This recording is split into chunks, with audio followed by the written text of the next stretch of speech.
Lift me up and I'll take this feeling higher. Hold my hand and we'll make it there together. It's gonna be all night, night, night.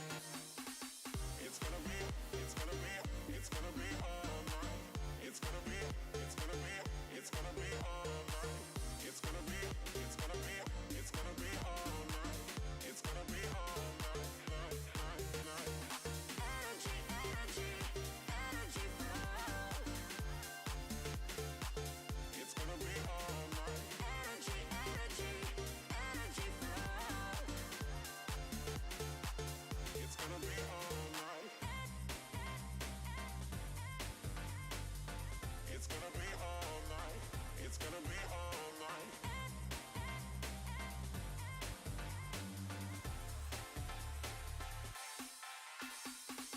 It's gonna be all night. It's gonna be all night.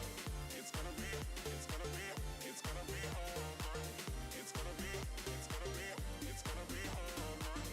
It's gonna be all night. Energy, energy, energy flow. Energy, energy, It's gonna be all night. energy, energy, energy flow. Energy, energy.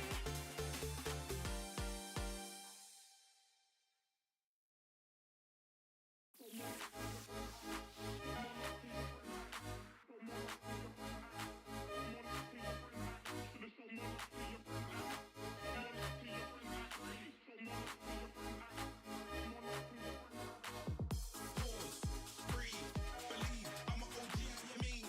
You don't know me, been about before new era, yeah, I'm a G. Them boy not ready, can go shelly. Aim for your face or your belly, your neck back. Where your friends at, thought you was the boss, but now you got left back. Should've shown more love to your friends act. Now you're sitting down thinking, where's your head at? Now you're sitting down thinking, where's your bread at? Now you're sitting down, now you can't forget that. Pause, breathe. Now you're sitting down thinking, where's your head at? Now you're sitting down thinking, where's your bread at? Now you're sitting down, now you can't forget that. Pause, breathe, believe. I'm an OG, how you mean?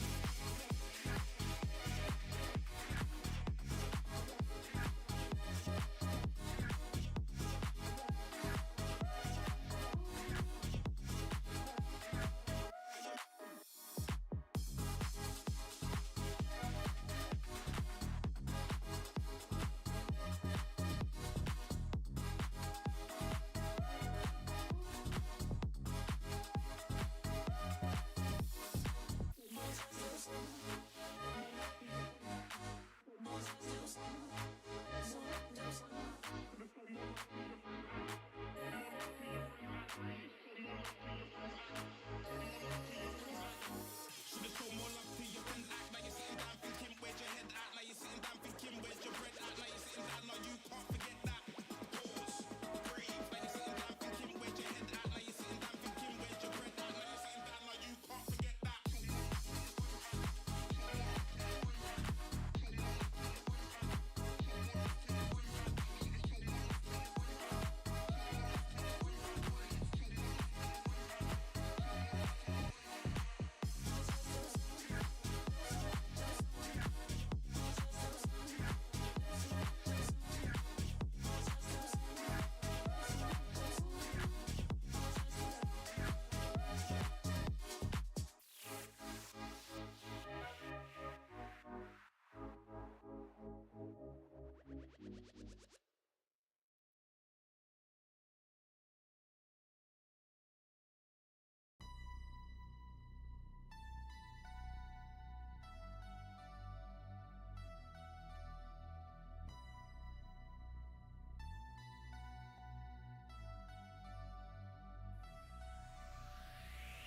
Broken pieces on the floor, like you've been walking on shattered hopes.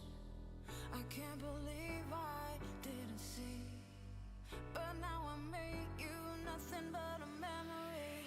I take a step back so I can move on. Been on the wrong track, you're not the one, no, no. I take a step back so I can move on. Been on the wrong track, you're not the one, not the one. We've been blinded for too long. Now we cut those strings for good, and we gone. You got me real close.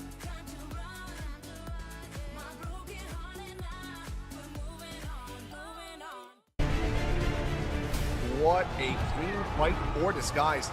Is that will be the team kill? Liquid. Peps has managed to get Tree down. Play for point. Nice ball. It's just going to be an explosion of death in the hands of the Dallas Fuel. That was impressive.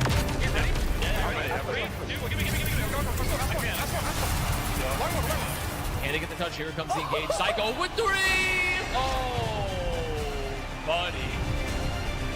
There's the tether, looking for the drag off, but the pickup comes through. Oh, the carrier. Peps got to the rescue. Twisted Minds looking to close out the series here and take home the trophy. Of course, has done it so many times before, and he'll do it again. Your OWCS 2025 World Finals champion.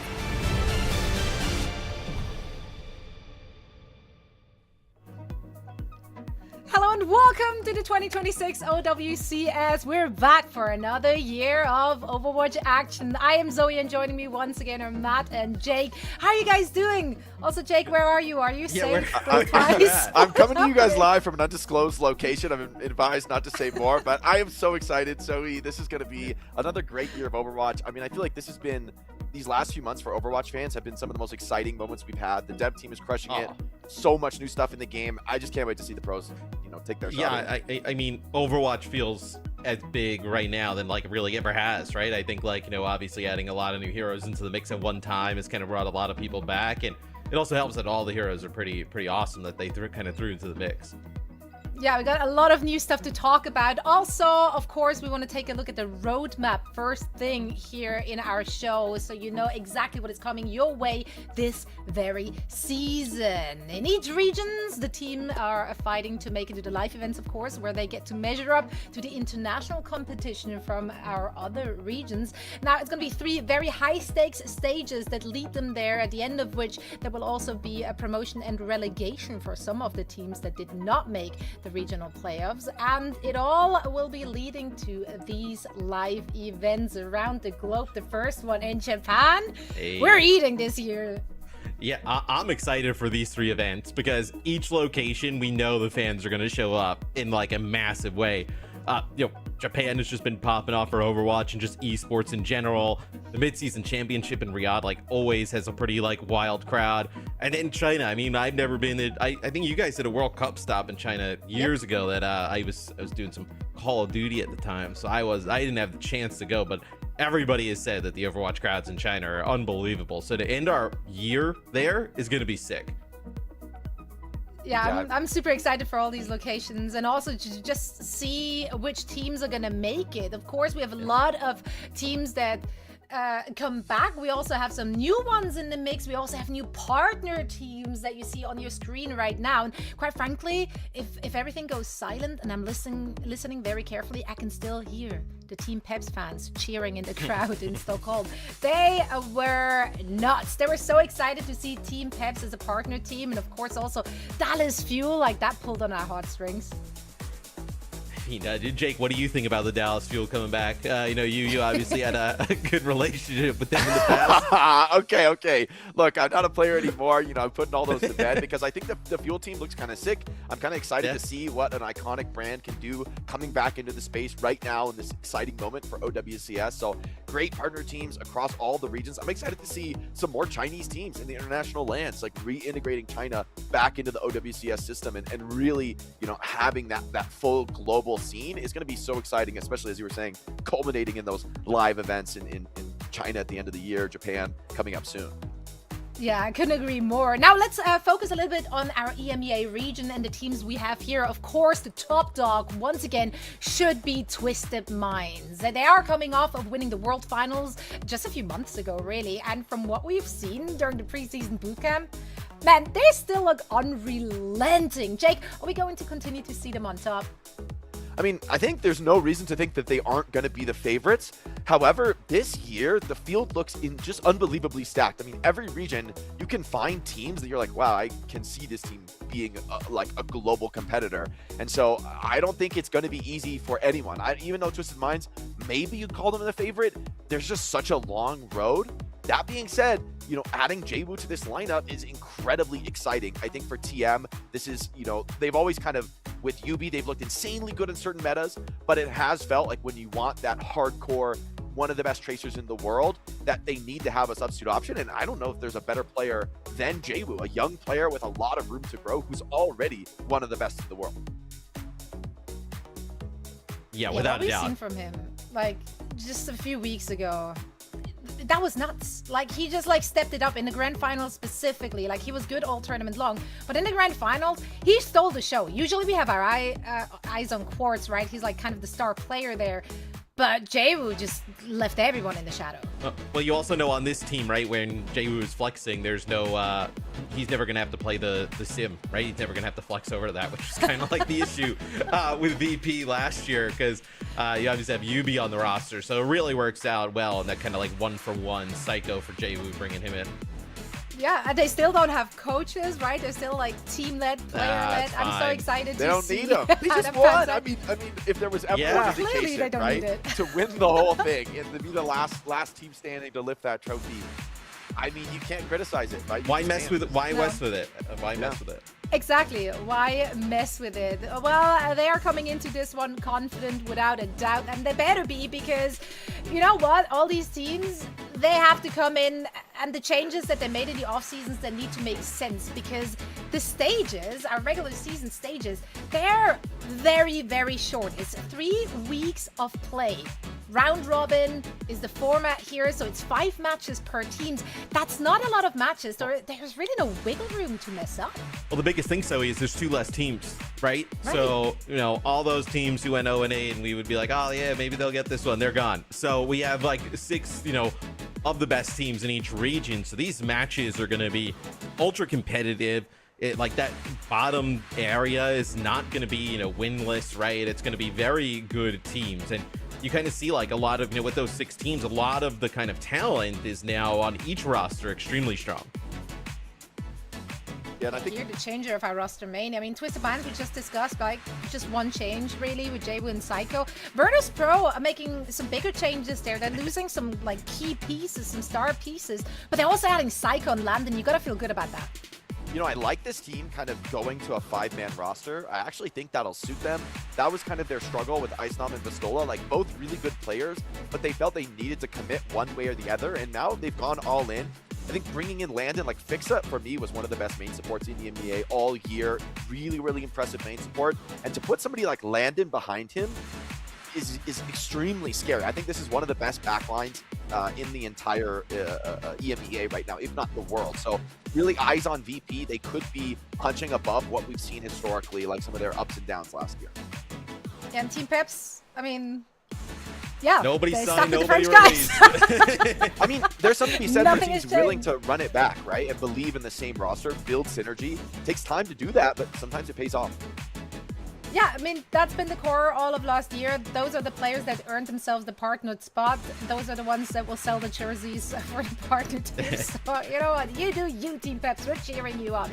Geeke as well as Katia. It's not all Katia, by the way. It's just Katia now. A little rebrand. Obviously, completely new teams as well as anyone's legend.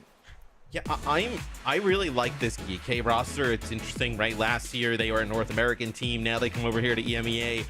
Ziad was like the breakout player in EMEA last year. For me, a lot of the pressure on that team is going to fall to Haku. We've seen Haku with the Saudi Arabian World Cup team in the past, because the rest of the roster, you look at it and it's really interesting. It could be you know, a little bit of a dark horse here in EMEA. I'm excited to see for sure this new Katia lineup. I mean, Sermajed, a personal friend. I'm just happy to see him back in the action. Kind of curious to see how that goes for Katia. But anyone's legend, a lot of players who've had their opportunities elsewhere. I'd call this maybe the most dark horse team. I really want to see what Kai can bring. I mean, he's had like such high highs in his career, and he's such a veteran. I'd love to see him back and having some success.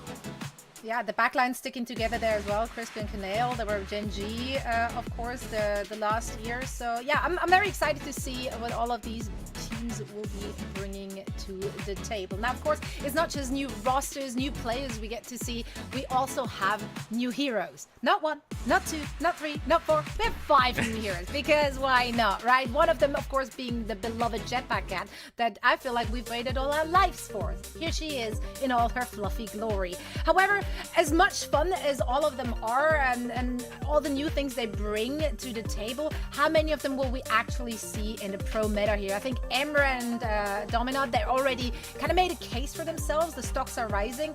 Will we see any of the other ones though? I think there might still be places for some of them. I think you're right that those are currently going to be the top 2 in this like more pokey dive meta. Emre, I think, is just such a straightforward powerhouse, and the big damage buff he got really, I think, brought him into serious relevancy for that hit scan role. I think Jetpack Cat though is one where like there will be a Jetpack. Yeah, we're gonna have a moment. Like, there's gonna be a moment this year. If not now, it will come. Like flying the high noon over the map and killing the entirety team. Like that is so powerful. Even in pro play, I think people will find crazy use cases for this hero. Let's delay it. Now, I don't think we're ready for stage 1. No. Just like that. We have people pulling out the Life Weaver last season. If we can do that, then Jetpack Cat is Life Weaver but better. So and he has paws. So like honestly, there's a lot of cases to be made. Like, the fans, it's clear what the fans will want. Right. I do think Emra is gonna probably be the one hero. Like, I would say if you were gonna kind of put odds to like the one new hero here throughout the year that like kind of has consistent impact, it's probably Emra, because like just having that like burst kind of hit scan at range, and then the ultimate is pretty strong, pistol, decent mobility. It just feels like an advancement of the hit scan role. So it feels like potentially we'll see that hero all year long.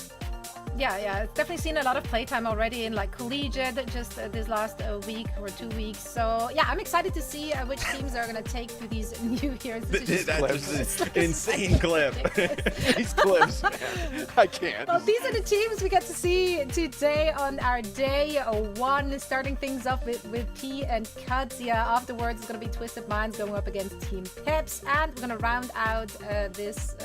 Oh no, that's the end of EMEA. Then we're moving over to NA with Dallas Fuel and Disguise. First look at both of those 2 squads. SSG will be taking on our new team Lunix, and Team Liquid and Extinctions are gonna close out our day. That's what's looming on the horizon. Of course, we cover all the action here on our stream, but also we once again have our co-streamers who will guide you through the day. Today it's gonna be Rack Attack, and tomorrow the German Hammerman Hardy will be taken to the mic, so make sure to send them some love as well and support their streams. Drops will be enabled on their streams, on our streams, basically everywhere. So make sure to connect your Twitch account and your Battle.net account and start earning right now. Now, it is time to circle back to our first match of the day. Virtus.pro taking on Katia. Let's talk about this one. Man, I'm so excited to see both of these teams in action. Of course, we did get to see a little glimpse during the preseason boot camp, but we didn't get to see much of most of the teams that didn't make it all the way through. So today is going to be a better indicator of their current strength. Starting with Virtus.pro, big changes of course coming in. We already discussed it a little bit. Landon has joined the fray, as well as Psycho. Kevster, who joined them very towards the end of last year, is in there too. And then Ice is taking over the Soul Tank role. Yeah, I like this, Jake, because I think with Psycho and Landon, you actually add in a lot of like leadership as well, right? Yeah. Like Psycho on the Twisted Minds last year, not exactly a coach, but kind of like almost like a player coach with UB at times, it felt like. And then Landon, one of the best callers in that support line. I feel like we saw really nice things from the other players that are still remaining from VP last year, with maybe some extra kind of like leadership here in the mix. Maybe it's a way they can get a little bit more consistency, right? Because VP last year was so hit or miss. Yeah, I think maybe the biggest question mark for me, and it's crazy to be saying this is such a hot take maybe for some of the OG fans, but is Kevster playing the core hit scan role? I do think he is insanely talented, but I think this team will like take any opportunity to play double flanker. If there's a meta that is truly double flanker, this might be one of the best teams in the world. for Kepster on the hit scan, like winning those hard aim duels is going to be crucial for this team.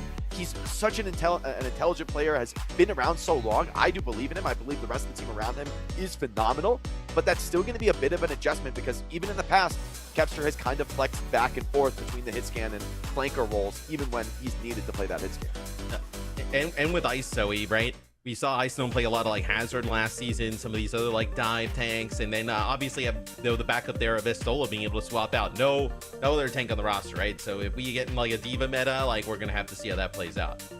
Yeah, I mean, last year, like, VP was off to a really, really good start. Like, the team they had last year was very promising as well. I think what really tripped them up was the meta. The sim meta, it just did not work for them. They tried to implement it, they tried to play against it. None of that worked. So their trajectory was very much on a downward spiral very early on after, like, the initial good results. So I'm excited to see what these changes will do for the team. Moving on to their opponent, though, we got to chat about the changes that Katia made, which is all of it, basically. Like, this is a completely different team. It's a new team. Aid and Taejong, they do have, of course, a pre-existing synergy. They play together in Way. We're very familiar with all of these players, though.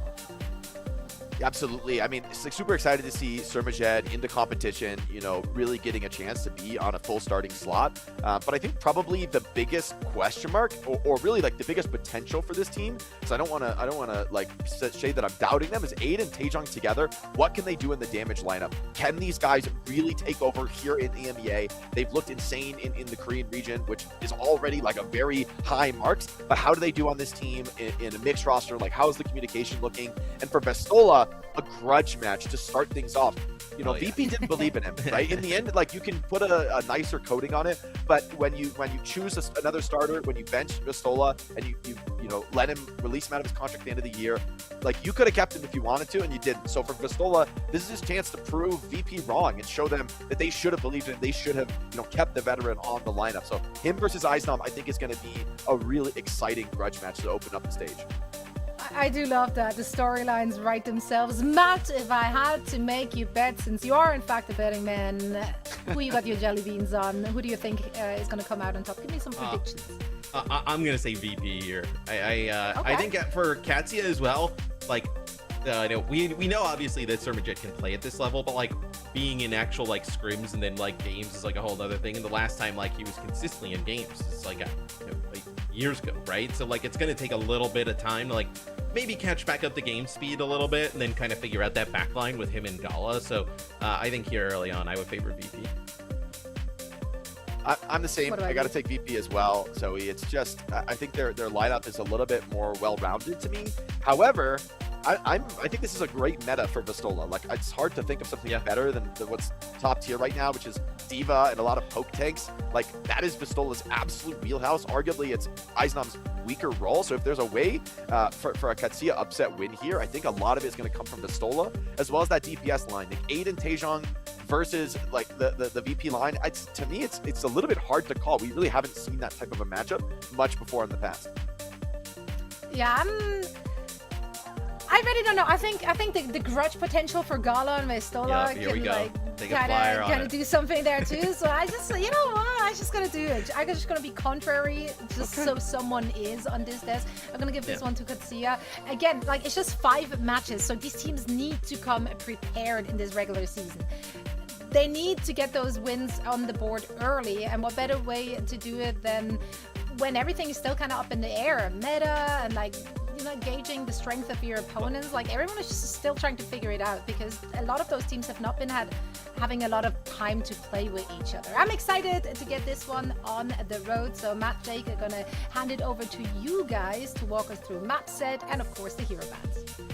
All right, thank you so much, Zoe. Couldn't be happier to get into this first match and get into the competition. I mean, that's why the fans are here, right? Like, this has been one of the biggest shakeups, to Zoe's point, in really the history of the game. Like, this is like, I would say, on the level of shakeup of like 5v5 or hero bans. Yeah, you know, to have 5 new heroes and a big balance patch on top of it. I mean, it just completely blows up the meta. Everyone's trying to figure things out, and VP says, no sim, please. yeah, we get rid of the sim here early on. A Diva ban as well, which is quite interesting, right? So that is one that is definitely targeted a little bit early on. But I think Diva, we were talking a little bit pre-show. D.Va seems to be like the kind of go-to tank at the moment, and D.Va really feels like for a while in Overwatch now has been like kind of the go-to. Feels like she can do just about everything at times, right? Like, obviously the defense matrix extremely strong, great mobility, like the ultimate being able to basically just kind of like reset your HP at a time. Just a very strong tank overall. So I'm curious to see where they'll go from here.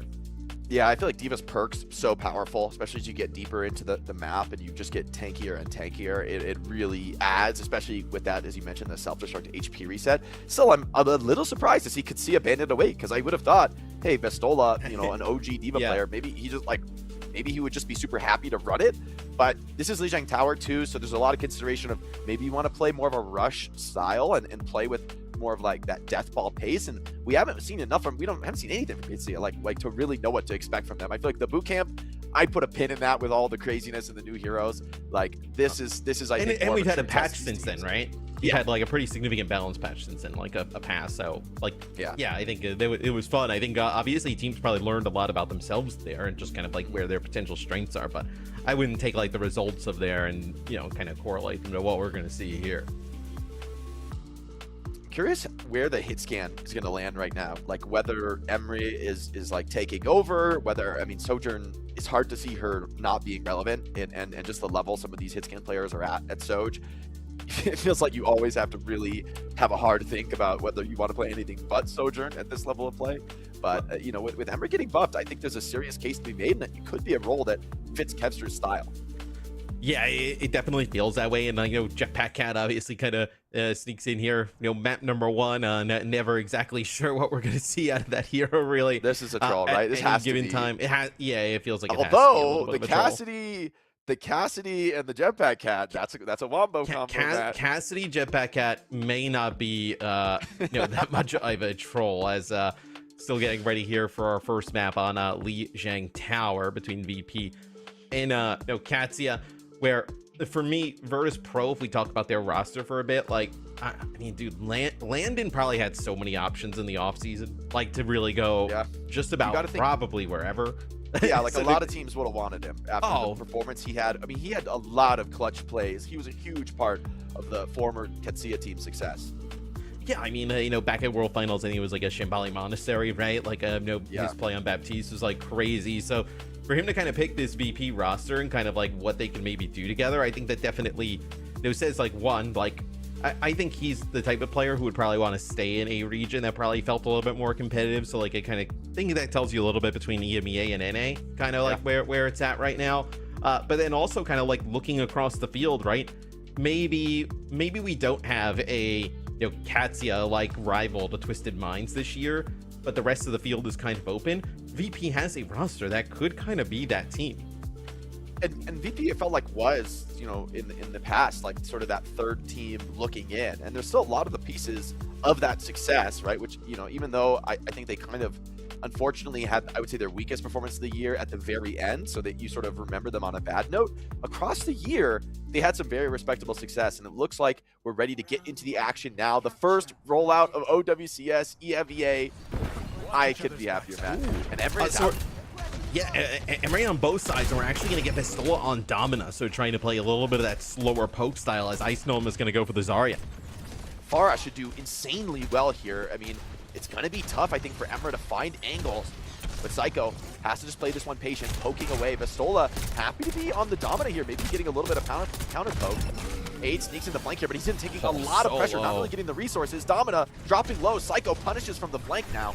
And it's going to be a quick first cap for VP. The Farah, a classic of Lijiang Tower Gardens, and it earns the win. Well, you see, as soon as Katia kind of crosses bridge, right, they try and, like, take over the real estate on that left-hand side of the map, and they're just getting chunked down by the Farah damage from Psycho, just trying to, like, work their way out of there, waiting for maybe, another Domina shield to come back online. Is we do see Taejung going to move away from the Unknown and go over to Tracer here as Kevster finds Aid right off the rip. Dude, the Farah damaging combination with the kind of the reverse power of the EMEA is pretty strong. Yeah, and torqued up on Zarya as well. I mean, Katia trying to cross bridge here is kind of blowing me away. Like, historically, this is not the way to retake on this map. but they're really posturing for it. I mean, I'm super scared if I am Katia about the Pharah boost, right? There's a huge potential. Concussion grenade goes wide, it gets him across the point. Taejon making some space on the point, already has to force a recall though. VP brawling hard, but the shield from Katia buying them a little bit of space and time to work with. If they're just kiting this though, it feels like as soon as the shield's gone, it's going to be just all go here from VP. Yeah, here's a living weapon. See if it's able to find big damage. Takes out the counterpart. Great read in the splash. The Sola falls too, and the poke is just devastating right now from VP. No field contest on the round so far, Matt. I mean, that ult is crazy, right? You're able to get all up in the sky between like the, the light shots and the heavy shots there. Just kind of chunk players down in combination with like some forest splash damage, and then the bubbles that you'd be able to kind of protect Kevster and Psycho up in the sky.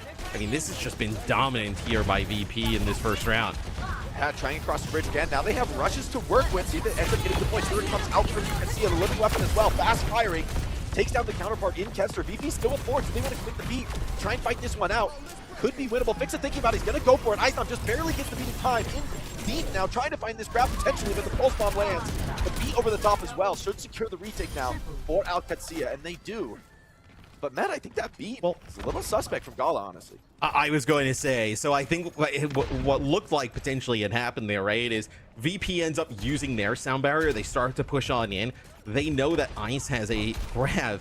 Taejong's pulse bomb actually doesn't connect with him, but then he actually just dies to it on the ground there. And then they end up using the sound barrier, which you would have loved to save for the grab, but that's going to be an early kill onto 8, as now I think things will fall apart, right? Barrage plus grab here available. You probably don't even need it necessarily if you're Virtus.pro. I like that they're just forcing the cap, though. I mean, Katsia's so scared, and they're just going to go for the grab on the tank, solo burst. You don't even need the barrage for that follow-up. Kevster does drop the Taejon, but this is a high-energy Zarya on the point. One of the most powerful heroes in Overwatch with full energy. And Kiriko now is also going to fall. No contest can come through for Katia, and that is kind of a beatdown of a round. I mean, VP, I think, like, seeing the D.Va ban, they're kind of laughing their way to the bank there. The Pharah, I feel like without D.Va, like, I don't know how you can test Pharah on this map. I mean, outside of that one fight win where they ended up really kind of over-investing, right? If you're Katia, the really kind of pros no threat. It felt like for VP where the Domina of Vestola, like once you kind of get rid of the shield, the Domina's just kind of caught out in the open, and then especially with the speed, you can get Ice right up in the tank's face, Vestola's face, really make it very difficult to get anything done. Taejong, thinking about the Echo this round, I wouldn't mind it at all. Just something to get up in the sky and tango with Psycho. He's getting way too much done on the far. You cannot let that happen again for another round. VP going to stick with the Zarya. This map, though, with a little bit more space to work with, maybe the Sola could find some of that damage. Yeah, it also just feels like, though, it's going to be a little bit nastier, right? Okay, so Psycho actually sees the Echo on the other side and decides to ditch the far and go over to Tracer, where Tracer just kind of historically has always been pretty good against the Echo, where I do feel like it's going to be difficult, though, Jake, if you can get VP set up on the point like they are now, just kind of pushing into this Zarya with the Domina, like, it's going to be really tough. They're finding good damage, though, onto the Zarya, forcing some bubbles out of Ice Now the shield comes up. Vestola makes an aggressive move. Taejon punishes at the same time while the supports are distracted.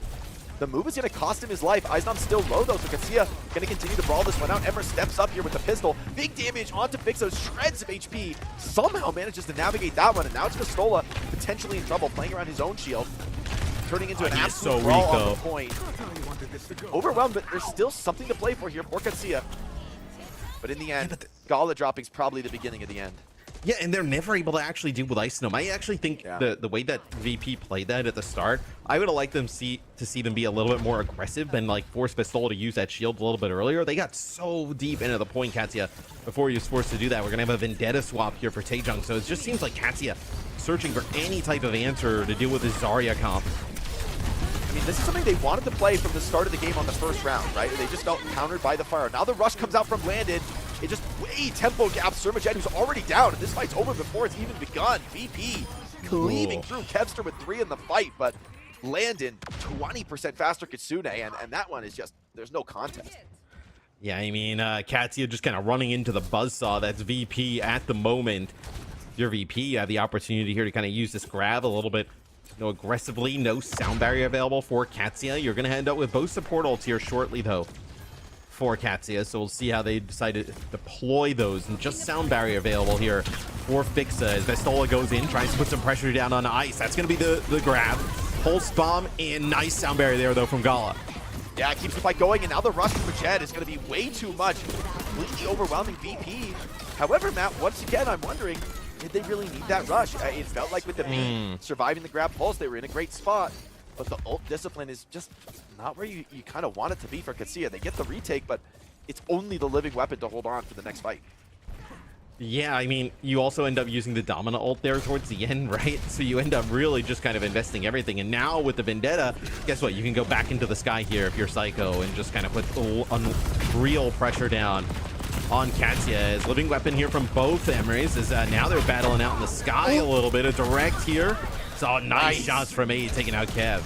That's a huge kill to be fighting in the fight. That should give Katia the edge now. Just Eisner with 2 supports, but Landon finds 1, and even with the odds, now a high-energy Zarya double support looks terrifying. No one to frontline into this, and Taejong has to go for a desperation play. It's not going to happen, and nice clutch from VP. I mean, that was a huge 1v1 kill by Aid, but it's just not enough. The Zarya brawling, the double supports on point. This core for VP is just so powerful. The DPS feel like they have a lot of room to play with. Well, I mean, now you're also in a unreal spot of your VP, right? Because of the way the kind of support ultimates played out a little bit earlier. You're going to have this Kitsune rush here for potentially the final fight that they're going to have to, like, walk into. Not exactly the type of fight that Katia is going to want to take here, but they're going to be forced to keep this one going. 90% on the point and counting for VP. Trying to just farm up some ults. Kevster, a brutal kill now onto Aid. Rush comes in from Landon, sends it forward. Zoning players away. Kevster potentially caught in the back. Good peel from Vixen, though, is going to keep him alive. Here comes the Vendetta ult over the top, but he's just already deleted. Grab comes in, and that is map 1. Done and dusted, Madden. This felt like such a beatdown from, not Katia. Nah, definitely VP with a beatdown there, it feels like, I know, of Katia. And, like, you know, you get to 60% there, you know, on the point towards the end for, you know, Alcad, but it never really felt like that close of a game. Just like a, you know, a dominant performance there from Virtus.pro.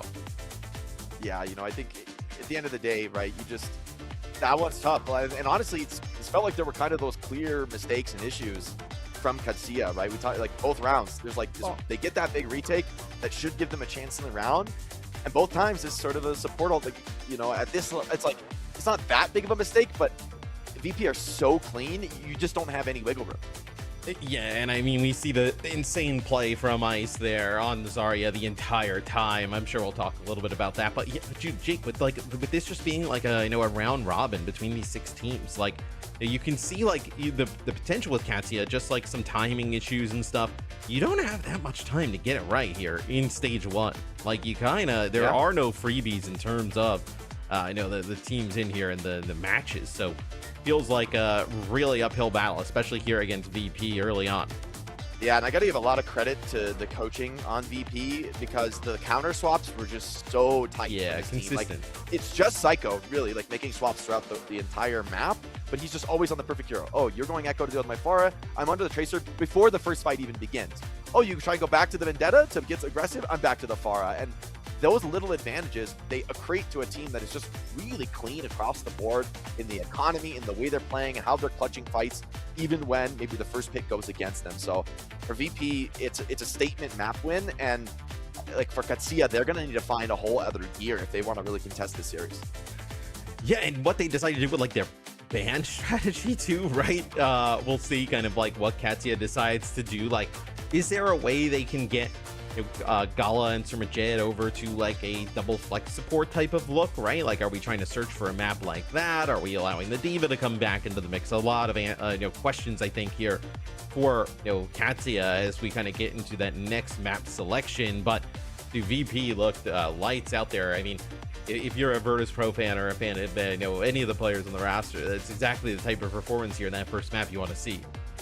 And honestly, for Kevster, if this really is the meta and it's just all hit scans are going to be playing EMEA, at least for a while, I think this is a pretty ideal meta for Kevster because this is a hit scan that straddles the line between a conventional, like, sniper-style hit scan, one-shot kill, and but is much more about maybe finding those flank angles, being a little bit cheeky, making those individual plays, and that kind of a role, it's hard to imagine someone more equipped than Kevster, right? Who is very used to playing that unconventional style.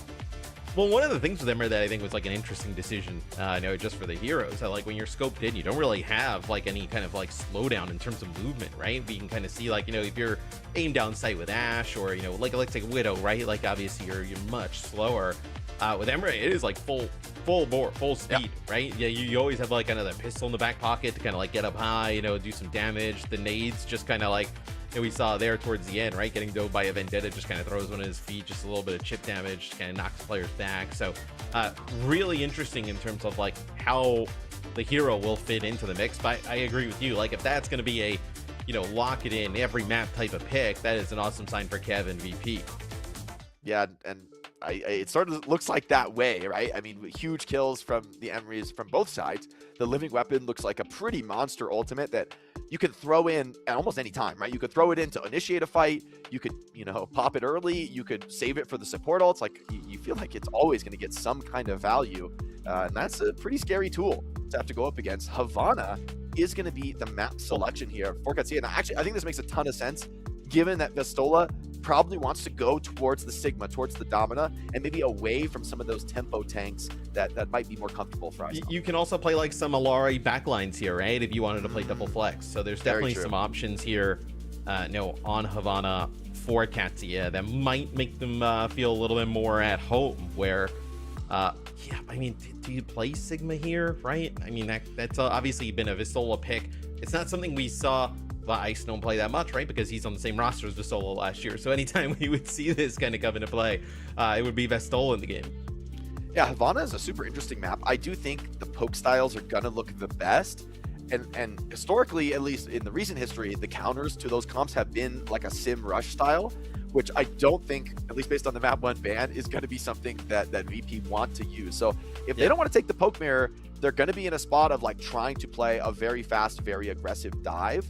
And the nice thing about having both Sigma and Domina in the lineup is you don't necessarily have to tank ban as VP, because you could just kind of go one or the other and still play more or less the same style. I was going to say, how do you think Domina kind of like plays into that, right? Like, is it let's say, Ice, we maybe not see like play as much Sigma, right, as we have Vestola, but like, can he kind of, pick up like something of the Domina and like not lose as much? Like, what are your thoughts like comparing those two?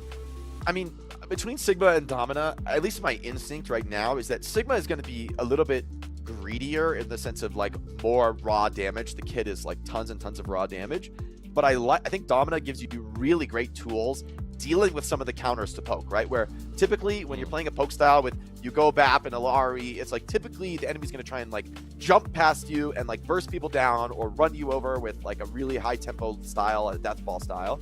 And Domina, being able to push people back, the ultimate being able to isolate people in those shields, those are really great tools to punish those stacked up death ball groups. And that could look, I think, pretty hard to try to rush into. So it just gives more options to poke comps, which for a while now have just only had Sigma. So there's just a little bit more depth you have. And in the era of bans, it's almost a necessity. And I wonder if, obviously we're waiting for the bans to come in here. If you're Katia, do you have to ban somebody in the tank pool, right? Like, because you could see potentially, would VP get rid of Sigma here, right? Like, if you get rid of Sigma, we just saw how they played Domina, right? You can just, not saying you play Zarya on, a Havana per se, but like you could play a Diva, right? And just kind of like, play for high ground, get around, like maybe that's kind of a route you'd want to take. So curious if Katia may feel the need to kind of like, protect that Sig. Yeah, it depends how they feel about it. I wouldn't mind something like maybe a Lucio ban to just slow the tempo down, because without Lucio, it's just so much harder to gap close on those backlines. And yeah, it is going to be the Lucio ban. Responsive Zarya ban is pretty surprising to me, actually, from Virtus.pro. I don't really understand the vision behind this, but maybe what is it that they want to deal with? Considering they just played it's Zarya. That, and also I don't like Zarya, like Lucio's banned, right? And I think without Lucio, I just have a hard time imagining Zarya. Maybe there's like a Juno break that could still make Zarya. Like Zarya without speed boost is quite suspect in my view in competitive play. Like you just don't really see that, because this hero is a very resource greedy hero. You want a ton of heals, you want a ton of movement ability, whether it's a speed ring from Juno or a speed amp from Lucio.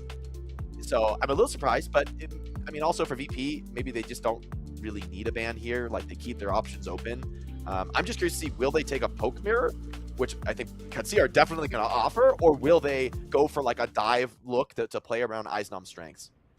Yeah, I think that'll be kind of the thing to look at from the VP side of things. And then for Katia, like, it just feels like you got to get a few fights in a row where you start to feel good about yourself, so to speak, right? Where, really rough early on. So I was thinking, like, okay, could you do the, is the Zarya ban because you want to play a lot of Diva? Like, you don't typically see, like, I mean, maybe on, like, a smaller map, right? Like a Lijiang Tower like we just went to, like, you would consider getting rid of the Zarya because you want to play the Diva. This map is, like, the sight lines are so long, and Diva has such great mobility. It feels like you can kind of like play around the Zarya, right? At times, but looks like we'll actually see the Tracer Emra here from VP with a it's gonna be the Juno with a break backline. Yeah, now that I think about it, one thing I'm thinking about that Zarya ban is Kepser may not want to go for the Widow mirror on this map, which many other hit scans might choose. And without, like, Widow is conventionally one of the classic Zarya counters. And so for me, maybe this is like an expression of them wanting to play around the Emra. If Isola, though, is going to go over to the Orisa, so it's actually going to be Katia trying to play a little bit of a faster pace. We'll see how this plays into that Diva from Eisnom, who should be able to hold this corner pretty well. A lot comes down, though, to these Emras. Can Aid find some redemption from map 1? Yeah, and one thing with the Vendetta here pick from Katia is, like, the bubbles are pretty effective against the Vendetta in the previous map. Not exactly going to have that here with the Zarya ban that comes through from VP. It's a very interesting comp from Katia. We'll see how it kind of plays out. Yeah, and this is a challenging matchup for Diva, right? Vendetta just kind of does not respect your Matrix. Eisnom already out of the soup. So a great opener for Katia because now VP staggering backwards. I don't think they can really contest this. Eisnom only 32 to mech. Like, this is running close to the checkpoint map. They could be in trouble without a Diva suit. The fight happens in such a weird spot, right, where it allows Katia to just kind of gain so much map presence already as Lijiang looking for anything here. Oh, just gonna barely get out of the way. It'll be a contest there from Psycho, so not exactly the first checkpoint yet. He's holding on to it, but yeah, Eisnom without the suit. Vastola just runs him down. Great read from the Orisa, cleans up the entirety of the back line. And VP, Kepster are going to even commit the living weapon, but no chance. I mean, 1v5 in this, the Cap's going to go against him. He's just got to die on the point. Yeah, and I'm curious if we see them actually swap off of the Diva here, because you got, like you mentioned, the Vendetta just kind of gets right in Diva's face, doesn't care about the Matrix, can just kind of like brawl out with that hero. And then, I mean, it was like a one ult fight pretty much, right? And the ult comes from Kepster. It doesn't really result in much. That is a great start for Katia. Yeah, just kind of worst case scenario, just losing your Diva suit before the fight's begun. You really just can't fight. There's no one to hold the front line there. So VP is still going to believe in the comp, thinking they can get this done with a better execution. Rissa drops to the low ground, so it's a little bit of space to work with now. For these defenders on the high ground. Every time you step into the car, you take a lot of punishment. Cart's just rolling forward. Katia are going to have to just death call this one. Here comes the living weapon for Aid on the attack. Those pulsar torpedoes keeping him healthy. You can see that just full retreat now from VP. They do not want to fight into this duel. But we're going to have another much space, though. Yeah, tons of space. Here comes the ultimates deployed deep into the backline. Servajet on the brig alongside Vastola, cleaning house. Kepster wins the 1-0 with Aid, but how much does that matter? Psycho finds a nether, but it's such a difficult one. It's really just Psycho for a very extended stall. I actually think this is fightable, though. I think we will see VP try to come back fast. Psycho has to navigate this very well. You can see Tajon just doing everything he can to put pressure in the recall force. Might be good enough to get this cap. Well, let's see. I mean, Landon looks like he comes over the top. Fix is going to be here as well. The Vendetta ult here just kind of like pushed over the point. That's going to actually allow them to take this second checkpoint here, Jake. So you're going to get that second checkpoint, and you're going to have a few players die here late. This is a miserable looking defense here from VP thus far. Yeah, really resurgent comp now. Feels like Katia has found something that they can really work with. Sure. Jet on the brig. Very comfortable so far. Here comes Kepster, though, with the living weapon. A bit of an overextension from Katia, chasing those kills deep into Virtus.pro territory. And so the living weapon is going to fully clean them out. But you still have 4 minutes, 30 seconds on Havana last. I mean, this is one of the best fortresses to defend in the game. Like, still absolutely holdable for VP, but Katia have a lot of room to play with. Yeah, but still, I mean, dude, it's a very difficult checkpoint to take, right? Last on Havana, but above 4 minutes is like an eternity in Overwatch time.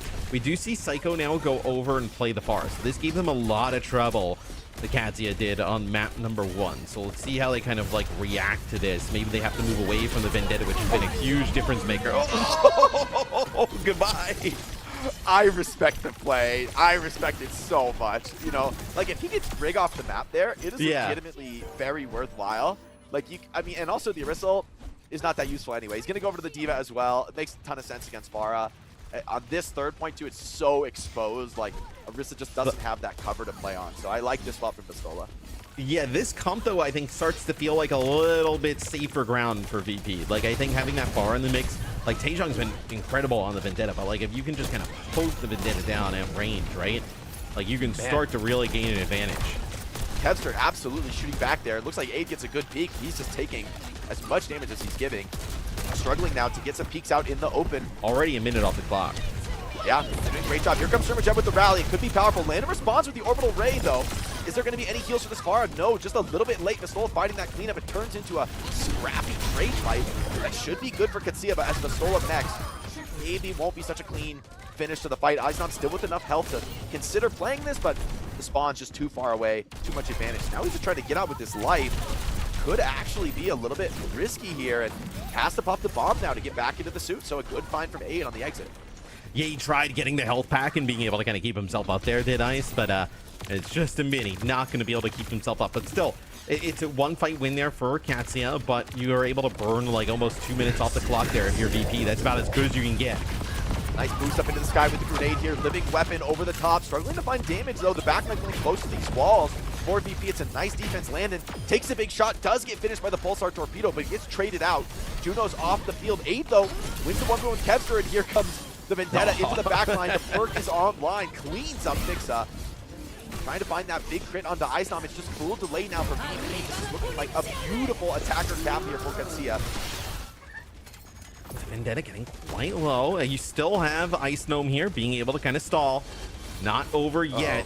I mean, dude, Taejong has just been on our tear all map long. It's going to be fixed up with the rally, though. I think that's going to be too much. Yeah, it's starting to overwhelm them. And a hold here right at the final moments of that map. I mean, this would have been like a record pace on Havana. Yeah. And now for VP, like, to be honest, for Katia, this is brutal. Like, you have to go all in. Havana's a very hard map to cap. But when you fail this push, finishing the map now is like a 1 in 10 proposition. I think it's very hard for you to win this retake now. Yeah, I mean, you're going to be, you know, self-destruct available for VP, right? So Ice is going to be able to kind of play a little bit more aggressively. You're going to have an orbital ray here in combination with the Vendetta ult, and you're just kind of having your rally into it. I mean, maybe a living weapon here, you know, override protocol here from Aid, but still, I think it probably favors VP here.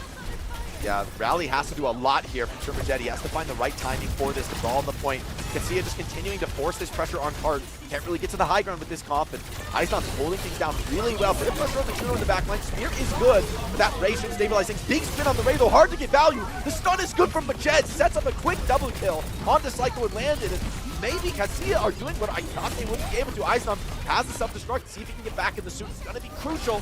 Can't quite get there, so what a stun from Majed to set up those kills for Pistola. And they managed to get it done. Usually that retake is brutal, but Katia just weathering the storm, finding the way through. Yeah, that was an awesome combination that you called out, right? It's Terror Surge there that comes in from Pistola. Players trying to get out. Surmagen has the rally rolling, goes in with a bash, able to stun those players, connects with 2. Katia makes a run down the entire map. I mean, the first 2 points, they looked like they were going to set a world record there, you know, for a run on Havana. But that last point, regardless of how much time you have, is so difficult to clutch up. So 38 seconds in the time bank here for Katia as we go into the second half. Take a look at some of the stats here. No, Aid and Kevster both putting down considerable amounts of damage there on the Emery. Yeah, Hitscan's always going to be a role to watch on Havana. I have my eyes on Taejong, though, because map 1, the Vendetta was kind of brutally counterpicked by the Pharah, right? He just couldn't find that value and kind of pushed off the swaps, and VP was really on top of that game. But on this map, with this style for Katia, with the Lucio band, it's felt really solid. Yeah. Like the Vendetta has found a lot of big openings, has boxed out Eisnom more often than not on the Diva, and that is a potentially scary threat for VP. Like they tried to bring up the Pharah, they went to the Vendetta mirror, but nothing stuck, you know, really throughout that defense. So just Katia in great position to win a map here and equalize the series 1-1. For VP, they've got to have a strong start on this map. I mean, you find yourself in overtime early, it just feels so hard to full cap. And the Vendetta from Taechung wasn't that impactful on Lijiang Tower because you had Eisnom's ability to play the Zarya, and you were also playing the Pharah a little bit more consistently. This map, obviously with Zarya banned here by VP, but then just like this map doesn't really kind of play well for Pharah, right? These like really long sight lines, especially with like a hit scan on the other side. Surmajed going to be playing the Alari, right? So we're gonna get them. Yeah, an Alari, big backline. Yeah, that's yeah, great. We were watching like the attacker POV, and it's actually Surmajed just sniping them down 24/7. Eisnom tries to make a move to disrupt this high ground, but just can't get it done. And I mean, this is just a third DPS in the fight here. Taejong does drop though, and Eisnom actually doesn't get finished out of the suit. So if he can reneg with this pistol, which seems likely, maybe it's going to end up, it's going to break this first corner at least. Yeah, they just have to make sure that Ice is able to get a mech back, right? I know. Up above 90%. They also they lose Surmajed as well. Psycho finds a way into the back line. This is huge here for VP. Yeah, it looks like just a pure solo kill. I don't know how that happened, but it's a massive find for Psycho. Surmajed has to go back to the brig to try to get back to the point. It's going to be a bit of an awkward stall. Katia, downside of the Vendetta is you don't have that Tracer to do some cheeky last-second touching. You really have to commit on the brawl. They're going to go for it, sending everybody into this one. Don't look for this to speak up. They got to just find their way through this one. Peps poking from Rage, almost has that override protocol. Here it comes over the top. Pistola already down, and anybody who dares step up takes an absolute blast to the face. 8 though, wins the 1v1. Taejong finds another, but still Eisnom, full HP Diva on the cart. Should just be too much in this spot, man. Yeah, not enough there towards the end. And dude, Jake, it feels like for me, dropping pulse bomb? If Okay, VP, about it. nah, he thought about it, switching. If VP can figure out a way to kind of neutralize the Vendetta, I think they can like run this one down. Like that's how Taejong has felt like such a huge difference maker on this hero. On this map specifically, this is where I feel like Katia can actually like make a strong defensive stand, right? Like this is the type of like range, the type of area of the map that Vendetta kind of like wants to fight and brawl in. Yeah, and the interesting thing for Katia's styles, they get super aggressive here. It's a spin into the back line. Rally from Fixa and Ray from Landon are going to keep them alive. Gala has committed his own Ray into this one. They're trying to finish kills, but he's dropping so low, flanked from all sides. Good cleanup fight so far. Eisnom still with enough health to play with. The override protocol from Aid is not really finding too much value there. And yeah, the Diva is able to zone it away, and just Taejong in the back line unsupported at this point. And the downside of this comp for Katia is that they almost have to be aggressive. Like playing slow isn't really an option when you're running the Vendetta Orisa. And now, I mean, look, you did end up using double support ult there for VP, kind of like overlaid on top of each other. So there is a little bit of a window here where Katia, you will end up with a rally here. The advantage in terms of support ult, but VP feels like they've kind of navigated how to play against some of this, right? Like when the Vendetta goes in, maybe kite a little bit, kind of like, catch her in no man's land, and then being able to finish her off. Psycho bullied out completely, has to full reset the cooldowns in this fight. And A's going to find that window to move up and take down Landon. So attackers now getting boxed out and without even deploying ultimate. So some of the jitters maybe from that one being resolved for Katia. Some stable holds. VP with nothing in the bank. I mean, Kevster close to an ultimate, but it's a little bit of a scary map to use this ultimate, right? Second point where you don't really have too much vertical option. No, it's definitely a little bit of an odder part of the map, right? Because, when you kind of activate the ultimate there from memory, you kind of naturally just kind of want to like get in the sky. Not a really great opportunity here. Psycho actually will play a Vendetta of his own, so just kind of like fight fire with fire here is gonna get our first mirror matchup. Taejong really happy to hold these corners. Can Psycho break in on the Vendetta? Is he as comfortable? It's going to be crucial. Up to the high ground would be good, but can't find that crit. Diva, though, supporting him really nicely. Surmajed with the rally. Fixa on just a sliver of HP. Needs to survive this one. Living weapon being used to maybe dissuade some of this push. The rally bash is good, though. Eisnom and Fixa turning this one into a brawl, and the rally for Katia kind of turns against them. Virtus.pro with double support ultimates, and they're going to win this one without even deploying them. Fixa willing to die, holding on to the rally. Knows how important that ultimate is going to be to clutch out later. Can Aid get out of this one? Is he caught behind? Like, he must be in a weird spot. He is. Oh, he's trying to make Kev has to get the health pack, but I mean, this is a really weird spot for Aid to be in. Yeah, going to end up falling. I don't even know. I mean, you can contest, I guess, at the moment, which are going to send everybody back towards the car. It looks like, I think, if you're Katia, you just want to get some of these support ults out. That's going to be the orbital ray here from Landon, trying to finish this one off. Taejong's going to end up using the Vendetta ult here and finds one, but it feels like it's in a fight that's not winnable. So kind of throw that ultimate in. Maybe you feel like, can you get them to expend the rally? That's kind of what you're looking for there, getting them to use some of these support ults. You just get the orbital ray out, and that'll be the second checkpoint here for VP. But only 3 minutes in the time bank, right? So not a ton of time for Virtus.pro to work with. That's true. They've got to get the full cap bat to get to this overtime round. But it's starting to feel possible, right? It's starting to feel like they've gone over to the Vendetta. It's felt actually pretty okay for them. And their adaptation has looked really good in this series. They were kind of thrown for a loop as we joined into Havana, but they have found the answers, I think, pretty quick into this map. Third point, though, is a different beast. And now with a bit of room to work with, Aid starts laying in the damage from range. Virtus.pro bunkering well, though, and a living weapon responded to, mirrored by Kevster, and knocked down to the ground is huge, actually, limiting the mobility, but Taejong is going to die for that. Yeah, now you're going to have to back up here if you're Katia. This is how you would make it happen if you're VP. You open things up with a kill from Kevster using that ultimate. Fix ends up using the rally, pushing on up. You at least kind of get yourself potentially to that final choke with some time remaining, right? Psycho will have his ult. You're going to work towards an orbital ray. The bad part for VP is that Katia is going to have both these support holds. Sermonjet's going to have that rally. Same with Gala with the orbital ray. It's going to be very difficult to kind of push in and deal with both of those.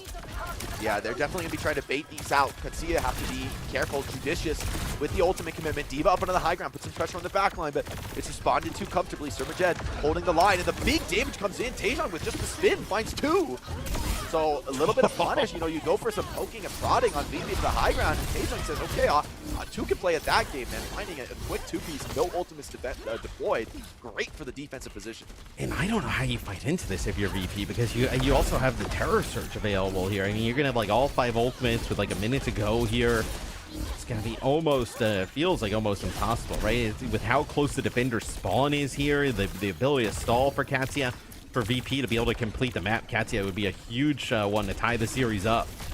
Yeah, brutal choke point. Vendetta up to the high ground as well, trying to put some pressure on VP, though, taking a lot of damage on the entry. Kevster on slivers, just shreds. So much work to do for the supports here of VP, but they're navigating it well. Landed, forced into the raid. This could start forcing things out. Here comes the DPS ult responsibly from Katia. Rally as well. Both teams kind of playing this one slow. Gala commits the rally, or rather the ray on top of that. So now Katia in a position, they kind of want to find some of these cleanup kills. Virtus.pro trying to split and scatter to the hills, but eventually the chase down is good enough. The Sola and Taejong find their mark, and Irissa brawling very healthy in this low ground, forcing VP into a reset. Yeah, I think it's the right decision from VP when they're trying to like back up there, right? They get both support ults out on the other side. They're just trying to kind of kite those. The issue is there's just nowhere for them to go at that moment in time. They will end up having their rally here, but the ability for Visola to kind of grip everybody in, potentially into that Vendetta ult, could be the game. As VP, one more chance at this. Aizdom's mom has to be huge here. He needs to get that double life value. Kevster with the living weapon could also be a difference maker, right? There's no D.Va on the other side. He's going to start firing down. Big connection. Follows up on the dive. Finds one. Taejong takes down Fixer, though. That's the rally out of the fight. Katia looking great on this defense. Kevster with a lot more work to do. Aizdom, for the most part, being ignored with the self-destruct on cart. Sola hoping to find those squishier backliners.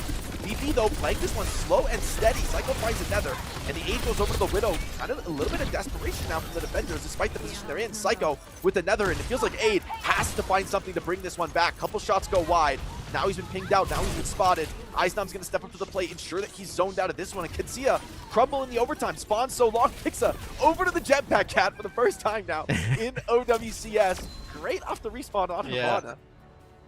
Yeah, I mean, hey, not many other better heroes you could pick to kind of get back into the fight in the support role than Jetpack Cat, as VP gets it across the line in the end. Just a 38-second lead here for Katia as we take a look as some of the stats is, I mean, Kev continuing his strong performance. Dude, look at Landon's healing at 24K. I mean, that is absurd here through our first 2 rounds. I mean, how much of that comes in the final fight, right? Fixa goes down, and it's like you lose your Brig there against Arissa Vendetta. You start to be like, it's over. I started to feel like, wow, that's probably one of the biggest picks you could find. And Landon solo heals, keeps everyone else alive until Fixa gets back into the action. So some of the pickups from VP showing their value. Will it result in a map win, though? As you said, a little bit of time make advantage for Katia, but man, so much comes down to these initial poke trades. Like, if you win that, if you get that first pick on the map, if you could just get some cart rolling, get into the overtime, things get so crazy and hard to call from there. Like, I don't know that this time make advantage means much for Katia. And Surmajed, respecting that, is going to go with the more conservative Brig choice. Yeah, I was going to say that it is obviously a departure from Katia's first defense. It's a little bit safer. I kind of like Surmajed on the Illari. Like, historically, like, he's been pretty sweet at that hero, and just the extra damage at range may have been something that could have turned the tide. But also, with the Vendetta on the other side, the Illari, outside of kind of like the outburst to get away is a fairly easy target. So we'll see Vestola step up on the Orisa here, just trying to take some space in the cart. Dangerously low though. This is kind of huge, right? In the overtime, starting with full perks. The double pistol perks on Emery are insane against a target as easy to hit as Orisa. That could be a pretty significant tide turner here in this matchup. A couple early pressures from Virtus.pro start to back Katia off, and Vestola not able to hold the point with these shields. Kevster finds the crack in the defense to take down Majed, and without the break, Diva free to play. Just a full pressure on the point. Kevster finds a second and a third in the fight. Eisnam finds another. And about as good of a fight as you can hope for VP.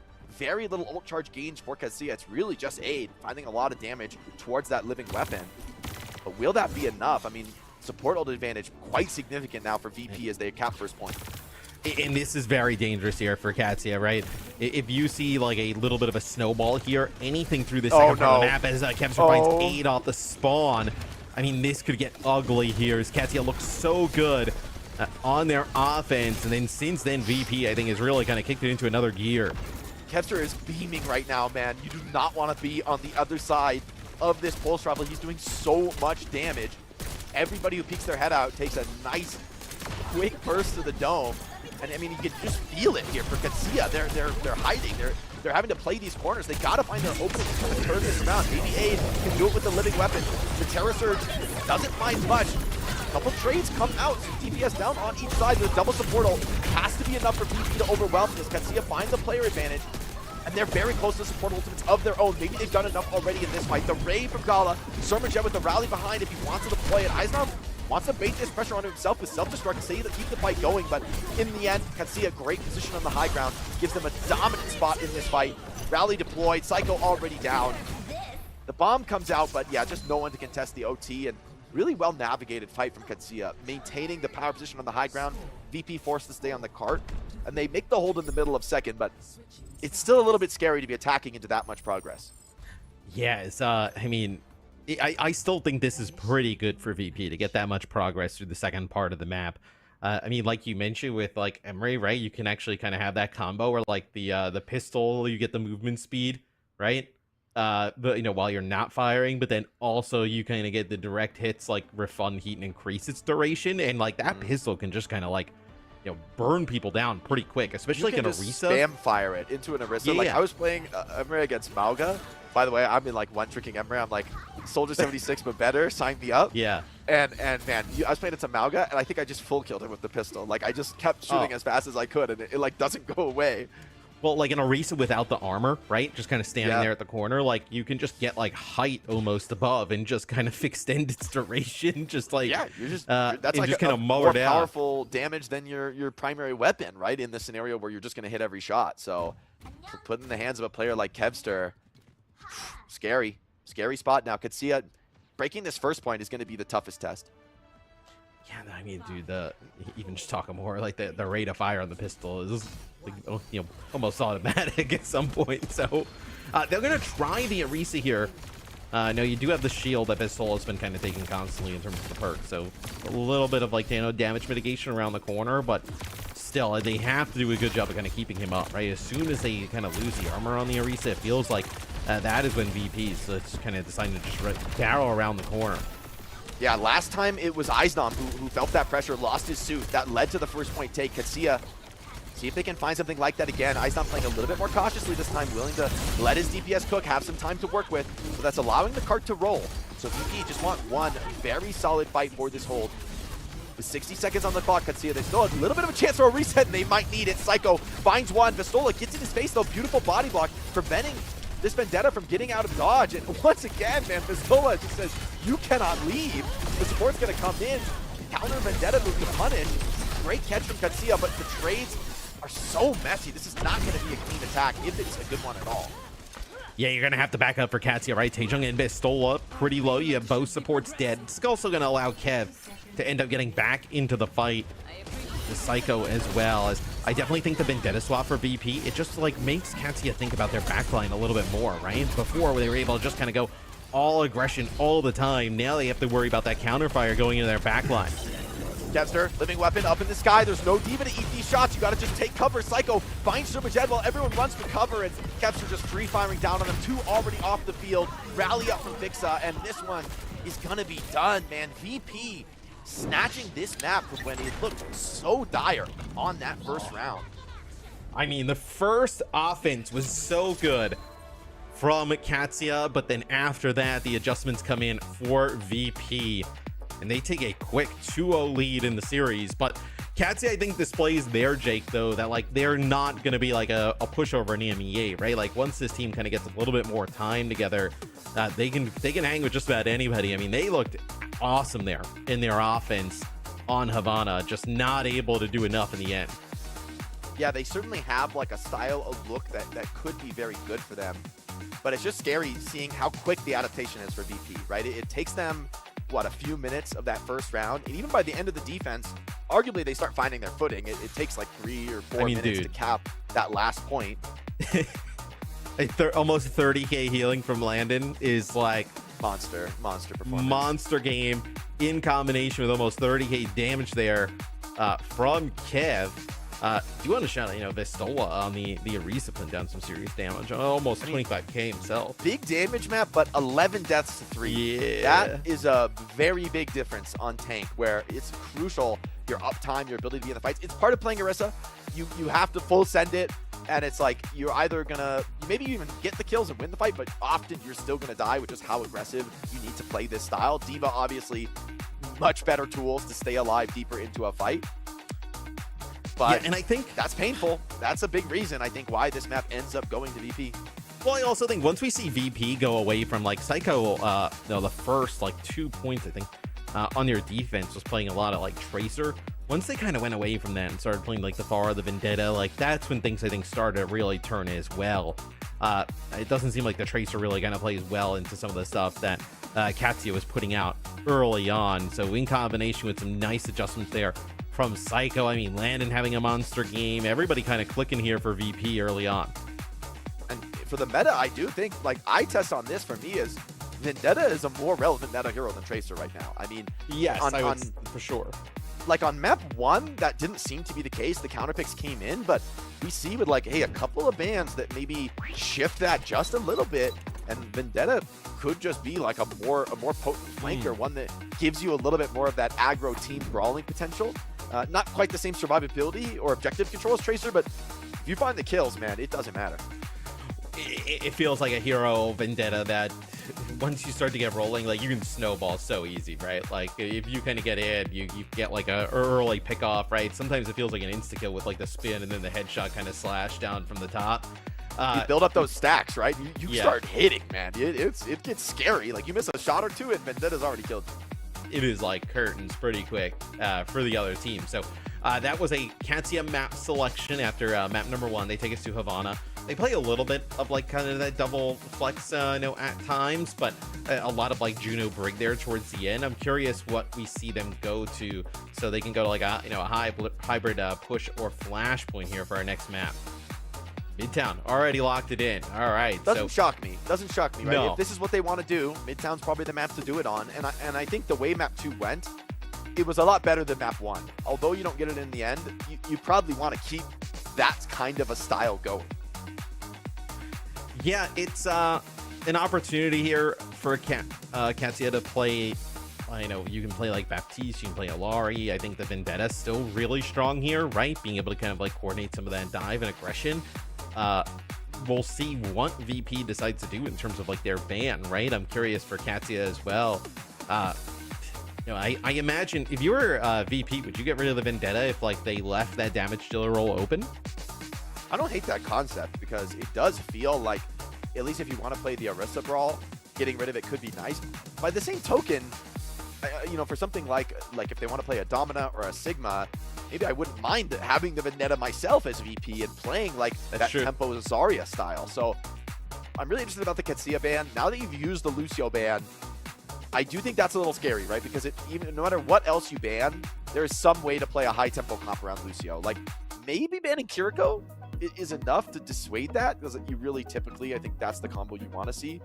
But if you ban Kiriko, maybe now it's like the Lucio Ana, like running you down, nading you through your Domina shield, and you just die. So I think it's tough to be right now a team that is forcing this poke look, because VP can do it all. They can mirror the poke, they can play a high-paced comp, they can play dive.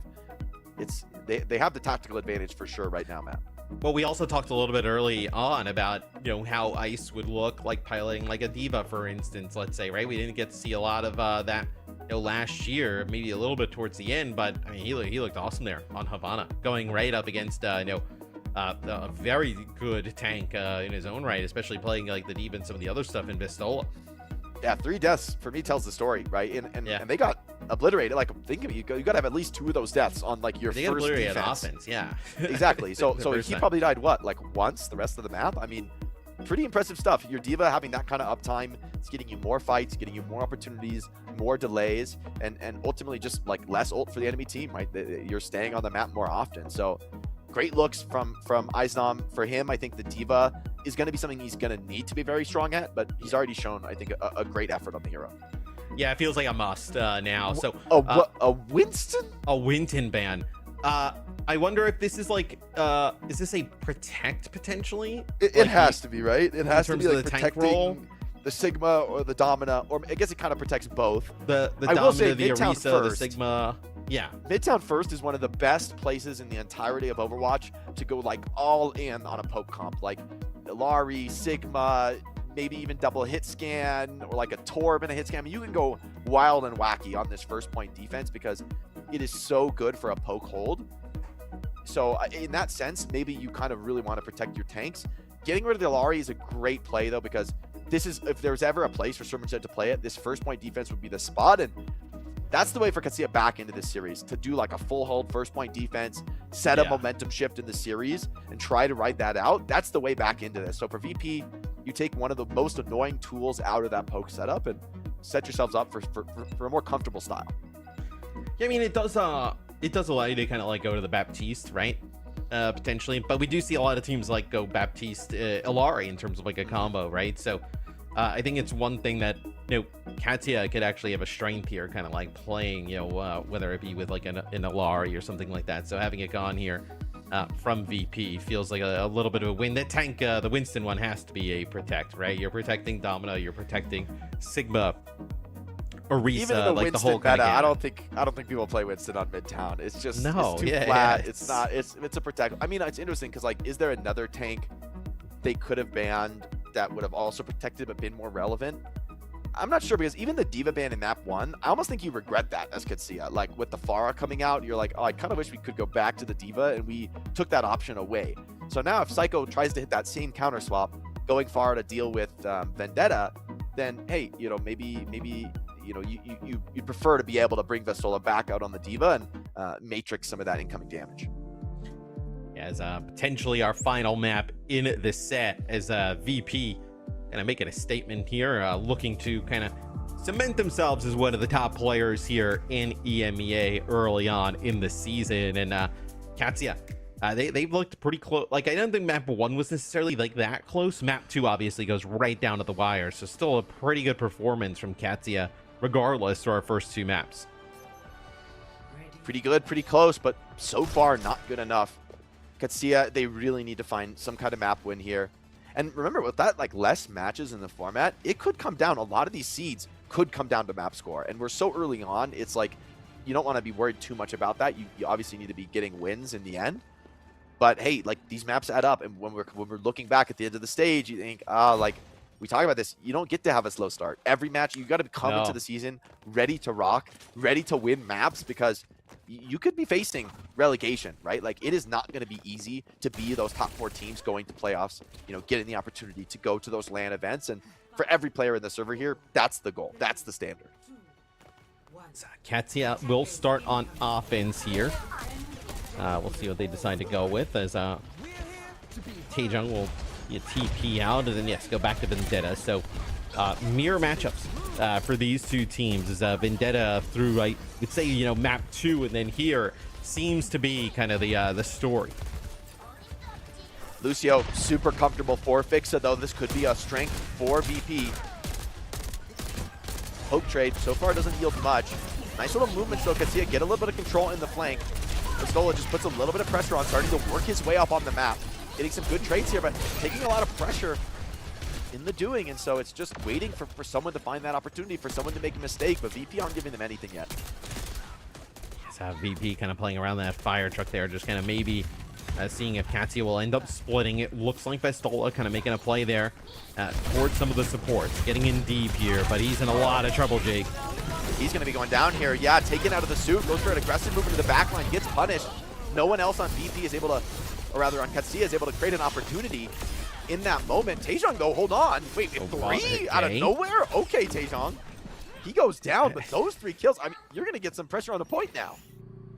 Oh yeah, I mean, you know, you have Sermiched here. He can obviously TP out. You're going to see at least if you can get a tick, right? Probably as soon as you start to see some players move out, yeah, he's going to TP out of the way. But still, a tick here on that first point. Huge off of some of those kills from Taejong. Aid now, powerful position on the high ground. Something you might want to think about dealing with. Taejong, big overhead crit there on the Diva. Pulls Eisner back down to earth in a terrible position. And this Vendetta from Katia is getting it done almost single-handedly on this first point. I mean, dude, Taejong has been sick in this series on the Vendetta. That's going to be the first checkpoint there for Katia, really off of his 3K and then being able to get that first checkpoint. They come back into the fight. Pistola switching over to the Domina, and then you're able to kind of take that with relative ease as it's going to be Kepster here. Using the override protocol, they're trying to isolate Taejong as the rest of the members of Katia back up. They do deal with the Vendetta, but you're going to have a 2-for-2 trade here. I think for Katia, you're going to be happy to take this. Much closer spawn. And an ultimate had to come out from Kepster just to get that losing trade. I don't think the carp really stopped. I mean, it was just on that default roll through the doors there. So a great offense thus far from Katia. And remember, it's their defense that we're really scared of for the opposing team. So already great looks. Virtus.pro need to find their footing and quicken this map. Yeah, do you think we're going to see any changes here from VP? Would you swap anything up here? At least, I know, maybe not right now, right? You're going to come out and at least fight this here, but looking forward. Here comes the living weapon from Aid. Zones players back off into the spawn, so VP just have to let the cart roll through all of this. Maybe happy enough just to save their own skin on that one. But this is going to turn into a 1-fight point. Crucial moment. Sermiched going to open up first with the rush. Responded to by Land and Incline. No one really finding that big value yet. Taejong ultimate doesn't get a clean connection. Although he's brawling in the backline, and Diva potentially going to struggle to stay alive here. Fixa has to deploy the beat. Slightly better beat from Dala, but Pistola taking the brunt of the pressure. Where's the support on this Domina? He needs everything, but he can't get it in time. The Diva bomb zones the opposition away. Sermiched and Aid, though, finding their mark into this one, and now has to be a desperate stall for VP. Fixa getting absolutely run down by the Vendetta. Then the boot comes in to finish the point for Gala. So a little bit chaotic, but in the end, dude, Taejong lives to tell the tale. Yeah, I mean, Pistola so low. It was a great sound barrier there by Gala, able to keep him up. And then I know Pistola trying to use kind of like the Domina ult just to kind of look at, you know, buy some time, being able to kind of like make VP worry a little bit, but they kind of like group him behind, I know, where the payload, kind of like that little barrier that spawns up there, and they're able to deal with him. But still, Katia clutch out in the end. No changes here from Virtus.pro. They're going to still kind of roll with this comp. They're going to mirror outside of the tank roll for now. So Psycho does have the Vendetta ult. Pistola dangerously low yet again. I don't think they're going to be able to capitalize, though. A lot of low players, though, and as they start to step back, it creates opportunities. VP, though, I don't know that they want to cross the threshold of this choke. Just kind of comfortable to hold these positions with their backline. Taking those trades. That big ultimate expenditure from Katia means they don't have any easy tools to open up with just yet, but as I say that, living weapon online for Abe. See if the override protocol can find some kills. Diva up in his face, but Eisner can't really stand the test of time in that position. Jericho using everything to stay alive, but Landon runs out of gas. And still Abe hooking up in the sky. Fixa shreds of HP. Ultimate from Psycho. Doesn't look like it's found much of anything. And it's a clean fight for Katia. Only the override protocol deployed, and a late death for Ice Gnome. This could be the map. Yeah, I mean, you're going to not probably have Ice Gnome back. coming forward. I mean, Landon has his Kitsune rush, but who is going to even get the benefits of it as see Fixa knocked up into the sky as he's trying to come back out onto the spawn to get a touch, and that's going to be Katia completing the map with 3:01 in the time bank. Another great offense from them. Yeah, an even better one. I mean, like this is Havana if they kept the pace from the start of that first attack. And it's kind of shocking, right? Because VP have just been adapting through the series. They find their way in. I mean, I'm still a little scared for Katia because Virtus.pro found their way back into Havana when it looked incredibly dire. But that's about as good as it gets. And in a series where you're down 2-0, it's the moment somebody had to come up big. Taejong with that big triple kill on the first offense. Really got to give him a ton of credit on the Vendetta on this map. Absolute difference maker for the team. Yes, another great offense there from Katia. Let's see if they can hold on. D is Kepster's found the answer, Matt. Kepster's found the answer.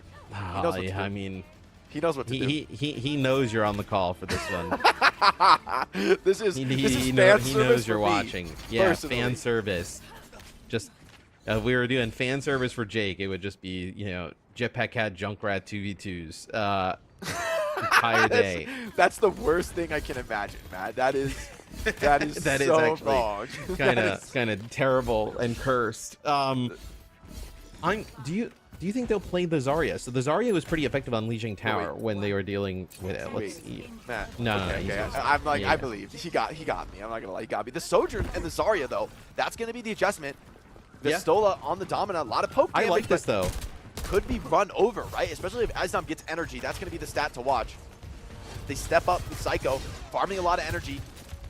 Gonna take that reset, and Azdam happy to build this one up. Has already stepped up to the fire trucks, taking some strong position. Domina's gonna drop down and commit the shield, making things a little bit scary for these attackers, but yeah, Azdam does drop, just can't get the support landed under too much pressure in that moment. And at this point, you're maybe looking for a trade, but it might just have to be a reset. Yeah, I think you're looking for a reset here as everybody into the alleyway is not going to result in anything good there for VP. I think you're trying to also, like, Emery, the one thing I think you can say is, like, doesn't have, like, great escapability. Like, where Taejong is able to just get right on top of Kevster. Now with the Sojourn, like, you can kind of create a little bit of space there. And then I think the Zarya also, like, you're not going to have Isom getting chunked down on the Diva here. Going to be able to use these bubbles, especially when the Vendetta gets close. In theory, but it's a map with a lot of wide open space. Not the most comfortable kind of a position for Zarya. See what Isom is looking at his POV. Hard to find targets. Cycle kills Gala, though, and that's a big opener. See if he can find more. Kevster, though, strikes on the Taejong, and the two biggest threats off the field with that aggression just being neutered. No Lucio, no Vendetta, no way to really get in. And VP takes them 2 fights, but hey, that is a strong cap on Midtown first. Well, Psycho actually goes up into the sky and, enters in on the Vendetta. And the bubble from Ice that he kind of uses onto him, I mean, just gives Ice so much damage. And then with that, plus, some damage from Kev, they're able to finish off Taejong. And Vistola just kind of caught in the middle of nowhere, not able to do much on the Domina. So that's how they're able to break it here off of the start. Let's see how they kind of move here towards the second part of the map as Ice is all types of charged up, as Vistola has to be so careful. Yeah, I mean, the theory behind this dominant comp, I think, is that you have a little bit better poke, a little bit better value trade into the long fights. However, when the reality is scrappier, it looks very good for Zarya. See if this ultimate from Emery can find some damage. It looks like just a lot of feed into a Zarya bubble. He's trying to slip what shots he can. Maybe one last shot, but it's just ultimately into the tanks. No real effective damage there. Well, yeah, I mean, it gets some double support ult here. They don't actually deal with anybody, right? Kepster with an overclock as well, and now you can come back and fight this pretty aggressively. You see they just run right past Vistola's shield. No respect for the Domina shield. Just burn him down. Grab just mows down everybody. Serbajed's like, please don't forget about me too. And they finally deal with him as well. So VP will continue to get the car rolling. Yeah, just got to catch a spawn wave there, man. I mean, he's like, please. The rush trade is super scary, right? Grab, like, yes, the Domina ult has a lot of value. It can maybe deny, some potential combos, from those sound barriers, etc. But the grab, multiple players inside of a rush, it's over so quick, right? Vendetta just eats you up in there. Now, once again, Vendetta into the backline with the bubble. Domina over the top. Can he find connection here? The beat comes in to keep Kepster alive, and Kepster has an OC to continue to play with. Isom has found Gala, and there's not going to be a beat for the defenders in this fight. So, an absolute blitz of an offense here. Katia maybe they have a touch here, but it's going to be desperate. Eisnom holding them at the spot here with the choke point. I don't even know if you can get to this. Vendetta's going to think about it. Taejong thought about it, but then decided not to. Yeah, has to, I mean, understandable, but I mean, VP once again, right? They find a little bit of an adjustment. The Zarya bringing that aggressive pace and starting to worry about Katia. We haven't seen much of anything on the defense so far. I mean, is this Havana again? I mean, that's like what it feels like, man. That's kind of what it's starting to feel like, where VP, they kind of like, you know, a little bit sleepy on their first defense. Katia obviously plays tremendous. And then after that, it is all VP as Landon takes out 8 at range. You also have an OC available here if needed. It's going to be a sound barrier. They want to get aggressive here if it does Katia. That's a desperate beat, and it's not going to find anything. Kevster's going to chase now with the OC. Pistola down, playing on the corner with his Vendetta ult, trying to get cheeky, and they will be able to drop the overclock. Eisnom needs a bit of extra support. Landon feels the pressure, has to commit the rush to keep this Zarya up. And eventually, it feels like VP will outvalue, but I mean, well done by Katia in the scrap. However, that is extraordinarily expensive. 3 major ults Use a living weapon too. I mean, that dude, Yeah. they do so much here. I mean, you do have a rush to hold with, but remember what happened last time with rush into the grab. Will it be enough to overwhelm VP? Eisnom, can he find the connection on the grab? For Pistola, it's got to be scary. As Zarya, you have essentially nothing to do with the enemy Zarya grab. It's a tough swap for Pistola. He has to get through a tough spot. Forces a rush out, and you're going to step forward with this rush. You could be walking into a death trap. Grab comes in. It's only under Pistola, so an ideal defensive situation, but the damage is just too much still. The other players on Katia find the opportunity out of the grab to clean up the backline. So really well played by Katia. They sacrifice the Zarya, but it pays off. Yeah, that is huge there for Katia's chances here on the defensive side of things. You do have a beat coming up. Eisnom also able to make it out, so he's going to be able to hold on to some of that charge coming into this next fight. Sound barrier, you could get quite aggressive, but it's not like that you're playing the dominant and it's just behind the shield, just waiting to die. The Zarya, you can back up, you can kite it, you can use your bubbles. It's a little bit easier for Pistola to play from this. They're going in anyway. They're going all in on Pistola. They sense the bubbles pop. No, Eisnom splits off. He finds his big connection into the backline, dropping massive damage, but the follow-up isn't there. A bit of split targeting, but Katia so low across the board, and the supports can't get there. No one can touch the point, Matt. They were low, but that is a miscommunication. Someone's got to die for that and take the gamble, but nobody finds that read in the moment. And I mean, yeah, you have a time make advantage for Katia, but recency bias, not it's much. a painful one. Yeah, and one thing you highlighted on Havana, it's, really you're looking at Pistola and Eisnom in terms of the deaths, right? Even with Katia having a great offense, Eisnom still only 4 deaths to Pistola's 7, so I think VP doing a great job, just kind of like charging down Pistola whenever they're able to kind of like see him with her. I also think a part of it plays into the fact that Pistola is trying to play the dominant here, right? Now, when Pistola gets pushed on, there's no really for him to go, right? Relying on the supports is going to keep him up. I also think for VP, I really want to highlight the support line. The rate of them getting picked first on support, I don't know if it's happened yet. I mean, maybe it's must have happened once or twice, but I feel like I have not seen it in my memory.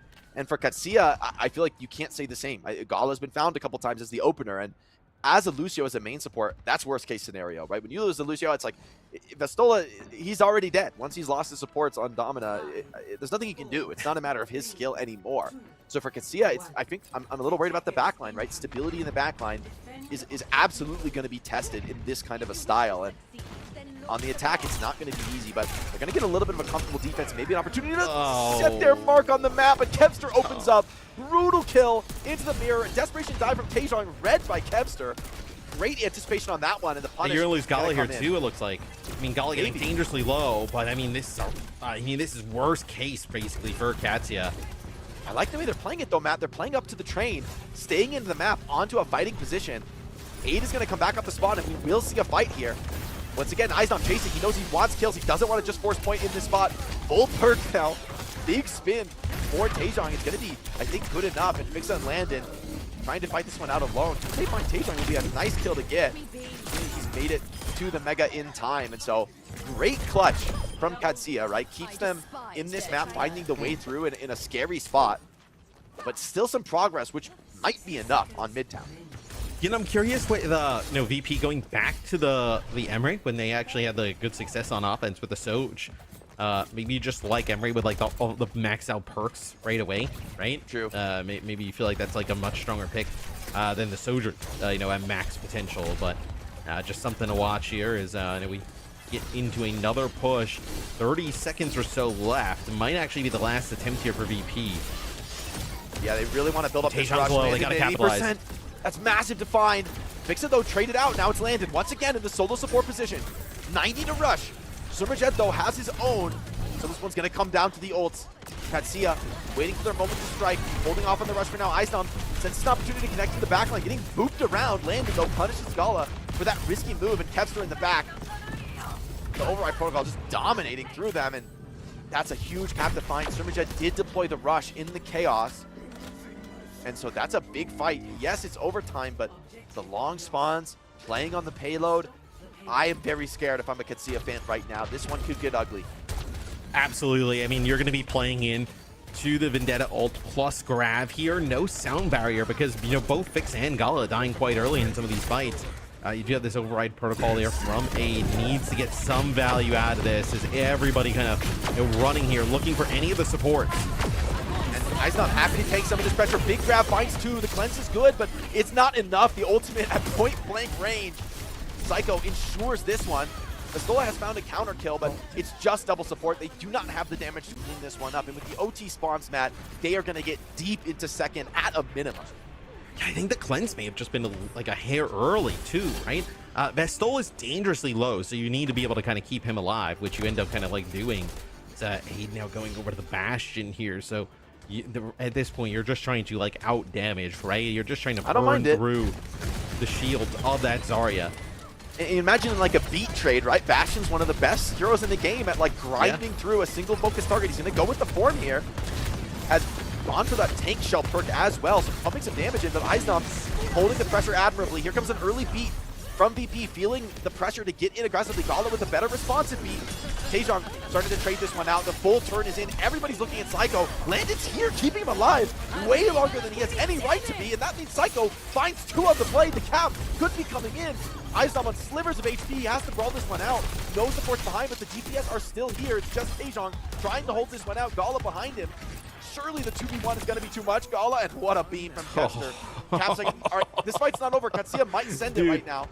Yeah, I mean, there's an opportunity to, right? I mean, Kev is just trying to actually stay alive here. Is just one Suzu not able to keep him alive. As now players just kind of like falling onto the cart here for VP because they need to obviously keep this one going. Now you lose Landon. I think you're just going to see them push up. Yeah, Fix is not able to touch, but still very good push there.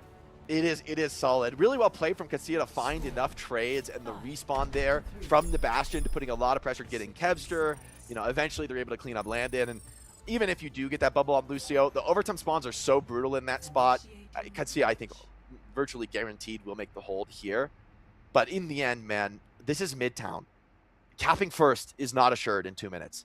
Bro, you know, much less getting through second. And there's even going to be that one final overtime fight for the defenders on third. Yeah, these two maps have been quite brutal, I would say, for Katia, in the sense that their offense was unbelievable on Havana. It was great here on Midtown, and then it just seems like once like VP has an opportunity to kind of like settle into the game, get a little bit of a download on what Katia is trying to do, that's when VP just starts to take over. But if you're Katia, you have to kind of look at like some of the positives in the first half of these games and at least take those moving forward, right? As I mean, they looked lights out. If you just watch the first half of Havana and the first half of this, you'd be like, they're like world beaters. I mean, that's how good they look. Dude, what a sick play, by the way. Landon in that overtime fight on second gives his life to TP into Psycho, who's getting 1v3'd in a small room.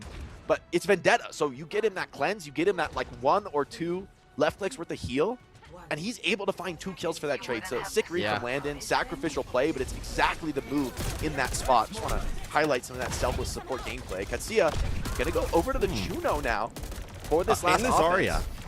Yeah, so I kind of like this. It's a lot of direct heal for Zarya. Vestola's going to have a lot of resources to play with. But the speed, a little bit more versatile for Fixo. See if that ends up paying more dividends. I think if you're VP, you're just focused on getting this first fight, right? Like, if you get this first fight, you get it to like 1 minute and 30 on the clock, you feel pretty good. Good damage from Aid. Finishes off Psycho on the exit. Player advantage. Virtus.pro still healthy with their remaining defenders. but a 4v5 is big. You're able to start pressuring the point, but VP, same response, right? They're willing to give up some ticks. They're going to play for that final fight. Izum, 100 energy needs to be kept up here, but Taejong hunts him down with the bubble. Great catch from Katia. That should secure them this first point. Couple VP players, just stragglers now around the edges. Kepster just gives his life for a moment of hold. That's what you needed to do to keep this game in contention. You've got a couple minutes to work with now in second point. And I kind of like that this Juno Kiri adaptation. It's a little hard to imagine how you ever get through Vistola's health pool. Yeah, I mean, we'll see. Katia looking like they're just trying to take some of the high ground here. The swaps from Katia. Let's see if they do end up paying off as the Psycho goes over the top, gets the benefits of the bubble, not able to find anything as Taejong as well goes in dangerously low. Both Vendettas get. This is a game of farming up that Zarya energy before the fight. VP, I think they're going to be very comfortable on the high ground, but that's a massive find from Aid. The grenade from downtown takes down Landon. One of those rock-solid supports from VP dropping. You see they have no interest in the fight without a Kiriko. I think this is absolutely the correct call. But the map is going to pretty much come down to this next fight. Well, 60 seconds on the clock. Katia have a bit of room to work with, too. Katia able to brawl it out here, Jake. Like, you know, having that orbital rate is going to be enormous here. As Aid goes up into the sky, gets the living weapon there. As Psycho does find Taejong. That is a huge pickoff. And Vistola has to give his life, or rather, Vixit gives his life to Vistola, going for that deep dive. One down for each team. Ultimates all coming up at once here. VP, big stack. First off, it's going to be the Kitsune rush from Landon. A lot of power on cart from this one. The Ray and rush, though, in response from Katia, and Vistola just cuts down all comers. Grab comes in, but Vistola absolutely unafraid of it, not taking a shred of damage. Here comes the beat, but it's into the full grab, and they are just going to get absolutely shredded in here. Matt, living weapon, Kepster knows he is not going to get another fight into this one. And although there's still a moment of defense here, the fact that the defender spawn falls back, this one's done and dusted. Katia should be getting this map guaranteed and sending us deeper into a series that looked like it could have been over in 3. I mean, it looked like it could have been over in 3. You could also make the argument that, you know, Katia could be up 2-1 here in the moment. So, Katia, they keep themselves alive here, and it'll be a Katia win here on Midtown. So, they get a first map in the series, 2-1 still, though, in favor of VP. But easily, I mean, you look at Havana, right? You could have saw a very similar result as we just saw in Midtown. So, Katia not out of it by any stretch of the imagination. I like the Vistola Zarya. It's one that we haven't seen so much of this series, but I think that the double flex support in this particular configuration is pretty cool. Like, right? Like, to see Vistola in the full grab, inside of a rush, mind you, and I don't think he ever loses HP. Like, their heals are just way too much to deal with the Zarya. And we've seen before throughout this entire series is that when the Zarya is like the last man standing with high energy on the field, like, God help you as a defender. Like, you just aren't going to be able to clutch out against this hero on high energy with supports behind.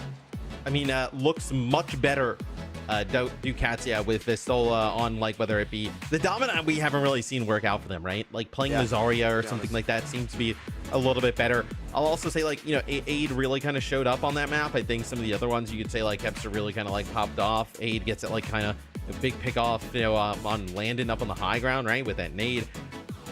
And then, although, like, more deaths on the Vendetta, it just feels like Taejong has been so disruptive to what VP wants to do, right? I think, like, the difference between him and Psycho is, like, really only, like, 3k damage, but then, like, you know, the 2 or 3 deaths. But it feels like, you know, every time Taejong is in the back line there, something good happens for Katia. It's like another reason to play the Zarya too, right? Like, more resources for Taejong, like, unleash this guy, because he already is starting to feel like a real centerpiece of the team. And in these Vendetta comps, you know, unlike other flankers, I feel like Vendetta, you kind of want to go heavy on this hero. You don't want to, like, make Vendetta do too much work on the objective or, you know, hold these crucial corners. You kind of want her to be the tip of the spear, to be, you know, leading that aggression in, finding you some big damage or cleaning up what your hit scan or your Zarya can deal. So there's a bit of a blueprint here for Katia, but so far in this series, I mean, it's hard to bet against VP because, remember, this is 2 back-to-back map picks for Katia. Now VP, it's their series to lose. They've got 2 powerful picks to send it to, and they can kind of control where we go, the direction. Like, they haven't used the Vendetta Bam, right? No, that seems super scary. That should be first thing gone. Get it. I feel like you got to, like, go to Flashpoint and get rid of Vendetta, And I'm a little scared because that's been the obvious core of the success now for Katia. Yeah, if you think back to like map number 1, right? We didn't see a ton of Vendetta. We saw, it was a lot of like, I know Farah. We saw like Tracer, Echo. Like that's where, VP looked their absolute best when Taejong wasn't going crazy on the Vendetta. Ever since that's kind of been entered into the series in map number 2, it has been really close between these two teams. Obviously, Katia do a decent job on Havana. Their offense is awesome, not able to hold on and win that one, but they're on Midtown able to take it. So if it was if I was VP, you should get rid of the Vendetta. Whether it's this map or the 5th game, I think you can make the argument, right? Do we want to save it in case it goes 5? Do we want to use it here? Like, how do you want to play that? But I think if you're VP, you kind of use it here and try and close it out. Yeah, I mean, I feel like you never want to save something in reserve when it comes to bans, especially in map score, right? You want to win this 3-1. You want to end this here and now. And you want to strike hard and fast. Like, there's no reason to hold back. You have another chance if you do lose this map, but that's when it gets scary because it is going to be your strongest punch here in map 4. And it feels like Katia, hey, if you can survive that, get a map win, we could be in a very scary series for VP where you felt like this was your series to win. You felt like you adapted, you overcame on Havana. You could find yourself in a weird spot. They're going to go for Runasapi.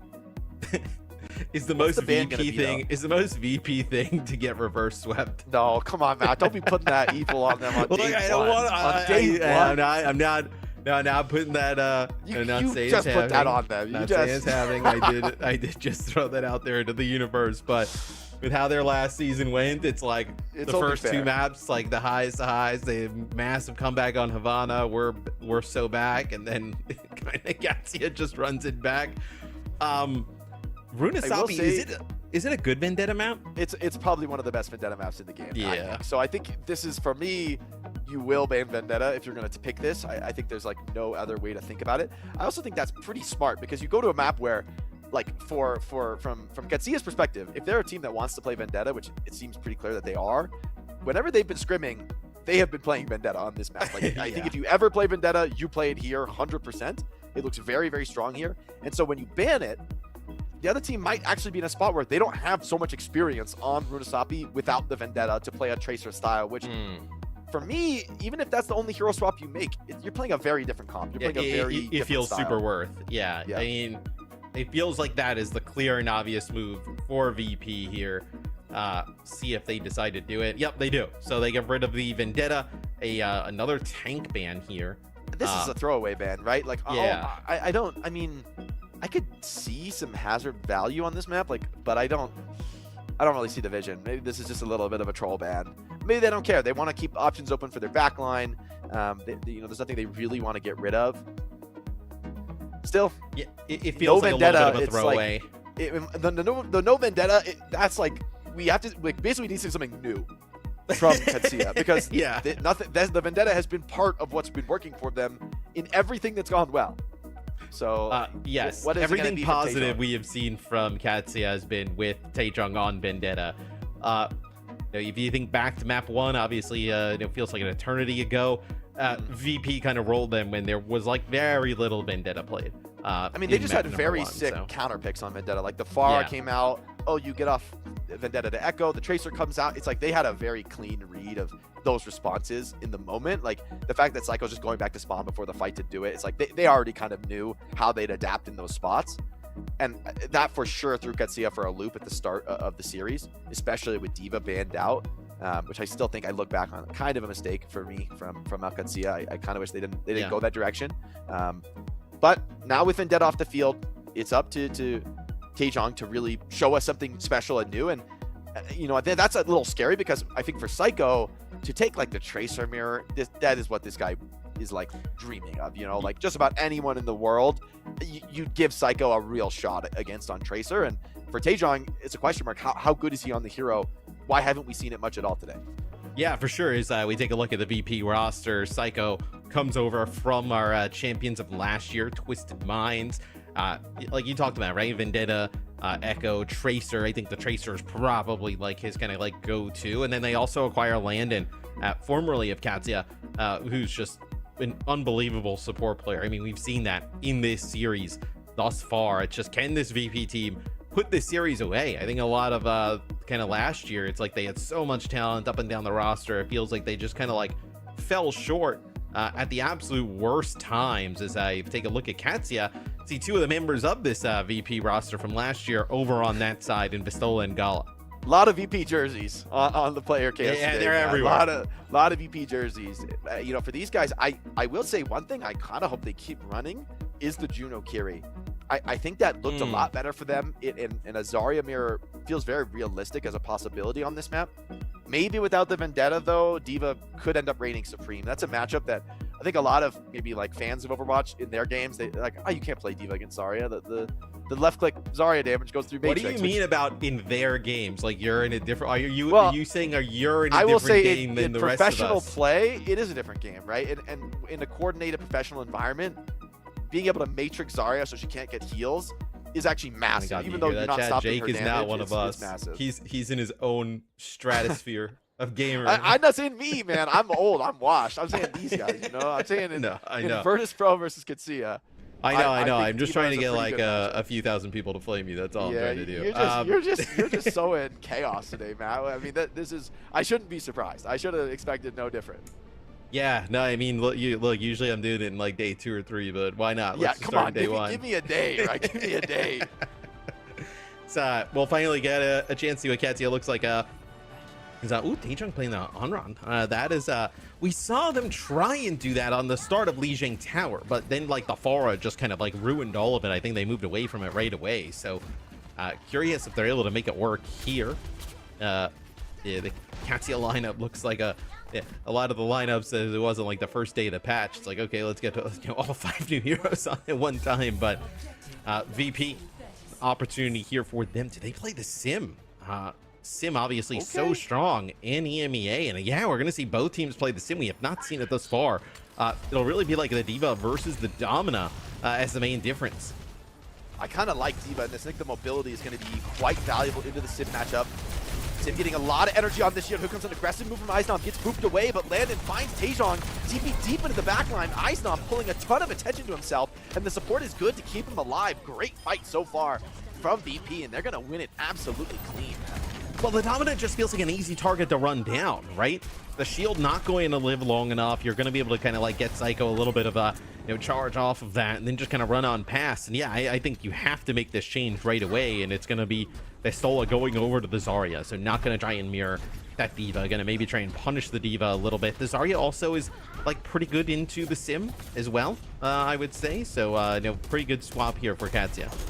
Yeah, it can be, but it's also hard to see. How do you get the energy on Vistola, and how do you avoid getting run over? TP into the backline, great catch, sending in Eisnom, tactical nuke into the backline, and now Vistola getting run over. Bit of pressure, though, onto Eisnom. He's got to be careful getting around this corner, but kidnapping the cart away is exactly what you want to do here as Virtus.pro. Everybody's low, but there's no punish from Katia. They can't really rush forward, and VP are able to get back up to a comfortable health pool, and capping first point, no contest. Katia, they really need to win the fight here, but they might get cleaned up, man. Yeah, it's such an odd spot here for Katia to have to fight out of. It's going to be a sound barrier here for VP as they push on forward. They deal with Taejong, they deal with Vistola. Now they're going to go back. They'll keep the bot moving as they're looking to pitch a shutout here. That's on a blistering Runasapi pace, man. Yeah. We're what, 2 minutes into the map, and they're past the checkpoint. You're going to have the with rush a here full as well. bank of ults, other than beat, right? I could see how essentially the same, but Vistola's a little bit too far away from grab to really be thinking about it, at least early on into the fight. This low energy Zarya doesn't warm up that quick. Massive nade pressure on Gala. Has to just, oh my god, he's just gone. And this one is just an obliteration. Katia 0 purchase in another team fight on them. I mean, have they? We need a quick tab check, Matt, because I'm pretty sure this is a 0-kill game from Katia. Mean, every coach looking at Katia now and being like, so maybe we should ban Vendetta in one of the games. That might be a good look. Let me write that one down. You might be able to be a pro coach, Matt. You could have what it takes. Adier comes over the top, though. The Sim wall is going to make it very awkward for him to layer that damage in. Rush as well, creating a bit of space. Eisnom's deep in the backline, but the self-destruct when he loses his suit is going to be very awkward to deal with still. Grab from Vistola, just too much for VP. They get wiped off the map, but 122 meters on your first real push on the map, Matt. And you can't be asking for more than that. No, it's as good as it can go for Virtus.pro. I think you can decide now, like, do you want to make any changes? Because you really had no option to kind of respond to this Zarya, and it looks like they'll just kind of continue. Right, as Taechung rounds the corner, gets quite low. Him and Aid need some healing because these front spawns still coming in here for VP, so they all die together, right? They're going to have this front spawn. They're going to be able to contest right at mid-map. Yeah, and look at this. I mean, Katia kind of pushing the bot, but in a little bit of an awkward spot, getting angled from multiple directions. Icenom, though, hold on. Gets just bursted out of the suit. Psycho falls, and awkward hold here. Maybe VP trying to do a little bit too much too early. And a mistake from Icenom costs him a team fight. That gets Katia back into this game. Well, Ice was trying to, like, play over by the bot and, like, contest it before a guy and I got back to the middle of the map. And then they were just, like, sim turrets directly behind him. I think, like, I didn't think he didn't really expect it was, like, the beam plus the turrets, like, when he was rounding the corner, that he was going to get demeched from it. But this sets up Katia. Maybe you can get this checkpoint, right? Beat here available for Gala. Yeah, see if you can beat aggro. It's pretty hard into the Diva. She can just fly away. Turning the corner is going to be one of the more awkward spots on the map here. They go for a TP to rotate around, taking a bit of a stronger angle now onto the Diva, denying her that ideal corner hold. A couple of turrets just cleaned up, and Aid has a nice little bit of room to work with here. Playing this one slow and steady so far. Katia holding onto that beat. Fix is close, but they're just going to yield to Cap without fighting, choosing to wait for those ultimates, getting the tools they need to really contest this one. VP, here comes Overwatch Protocol over the top. Some big damage deployed. Gala responds with the beat, though. They're going to charge back in. A better beat, though, from the defenders. Masola's starting to drop low. The rush has to come out, and the counter living weapon. So big ultimates drops. Him landing, wants to respond to this one. Keep the fight going. He will with the rush, but a big heavy shot is good enough to take down Landon. And the fight looks extremely good now for Katia. The sim wall to end it. And that is what? Dude, they going to run this one all the way back? I mean, the late rush from Landon, I mean, I like the kind of way to potentially turn it. They were just so low from the living weapon damage that was coming down from Aid. So, I mean, now you have Grav here. There's no support ult on the other side. You're in a spot where you can actually kind of end up potentially taking the lead here if you're Katia. I will say you can TP out of the Grav. So there's a pretty powerful counter to the Zarya ultimate. If you can just hold on to this TP cycle, thinking about this sim wall, but a little bit too much range to cross here in this moment. And they're willing to play this one slow. They do still have the advantage, despite losing a few fights, right? They can play defense here and drive this one out. They're going to TP Izam into the backline, but they've already lost one. A grab in onto the backline, and that's going to be another cleanup fight for Katia. Crushing through, snowballing this one, and maybe overplaying that, losing the sim so early, not getting the wall off in the fight. And if Katia take the lead, this one has turned in one of the craziest 180s I've seen of this up. In 2 minutes. Literally in 2 minutes, we go from 122 to 0 to basically now Katia having an opportunity to take the lead. Wall. It'll be, yeah, that's a really nice wall, kind of splitting up everybody. It's going to be Gala using the sound barrier, though, here, trying to keep Katia alive. Vastola doesn't get the beat, so he has to fall back. You still have the lead, but you're very low on VP. The sim wall drops. Icenom steps up. Rather, Vastola does. The bomb has to come down. Do you get the lead here? You've got to hold on to this point. Vastola trying to force the issue. Has found one kill. A lead snatch is done. Gala with a great move to secure that one.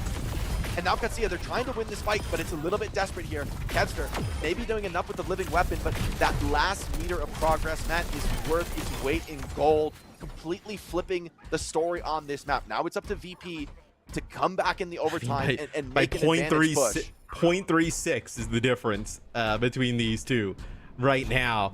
So Ice is going to go over to the Ramatra. So we have not seen the Ramatra at all in this series thus far, but probably if you want to stand toe-to-toe with the Zarya a little bit better than the Diva.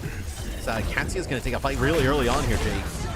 A beat comes in, but the living weapon is going to start chunking through that sooner rather than later. Landon going to double down, though, with the rush. Katia low on the supports, but they're staying alive so far. The Ramatra pulling them away. The card has been stolen, but Bixa kind of caught in no man's land there. Didn't see that rotation coming from Katia. He's flanked and pressured, and now Icenom lacking a bit of the support. The backline starting to crumble, and this is turning into a great one for Katia, denying the quick run back. I mean, that's been the story of this map so far, but the momentum swaps have been broken. I mean, this is miserable for VP. I mean, it looks like you are going to be cruising to a W there. 122 meters to 0, and Katia just runs it all the way back. And now Katia with an opportunity to get even a little bit of more progress, right? Grab sim wall. You're going to end up with a sound barrier here. You can get quite aggressive if you want.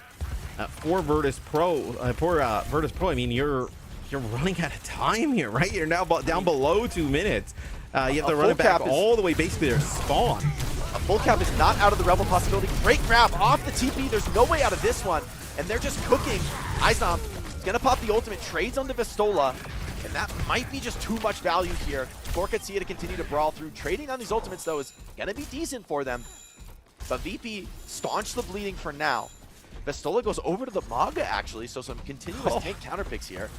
It does feel like a big fight, though, there, Jake, right? Because you end up investing the beat as well there for Katia, so you're going to have an opportunity for VP to have an extra support ult here towards this like later half of the game.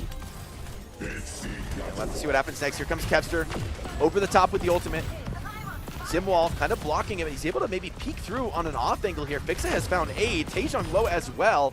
That's the fight that I believe VP were exactly looking for. Iznom does drop. It's a nice little trade to find. Can Vistola grab one more? That would be something nice to write home about, but nothing else is found in this. And Iznom should be able to get taxied back by Fixa.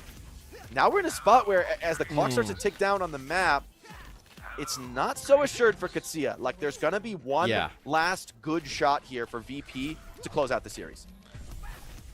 You know, it feels like for Katia, right? You're relying on this. No, it's going to be like a Kitsune Rush plus the override protocol there from Aid on the Emery. It's going to be a Simwall that comes in here really early. It's going to be Sermajed using that Kitsune Rush. They need to keep Vistola up. He's taking so much damage here in the rush from the Ram. Yeah, way later rush for Landon is going to absolutely outvalue here. Aid even dies, beamed down by Kepster from the low ground. The ultimate not meaning much, and the lead is retaken once again. VP from the first 2 minutes of the game now to the last moment. It's their turn to look at a full cap, and these spawns are so painfully long for Katia.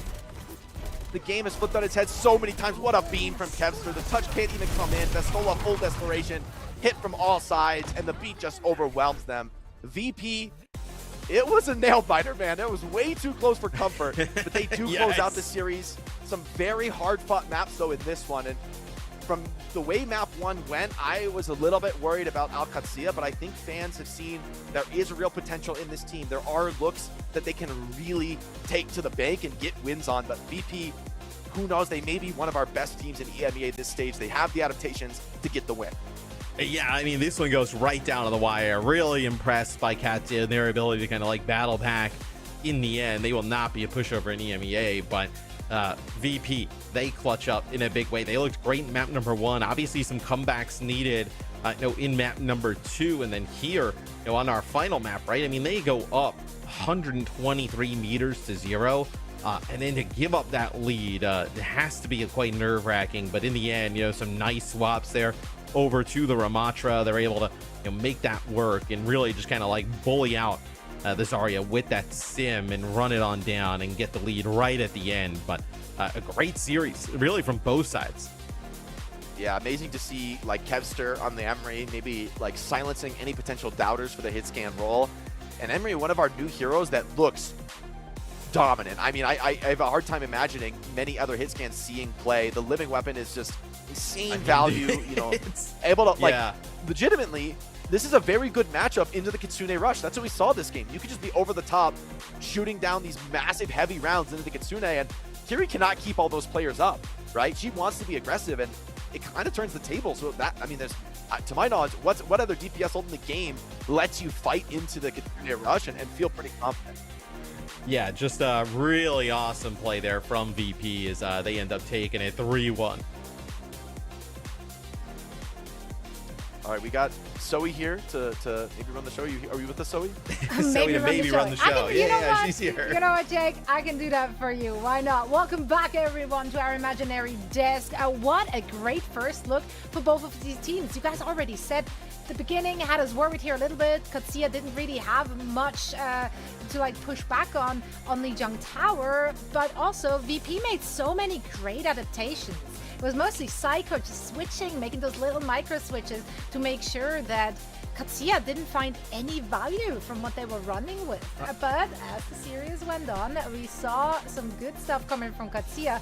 Their offense on like both maps, Havana as well as Midtown, were really good. I'm very excited to see what these teams have in store for us for the rest of the season, because it's really clear, like, the fundamentals are there. And they're just looking for, like, little mistakes that need to be fixed. Like, some things haven't quite been figured out, haven't quite clicked yet, but this is just the first match. Well, and Katia looked really awesome when we saw Taejong playing the Vendetta, but you look at that final map and without the Vendetta in the mix, right? They're right there in terms of like being able to play. So may have just been a little bit of a slow start. I think also like pretty difficult to bounce back from, right? Like you feel like you probably should have won Havana. You end up clutching up on Midtown. Like this series could have definitely have gone 5, right? Definitely could have been a very close series, and I mean it still was in the end. It's just VP seems like they had all the answers. They did indeed. We talked, or I just mentioned the swapping from Psycho. And we do have Psycho joining us now for a quick chat as well. So let's bring our guest of honor in after they're getting their first dub on the board in this season. It's going to be just the voice of Psycho, who will remain a mystery to us. Psycho, can you hear us? The voice. I can hear you guys. Just the voice. Yes, we can. We do. We love hearing you. We love seeing you as well. So get on that webcam game, my friend. But let's talk about this match, Psycho. You switched team this year. Last year, of course, you did reach the pinnacle by winning the World Finals. But you did have to like navigate rotating rosters, right? Shared playtime that you have there. Now you're a permanent starter and a vocal point for your new team. That means it's a guaranteed key to the car, if you will, every single match day. Does that change your, I guess, mental approach or your confidence when you step onto our imaginary stage? Not really, because usually, like when I'm in, like I'm fully focused on that, fully confident all the time. So it doesn't really change if I'm like a permanent starter or not. But obviously, it's nice knowing, like I'm always in. So that's always nice. Yeah, Psycho, I gotta ask. Obviously this series kind of goes like it's obviously really close between your two teams here, you and Katia. Just kind of like what impressed you about their squad, and then also like with the change down to 6 teams and not that many games in relegation, how has that impacted like your kind of sense of urgency on some of these game days? Yeah, I mean that's a very good question. If anyone like watched last year when I was in Twisted Minds, we never really took the regular season that serious because it was guaranteed that we would go to the playoffs. But now with only 6 teams being in the circuit and like every team in EU being very good actually, like if you look at the rosters, like we need to take every game super serious and we're fully locked in. Yeah, it's great to see you guys lock in a win. I mean, I kind of want you to take me through some of the maybe the feeling in that match, because map 1, I mean, it kind of looked like, hey, you guys might run away with this. Like you kind of just served up some domination. Your swaps were like very clean, very rehearsed on Lijiang, and you guys didn't really have any trouble on that one. But you had to do some real heroics on Havana, and then again on Runasapi, where it looks like you guys just have it locked in. Like surely you win from there, and then you have to make like that run back into overtime. So, I mean, you guys are all vets. You guys have been in those types of scenarios before, but were you expecting like that kind of a roller coaster game on day 1 here in the EMEA? Yeah, no, honestly, I'm a bit disappointed with our performance. I thought the series would go more like map 1. Obviously, it didn't go that way, but that's okay. We can go back and review it and work on the things we did wrong. I do want to say, they're the only team that plays as much Domina as they did. So they caught us off guard with like some of their compositional choices, like the Riss on Havana and just in general the Domina. So I'll give them credit for that. And yeah, we just struggled to adapt. And yeah. Yeah, we got a good look at Domina and also, of course, Emra, lots of Vendetta in the mix as well. What are your thoughts in general on where the meta is settling right now? Yeah, it's very interesting. Like when we go back to the bootcamp, it looked like Diva, Lucio, Curie, like Trace or even Vendetta was like permanently meta, and you could only play that comp. But now in scrims, it's moving more towards Zarya Vendetta again. It just seems like the safest comp. So yeah, mostly like Zarya Vendetta. Obviously, sometimes you can play, Pharah instead of Vendetta, like I did on Lijiang today. And sometimes, obviously, with bans, you can ban the comp. So you just ban Lucio and you play like Juno Kiri or you play Wuyang Kiri. So there's a lot of things you can do with bans. So there's not just one hard meta comp. But I think if there's no bans in the game, I would say Zarya Vendetta is the current meta. Yeah, I did like to see all the adaptations from your team, but also from Katia today. I'm very interested to see where this is going to take us meta-wise. Psycho, thank you once again for joining us for the quick chat, and have a wonderful rest of your day. Thank you guys for having me. Goodbye. Always a pleasure hearing from Psycho, world champ, by the way. And now with VP, they're getting the first up on the win. Not as dominant as he has hoped, but lots of glimpses of domination were there for sure. They did have the right answers, lots of swapping around, lots of adaptations from both teams really, which should make us all very, very excited for what's to come. Yeah, it definitely looks like a fun meta. It's great seeing, I mean, Vendetta, you know, is not in our latest new batch of heroes to Overwatch, but right, still like a fresh face, a top-level competitive play, and looks to already have staked her claim here, not only at the top of talent, but here in the OWCS. Jake, a little lore expert there. Oh, come on, you're not a lore expert? Are you not a lore enjoyer, Are you Matt? not? Are you I am. Come on, you got to be a lore enjoyer. You can't even be talking smack on me for that. He's a drop enjoyer. I know that for a fact. Facts. And you know what, Matt? You are in luck because once again, if you're connecting your Battle.net account to your Twitch account, you can start earning right now. Is that a esports loot box I see at the very end there? Yes, sir. That's what's Yeah, up. I got the stream up on my other monitor. I'm farming. I gotta get these drops. I mean, Farming. I've been slacking. I didn't open the stream. No. So my bad, that's on me. But you know what? We're gonna head into a short break in a bit anyway. So that's when I will be doing that. I encourage you all to do the same and get your fancy, shiny, all new drops today. We can manage that. We've got a lot of games to come because this was just match 1 that is in the books. We're about to get you set up for our second one. Our current world champions from Twisted Minds will be going up against one of the fan favorite Frenchmen. It's the Team Peps squad. So please don't go anywhere. We should be right back.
Welcome back, everyone, to the 2026 Overwatch Champions Series. Zoe here together with Matt and Jake, and we're about to set you up for our second match of the day. This one will be featuring our world champions. Twisted Minds are coming into this season with very minimal changes, but the one change they did make already had a massive impact in the preseason bootcamp. They added Jwoo, and man, is that a lot of firepower to add. Yeah, I mean, it's a great addition for this team, right? Plays a lot of the same things that we just saw, like Psycho playing, in the previous series. The one thing that is funny that Psycho did mention is like, with Twisted Minds, we used to take like the regular season a little bit lighter. You can't really do that now. So I'm curious if we're going to see like a different kind of regular season Twisted Minds, right? One with a little bit of like a more sense of urgency. But when you take a look at this roster, I mean, so strong top to bottom. I can see it both ways, honestly, for Twisted Minds, right? Like, on the one hand, they can't take this lightly. Like, there are very competitive teams. EMEA looks like a very stacked region right now. Like, it is a scary one. You do not want to be, giving up anything. However, there's a long road to be played, and for this TM team, I mean, to see them in anything but a serious contender for another world championship would almost shock me. So I feel like they have room to play with. They have room to find where Jwoo fits in this team, and I'm sort of hoping to see the Vendetta based on the last match. Like, it's a hero where you can have really huge impact on that flanker role, and I mean, for Jwoo, that's what I want to see. I mean, dude, Jwoo on those type of heroes in combination with Quartz is so filthy. Like, you are just screwed everywhere you go if you're on the other side. So, do you guys think Emery's I'm excited to see that? Quartz is playing Emery, or you think he'll go for a classic Sojourn? Ooh, yeah. I mean, with the way that things are going, you would think like Emery, right? We see like literally everybody playing I don't think they swapped off, but other than Sebastian. Yeah, and I mean, we saw a little bit of Soj from Kev. Honestly, Quartz is almost like in the realm of player that like whatever he kind of wants to do, you're kind of like okay with. Yeah, you trust it. Yeah, like you don't want a coach to be telling Quartz which hits get to play. It's like, nah, like you just. Well, lucky for him, he doesn't that's have why, one. That's why he doesn't have a coach. That's what I'm saying. Ain't You no don't one need a telling coach. you what to do. Just put this guy on whatever hits you and he's feeling. Everybody pick heroes to support that and like play around it. I also want to call it the support line just monstrous. Like Funny Astro, I think like very serious contender for greatest main support in the game right now.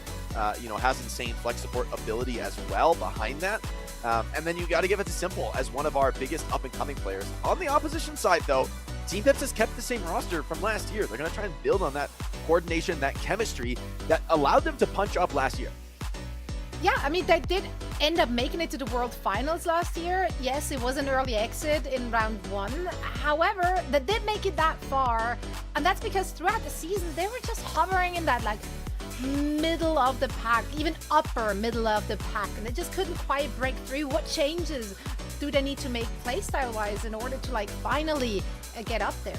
Well, I think what you're hoping is that there's enough talent on this team with more time with them being able to gel, they can hit like another tier, another level, right?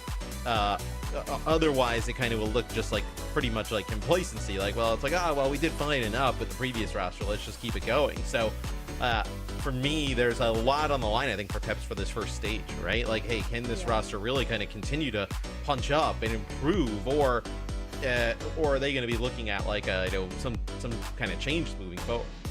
Yeah, I mean, they have to punch up very high today as they are facing off against Twisted Minds in their opening match of the season. I feel like if we're looking at predictions for this one, should probably go Twisted Minds way unanimously. Yeah, what? It was like 29 and 3 or something in their last few series. Yeah, I've taken those. You know what? There's some true believers out there. Like, hit us up in chat, Team Peps. Let's go, Allez Bleu. You know how it goes. So we're rooting for everyone. Obviously, I'm all about participation badges. Jake is like, no, not me. I'm rooting for everyone, but the fans have their teams. Like they're gonna pick a favorite here. As they should. And that's awesome, though. Team Peps is a partner team too, and that's awesome. But we are getting ready. I think the teams are actually already getting us settled into our first map. So please walk us through the map set as well as our hero bands. Well, we'll jump into this one, Zoe, and I think we couldn't be more excited to see our current reigning world champs back on the stage, day 1 of OWCS 2026, and it's going to be an opening ban from Team Peps, actually. It's going to be the Pharah, and in response, TM take away the Zarya, so it signals It's TVNT. They probably want to just rock out with this diva. They look so good in this comp. And one of the interesting things when we look at last year, like as a whole, EMEA was really like the ones that kind of set the meta throughout the entire year, right? And I would really say it was like Twisted Minds in last year's Katia roster that did that. So I think a lot of teams going to be looking at like Twisted Minds, like what they're able to do, what they're able to play, what their kind of like what their read is on the meta at the moment, which could kind of shape how some other teams kind of view themselves and what they potentially can do. I mean, like this last year in Overwatch has been the peak of the like historical performance for EMEA teams, right? Like in any time since the release of the game, right? Since like 2016, since the very the only beginning. time you can make an argument. But yeah, true. That's like you gotta go to like beta to really find like that same. When there are like era 9 again. heroes. Exactly. So it's a totally new modern era for Overwatch, and with all these new heroes, I guess that's the question. Now EMEA, I'd say they're the region to beat. They're the they were top 2. Yeah. And so will they continue to set that meta? That's sort of the burden they have here. Willis though is going to come out on the hazard, something we really haven't seen much of today. See if it pays off for Team Peps on this opening mid fight. Yeah, I mean it was like kind of his go-to throughout a lot of last year, and the TVNT will pilot the diva. We see him do this, really all the time. We were talking about what his Quartz going to end up playing. He's going to play the Emerald, so that I think tells you how strong that hero potentially is. That Quartz is able to do so, and it looks like we got Simple with streamer mode on, so that is Simple. His talent is tops. Oh god, dude. Come on players. All right, we'll see if Simple can get it done on this one. TVNT already finds Stiff, and Team Peps kind of split apart. With this hazard, it kind of feels like you have to go all in and find some quick kills, and we can spend some time with the Quartz POV. I am not mad at that. Let's see what he's got on the Emery, man, on these retakes. Like, now that you have some space for Quartz, Jwoo up in the front line brawling, it is not a comfortable place to be on the other side of. Like, what can Peps find? They have to make this hazard work. Like, if you don't find something quick, D.Va is absolutely going to outvalue. And Hazard, if it's not able to get in and get like a little bit of like a burst in combination with here, probably Dip, right? You're in a lot of trouble. So Team Peps does put some damage down on TVNT, but he's able to get out of the way. And now everybody healed up here for Twisted Minds. His both supports working towards those ults. See if they're able to find something here. Beat for FD is online. It's a very early beat. He's farmed a lot of that. Dip super low. Needs the beat. Comes in just in time here. Living weapon from Quartz. Starting to chop through that beat, and Vendetta is deep, but even with the sound barriers, he still goes down through that. It does cost Funny Astro his life. The rush is out from Simple. A better rush from Zerion, though, despite actually turning in favor of Team Peps. Still a 4-on-4. Twisted Minds may have lost the fight, but they really haven't yielded much position. It's a truly expert play, as they're going to be right back into this one. Oh, and you lose that T-Gun. You're going to have Funny Astro coming back with beat. This is going to be Twisted Minds able to take this back really quick, as that's going to be the sound barrier. They're going to push deep. It's going to make Zoro's like very difficult trying to get anything with that living weapon. Not able to do so. TVNT right in his face with that sound barrier advantage, as Twisted Minds will flip the point right back. They are just moving different right now on TM, man. Like, it's such a clean look so far. The one good kill that goes against them, they give the absolute minimum, and in every other case, they take the absolute max. So for Team Peps, see if this downpour from Willis is able to find something. He has some very powerful tools to respond to it. Quartz just somehow kills Zerion on the walk-up with the assist from TVNT. TVNT looking for more, hunting down FD God. In trouble, caught in the corner. Funny Astro finishes off his opposite number. And there is, I mean, Team Peps just held to the spawn doors right now. Yeah, no. It's unfortunate for Peps, right? Twisted Minds will do this to a lot of teams. It's just kind of the first game in the year here for Peps. Not the opponent you wanted to see. Maybe you want to let the meta develop a little bit more, get a better read, but now it's going to be Team Peps trying to get back out here through the choke. But you see how aggressive Jwoo is there with TVNT. They're just trying to lock them in there. And great split, though, from Peps. They stay alive for the moment, but Quartz still finds Dip. Funny Astro takes down Zoro, and it's just all TM in the feed here. Team Peps rather forced to just come touch the point, get the flip, and the position is just untenable from there on out. Willis, you'll grab the kill, you'll pad the stats, but for TM, man, no question about this round. And I think what Jwoo kind of unlocks, well, I think it's like kind of it's really a great spot for him, and it just kind of fits so seamlessly, right? Because like they know exactly the heroes, like he's going, like it's not a mystery for him, like maybe like it was at times last year. Is Funny Astro the only death here for TM? at times last year of like what Jwoo was going to play and how they were going to kind of like work it around with him and Kev and Shockwave. Like it is probably extremely clear of like when Jwoo is going to play and when Yubi is going to play, right? Like there is no mystery there. A complete role focus from Jwoo, knows exactly the type of play style that they kind of need out of him. And we already know the type of talent this player has, and now with like that much of like a role focus, could even kind of take it to a next level, especially with this roster around him. We're going to go over to the Diva Mirror. I think this is wise, a little bit too spacious of a map for Hazard to really feel affected. TVNT with a better rollout, though, a bit of a dominant position on the outside of the map. Dip goes down, can't quite get the heals from the supports in time. And Jwoo is just going to keep up on the aggression. Pedal to the metal now.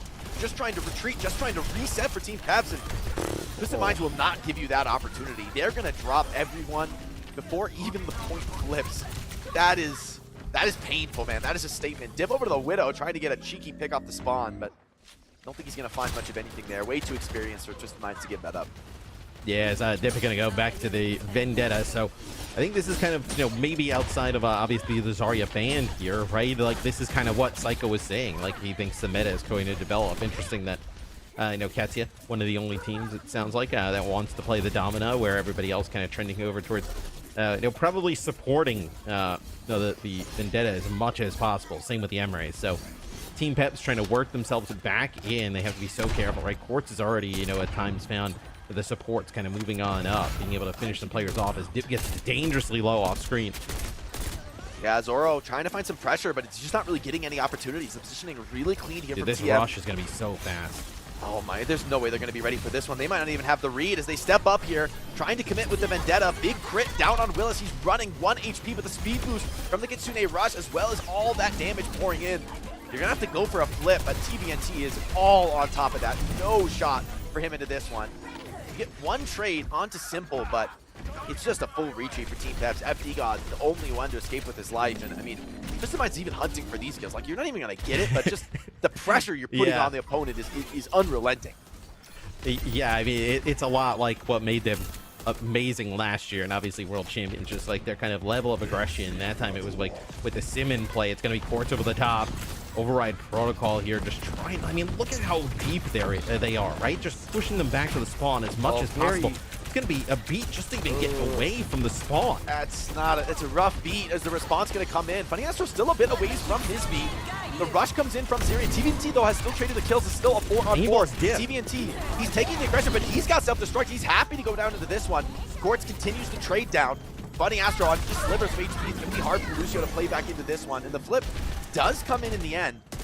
I mean, all that poke pressure you were taking does yield a faster beat for FD God, but in the end, now you have a beat to retake. Willis with the self-destruct, though, could be kind of disruptive in the front line. Yeah, you can just run them down. I mean, with how aggressive they are, okay, that's huge that Zoro's able to find Jwoo there early on the entry, because you're going to need like a 3 or 4 fights to go your way here for Team Peps to get back into this. You're going to need some early pickoffs like that. So they do find Jwoo. That allows them to build a little bit closer to the support ults, but still behind. Yeah, they need to find some kind of a cheeky kill here. The bank is really favoring TM, and they're playing with incredible pace. Right back into this fight, taking the left side. Early beat from Astro this time. They're going to go deep. Dip on shreds of HP, surrounded, flanked from all sides. The heal is good, but it's just not good enough. The melee cleaving through. Still, that's so far the only pick in the fight. Team Peps might still have more to play for in this one. Willis with the self-destruct. Someone's got to come touch this point, and oh, it's really close, but he just barely gets the OT. But he does die for it, and without the tank, it's so difficult to get back into this one. FD God goes down the courts. There'll be no more beats into this one, and TM, another brutally dominant round, just pressing their opposition. Team Peps, few moments of like an opportunity, a window, little bits they can scrap back, but TM is just back in full force, man. Like, they have not dropped a single step. I mean, is it possible they're better than they were before, Matt? That is a scary prospect. I mean, at times it felt like they didn't utilize Psycho to like his full strengths last year, right? And I think it like kind of like the line between like when Psycho played and when Yubi played was like kind of muddied at times. Now I think it's clear like who's in, who's out. And to be able to play at this level of aggression, I mean, you see the damage from Quartz there. When he's given that much space by the amount of just aggression from everybody else, I mean, good luck, right? 17-0, almost 11k damage. Yeah, Deathless on Emery, that's a little scary. I mean, he's just living through everything. I will say Zoro is giving the damage right back. I mean, he's just like a little bit behind, but just he's under so much overwhelming. pressure. Exactly, the team pressure. He just doesn't have the space. He's even with the more deaths, right? He has overall almost as much damage. So still, like individually, I like what we're seeing from a lot of these Peps players, but the whole is greater than the sum of its parts right now for TM. And honestly, the sum of its parts is pretty dang good, man. And I mean, TVNT feels like an awesome, tank pairing here with JWoo, because like TVNT is not scared on the D.Va whatsoever to get in the mix. A lot like how Ziad was last year, just like does a great job of like knowing the exact limit, right? Like I felt like Ziad and TVNT were able to push D.Va to the absolute limits of like her HP pool and being able to survive at times, or it seemed unreal that D.Va was able to survive through some of the damage and the aggression, and to combo that with JWoo and how he wants to play. It's a really just embarrassment of riches here for our world champs. All right, Team Peps, this is going to be their opportunity to strike back. As far as map picks go, I mean, we really didn't see much daylight between the two teams, at least in the stylistic perspective, right? They more or less mirror matched it up. I mean, Willis on the Hazard, I could see that as a sort of particular strategy for Mecha Base, all those small little doorways that Hazard could block off. Like, I could see the vision, the argument for that. They went to the D.Va pretty quick, though, and they don't seem to be uncomfortable on it. But it's almost a scary spot to be of, like, are you just going to go pound for pound with TM? Like, you almost want to have something wacky, some sort of cheese cooked up, because you don't want to go pound for pound. Unless you're chalking it up and being like, look, we just want to see where we're at. Like, TM is the bar. How close are we to the bar, right? TM might just sweep everybody in EMEA. So a loss here doesn't really kind of put you on a weird footing with anybody else. And then being like, how do we attack the rest of the teams in the region? Because I think, like, to your point, if you were like, maybe there's like a, if you're really kind of game planning for them, there's some kind of like wacky map pick here, maybe like a vendetta ban, some kind of like pocket strategy that you think could give them some trouble. Yeah, it's a tall ask, man, for the coaching, for the players to like find the way to. I mean, TM, it's like they're just amorphous too. They're hard to pin down. Like, they look insane in these very fast-paced styles, but when Funny Astro goes, they go double flex support, and Funny Astro's on some aim hero, and he's just taking over the game. And like, you really, so far, the weakness hasn't been found in a long time for Twisted Minds. So you go back, look at that grand final we were casting at, and it's just, it didn't really feel like there were any ways through the armor.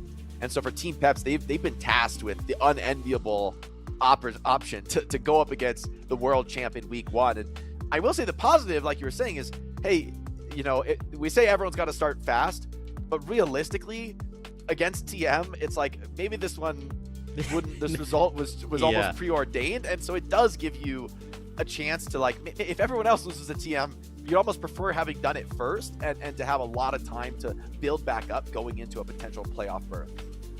Yeah, and you see that TM roster, everybody coming back from last year's, world championship team outside of Psycho being, having JWoo kind of sub in for him, and just, so much strength across the board. I think at times, like, we look at their damage dealers and we look at the backline, and like, obviously, world-class players, like TVNT in KSA over the last like year or so really stepped up in a major way, proving themselves to be two of the best tanks in the world, not just the region. Wait, look at Quartz's preferred Cassidy skin. That looks so much like Quartz. Yeah, he's got the mustache. He's got the mustache and the glasses. Like, I was looking at that. I was like, wait a minute, that just put Quartz in the game? Like, he got a skin? Like, what? Come on now. Also, Blizzard World, and they get rid of the D.Va. Very interesting here. Okay. Does this unlock some of the Hazard to play like high ground stuff? I almost feel like we're going in a Wrecking Ball direction, or maybe like a Sigma direction. Those are my thoughts when we take D.Va out of the mix. Taking out the Wu Yang though for TM, I believe, is a way to maybe like mitigate some of those super hard dive styles where the Wu Yang is like giving that tidal blast to a diver or a dive tank, and it's like incredibly hard to stop without your ults of your own, or even some characters, the ults just aren't going to be enough for that. Yeah. So it takes away, I think, one of those key combo heroes for a super fast-paced dive, which could allow for TM to look at something like a Sigma, which I think they'll also be very proficient and confident on. So I'm curious to see. I think this opens up a lot of options, and I actually like this for Team Peps. It's just enough off the beaten path to show me that, like, hey, there's something new and different here for them, like a look that they've planned, something, you know, maybe they expected at some point to lose a map in this series and have a pick. You know, maybe that sounds crazy. They're showing the hazard for now. Maybe it'll just be that. Yeah, I mean, that seems like what Willies would like to play. Twisted Minds, this does allow them, you know, we talked about, like, maybe it's like a you know, Sig, you play Domino, but this also, with now Zarya making it on through, right, allows you to kind of play this Zarya in combination with the Vendetta that we believe could be extremely strong. So I really like the Zarya Vendetta into like a hazard look, right? That feels like a huge advantage. Yeah, I think Zarya could get a lot of energy in this comp, and it's hard to see how you really deal with her. I will say, I think the Jagged Wall from Hazard, if you could split Zarya off from her supports, if she maybe only has one bubble or it's starting to run out, like, there's something to be said for that matchup, but you almost need TVNT to step somewhere out of turn, and I don't know that we'll see that. I mean, TM are so dialed with their positioning. They give nothing up for free. You got to earn it on Team Peps. See, Willies gets high ground, right? But just kind of like looking like, how do they even try and attack this, right? Like, it feels like the kind of counter with Jiwoo and these bubbles going to come right on in, but that's Zerion actually fighting Funny Astro at range, so maybe able to just break it with ease here. It's a great triangulation up to that high ground, hitting from all sides. Vendetta and Hazard collapse, getting a kill together. Clean little execution from Team Peps. Looks very rehearsed from them. The patience from Willis pays off, and that's going to be first cap, man. Obliteration, really impressive dive here. TVNT still with a bit of health and energy to play with. Almost surely it's going to be too much. I mean, a little scary how long he lives into that one. Jiwoo, though, is going to go over to the Pharah, which I actually think should be good in this matchup, but against Emery, it's a little scary to be on a flyer. Yeah, but this is very similar to kind of what we saw from VP in map number 1, right, on Lijiang Tower. They were able to kind of use this kind of Pharah comp against some of the Vendetta comps, especially without the Zarya in the mix. It was really easy to kind of deal with that. So let's see.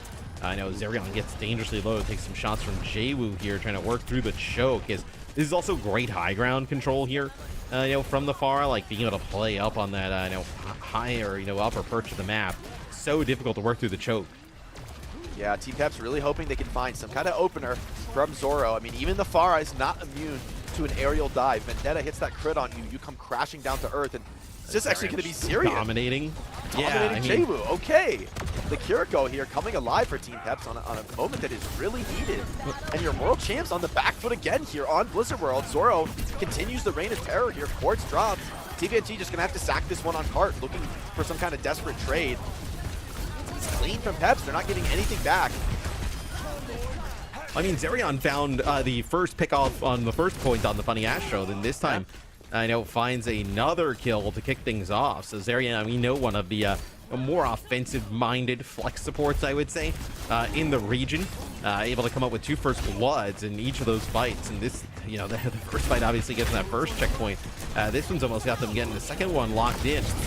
Enormous feet advantage here for FD God. Funny Astro still almost 40% away from his. Living Weapon, though, being zoned away by the rush. A better rush from Zerion, but the grab forces an early beat from FD God's very defensive. Jiwoo putting in what damage he can. The Override Protocol has just enough damage, even getting through the beat onto Zoro.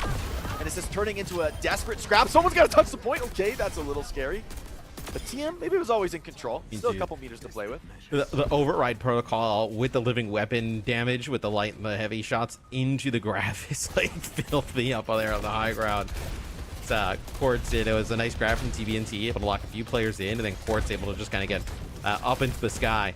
Now it allows kind of, you know, Jiwoo, maybe you can just kind of like solo assassinate a player with this rocket barrage, see if you can get just about anything with it.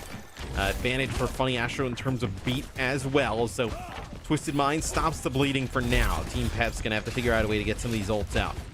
Yeah, it's almost nice just defensively. Like, how does Vendetta ever go in when there's a threat of just a quick barrage deleting you in the backline? Your block is not going to do enough against that. Here he comes up to the high ground. TVNT just disrespecting and ignoring you, keeping the backline away for now. That seems to be working here. TM playing with the space, but poking back hard here. Peps sent back to the drawing board on this one. They're still alive, but position really dominant for TM. Maybe the next attack could yield a little bit more. You really need Zoro to find some kind of big damage on this Emery to open up something to initiate for the divers. The rockets from Jaylu just keep coming, and I mean, Willis on the walk-up once again, just a couple hundred HP. Everybody just getting chunked down from Peps as soon as they kind of like show face, right? Whether it's like Willie's on the point, Dip, it feels like every doorway he comes out, he's down to like 70 HP. Just the Pharah damage coming down with in combination with Quartz as you see Dip gets there to the high ground. That's going to be that rocket barrage, and oh, the beat does not save Willie's. You do end up getting a trade though in terms of the tanks. Yeah, you might need to deploy this rush. Simple, it's your only ult to play with. Who's going to touch the point here with the Pharah instead of the Vendetta? It's not obvious. It's actually going to be Quartz stepping up in the Emery inside the rush, but Bunny Astro has already died into this one. You need your spawners back into it. An ill-advised wall ride from FD God, though, beamed down by Simple and Quartz together, and without the Lucio, it's a little bit scary. This kind of looks like full reset territory. Zoro is going to go over the top of the override protocol. But where's the damage? Looking at a Pharah up in the sky, long range, not going to happen. Rush on the point. Down for zoning players away. TVNT, though, cheekily in the backline, holding onto this cart. Team Peps ignoring, though, cleaning up the supports, the damage dealers, and eventually they'll force their will, getting through second point, but it was hard fought. I mean, it looked like for a bit, I thought Team Peps was going to like back up full reset, but then they use the override protocol. They get that living weapon of Zoro up in the sky. They have the Katsune rush rolling, and then the downpour from the hazard, and they're able to kind of just steamroll them in terms of having that 3 ultimate combination with nothing to answer on the Twisted Mind side. Yeah, TM now. Zarya hasn't been paying off as dominantly in this map as it had in map 1. Jabu, though, with maybe some more comfortable high ground cover to play around on this Pharah. See what Dip can do, maybe with the closer ranges. I think that's going to be the difference maker in this hold. TVNT with grab, though, makes any kind of hyper-aggressive move feel unlikely. Quartz also with great position, just lay in the damage. Conservative grab here, just taking the solo onto Zoro, but it's already traded with some aggression. And as the numbers trade down, it looks to be favoring Peps. That kill from Jabo is massive. 2v1 now for TVNT without too much energy to speak of. But this is a Zarya. I mean, this is far from a foregone conclusion, even considering the player advantage. FD God, though, moves away from the pack. Great play from the Lucio. And despite the grab deployed, it's actually Peps who come away with the fight win. Yeah, they've not really been able to kind of like, do you want to go back to, I was going to say like the Vendetta? No, it's actually going to be the Orisa. So Orisa really good here against like the Hazard, right? You can, spear spin him away, obviously disruption, with a shield, the spear charge, the throw. So see if they're able to kind of hold strong here. Still, a minute 24 left here for Team Peps on offense. As they've looked really, much better here in map number 2. I don't mind the Orisa at all, though. It's kind of that immovable object in the front line. FD God, is he going to go for an aggressive beat? Funny Astro stands ready to counter. Vendetta over the top, super deep into the back line, just with the rush. They can't get that last sliver of damage onto him. But so far, the rush has just been tied to TM, responding with a beat. Bullying back Team Peps, who are just in front of the living weapon. A much better beat from FD God. The barrage burned down. Beat defends that aptly from FD God, and Team Peps now in a 5v4, Simple with the rush. See if the override protocol over the top is good enough. Struggling to hit some of these flyers, but eventually Dip just cannot continue to evade. Runs out of skills. And Orisa still relatively healthy on point. Big downpour, but what a cleanse from Simple. Evades it perfectly. And it's got to be a reset for Peps. 30 seconds on the clock, and you lose Syrian on the way out. And I will say they had a really difficult time chunking down TVNT at all on the Orisa. He was basically like full health around the corner the entire time. Never really an issue losing that armor, as Willie's going to go switch over to the Zarya here. Last ditch effort, going to have those bubbles for Dip, who's getting very close to that Sundering Blade. Yeah, the spin could be pretty scary here. Terra Surge can be a threat in the overtime, right? You got somebody could be forced to touch through it. Dip comes in, has a bubble to assist in the back line. Terra Surge on point. Someone's got to stay on, keeping that overtime wick burning. Damage doesn't seem to have been enough to find kills, but Quartz uses the opportunity to take out Dip. Funny Astro, 85 to this beat. He's just desperate. He built this up. It should be a fight win. FD God going to go right now. Has to send it. Full committing, but the support is so good on a TVNT. He's staying alive through all of the pressure. Beaten one! And it just barely gets off in time. Oh, what a backbreaker. I mean, these fights from TM, like, that is something that so few teams in the world can do, Matt. Like, to live for, it's like 10, 15 seconds and just barely get the beat in time. You put that same test to almost any other elite team in the world, and it would be natural for them to just somehow, somebody goes down before the beat comes off. That's fully expected, and that they go beyond what's expected here on TM to make the hold. Well, TM has that look that we've seen from a lot of like top teams in the past, right? You think back to, Crazy Raccoon and Falcons and, the Dallas Fuel World Championship teams are like, they consistently pull out these fights that look unwinnable time and time again. I mean, right there, Funny Astro just playing perfect positioning, able to go from like 89% on the beat all the way to getting it there and doing a nice job with Simple being able to keep TVNT and the other folks alive while also doing it. I mean, that is the difference maker between, them and all the other teams in the region, right? Being able to kind of like walk that tightrope of being able to kind of like swing those fights that just seem unwinnable. But Peps did a pretty good job on their offense, Jake. You got to give props to Team Peps here. Playing that hazard with Dip on the Vendetta. They did a nice job getting close to a map completion. And they've shown that this is a legitimate comp you've got to be thinking about now, because some of those dives, when Hazard and Vendetta connect on the same target, there's a little bit of pressure from a Kiriko or an Embry from another angle. It is a remarkably hard thing to survive. That burst comes so fast. Even a Zarya like TVNT might not always have the bubble in the right place at the right time, especially if he's focused on getting his own energy. He's going to double down, though, still confident in the Zarya matchup on this attack. A lot relies, I think, on Zarya getting a lot of energy and having a long enough fight. I think Hazard kind of wants to find a pick off pretty quick. A bubble under Jaywu is going to get him in over to that flank angle. See how they decide to deploy that. Big pressure from Quartz on the Emery onto these high ground players, but Team Peps holding strong for the moment. And I wonder if it's going to be a little bit easier to execute this for TM on offense, right? They can be the ones that dictate the pace. 100 energy here. Oh, is everybody getting caught in the corner there? Is Jaywu up on the high ground going to get the benefits of a bubble as he dropped to the low? As I think just being able to set the pace, set the tempo on offense might bode a little bit better for this comp. Yeah, I agree. I like the Hazard on attack when you can pick and choose your moments to strike, and the defenders kind of have to hold a position and let you, get your chance into them.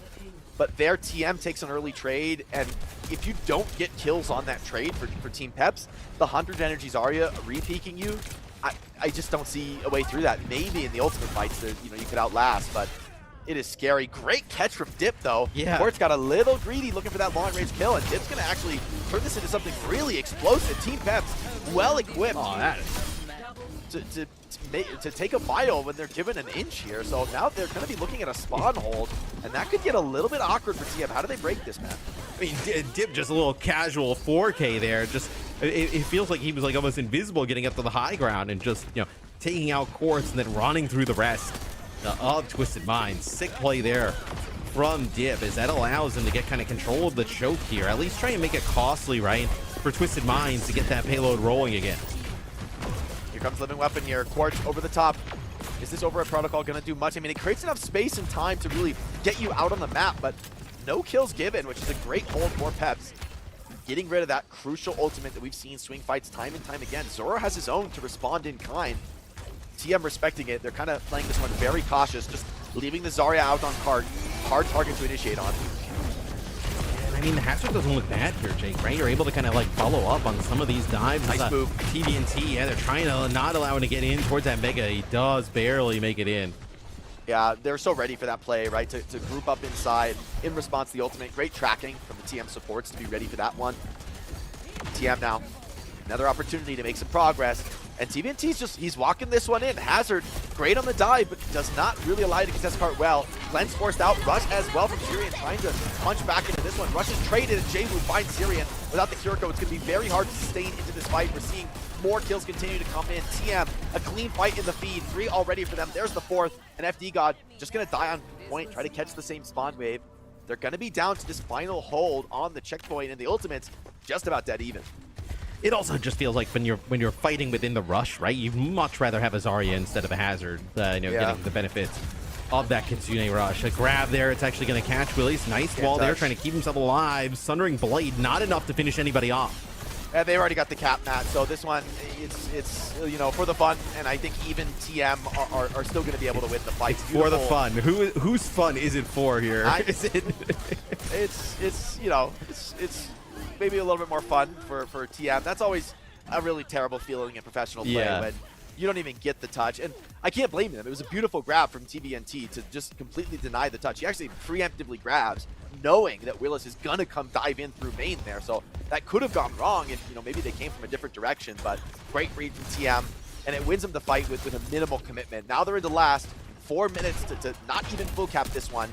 Team Peps with an ult bank advantage, but they have to be so clean. It has to be every fight, never yielding TM that economy advantage. You have both these override protocols, though, to potentially kind of like, well, not the one for TM anymore. Quartz just gets deleted there by Willies. The lead plus like a shot, right? Just he insta-kills him. But like when those sound barriers come down, right? Being able to kind of like chunk off some of that shielding potentially with that Emery ult. I mean, that's exactly the kind of fight you need for Team Peps, right? Finding these quick bursts.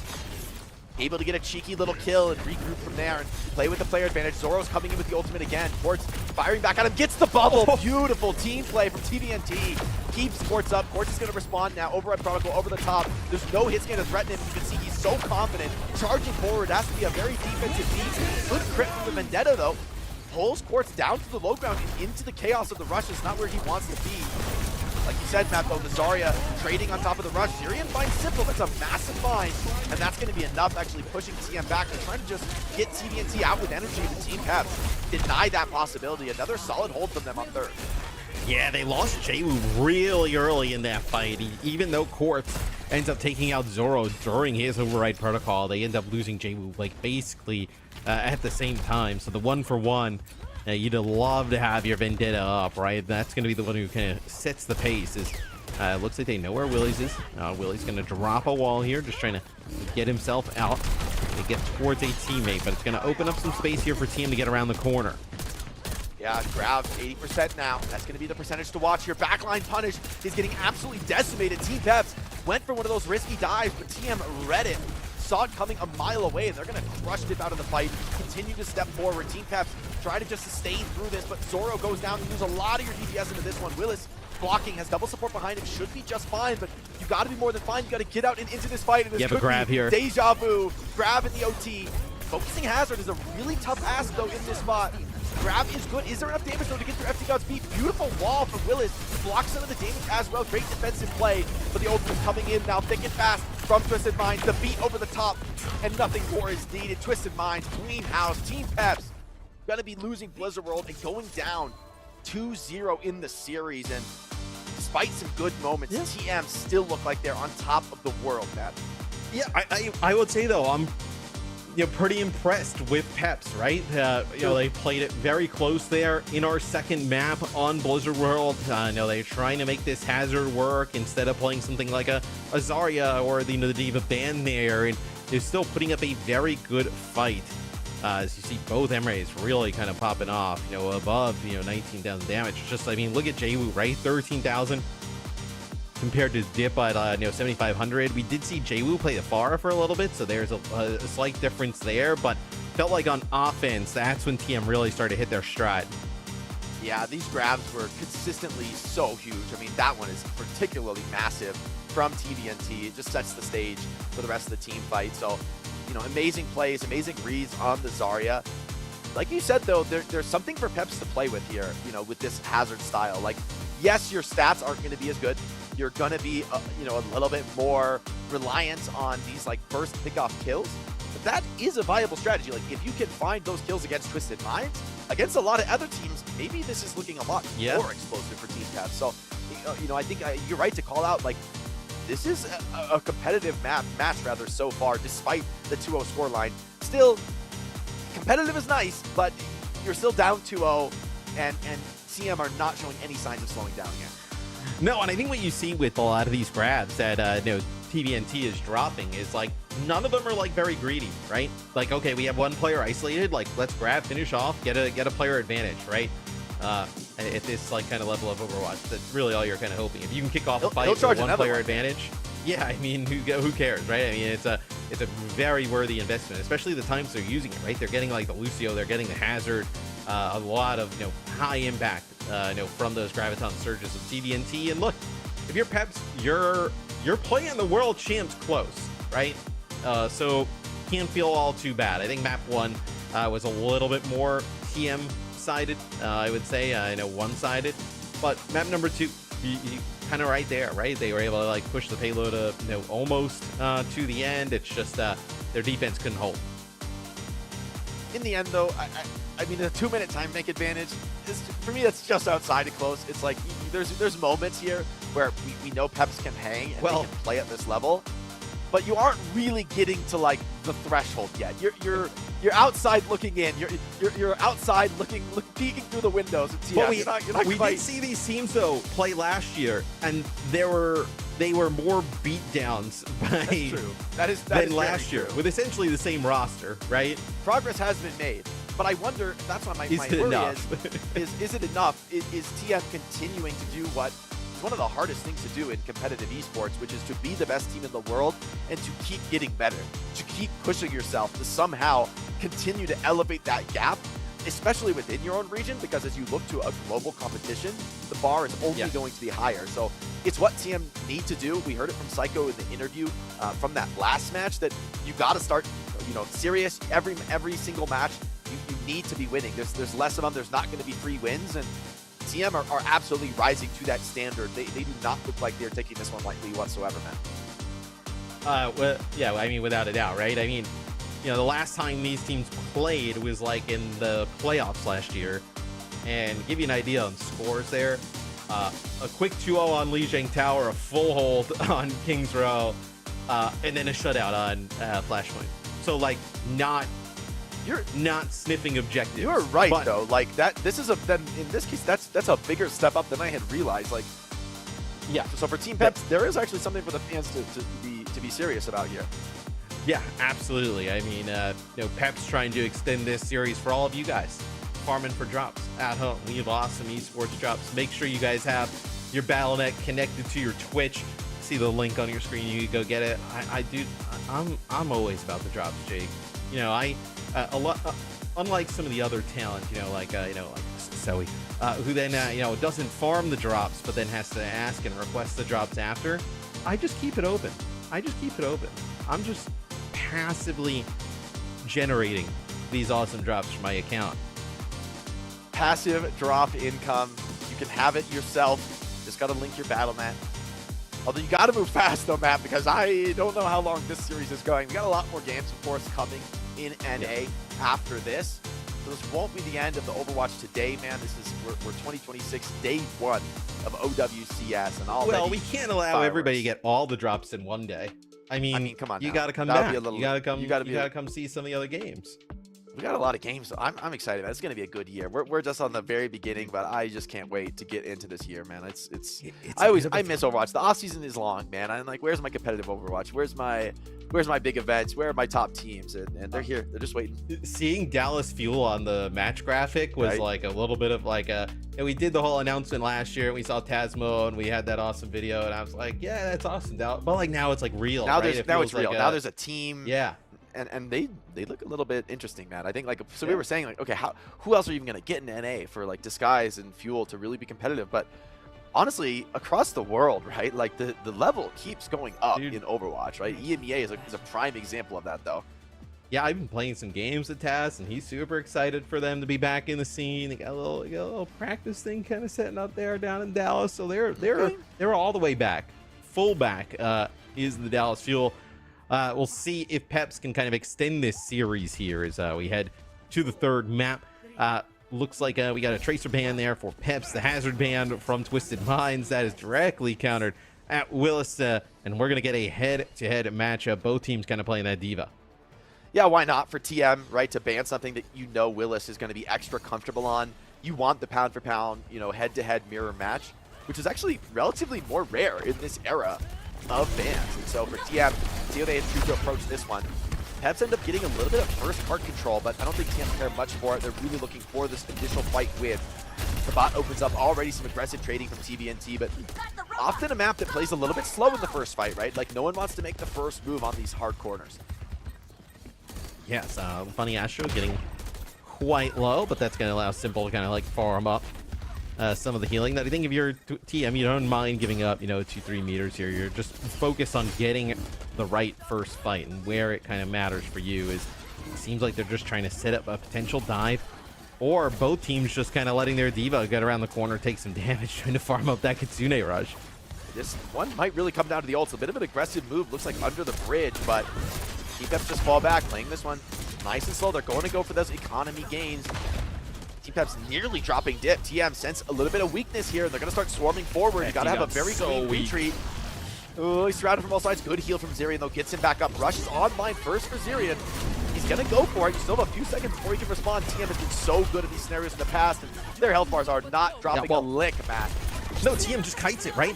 Because when the Kitsune Rush comes down here from Team Peps, as you're going to start to see a few members of Peps fall here, when they drop their rush, they're so weak that they kind of almost had to spend the first like second or two of the rush, healing everybody back out, and then by the time they're ready to go and attack, TM has already just kind of kited it, ran all the way away. So that's a really nice start here for Twisted Minds.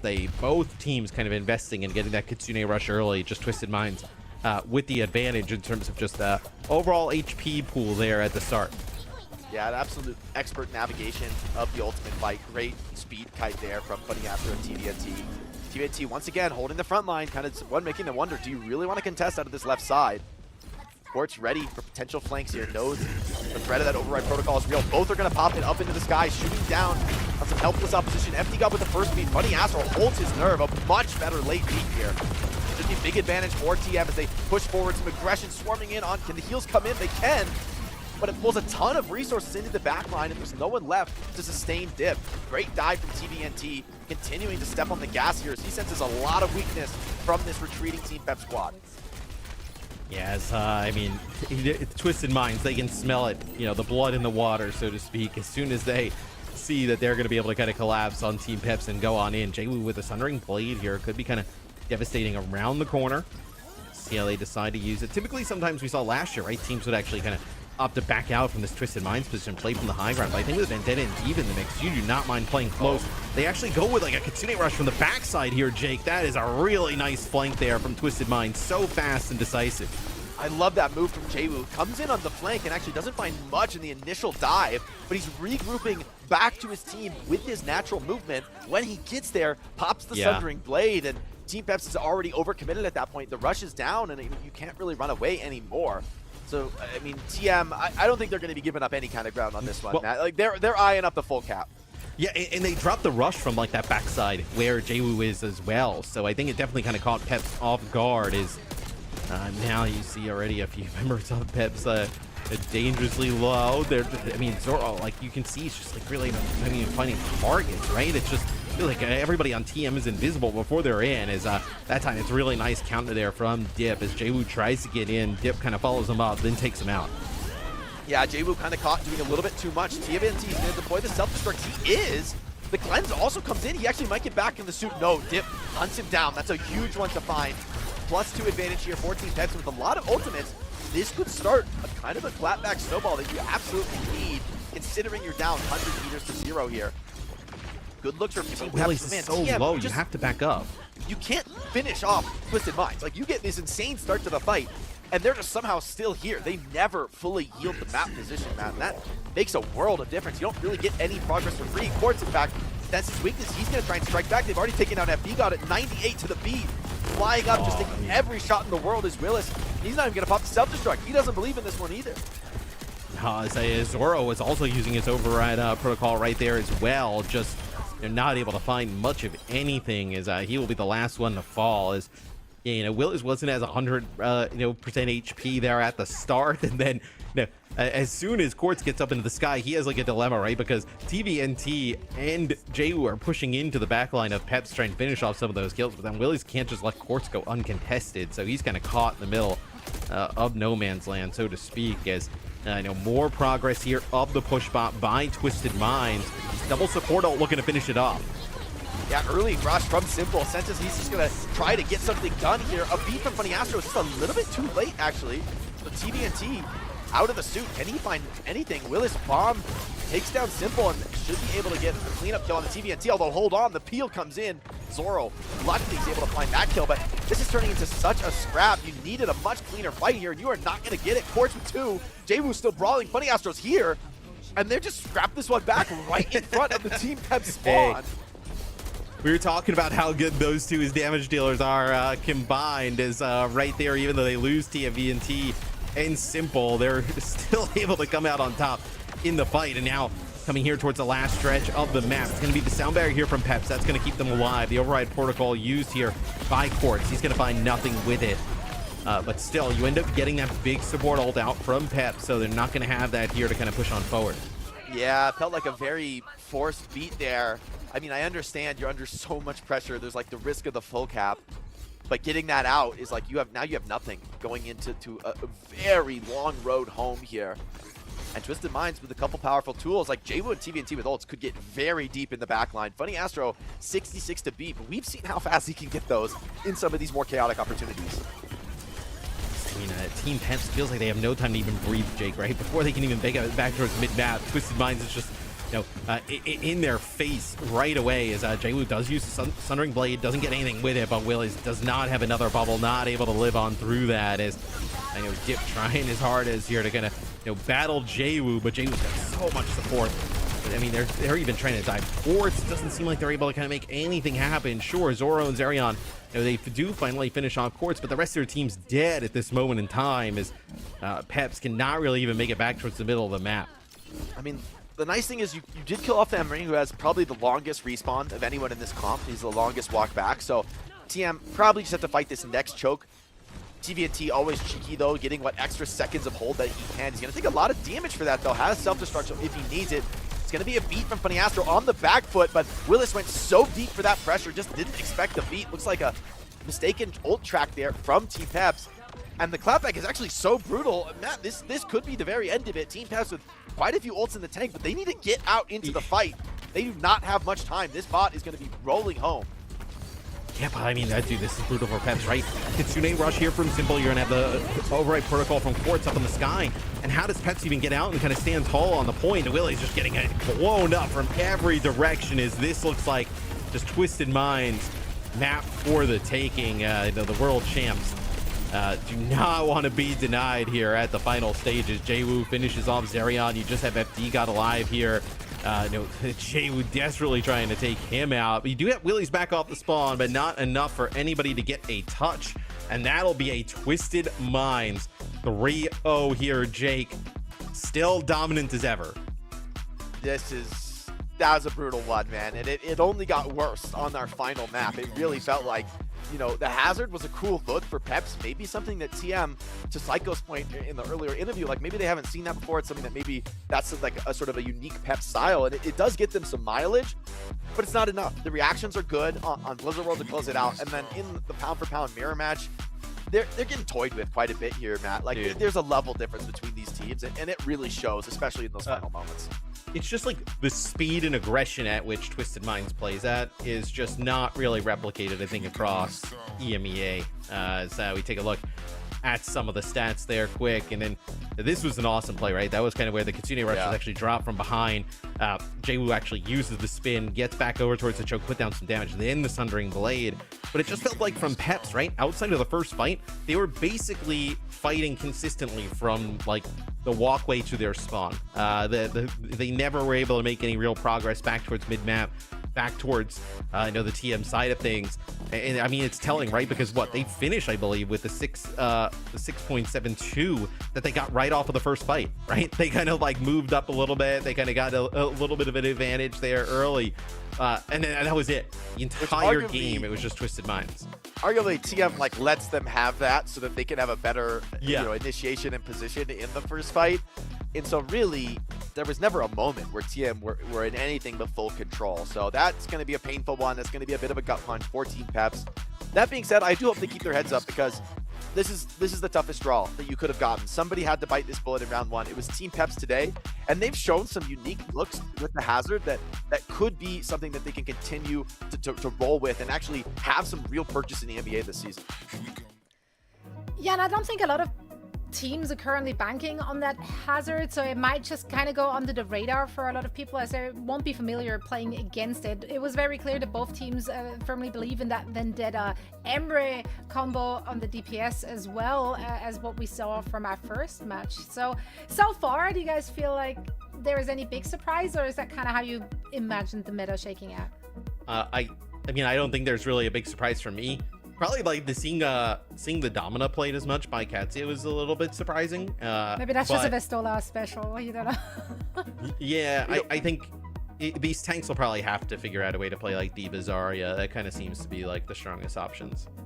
Yeah, I'm a little surprised by Vendetta. I mean, I felt like I'm not surprised she's strong and relevant, but I thought Tracer would have a little bit more staying power, and it feels like as the day went on, I mean, I'll be really curious to see if NA teams have the same take on the meta, but it's more or less a Vendetta meta. I mean, that's going to be a fun one to say as the stage progresses. But I mean, she looks incredibly powerful. The team play at this level really like takes her to a whole another potential, offers something very different than Tracer. So it's exciting to see top level competitive Overwatch with a non-Tracer meta. It's pretty exciting.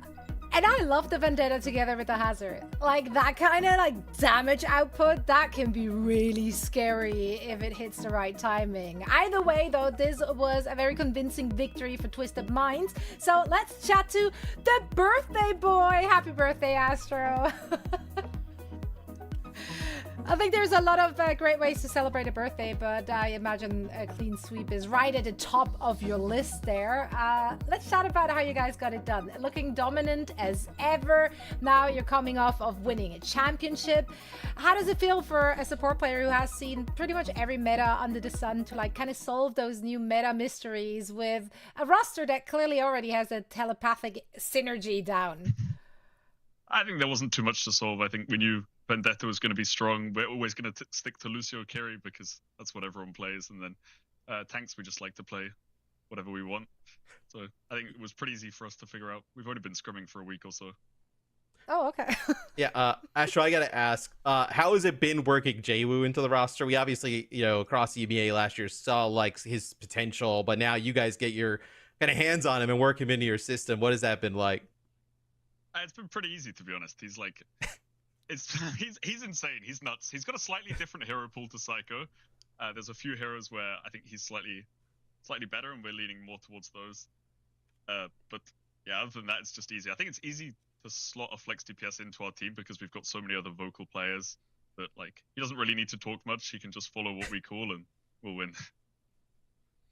Yeah, I'm interested in like how you guys are looking at the season overall, right? Obviously, coming off a championship. On the one hand, it's like that's amazing. It's the highest achievement in the competition in the esport.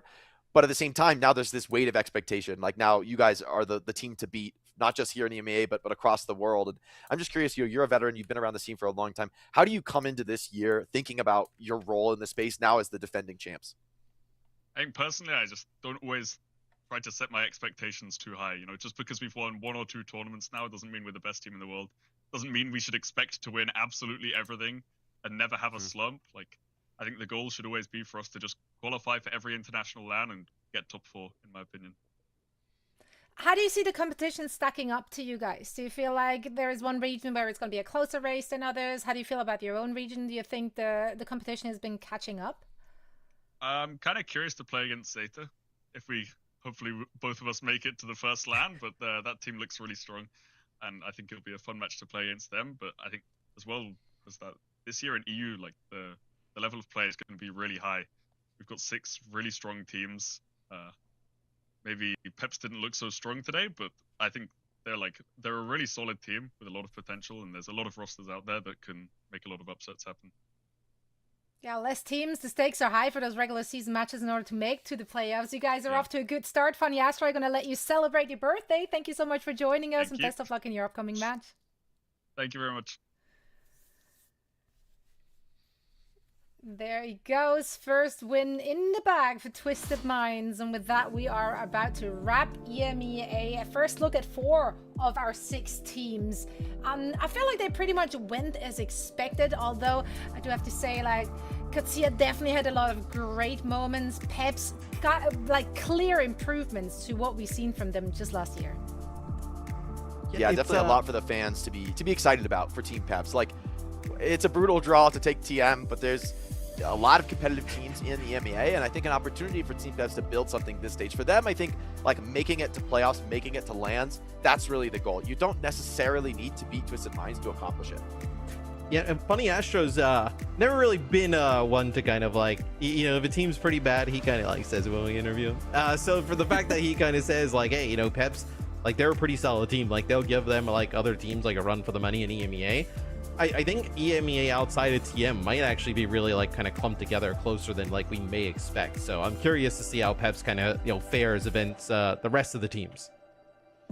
Absolutely, it's early days. So we now are moving, of course, over to all things NA. So we get a first look at our NA team. Sometimes the meta does differ there, so I'm very excited to see what those teams have in store for us. It is time to say goodbye to Jake and Matt, though. Thank you, gentlemen, so much for joining us. Also, Jake, again, blink twice if you need help. Your background concerns me. It's like you're not in a safe space. Is not blinking a good sign that I'm doing well? I feel like this is a weird, it's impossible state. I don't know. That's for us to figure out in a short break. And when we're back, we're gonna let you know all there is to know about our NA region. Thank you guys so much.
nothing we can do about it. Save yourself from fear. Be true to who you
I've been wandering these places, trying to find where I know I belong.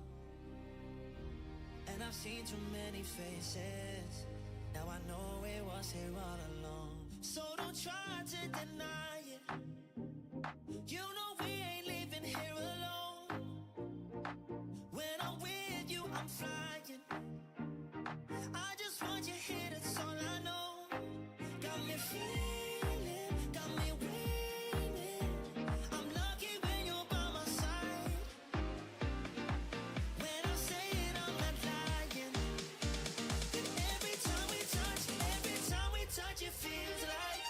Every time we touch, it feels like. Every time we touch, it feels like home. Every time we touch, it feels like home. Every time we touch, it feels like home.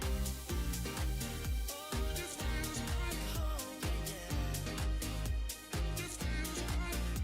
Every time we touch, it feels like home. Every time we touch, it feels like home. I've been wandering these places, trying to find where I know I belong. And I've seen too many faces, now I know it was here all along. It's an impossible thing that I'm feeling, the pressure is building inside of my veins. Tell me it's real and you swear that you mean it, yeah you mean it. So don't try to deny, don't you try to deny. You know we ain't leaving here alone. No we ain't, no, no. When I'm with you, I'm flying. When I'm with you, I am flying. I just want you here, that's all I know, yeah, yeah, yeah, yeah. Got me feeling, got me waiting, I'm lucky when you're by my side. Yeah, yeah. When I say it, I'm not lying. And every time we touch, it feels like. Every time we touch, it feels like. Every time we touch, it feels like home. Every time we touch, it feels like. Every time we touch, it feels like home. Yeah, yeah, yeah. This feels like home. Oh, it feels like home. Every time we touch, it feels like. Oh, yeah, yeah. Every time it feels like home.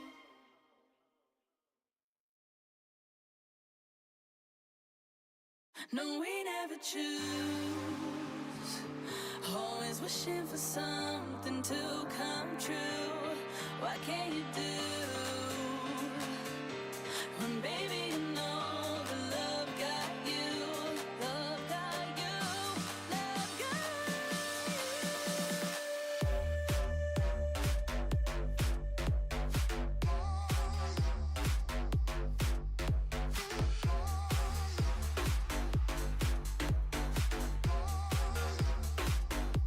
love got you.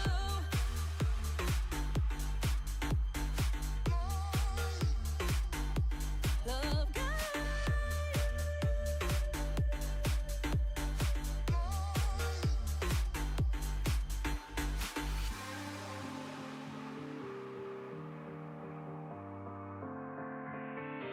no, we never choose. Always wishing for something to come true. What can you do when, baby, you know the love got you? Love got you. Love got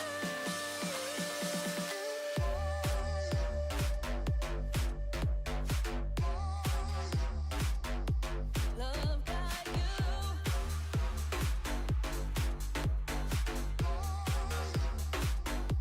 Love got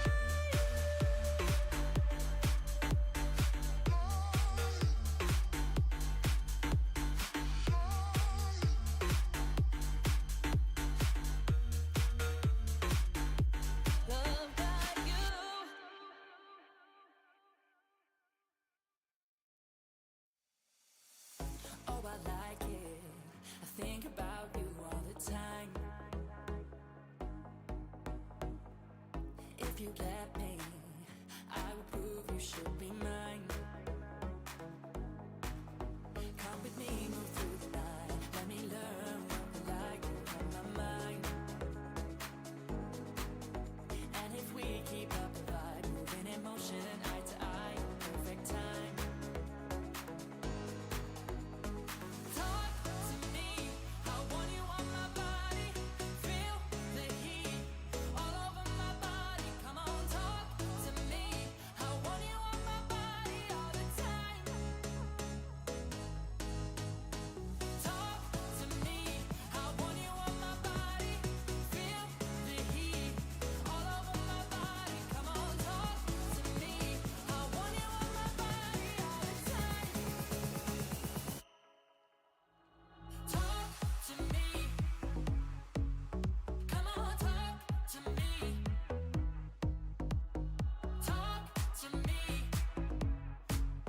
come on, talk to me.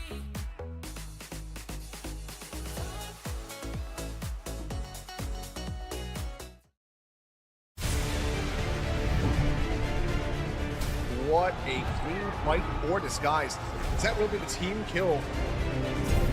Liquid. Peps has managed to get tree down. Play for point, play for point. That's behind boss, behind boss. It's just going to be an explosion of death in the hands of the Dallas Fuel. That was impressive.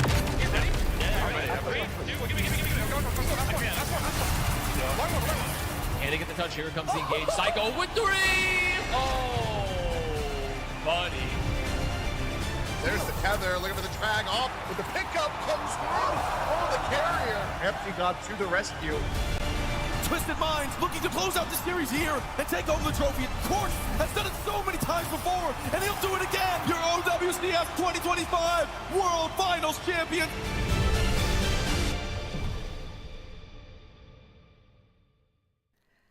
Hello and welcome to the 2026 OWCS. Zoe here, back to kick things off in our NA region with stage 1. And of course, I'm not doing it alone. I am joined by my good friend Jag. It's already been 2 I don't know games, what it's happened fine. there. Good show.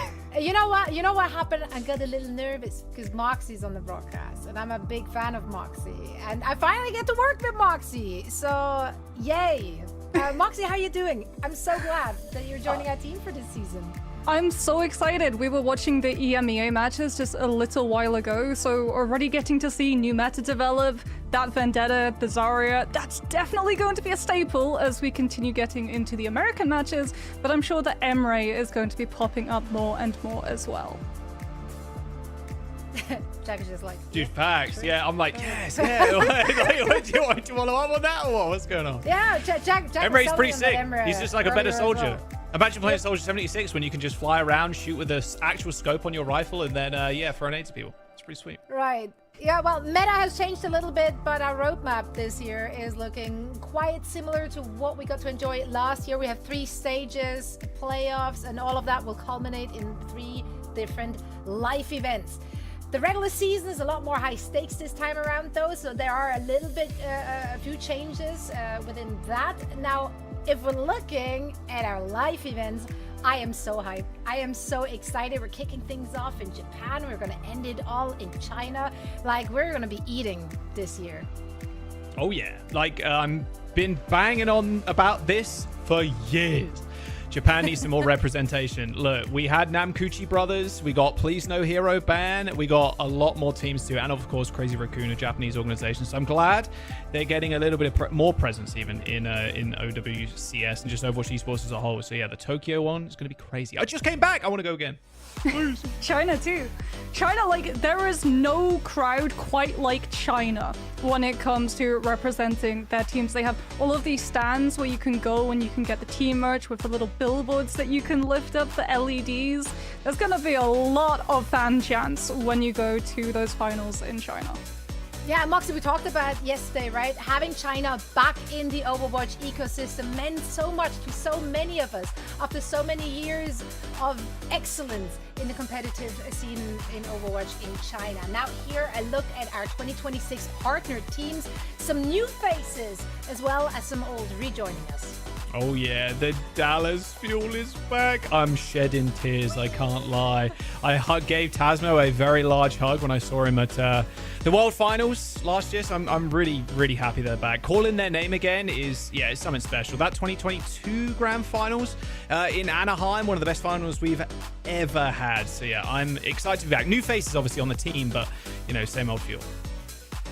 Yeah, for those of you who like missed the announcement that we had at the World Finals for Dallas Fuel, let's play that one again. Let's get some salty tears flowing in the chat.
Dude.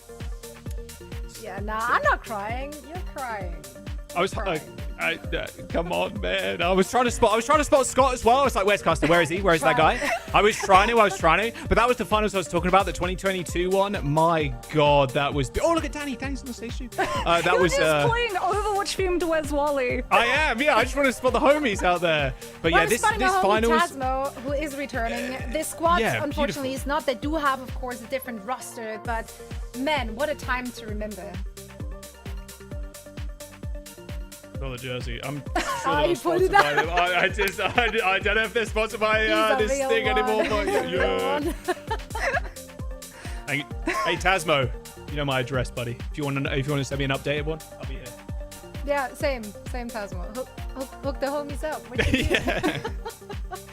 Now, of course, yeah, it's going to be a different roster, but a lot of familiar faces on their new roster. So, you know, we kind of know what we're going to get. Generally, there's a lot of changes to some of the teams and a few less changes to others. Obviously, Team Liquid coming in with a very last-minute change in their support lineup that we definitely will be discussing before we will be seeing them. Kalush has unretired himself. Left the other game and came back to us. Love to see that. Welcome back, Kalush. I mean, welcome back as well. That Liquid is going to be saying to their main staple core is they've really just discovered what they want to keep, and that being Tree, Zera, Vega, and Infected. And Tree and Zera, that's such a strong DPS lineup, right? Both of them currently trialing for Team USA to represent their country in the World Cup. There's going to be a lot of potential, especially when we look at Tree getting to play that new Emre. Oh, man. Just watching anybody like Tree, Sugar Free, Scissors play. Oh, man. The new heroes, especially the new DPS, they're stylish, like clip farming. If you're looking at these rosters, of course, this guy's a completely new org joining the fray together with Dallas Fuel. Not a new org, but returning to OWCS now. They're putting their teams together like from scratch. How do we feel about them? Do you see pre-existing synergies? Any team you're especially excited to see? Space Station. I think Space Station definitely the favorite in terms of this region overall. For Disguise, there's a big old just question mark of what exactly is going to happen, because we only got to see them very, very briefly, mind you, at the boot camp, and that's not exactly the greatest of matches to be able to judge a team's potential on. Yeah, quite a few of our teams that joined for the preseason bootcamp made an early exit, so we didn't get to see much playtime. We did get to see a lot of the new heroes during the bootcamp, though, which would make everyone excited for what's to come. Even if you've just watched our 2 matches in the EMEA region, we saw so much Emra and Vendetta on the server, and then of course individuals like Vestola who really wanted to hone in on that Domina, and it worked really well in some points. Fixa Cat spotted as well. Thank you so much for delivering. Yes, it was an OT to get back to the point, but we counted. There it is. Yeah. Fixa Cat. Hey, look. At least one time we will see the cat this year. Will we see it again? Not sure, because Lucio Kiri is extremely good. Who's really surprised by that? OT Kitty is what I dub her now. OT Kitty, that's facts. OT That's Kitty, facts. OT Kitty and Scout Cat as well. Like potentially on the Scout Cat, Icon yeah. world where you just claw machine tow a diva mech to be able to scout out the defensive composition before you go back to spawn. She sort of replaced the Life Weaver with Power Cat Cracked, the Life Weaver meta. Yeah. Do we expect to see kind of the same-ish for this region? Yes. I think so. Yeah, I don't think there's going to be much difference between regions, especially like backline. I mean, maybe we'll see some more poke, maybe. But yeah, it doesn't feel like it. A lot of NA teams historically, double flex, a little less Lucio, but I don't know. I think the meta's too quick. Vendetta, too quick, too good, can get bubbled in, Matrixed in, etc. It just doesn't feel like a pokey, slower style backline is going to work out. Yeah, Kiriko is just too valuable as well into things like the Vendetta, where you can use Suzu to be able to dodge that instant hit of the Sundering Blade, even if it's on its third charge up, and as well as that, being able to mitigate the guaranteed crit of the overhead strike. Like so many Kirikos just see it coming, decide to Suzu the team, and you're able to survive and actually deal with the Vendetta before the Vendetta takes your whole team down. Of course, with the ban system that we have in place now, there's always room for some skill expression, for some special flavor from our different teams. We have 3 matches coming our way. Some teams we've not seen play at all, really. So we're very excited to get this one on the road. Let's dig into our first match in our region. Dallas Fuel going up against the Skies. Chatting about Dallas Fuel, yes, same org, different roster, but a lot of familiar faces, a lot of players we have been seeing on that tier 2 grind and in OWCS the last few years. Yeah, this isn't the Dallas Fuel roster.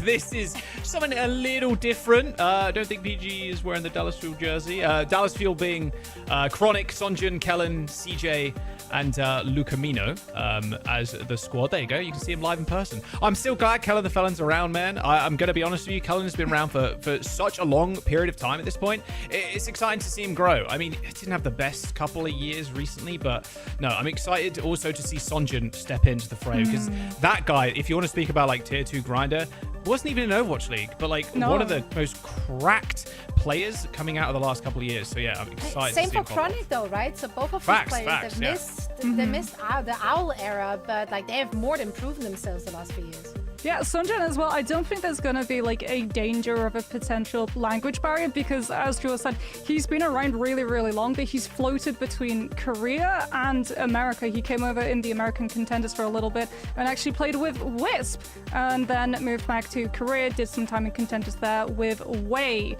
and looked incredibly strong. And having been able to experience all of that, I'm sure when he's able to flex onto things like the Tracer, we're going to be seeing a lot of that hero potential come through from his side. Yeah, the only question I think most people had when the Dallas Fuel roster was announced is there is no natural main support player on that team, so who will be picking that up? Is it going to be Lucamino, CJ? Like, what are we going to expect to see here? It's probably going to be Lucamino, I'd imagine, on the Lucio. Like I said before, I think NA, they've been loving the double flex like over the last couple of years or so. A lot of talented flex support players, but you just need Lucio right now. I was talking to Astro before the season started. I'm like, hey man, like, how's it going right now? Obviously bootcamp happened. Like, what's strong, what's weak? And he's like, you're never going to believe this. Kiriko Lucio is really good, guys. And I'm like, oh, wow, that's crazy. I was like, no Jetpack Cat? He's like, Jetpack Cat sees nothing, which I was a little bit disappointed at. But to go back to kind of the point, yeah, CJ Lucamino can double flex. Lucamino probably going to be on Lucio. I think what it's going to come down to, though, it feels like such a heavy DPS meta, and that we feel like we say that all the time, but it's about the DPS popping off, man. We're not going to see any too flashy kind of plays with the supports. They're going to get picked apart like anybody's business. Yeah, especially because that's exactly. Yeah, their ults, like they're just being mitigated entirely, right? We're getting to see what we saw from the EMEA series. Every time there was a Kitsune rush, boom, override protocol from the other team's M rates to make sure that you just did not get to play in it. Even the extra health that Sound Barrier should be able to give you. Now, Dude, yeah. No notes. This is it. Wait, are those in-game screenshots? That's crazy. Yeah, are they the headshots of the players? Yeah, we usually only get the headshots and then like, that looks great. Like full HD. That looks exactly like PG as well. Like, same aura too. It's crazy. Yeah. This is the new look for Cardboard Diva. Yeah, actually, wait, you're spin with that one. Love it, love it. Yeah, lots of familiar players, of course, here. They have been on the grind for a long time. How will they come together? How will this shape up as a team? Oh man, the Dark Lord's back. PGE and then Rocket 2 on the Tracer. Like, man, this guy is freaky. Capital F, freaky. So little Tracer, though.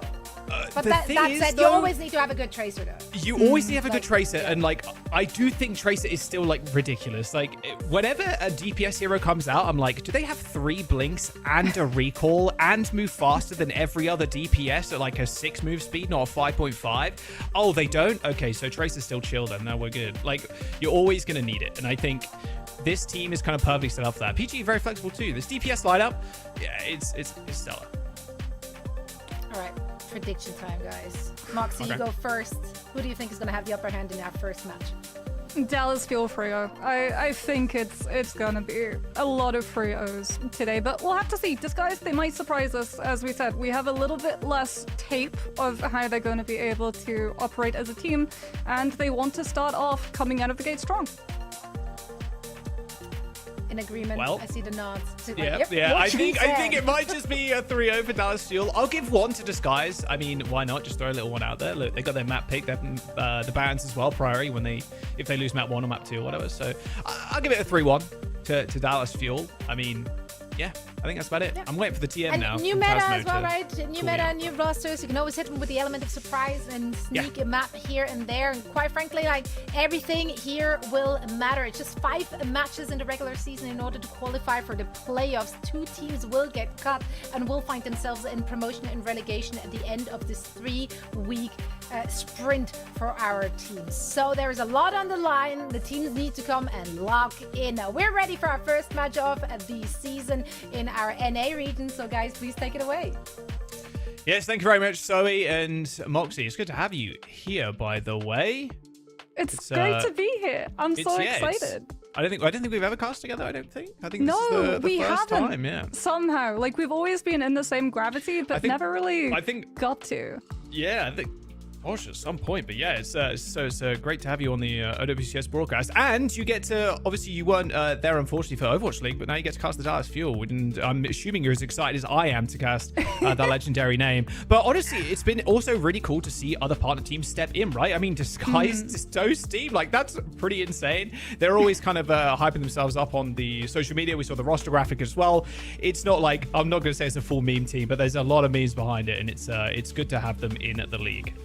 Oh, well, we can have a look at those bans coming through, and no surprises that Lucio is on the chopping block, which means if you want speed, it's going to have to come in the form of something like a Juno instead. Winston also going to be coming through as a second ban on the side of Disguised, but Zarya and Diva both still left on the playing field, so if we do see the Vendetta come through, I would expect it would be on Control Center out of all of the 3 maps. Maybe you still want to find some mileage with it over on Night Market, but we have seen it struggle early on the EMEA series when it was played on Gardens against some of the longer range characters like Afara. Well, I'm hoping Mizuki gets locked in here for CJ, but we'll have to wait and see. Of course, Emre's going to be the pick. Perma, it feels like Moxie. I'm not sure we're going to see any kind of deviation from that. Yeah, for sure. He does so much damage. Also, the frag nade being able to just chase you out of those corners, pushing you into damage as well as the ultimate, which we have to talk about, right? If one side has a one-sided Kitsune Rush, being able to shut it down with the override protocol could be absolutely crucial as we do start off on Night Market. And unfortunately for you, Jaws, Mizuki disappears and in his place reappears a Juno. I was hoping for it, and unfortunately, hope's dashed, at least for the time being. Yeah, a nice fire pick from Sunjin too. Of course, PG, when he hits that scope in, that little right click, is going to do a little bit more damage than something like a soldier from a long range. So Sunjin's going to have to be somewhat careful. Point priority right now for Dallas Fuel. They're in a good spot, and Tread has already lost that. Yeah, and I mean, Sunjin as well is just playing the off angle too, so if this guys wants to go and challenge that point cap, they would have to leave the Farah alone, and the Farah alone is going to be hitting a lot of those shots. With the point caps as well, the Farah gets to just harass every possible avenue that Disguise can look to navigate some of these chokes, which is going to make it a little bit harder for them to exchange fire against Sunjin. It's going to be hard to even get out of this choke point here as well. With Sunjin's raining rockets from above. That was very close. PG almost succumbing to those rockets. Taking a nice little scope shot at Sunjin though. He's going to be able to get the mega health back at the very least. Tried to get cleaned up there by Rocket, but has managed to stagger themselves to safety, or scurry to safety, as they use that speed ring to try and punish Shred for overextending, as Disguise are barely getting any inches here. They're going to be able to get the outside pavilion, but that's about it right now. It's Dallas at 40. Yeah, Belly as well, getting a lot of support ult charge, which means they can't just walk point with one-sided Kitsune Rush. Normally, if you're losing these fights and taking more damage, you at least gain the silver lining of a faster support ultimate. But, oh boy, Tread's about to lose the mech. The Steamer is not in a good position. Yeah, actual internal torture there for Tread. Just didn't know what to do, couldn't fly away, no Matrix left. Easy clean up. Dallas Fuel just kind of destroying Disguise right now. Sky was going to get away, but that's it. Yeah, I mean, using the Hyper Ring as well from the Juno to be able to chase down Disguise before they can try and break it away. We are going to have Override Protocol in a matter of moments coming through from PGE, but as long as Kellen has that mech, Defense Matrix should allow Dallas Fuel the opportunity to react without having all of their team wiped. Override Protocol. Strike, actually, from CJ to try to hold their ground and fight it. Red Protocol not finding for 207 PG. Managed to take out Chronic as like for like. Here comes the Casino Rush now onto the points. Rocket in the back line, but CJ's already dead. And in fact, the damage is done. Dallas Fuel now down numbers. And Lucamino TPing and Suzuing away, meaning nothing left in the bank to survive as Rocket cleans up. Dallas Fuel at 99, but the Skies find the flip. Oh, I mean, how much value is the Farah going to get now? Is the question, right? Because PGE is actually going to be in a position to just scope in, spot out where Suyeonjun tries to rocket pack up and take them down very, very quickly. As what do you think about Lucamino? We get to see Jetpack Cat on the field for a matter of moments. Are they actually going to go for a play with the feline? Are we just pocketing a Farah to set up a side barrage? We're seeing this. I hear Zoe in the comms as well, like, woo! Yeah, I mean, I'm happy to see it as well, I'm going to be honest with you. They've managed to get to the point. I mean, Jetpack Cat obviously being perma-flying too. They've already lost their Junos and an orbital ray down from Disguise. Not great, but Chronic and CJ have been caught in the rotation. Dallas Fuel with the flip. 3 players on the point. Jetpack Cat pretty low as Lucamino. Their health pack non-existent, unfortunately. Skull TPing to the point real fast as they found the flip again. Lep does have that orbital ray ready to go on the sides of Disguise, but speaking about ready to go, so is Seonjin ready to go on the side with those barrages from the Farah. Doesn't find any answer. Let's see. Orbital ray coming in already. It's going to force the retreat from the Dallas Fuel, but this is a good place to kind of come back into this fight. It's a self-destruct is launched over the top by Kellen and finds Rocket. What? Where was he? No recall away, no chance to get away, no blinks. Not sure what happened to the Tracer there, but they managed to trade 1 DPS for another as Lucamino now touches the point. But that's Sunjin's barrage. They're not in the worst spot in the world, but Disguise still have an opportunity to retouch, but they don't get in time as Dallas Fuel find flip and now trigger OT again. Will be OT, but at least they're coming up with that override protocol coming on through from PGE, but does it find value? Right now, you're just trying to shoot these aerial targets. He's trying to go air shots. It's not happening though. They're all scurrying away, and now he can scope up, maybe in the back of the site. Lands the triple battle rifle burst onto CJs. Both Junos have been traded once again. Rocket with a cleanup, though. Chronic Lucamino down, and Disguise get the point back. They've found out Sionjin as well. This might be a stagger pick onto the Pharah, who still has that barrage. And this is what we were talking about, right? Trying to set up a Pharah ultimate in a retake when you're up against Hitscan, who are already in a fortress, is much easier said than done. Yeah, good luck. Got Jetpack coming in, though. Got the ult. It's available. Scar's going to have this rush. They're going to look to go early here, and that's exactly what they're going to do. Lucamino, Sonjin on the point already. They're going to try and get there without losing anybody, but it's going to be tough. CJ still needs to cross no man's land in the middle of the map. Disguise, though, they are going to be able to retouch here with Rocket and Tread now on the point. Lucamino going low. Can't even pop the ult, but Sonjin's barrage finds the space needed. PG and Leb dead now. Rocket and Tread do go for the trade, but overtime needs to be triggered once more. Chronic gets chased down as that Matrix covered him, so couldn't even throw in a lick of damage as Disguised at the hands of Tread managed to find the round.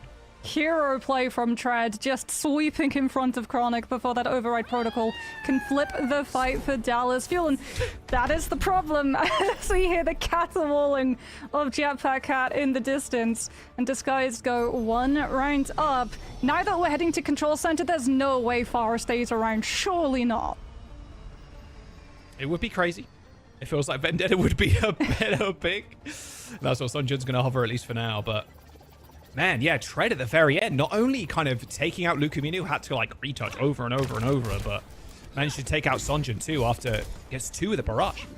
Do we get the Zarya here for the tank, or is it still going to be sticking with that Diva? Is Zarya being able to give bubbles to the Vendetta, as well as synergize really nicely with Sundering Blade into that Graviton Surge? But no, it looks like no Zarya for both of these teams, still just sticking with the Diva, the defense matrix, as well as the mobility to be able to be a little bit more hectic in these fights. Oh, we're seeing Sim, though. We're seeing Symmetra, so yeah, my favorite. I love Sim, everybody. It's Diva mains love seeing Sim so much that they'll go back to the spawn point and swap to the Ramatra before the first fight even happens. You know what? Good time to change, though. That's a really nice decision making from Disguised. I'm going to be real. Instantly seeing that pick, but unfortunately, Tread is going to have to make up some ground here as the backline is getting dove instantly. Skyle already dead. He pops the Nemesis bomb. Manages to get the D-suit onto Kellen there. They are going to lose some space and, in fact, lose the point on top of that. But Kellen without the mech, not exactly the most dangerous hero to 1v1. And it's going to be Dallas Fuel petering back for a moment. I mean, they're still missing, though, that Kiriko. And it is going to be that Nemesis form coming on through from the Ramatra, just pushing up for a little bit more space, which should be able to pick them up the point here. Dallas Fuel, this is the problem that they faced on Night Market. How did they get past these chokes? It looks like it's going to be a swap. The Emre is gone. We're not going to be able to find distance fights. Instead, we're going to be looking for that snipe potential with Sojin's Railgun, as well as the Power Slide to start taking angles against this Ramatra so that the Static Shield is punished. Much easier to get away as well from the Vendetta, right? Like you said, the slide. So picking up double slide here is going to be pretty crazy for Chronic. If he doesn't take 1 bazillion damage and just instantly die, DPS players be like, nerf tanks, please. All right, PG is going to activate that override protocol there, but most of those shots getting eaten up. But unfortunately, Kellen running out of that defense matrix, trying to go for the mega health pack, but it was nowhere to be found. Nice little nade on top of it, but PGE is just going to be able to run down CJ, who's running away. Nice shots. Doesn't quite get him. 1 HP. Literally 1. Couldn't be lower. Team? Lucamino ends up getting traded there, but Disguise holding on to the point still. 50%. CJ doesn't have that orbital ray as well to give Dallas Fuel the confidence of taking this fight without that Kiriko. They're still going to try and look for a brawl opportunity as these guys currently have no ultimates available. They might just try to steamroller. All right, yeah, okay. The Diva's getting into the mix here a little bit. Couple of kills either side as the Ray ends up coming out on the point. Shouldn't be too long now for Disguise to back on up. Way too deep there, though, when the team fight as Chronic cleans up.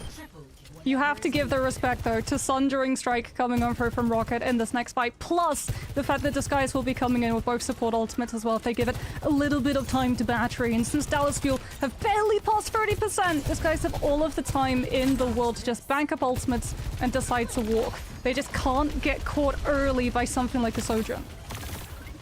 Sundering Blade for Rocket. Double support for Disguise. Rocket going pretty low. Flash and dash there into Kellen. Ends up having to back up a little bit. Holy moly, hitting the combos. There's the orbital ray coming through already, but it's a good disengage from Dallas Fuel. Still, though, with a rush for Disguise, they could use that in server room if they really wanted to. Sundering Blade used for Sonjin. Not much damage done, though, as Disguise end up dodging that completely, but they're buying themselves time. Valuable time at that for the Dallas Fuel. Rocket still has his though, which means that Lumino's Kitsune Rush is going to be a lot more pressured, but in comes Chronic, pressuring the whole entirety of Disguised. See you later. That's a double kill for the Sojourn. Oh, Dallas Fuel just running through them now. Rocket, though, trying to make this one a little bit more even. There is Tread once again making a hero play. Kills Lucamino, but quickly gets demeched. And there you go. Life bar 0. Sonjin with the RKO as Dallas Fuel 80% now. Yeah, final fight territory, and you have to imagine that Dallas Fuel are not going to allow Disguised freedom to be able to walk. Rocket's going to go onto the Tracer. I think they're knowing that they're going to have to just play for touches, ping-pong this point, and keep it in OT until they can find a winning opportunity. Self-destruct better from Disguise. Same with Dallas Fuel as CJ tries to walk forward past that. What just happened to Skyle? My word. Okay, round over. Wrap it up with a nice little bow on top. It's all finished. Disguise tried to get out of that choke point, but you see Tread trying to inch forward, and Dallas Fuel were like, okay, well, that's fine. We can just kill everybody else. And there you go. Dallas Fuel with a round under their belt. Vendetta, a staple of Control Center. It feels like, oh my goodness. The amount of just like fights that you take in such close quarters, it really does affect the Emre quite heavily. But now we get to move over into Gardens. Potentially the Emre makes a return as Dallas Field. They lost one fight, instantly swapped Chronic over to that Sojourn, and we got to see things like Disruptor Shot as well as the power slides that we talked about, having that mobility to disengage the engagements from Disguise side or just go incredibly quickly into the team before they're ready to play off of their win condition with such aggressive overclocks. Really allowed them to fully control the tempo. Yeah, and as predicted, like you said, PGE on Emre. And Sonjin on Sonjin and Sojourn. That's very, very, very close. But Sojourn and a Vendetta for Dallas Fuel. That's been a long-range damage here, but taking the main house is just so easy with the Vendetta. Like, do you ever walk in there? The answer is no, especially with this kind of composition from Disguise. So it's going to be tough to really gain a lot of ground here. You're looking for an opening pick, and, well, they'll find it. They end up trading CJ for Rocket, so support advantage for Disguise. As once again, Kellen in the backline is trying to just focus down, trying to get a trade, but unable to do so. And it's Tread on the receiving end of a lot more damage than he can really chew. Is let... well, he fell off the map, so quick reset for Disguise now.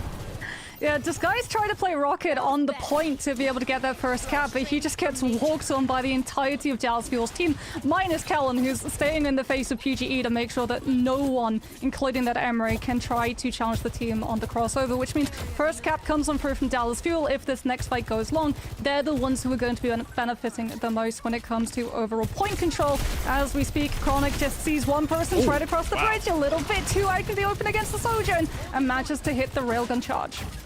Yeah, PG, though, luckily had a health pack next to him, so all good. Sonjin holding the point down on his own right now with the Vendetta. There is Disguise. Try and go for kind of a split attack across the bridge and through White Room. Nice headshots, though, from Scar. That's a couple back-to-back. Sonjin gets picked up. That's allowed him to build the Kitsune Rush too. Not that Disguise are currently using it at the moment, as Dallas Fuel are still controlling this point right now. Kellen doing such a good job bobbing, weaving with the boosters through the window, round the back of point, still keeping it in play. Scar still with the rush. Just gonna have to pop it at some point to try and find the flip, and they do. Rocket already dead, though, and still actually collapsing on this point is going to be tough now. Overclock from Chronic, looking for someone on the left-hand side there, but the override protocol from the side ends up just deleting the Sojourn. I mean, the railguns are great, but this looks fancier. PGE just decimating the point, and that will be Disguise finding the flip eventually. It cost them so much, though. Like, them not wanting to go aggressively with the Kitsune Rush before Lucamino had his to be able to copy meant that both teams heavily invested those ultimates. Rocket does have a Pulse Bomb, but you also have a Kiriko on the other side, so Suzu is going to be able to put a shutdown on that one entirely, and Seonjin with the Sundering Blade is much more of a problem for Dallas Fuel to deal with. Sundering Blade in the backline, you can already see the target there. PGE already pretty low, but that orbital ray is going to be kind of a nuisance for Rocket here. All the healing is just not enough to save CJ. He was actually out of the orbital ray's range there to receive any of it. Rocket with a nice kill, but Lep quickly traded. His Sundering Blade still available from Sunjin. Jumps straight into the house, but doesn't need it to deal with the Diva. Tread, head chopped off like a noble in France in the 1800s. Disguise are going to be losing this point eventually now, as Dallas Fuel should be able to get a cap. Soaring Slice. It is such an insane cooldown. Just allows that Vendetta to fully skip the line of disguised defenses to the point that Rocket just knows, okay, Trace is not working. You have to go Vendetta to be able to have that same insane pick potential and space, being able to put the pressure onto Dallas Fuel's backline before the fight begins.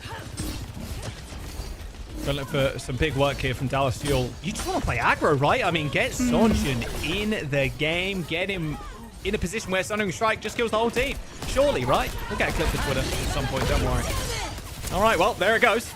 Right round the corner. Everybody scattering. PGE in line of sight. Instantly picked up. Complete domination here from Dallas Fuel on this point. Chronic looking to pick up the scraps. And it was merely just that. A decisive fight from Dallas Fuel, and that's map 1 secured. Yeah, I wonder if Dallas Fuel didn't go for that super aggressive play because they wanted to play disguised into a hostage situation with overtime, right? Because if it's overtime, you don't get to play for map monopoly, you just have to have people present on point, which means that when you're staring down a Sojourn and a Vendetta, you lose any possible off-angle challenge, and they just get free reign to do whatever they so decide. Ooh, PG with some nice damage there. 21 and 8 on the Emirate, but in the DPS, both from Chronic and Sonjin, looking so good right now. And like you said, Control Center is just Vendetta's map. Like, that does feel like the perfect point for them. And that is Dallas Fuel with a decent win, like a 2-1 control. It can't be overstated that, you know, on the desk, we kind of talked about how this might be quite dominant, but still disguised, picking up a round. It's always rough when you're playing up against compositions like this meta when you're a little bit of a fresher roster, because there's just so much happening and it happens so quickly as well, right? Imagine you're trying to communicate your fight plan setup of, we're going to hold bridge, we're going to use orbital ray, we're going to try and hold our ground, and then all of a sudden halfway through, you just hit Vendetta in the back line, and you have to suddenly adjust to a piece which really should not be where it ends up being, and that was exactly what Dallas Fuel basically did for both of the rounds that they won. As we can see here, Sunjin and Chronic just understanding, okay, they're going to be trying to make use of things like the Kitsune Rush. What can we do to make sure that that tanks value to absolute zero? Yeah, I mean, dealing with that, like you said, is extremely difficult. Disguise now with a map choice. Could honestly ban the Vendetta too if it's causing you that much issue. I do feel like Control, though, the game modes where you are focusing around, you're on a point for like a considerable amount of time. Flashpoint, kind of the same thing. Vendetta is definitely going to be more powerful. On like an Escort, a little less so. You can fight around the point, obviously, really aggressively, but yeah, you're going to get poked out a lot of the time as well. So we'll see where they end up wanting to go. But is there anything that's sticking out in your mind of maybe what type they choose next? Avoid Flashpoint. Straight up, just like avoid Flashpoint. Like you said, having to play around, okay, you have to play a point, especially a map like Verona Sapi, a Suravasa rather, being able to come on through with the Vendetta, just making sure to put pressure on multiple pockets of space all at the same time to drain those resources. Maybe actually potentially you do go Flashpoint and don't play like Suravasa, you just take it out of the pool entirely so that it isn't an option. But personally, I think you want to go for a map type which allows you to play a defensive side, because what we really got to see from Disguised was them finding a lot of value with the Emre, but that was when they got to play the distances. You can see the team there. The Dallas Fuel, we've got the right graphic up. It's all chill. Of course, Space Station Gaming jerseys on a few of those players from previous years. It's exciting to see, I think, Chronic as well kind of evolve. Was dominant on the Freya. Freya's release, Chronic was him. Chronic was Freya. Like, interlinked. Freya, interlinked. Like, it was ridiculous how dominant Chronic was. And then it was like, okay, Freya's not perma-meta. She's not Omega busted anymore. And then still, like, Sojourn, extremely good. You're expecting the Emre as well from Chronic to be really good. And then you have this, honestly, the star of this team for me in Sonjin. Come on, join the squad. I mean, this is scary for North America. And just kind of looking at the format too, Moxie, there are less teams this year. Like, there are only 6 teams. The matches are going to be closer. They're going to be tougher. And you can see why this team, not someone you want to face up in week 1. You've only got 5 games. You're losing to Dallas Fuel week 1. You're not feeling too happy with yourself. But at the same time, Disguised, a little bit newer to the fold in terms of playing with each other. Yeah, and each match as well, because you do less of them, each loss is going to be felt that much more strongly, right? You'll get closer and closer to those relegations. But you know, looking at potentially ban drafts, how would you ban out someone like Sunjin? Because he just plays so much. We got to see the Pharah come through a lot. He's also got things like the Genji, the Reaper, the Tracer, and we do get to go to an escort map, but it will be Rialto as we get a ban on the Diva secondarily. But firstly, onto Wu Yang, and it just feels like we're taking out heroes that enable these speed compositions. We're still going to have Juno in play though, as you can't go for a target of the same role. So you can't just take out two speedsters. I don't mind the Wu Yang ban, honestly. Could play a little Zarya here. Could play a little bit Domina, you know what I'm saying? Because a little bit pokey, Rialto. I mean, how are you feeling about that?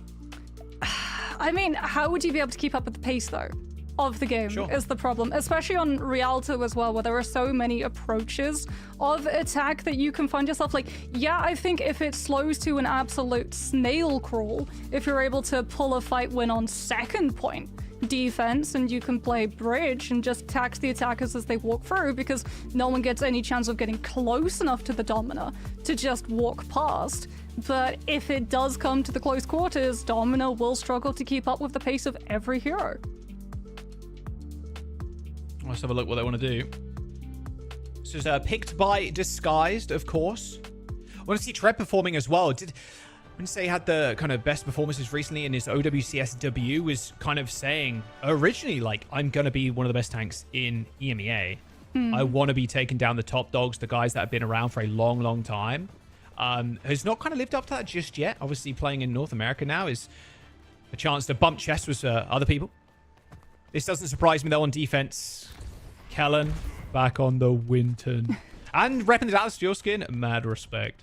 Yeah, we got Chronic on the Widow as well. So this feels like real time travel Rialto. Dude, he's if you look at it. Call in 2022. I want some of that success, please. Hey, Sparkle, you got any tips or... We've got the Ana too, like we're actually getting Nano Boost Winston, potentially, for that dive, as PGE is on the Widow for now, might swap off of it. Just caught a hair of Seonjun on the Echo and decides to walk out of spawn instead. I love this Chronic Widow. Anytime I get to see Widowmaker, it's a happy day for me. Looks like it's going to be PGE back on the Sojourn. I seen Tread go back again. Rocket Tracer, Tread, Hazard, okay. Ooh, very similar to what Peps were trying to do earlier on Blizzard World with this like Hazard style dive. But Hazard not the greatest in terms of shielding his team, so it's going to come down to a lot of really good positions to just not allow Seonjun and Chronic full control of the space when you cross that corner into Courtyard. Yeah, they're trying to go for a big wraparound here. They're going to get checked though. I mean, Sonjin's going to be able to lay down a ton of damage onto Tread as they go for the kind of a rotate. Nice anti-nade came through, but there is a quick Suzu. Sonjun is still on this guy's tail. Yeah, at some point you've got to turn around. They've already used the wall. There's the focusing beam. There's the sleep, and Tread's sleeping with the fishes now. A very easy kind of collapse there. Sonjun's mobility isn't in a position where you're going to lose it. You're going to lose these fights. You're not even getting trades as well. Like, you did all of that for that really long wraparound, which took off about a minute of your time bank, and you got a sum total of nothing for it. All you actually allowed Dallas Field to do was understand that a Hazard would be trying to wrap around the back, and now they're just holding that much closer to the first corner to deny the Hazard an even better approach. Man. Looking at Tread suit Sonjun is just kind of sad. It's like, I'm doing no damage. I'm taking $1 million. Okay, Skyle, hang on. Sonjun ends up getting taken out by the Kiri. Lucamino not quite connecting the off with her, I guess. Now they're going to have to play a little bit more safe. Lucamino's still got TP. They managed to get back to the mid here. They do get another fight, but Sonjun's got copy. Not just that as well, Kellen getting back to CJ with health bar intact means that they're going to have nano boost, potentially onto Winston as well to send right into this guy's whole team, who they now know exactly where they are.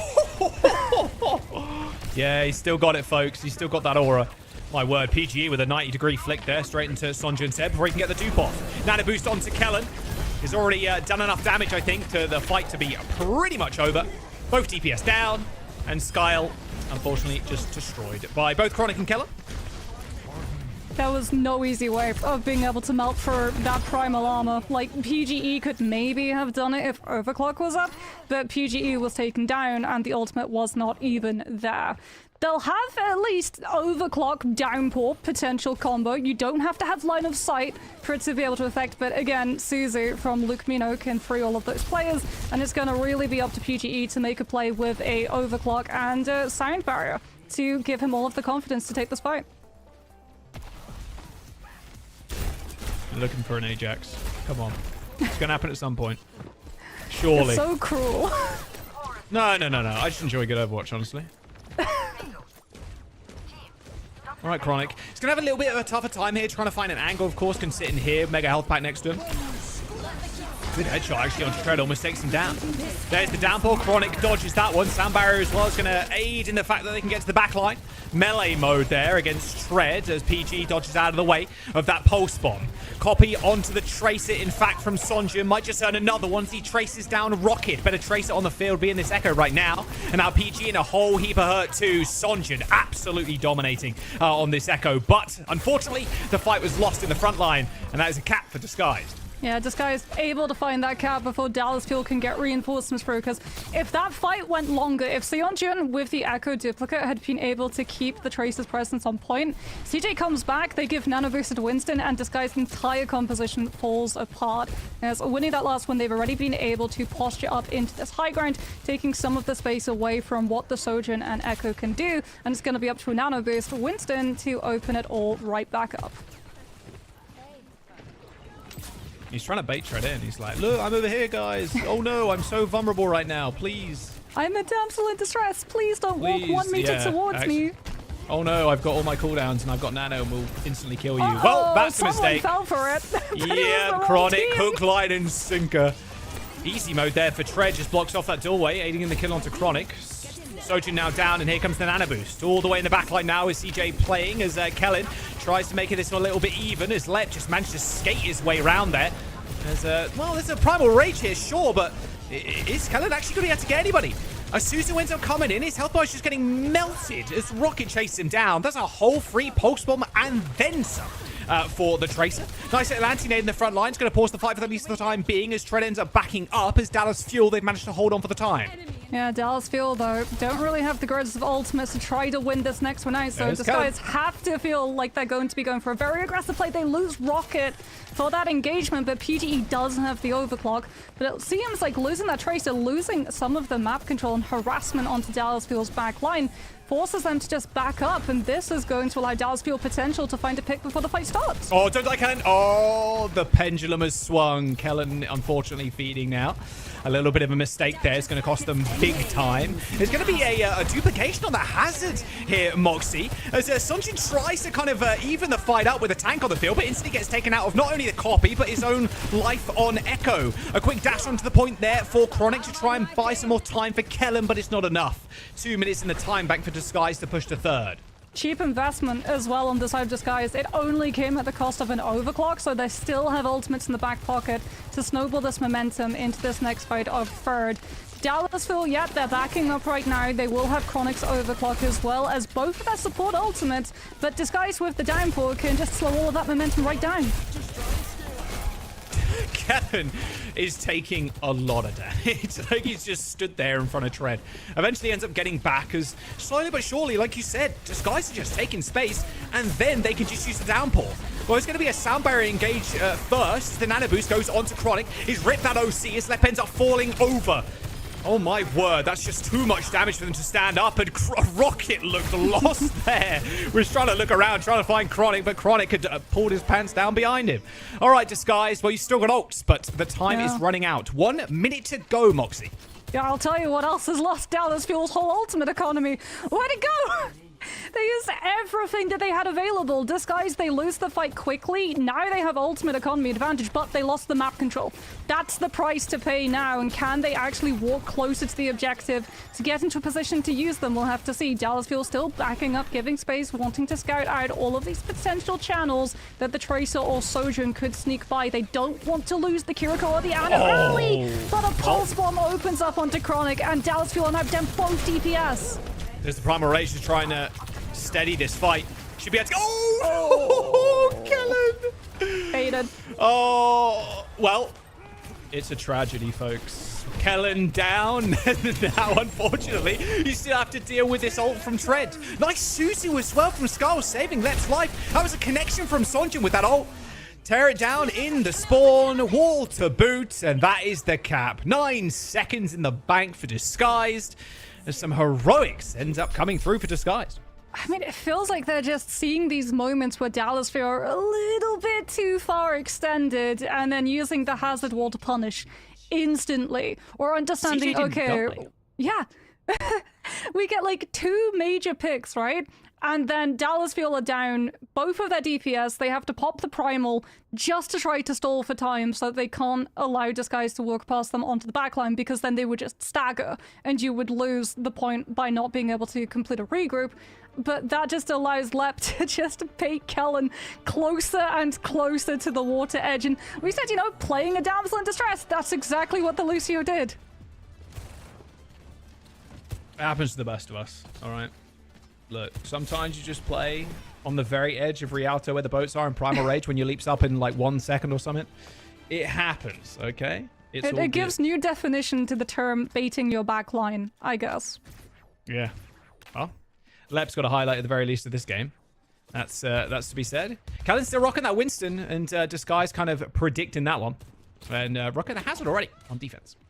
We'll see how effective the hazard is going to be on the defense, though, because like Dallas Fuel, now that they're on the attack, they can just play out of the range of it and then potentially go pressure point as well to force the hazard to have to try to deal with it if the Tracer loses their life early. As Chronic, I wouldn't imagine is going to be staying on the Widow, just wants to see if someone from Disguise is a little bit too pushed up outside of cover before swapping off. Yep, there we go, onto the Sojourn. So quickly they can get through this choke point. Again, not like a crazy amount to check Sonjin in the air. Obviously, PG is going to be lobbing the rails at him every now and then. But it might be tough to kind of check Sonjin if he's on an off angle, and that's exactly what's happening right now. Big Suzu value from the Kiriko as they try and trade here. They see Sonjin on the flank, so they int into the backline, but unfortunately, Chronic already dies. Same with CJ. Dallas Fuel. They had a nice angle, off angle with Sonjin, but quickly torn apart by Disguise as they make an executive decision just to jump on the backline. Yeah, no major exit trade as well, which would have forced Disguise to give up this really quite close point hold control on that corner, so they're still just going to be walking right into the same problems that they faced in that first fight. Kellen jumping into them literally as PG is just ripping through that Winston's health with that Sojourn railgun. Yo, hello, Lep. Almost delivered a whole bunch of sticky bombs there to Scar, but it's chill. It's all good. Just slowly but surely now. Trying to make sure they keep track of Sonjin, though, as he almost gets the insta-kill on PG with the tri-shots. And in fact, that's going to actually help Chronic just land a body shot with the railgun. Up into the high ground there goes Trev, but a nice little Suzu should help Chronic stay alive, at least for the time being. A quick kill by the hazard, but it's actually enough to stay in this fight, stay competitive. It looks like it, though, is Tread just kind of tearing things apart. Gets another kill, but Dallas Fuel spawns a little bit too good as they clean up the fight.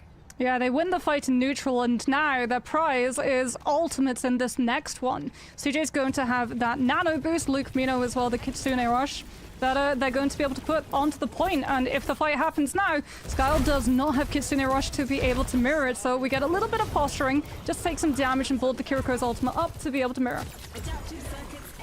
Duplication on the height as well.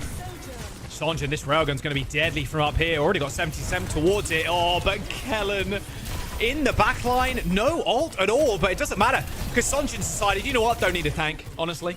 My word. A duplicated OC kills 3, and that's 4 minutes in the bank. Sonjin with some insane railgun hits. Yeah, sometimes your tank doesn't make space for you by living. Sometimes your tank makes space for you by throwing himself into the hole of the back line so that no one gets the opportunity to shoot back at that Echo. As again, we're going to see Disguise, like they've spotted out Dallas Fuel. They're split. They're trying to push ahead, take a little bit more map space. They want to see if they can find some of those isolated players, force out some 1v6s with those hazard walls. But this time, Dallas Fuel don't bite and continue making sure that that Winston is a little bit safer playing the low ground and just pushing the cart right now. Sound barrier for left as well. This guy's now trying to posture towards the payload. Decent point to kind of hold as well. If you're Tread here, you can just kind of do... What is the win? Kellen, please someone heal him. Doesn't want to pop primal. Okay, we're good. He was stuck between the payload and the wall, just taking perma damage from the spikes, which kind of annoying. PG dead though. Should be a nice little bit of space here for Dallas Fuel, but it's actually Disguise using a 4-man sound barrier. A sleep onto Rocket's going to be good, and even bigger nade there as well, but CJ couldn't have done more, if I'm honest with you, as a support player. I slept the Tracer, I naded the front line, you guys got to get kills. Luckily though, the rest of the team has gotten the memo, and Sonjin finds another 2. Tread underground now, as the point is being slowly chipped away at, as yeah, Tread not going to join the team for a little while here, I don't think, Moxie. Yeah, Dallas Fuel just basically played distraction, and now it's last fight territory for second, which Cal's is going to disrupt. They've got no overlap behind the point. Hello, Winston in front of Welcome back. Done. It's Chronic's time to show up. 4-man kill for Chronic. 3 with the OC, 1 smack to the face on Rocket. Chronic and Sonjin. I mean, this is a disgusting lineup. We said it at the top of the show, but they've already proven it here in map 1. Yeah, PG's gonna swap to the Cassidy, which is always the sign of emergency break glass when dive is too disruptive. As he's got the flashbang, which will be able to hinder some of the mobility. Hit scan as well to be able to keep a better check on that Echo. We'll have to see if it's going to be enough, as there goes the combat roll to close up the distance and try to land the flashbang on Winston, but Kellen's out of it. Yep, Kellen. Nano boost, though, in the front line, still pretty low. Pulse bomb, that's good damage. That wasn't Susu'd either. PG trying to find an off angle, but they're too low to stay in this fight. They got to Kitsune Rush at the very least, but Lucamino's got one as well in his back pocket. They're both going to pop in at the same time, roughly, as both backlines try and end up trading here, but Sonjin doing the majority of damage at the front line helps Kellen pick up the kill onto Tread. 3 minutes to go, but it looks like it's going to be a fairly easy finish for the Dallas Fuel, as a team kill comes in, and now Desperation Touch with 0 ults for Disguise. Yeah, this is a tale of 2 time banks. It feels like they're going to be held at the spawn doors. Maybe they can get a touch. Yes, the hazard with the jump will be able to, but here comes Jetpack Cat. That's one for you, Zoe. Lucamino popping on the Jetpack Cat, trying to save the day here. The Dallas Fuel so close and just ending this fight. Just a trickling of members coming in. Rocket picked off. There's PGE. Next, who is it? Sound Barrier hits 2 for Lep and Skyle. Gonna extend the fight a little bit here, but there's a Primal Rage coming up. And that's about it. 3 minutes and 13 seconds versus a minute. Yeah, also there were no kills. Like, they were stalling, sure, but it's treading water if you don't find kills. Sooner or later, you're going to run out of players, and you're going to lose control of that full push defense. As Dallas Fuel have a whole lot more time in comparison to Disguised. And remember, Disguised literally spent the first minute of their first push of First wrapping a hazard all the way around the back. So we're going to have to see a new approach to First if they want to get any distance on this card. Chronic taking him to school, man. Look at that. 32 and 6 on the Sojourn. God, he's like Thanos. That was an insane performance. Sonjin picking it up on First to put the point in on a Sojourn. It was a dupe. And then Chronic with a real Sojourn with the old picking up second. So yeah, Dallas Fuel DPS. Tasman rubbing his hands together with this one. Picked up the perfect squad. It's the potential, right? He won the Stage 2 America Superstar for last year. So we already knew that Chronic had that potential to be one of those really heavy hitters in terms of these DPS, and he is more than proving it, as Disguised are going to be starting off on the offense. Tread once again back on that hazard, but it feels like every single time they found any form of space, it was off of Dallas Fuel's misplays, which Sonjin gets dangerously close to, mind you, playing out in the open against the Widowmaker for a little bit too long. Yeah, I don't want to be there. Let a one shot. That second one hit, I think I lost my mind. But all good. Back on to the Emre though for PG. potentially they want to try and just fight the distance on courtyard. Being able to put the pressure on both the backliners. The Winston's not really going to be able to peel, or if he does, then he has to give up space, as we can see. A lot of smoke and mirrors currently, as yet again, they're trying to get this hazard wraparound. A little bit more successful this time, methinks, but Sonjin now quickly paying attention. Probably calling out that Swift Step usage as well, as Tread handily deals with the Echo. Can they catch the rotation now as well? The Tread's presence up on the high ground has forced lots of space, and that equals a lot of car presence. Ooh. I think that would have been a kill on Kellen there if that bubble didn't come in. OT push, though. Disguise are going to be running into a nano and a rush coming up for Dallas Fuel in just a moment as Sonjin again tries to find an off angle to punish PGE. Still, though, PGE permanently turning around there. Sonjin eventually goes down, but they actually end up trading the sticky bombs from the grave, martyrdom, the Emery. And now the rush is coming up for Lucamino. This is bad news here for Disguise. They need to be able to go. It doesn't really matter if the point is capped at this point. It's just where the payload really ends. The rush is going to get raped. The nano coming up in a couple of seconds here as Kellen holds down the fort. A nice little wall again from Tread as the downpour isn't going to be able to connect with anybody. It got completely walled off. And now a nano available for CJ. He's 1 HP, but should be able to deploy from the safety of the high ground. Oh, Rocket tries to go for the pulse bomb. It doesn't find the target, but it does sound quite out of the fight for now. As Seonjin goes for the copy onto the Tracer just to nano keep up. boost. Oh. Primal Rage straight into the backline. PGE's already gone down. Still an overtime fight on the bridge. Lucamino comes back, and now the spawn point's a little bit too far away for Dallas Fuel to go for a recontest, but it doesn't matter. Disguise are going to get halted just after this bridge. Dallas Fuel with some nice heroics there at the end. They did lose the kind of like the archway fight, but that's a perfectly fine place for the payload to finish. Still, for 1 minute that Disguise had access to, it's a lot of distance when you weigh it up against their first performance on Rialto attack. Like, I really like the swap over to the Emre. The Hazard being able to push everyone off of the high ground, the Emre being able to keep up the pressure onto the Echo as well, so that it wasn't just Seonjin running the show the whole time. Very good turnaround from them. Dallas Phil now going to be on the attack, but they have so much time in comparison. If they want to, like, we could really just see a return to full traditional dive, which is where you go incredibly slow and just battery up for something like that nano boost before you decide to even go for a first proper fight. Like the quick look from Disguise. Obviously, with Dallas Fuel picking up 2 flex supports here as well, it's like we can play a little bit passive. We've got 3 minutes in the bank. We just need Sonjin to find an off angle again, have someone pay attention to him, which, to be fair, is a lot easier now with PGE on this Emre. Like the direct hit scan rather than like a Sojourn is much easier at chipping down Sonjin, stopping him from going for a crazy off angle, or at least, you know, living on the off angle. We'll see how they end up playing this one, but might just be a big nano fight from around the second corner, Moxie, and then maybe a win. That's that shot.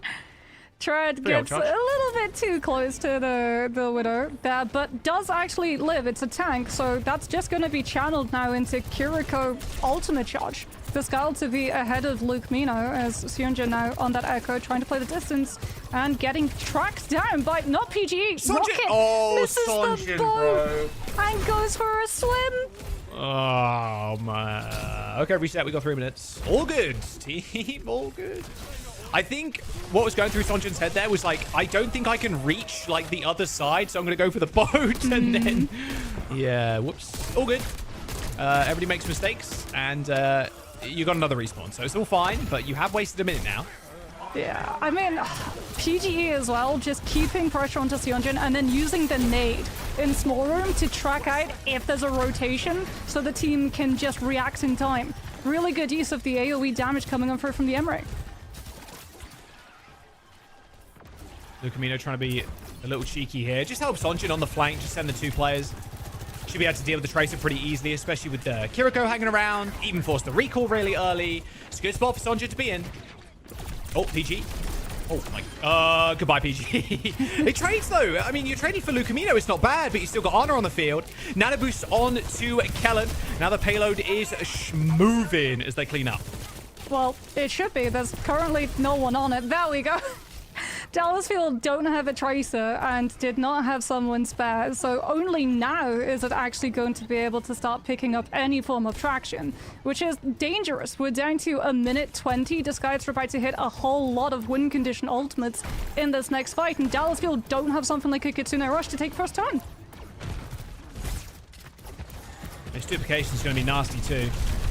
Primary into the back line, distraction PGE. Uh-oh, override protocol now. Kellen has to switch targets. Straight back to the point though as PGE jumps over the roof and there's no escaping that. A double kill with the override. Maybe even another two. Dodge is out of the way initially of Sonjun there, but ends up getting cleaned up, but all good. Double kill from the M-Rate, and that's 45 seconds left for Dallas Fuel. Not just that as well, but Dallas Fuel were denied first checkpoint, which now means that they have to respawn all the way at the start of the map and walk at Disguise, who, because of that override protocol coming through from PGE, they've bought themselves the time to have both support ultimates up in overtime. You're not going to be able to disengage, and PGE swapped over to the Widow because Dallas Fuel, they don't have the manpower spare. This Widow, unless the Echo goes to clear it out, is going to be absolutely free farming when OT hits. Yeah, and there's no way that Echo is going to be able to really do that realistically. You have to cover so much space, and it's such an open ground. Overclock's going to get ripped here from Chronic. Still has to be careful, though. PG in the back line, or in the background, even. The wall comes up. Kitsune rush for Lucamino, but there's the sound barrier. Chronic decimated by Rocket, and PGE can basically AFK at this point. Don't need to do anything. Job's done. Dallas Fuel dupe the Lucio. Only Sonjun left. And that will be that. Disguised. Picking up map number 2. That's 1-1 in the series. Yeah, Disguise being able to get as much distance as they did in that OT was absolutely crucial. The only way that that Widow make a play is going to work is if you get to take a fight in vantage point of Bridge. So the Widow can just sit on the high ground opposite and be untouchable. Shooting away, creating all of that distraction. Having the Rematric could have potentially had that shield in front of it, but that's only going to be able to go so far. And I mean, they had the overclock.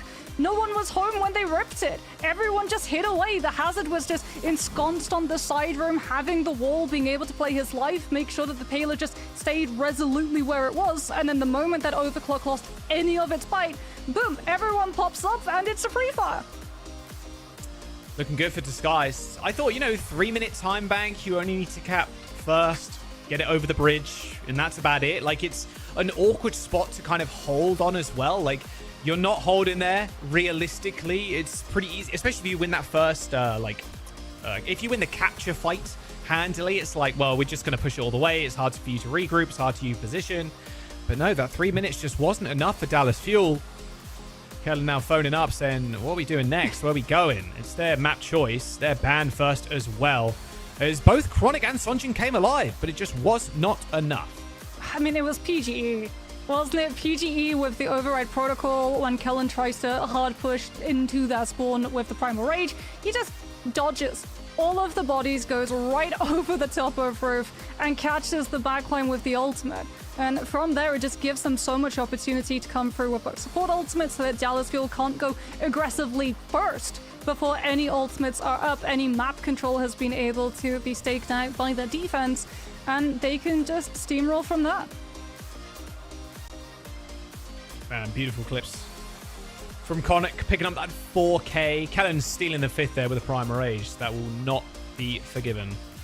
All good though. First game of the series, first game of the season as well for both these teams. It's the regular season.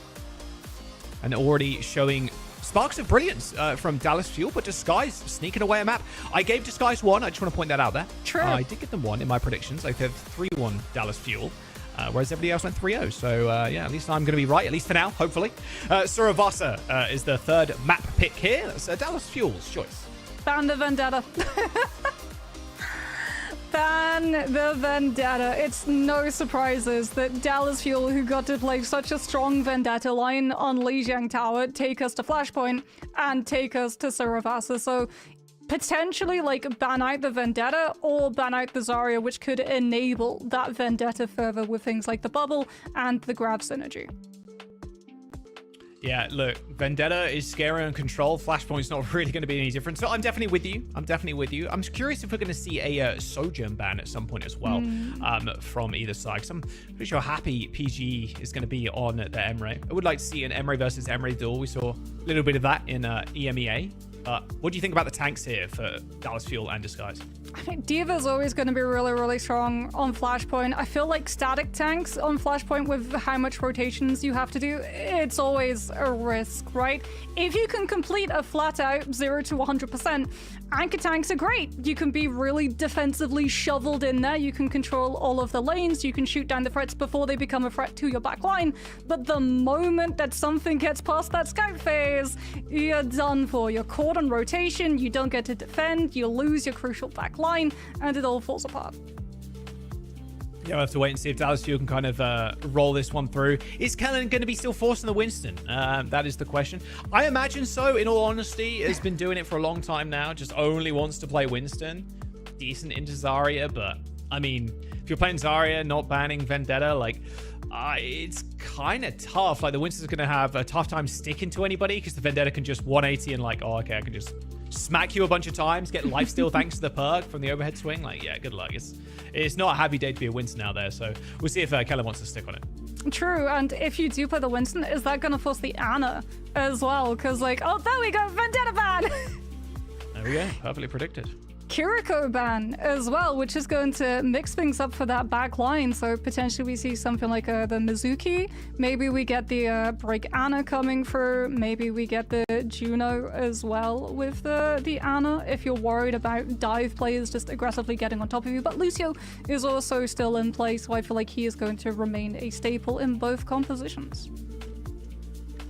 It's got to be, man. I mean, look, with the Kiriko banned, I'm hoping for Mizuki. I really am. I want to see some Mizuki, please. It's going to happen at some point. I just want it to be day one, you know? I want to see at least all the heroes on, all the new ones on day one. I want Mizuki too, as well, just so that we can say that he truly is aura farming when everyone in his team is just sitting in that passive, slowly regenning health.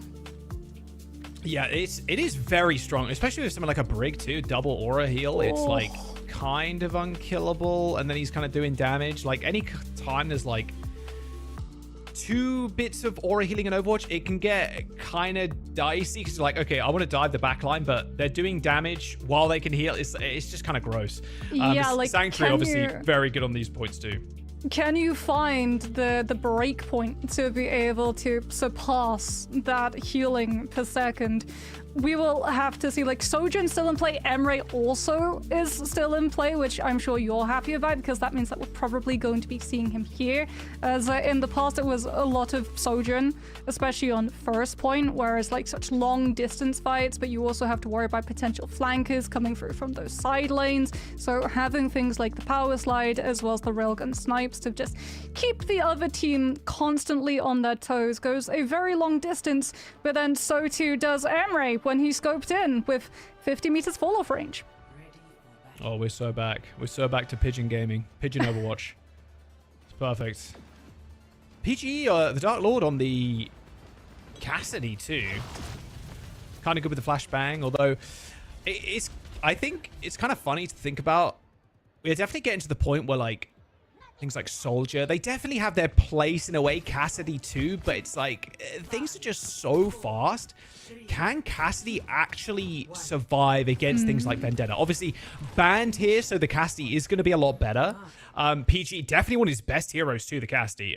It's kind of worth pointing out. With the sim, enables PG an absolute ton. So I like this comp from Disguised. A little bit more kind of defensive poke style, which is perfect for this first point. But Dallas Fuel are no slouches either when it comes to poke. I mean, Lucamino's on the Alari. Yeah, they're going to have a lot of poke, but it comes at the trade-off of losing speed to be able to out-rotate your opponent. But who needs speed when everyone on the other team is dead?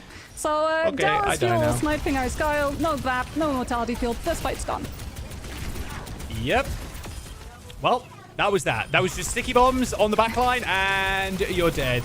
And ideally with this comp too, you're kind of teleporting around, out-rotating, but they didn't even get a chance to do that. Yeah, and now you're going to have to deal with Iliari poke, Echo poke, Sojin poke, Anane, since there's no Kiriko to be able to Suzu them, so they're going to be really impactful unless Tread can defense matrix it, and there it is. PGE sees he's not going to be able to keep up with the pace on the gas, swaps over to the M-Ray and instantly sweeps the first pick. Yeah, instant impacts. That's what you like to see. Out rifling up, they're just walking forward to this point. No real damage here. Sonja's going to be back in a moment, but there should be a relatively trivial cap. Kellen full HP is going to be able to survive on this point for a little bit. As Tread tries to go for an aggressive push on this choke point, gets rid of that healing pylon, but it's all on Kellen here. Tried to stay alive in that mech, unsuccessful. Meaning this point is going to be in their hands for at least a little while now, that being Disguised. Can they contest this too? Because, like, Lucamino has Captive Sun, that's going to be defense matrixed. Surely. They're losing players late as well, so they can't disengage. And that's the problem. When they start losing the fight, the rest of the team has no way of disengaging it, so it's just going to spiral. Disguised have all of the means of being able to chase with the Lucio speed boost. Yeah, getting that Captive Sun past the Matrix, like you said, is going to be a little tough. Waiting for the D-Mex, maybe then throw it in, or just trying to find an off angle, but it's fairly... it travels a little bit more quicker than it used to, but like it's still tough. It's still a giant floating sun orb that is very easy to spot. Bolt, and there it is. Eaten straight away by Tread. Yep, has no surprise there, but at least he does some high ground control, Lucamino.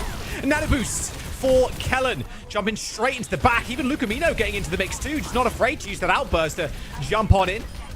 A quick cleanup of Lep is going to make sure Dallas Fuel recap. That was Amplification Matrix fight as well for Disguised, which is just mitigated fully by not just one Diva mech, but two, with 2 lots of defense matrix. So Chronic still has the overclock as well for this last fight. It is potentially going to just be fully shielded by the symbol that Disguised will use to open things up, as a PGE might turn this. Yeah, really nice there. Good rotation, trying to catch out people as they're trying to get to the point, but a quick wall and a TP is going to help them get there. PGE, Override Protocol. Can he snipe Kellen? Yes, of course he can. Self-destruct dodged as well. Triple for PGE. Oh, he's looking fire. Disguise with a point cap. Yeah, Disguise with the point cap, and Dallas feel no opportunity of contesting. He's so good. Oh, he's so back. 5K so for back. PGE. Aura farming both on and off stream here. Yeah, because he didn't play last year, right? He was just a content creator, so it's really good to get to see him come back into this esports scene. As Dallas Fuel now going to come under the same problem that they had on that first fight. No speed boost, so Chronic has to go over to the sim just to give the team ability of keeping up with the pace that this guy set. All right, Sonjin trying to go for the wraparound again. See that lamp getting used early there by Disguise. Not sure what that was in response to. Looks like Sonjin's taking a little bit more damage than he really expected here. He's going to get chased down by Tread. This is a fairly easy kill. I mean, he's out of the fight, realistically. Can't peek his head back in. Going to get held up by that pylon for a brief moment there. As Dallas Fuel, they got the cap, but quickly lost it. There is going to be a window here for Disguise too, so fighting back into this for Fuel is going to be tough. I mean, Disguise are down that Baptiste currently, which does mean that they're solely reliant on Lucio healing at the moment. So you would feel like Dallas Fuel, they want to try to take this fight before the BAP is back, as they've taken angles. There goes the Captive Sun, but Diva Mech still in play. Tread's looking. He's just waiting. He's looking. Oh, nice D-Mech. Did that actually connect with AB? Maybe a couple in the backline there. Self-destruct for Tread to get the remech. Successful as well. But here comes the Override Protocol around that fountain. And being booped out of the way as well. Chronic didn't have anywhere to hide. Just forced to move, unfortunately, by that Diva. This Disguise push here is going to be deadly too. Kellen might just lose mech. There's another big Saga. It's 70% on the board. I guess Kellen didn't have boosters available too. He had Mecha, but he's just not able to get in front of the Override Protocol to be able to defense matrix it, to give Dallas Fuel the opportunity to kite it out, as they are going to have the duplication, but again, early close hold with the amplification matrix and immortality field. A fantastic sound barrier though from Lep. That nano boost from Kellen is barely even keeping him alive with the damage mitigation. Double Diva, but half the health. Sonjin already dead, out of it. Sent to the skies, now sent to the grave. As Disguise are going to be able to pick up yet another point. really good adaptation coming through from Disguise. They take notes of why that last amplification matrix on first point did not work. Dallas Fuel went for 2 defense matrix with Sionjin with that copy. So Lep just uses the sound barrier. Yes, use both of your support ultimates, but it means that you can stand your ground and survive the barrage of damage that comes your way when you try to make use of this Baptiste ultimate. And things fall on Disguise's favor. The next point is on their side of the map. They're already in such a great defensive position. Yeah, perfect rotation. They got wall too. Counter wall for Chronic, maybe. We're going to chase Kellen away initially there, but this AoE healing coming out from Scar looking clean.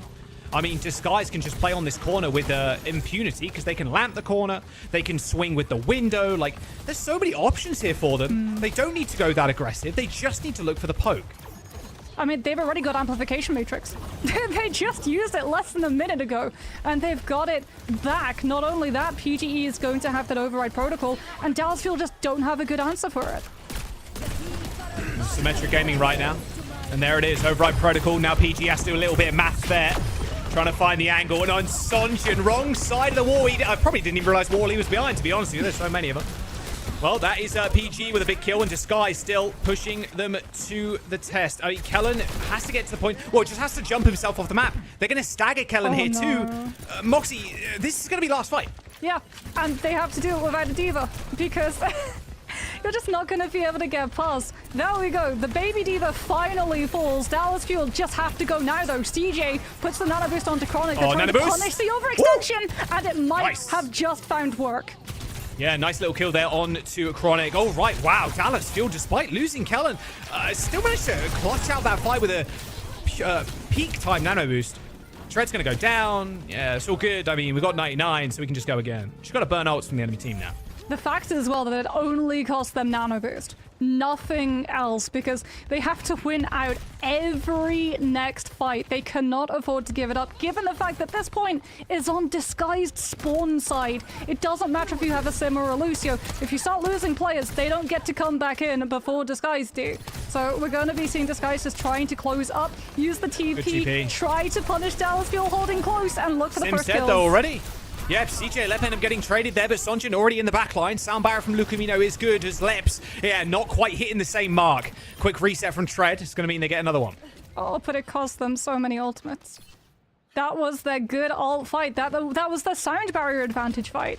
They now don't have it, as Sionjin is just going to play off angle, has the duplicate, so if they start taking a little bit too much pressure, it's okay, you can use the ult and bail out.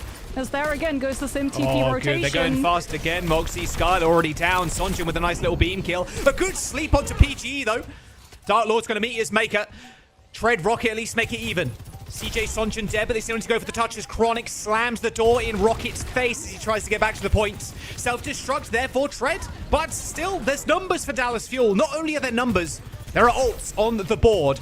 A 99% flip, and there's Dallas Fuel with one on the board. It just felt like Disguise tried to do the same thing over and over again, which, last I checked, was the definition of insanity. It just did not work. Dallas Fuel could perfectly read out. Same TP spot, exact same punishment line. And because they could read it out and predict it, it didn't cost them burning the bank in terms of ultimates. So when this next point unlocks, they're already in first position. They can use things like the overclock or that duplicate coming on through from Sionjin to just punish if Disguise try to make a play on point with the sim wall.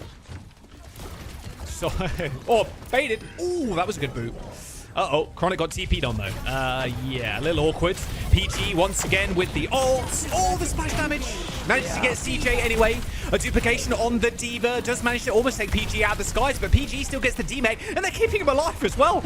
Lamp, clutch from Skyle, keeps PGE alive and well, and tops one to 100 HP. Bro's expecting a 32% tip for that bad boy. All right, Disguise, they're going to get the point flipped. 14% for Dallas. They still got ults here. Moxie, double support ult at that, but no point. CJ does have that nano boost ready to go, and like you said, Disguise currently lacking all of them, so they can just use one of the other and walk past the sim wall. Chronic is going to force his way in here, but a sim wall is going to stop him from doing anything. Bro wants to just shoot his gun, but has got a 15 million HP wall in front of him. So a quick disengage from Dallas Fuel to keep themselves alive and back in the fight as a sound barrier from Lucamino could be what they need. They end up using the window first, though, as Skyle now tries to escort himself back to the rest of the team. Kellen ends up diving through it, but Chronic has already done the Lord's work. Dallas Fuel with a couple under their belt, but Disguise, they're going to get a reset and at least 75% in their bank. Great side flank as well coming on through from Sionjin. We don't really get to see it, but the Echo is there playing the left side. Untouchable in the fight, but just dealing in chunks of the damage and punishing Disguise when they try to back up and kite through some of the ultimates that Dallas Fuel had available. Look at CJ. Look at CJ's positioning right now and Sonjin's. Oh. They're 1-3-1ing right now with Dallas Fuel. They got Sonjin on the flank. CJ's going to be there as well, waiting for the nade, and it's massive! Alam comes in to try and stave off the aggression, but it's too little, and it's too late. CJ, a beautiful anti-nade, sets them up. Skyle deleted, no beat, Disguise. They got one more attempt at this point. You have to feel like that is just one of the added values of a Kiriko ban, right? You can't do plays like that if Suze is available. PGE is going to be coming really close to the override protocol. That has been the thing that's cracked fights wide open for Disguised in the past.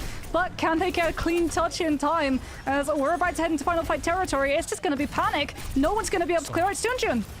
Sonjin's on the sidelines as well. It's got this duplication. Here comes the sound barrier for Disguise. Dallas Fuel need a response. They need it now. CJ now in a mountains of pressure. Just managed to land the sleep onto Tread. And has almost got the nano boost too. But it ain't free for all. You can't apply that to yourself as Tread ends up going down anyway. Chronic with a nice disruptor shot ends up cleaning up the Diva. And now Dallas Fuel don't have to worry about any ults from Disguise, or at least not support ults. Maybe PG can find a miracle here, but the point ends up getting flipped again. Straight to the back line as PG goes to Disguise with the override protocol. He ends up killing CJ, but needs a little bit more than just that. Sniped out of the skies by Sonjin. The wrecking ball from Trek comes in, but it's only him left as Dallas Fuel taking us to a 5th and final point on Suravasa.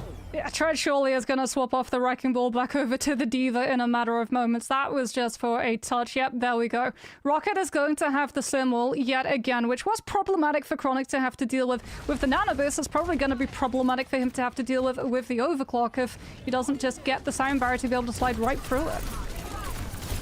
Oh, look at that damage from Sonjin too. That's a real nice stuff. I love the early fights as well. Going for early fights like this when you have an ult, have ult advantage, is just so nice.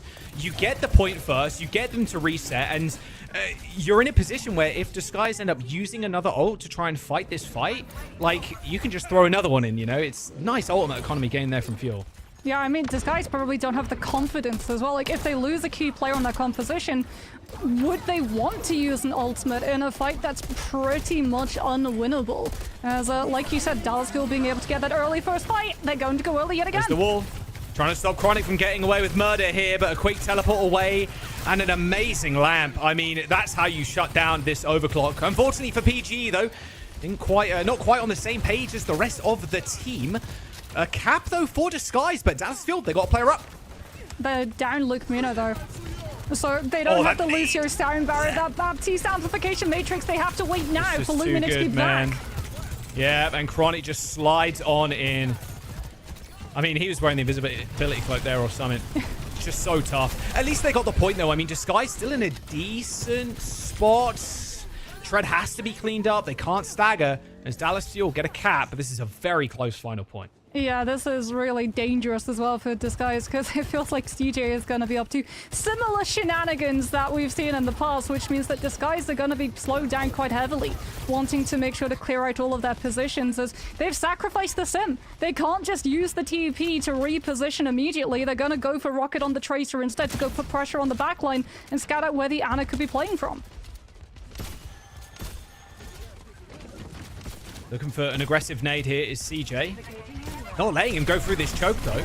Duplication comes in. Actually, he's going to be on the Emre of all people. Thought he was going to go for a tank there, but the sound barrier had to be used. And now, a free override protocol as Disguise have to touch the point. They're going to need 1,000 IQ play or summit here as Sonjin hits the aerial on Tread. I mean, Moxie, it is all over. Overtime ticking down. They've got a boot waiting for him if they want to touch the point as Dallas Fuel go match point in the series. A 5 point banger Suravasa, but it is Dallas Fuel to top that all off with a win. Oh boy, that Kiriko ban was very impactful when it came to those very aggressive anti-nades. The fact that they had to put Rocket onto the Tracer as well, they gave up the Symmetra, they gave up the TP to just get the whole team past the choke and onto point, start shoring up their defenses with the Baptiste, with the Immortality Field to try to survive some of those opening touches of contact with the ultimates. But no, they know that the Ana is too problematic, the anti-nades really, really costing them. They had to have as well someone just getting ready to go onto point, and it cost them. Man, Sonjin, no matter the hero he dupes into, he's got it. He's him. I'm telling you. Hey, early prediction coming up. Check this out. Clip this one if you really want. Sonjin's going to be the MVP of this stage for sure. I don't think we do the MVPs anymore, but you know, that's my unofficial MVP of the stage. He's looking really good already. And PG too as well. I want to give some like props to the other team too. I mean, PG's not lost it. He's never lost it, arguably. I mean, the guy's a little freaky on the DPS, and Emre just feels like his hero. I don't know. Cassidy, obviously, he's extremely good on hit scan in general, but Emre does something to him. He looks ridiculously good, and I'm glad this series is proving to be a lot closer than maybe people anticipate. Yeah, I'm glad as well that Dallas Fuel, they worked out that lacking the speed boost to be able to keep up with the tempo of Disguised compositions was one of their major problems. The first 2 points that they lose is when they're down that Lucio. Luke Mino swaps off of the Alari, and all of a sudden they can keep up. They can go for those like really early aggressive holds because they have the speed boost to be able to get in on top of Disguised before they're ready to react. All right, Dallas Fuel now. It's going to be Disguise pick, so they're going to have to deal whatever they throw at them. Where do you think the bans are going to head here if you're the Dallas Fuel in Disguise? Well, I mean, you already burned your Vendetta ban, so yeah, you can't do that. It's probably going to be a Zarya ban, but again, like that's still going to be the problem with the Vendetta because Dallas Fuel haven't been playing a Zarya reliant Vendetta. They've just been playing Vendetta Diva, so you can't even try to deplete some of the resources that's been going on to her. Instead, I feel like maybe you go again for one of those longer points, but we've already had our escort, which means that you can't go for something like Blizzard World and get to play second defense. So it's gonna be a problem for them to have to deal with. Yeah, I'm trying to think what's left in our map pool. Obviously got hybrid. See, a hybrid, where would we go if we were hybrid, you reckon? Potentially King's Row, so that you could just play for second and third to favor you. Honestly, like, I feel ideally you would want Havana third, but we've already, as you said, had Escort, so that goes out of the window. Maybe it's Blizzard World. Like, they tried to play the Hazard earlier on Rialto, and we already got to see Peps going for a Hazard-style composition on Blizzard World, which had some layers of value. It fell apart a little bit on defense, since you don't get to determine the tempo, but on attack it looked really, really good, where you could just keep scrapping and have the verticality to chase those high ground positions. Yeah, just reminding everybody back home as well, hybrid, the map pool is Blizzard World, Midtown, and Nunbani. But don't forget as well, connect your Battle.net account to your Twitch account and YouTube account as well, and you can pick up some nice little drops there too. And we have our own OWCS, like Esports boxes now, loot boxes, which is kind of wicked if you ask me. So yeah, make sure you connect your account, and you guys can read on the screen. Or there's a little drop down in Twitch that you just click on. It shows you how many like progress, how much percent you got towards it. But you guys can read. Yeah, so I'm sure they can. I mean, I don't know. Sorry, maybe they can't. I don't know. But there you go. It's on your screen right now, and you can also look at the information at bit.ly/bnetconnect, and all the information is there.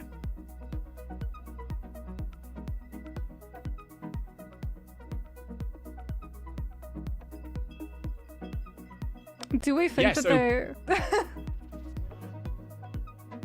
Yeah, so Push and Hybrid are left, of course. Runesapi Esperanca for Push, Hybrid, Blizzard World, Midtown, and Nunbani. Looks like it's going to be Kings Row Light in Midtown up next.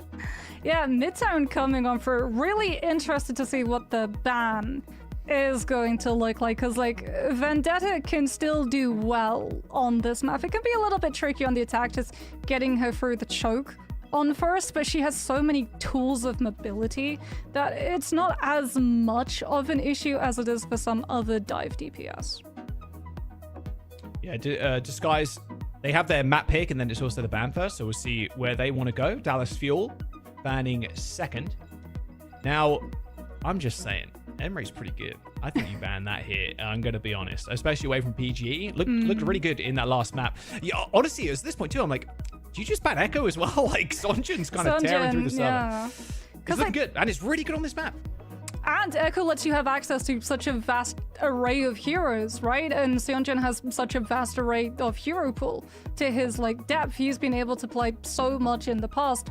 It really does make a lot of sense to potentially take away the Echo. Having that verticality can be really much of an issue if you want to play the Diva as well, which we're seeing this guy's really heavily try to lean onto. Diva does not have a fun time into Echo. Yeah, you can defense matrix the stickies, but you can't defense matrix that focusing beam. So if you try to close up the distance, you find out the hard way. All right, Midtown up next. Match point for Dallas Fuel in their opening game versus Disguise. Two brand new partner orgs. One of them a very familiar face, of course, in the Dallas Fuel. And I always do wonder, I think about this, I'm like, people know, right? We have knowers in the chat. People are very aware of Dallas Fuel. Because I imagine there's some people that maybe only started watching OWCS, started watching Overwatch Esports. Like recently, maybe they don't know much about the Fuel as a team from back when the Overwatch League was around. But man, it had honestly some legends on that squad. Like they won Grand Finals in 2022, and that was Sparkle, Edison as well. Steady Eddie was one of the key difference makers on that team in that year. His Sojourn play at the very end. Yeah, Chio, Filda, absolute legends on the squad. Custer was on that team, the boy Scott. There have been some incredible rosters throughout the years of that team. And so I think, along with a lot of people, a little teary-eyed when Dallas Fuel had their announcement video in the World Finals. That was last year. Everyone burns a little bit blue.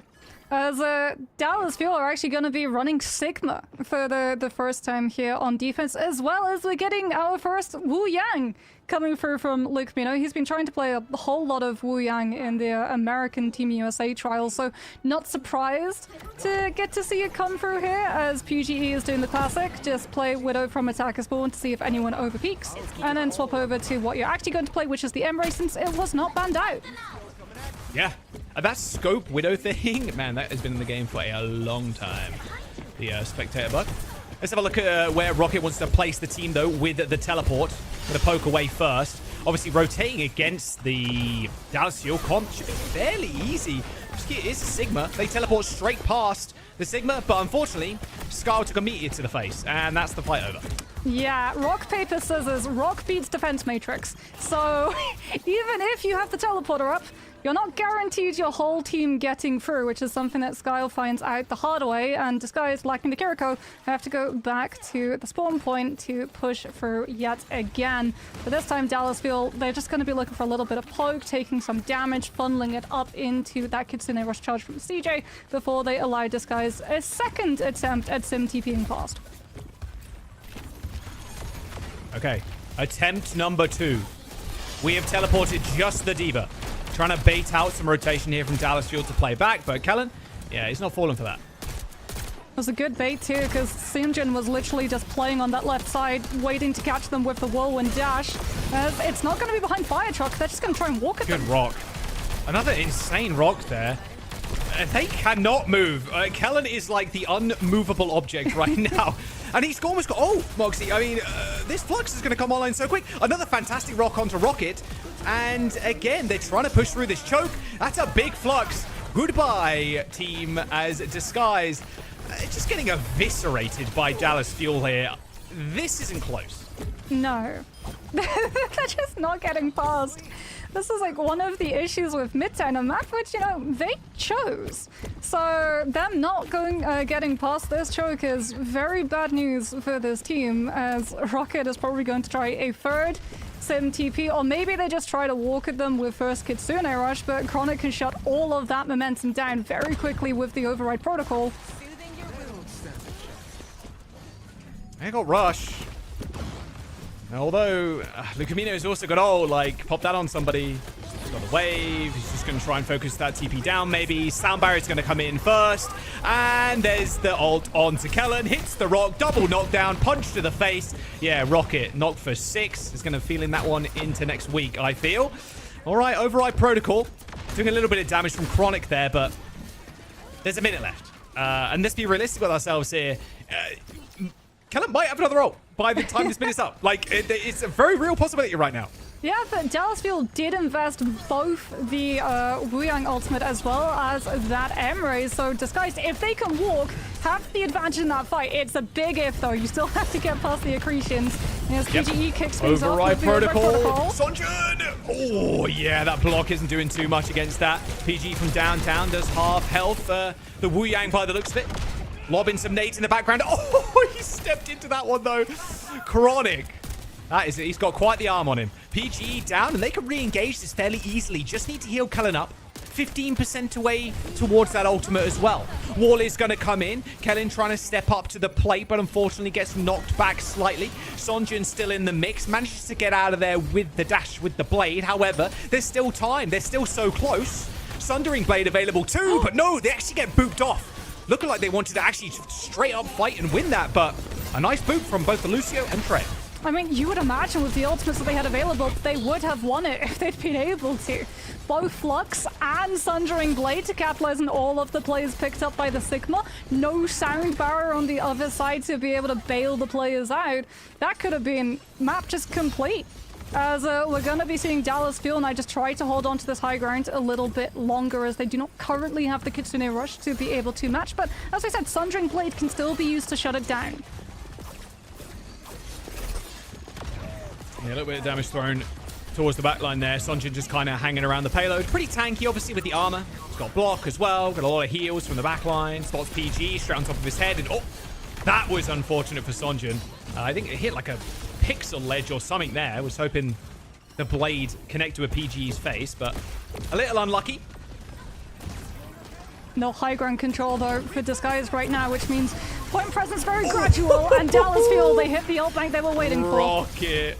Absolutely owned by Sonjun. Straight to the backline once again. Let with the sound barrier. Tried to push him forward, but yeah. This is a Sonjun world, and they're just living in it right now. I mean, how long are they going to be living? Give it 5 seconds. They're probably going to be dying. As Sile just straight up swift steps out of that one. Does not want any part to play. As you do not want your Kiriko, who has Kitsune Rush, to go down late in that fight. As Disguised yet again find themselves stuck on the wrong side of a choke, except this time Dallas will have a whole lot of ultimates to make this next walk hurt. Kellen with that Sigma Flux as well could really put the pressure onto Sile's ult. I mean, Dallas Fuel have got 4 of them. 4 of those bad boys already saved up. Kellen with the Flux, if they do end up trying to push onto this point. Fairly easy Flux target. It's already seen, actually, the Suzu being used, so this is a fairly free Flux, but oh, they dodge it. Nice little speed boost there. However, they might be able to still win this. PG with a nice little kill onto Chronic. PG still going absolutely insane from the high ground. Override Protocol ends up finding 2, but it's a scrappy fight at the best of times. PG, bro, is absolutely on fire on this Emre. I thought even with that Flux missing from Kellen, they could be able to win that, but yeah, PG got all the space he needed. You got the space. The teleport forced Dallas Fuel to have to adjust to them suddenly being in their faces, and then PGE was off to the races with the Override Protocol. This time, though, they don't have that grace. In fact, it's Dallas Fuel who control the area. Oh, what a shot. TP onto the back line, but little did they know, Chronic was waiting around the corner.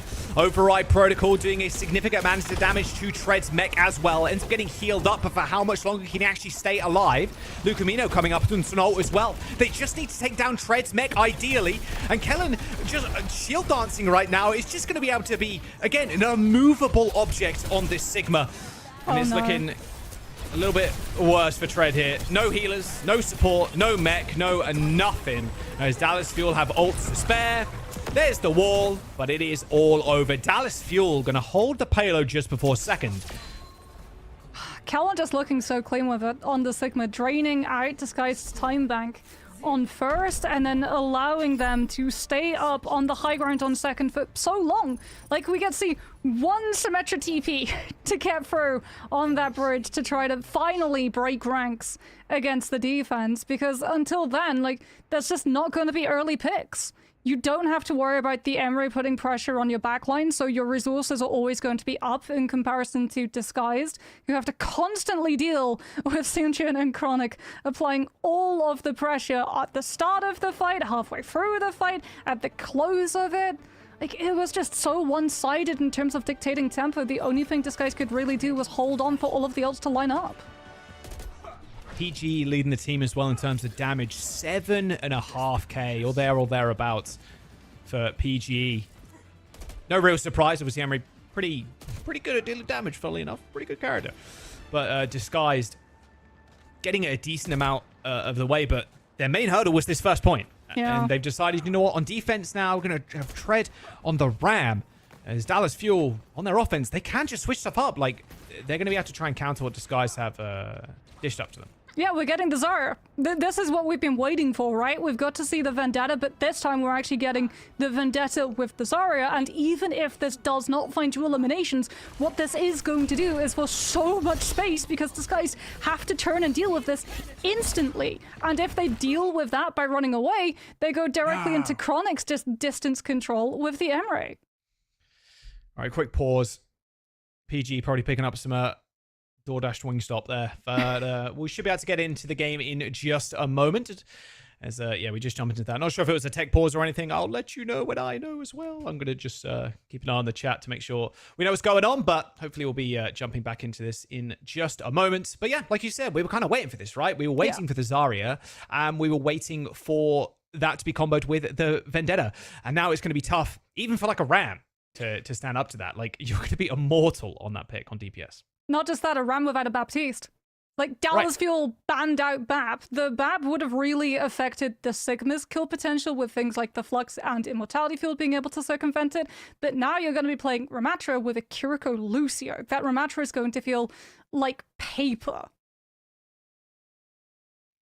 It sounds like I'm just getting word. There's we're unpausing now, I think. Yeah, we're going to go back into the game. Wasn't a long pause, probably just a smallish tech issue. Not sure. Doesn't really matter. We're back in as Dallas Fuel commence their attack. Where's the Vendetta? It's every bubble is going to go onto Sunjin. That is the crux of this composition.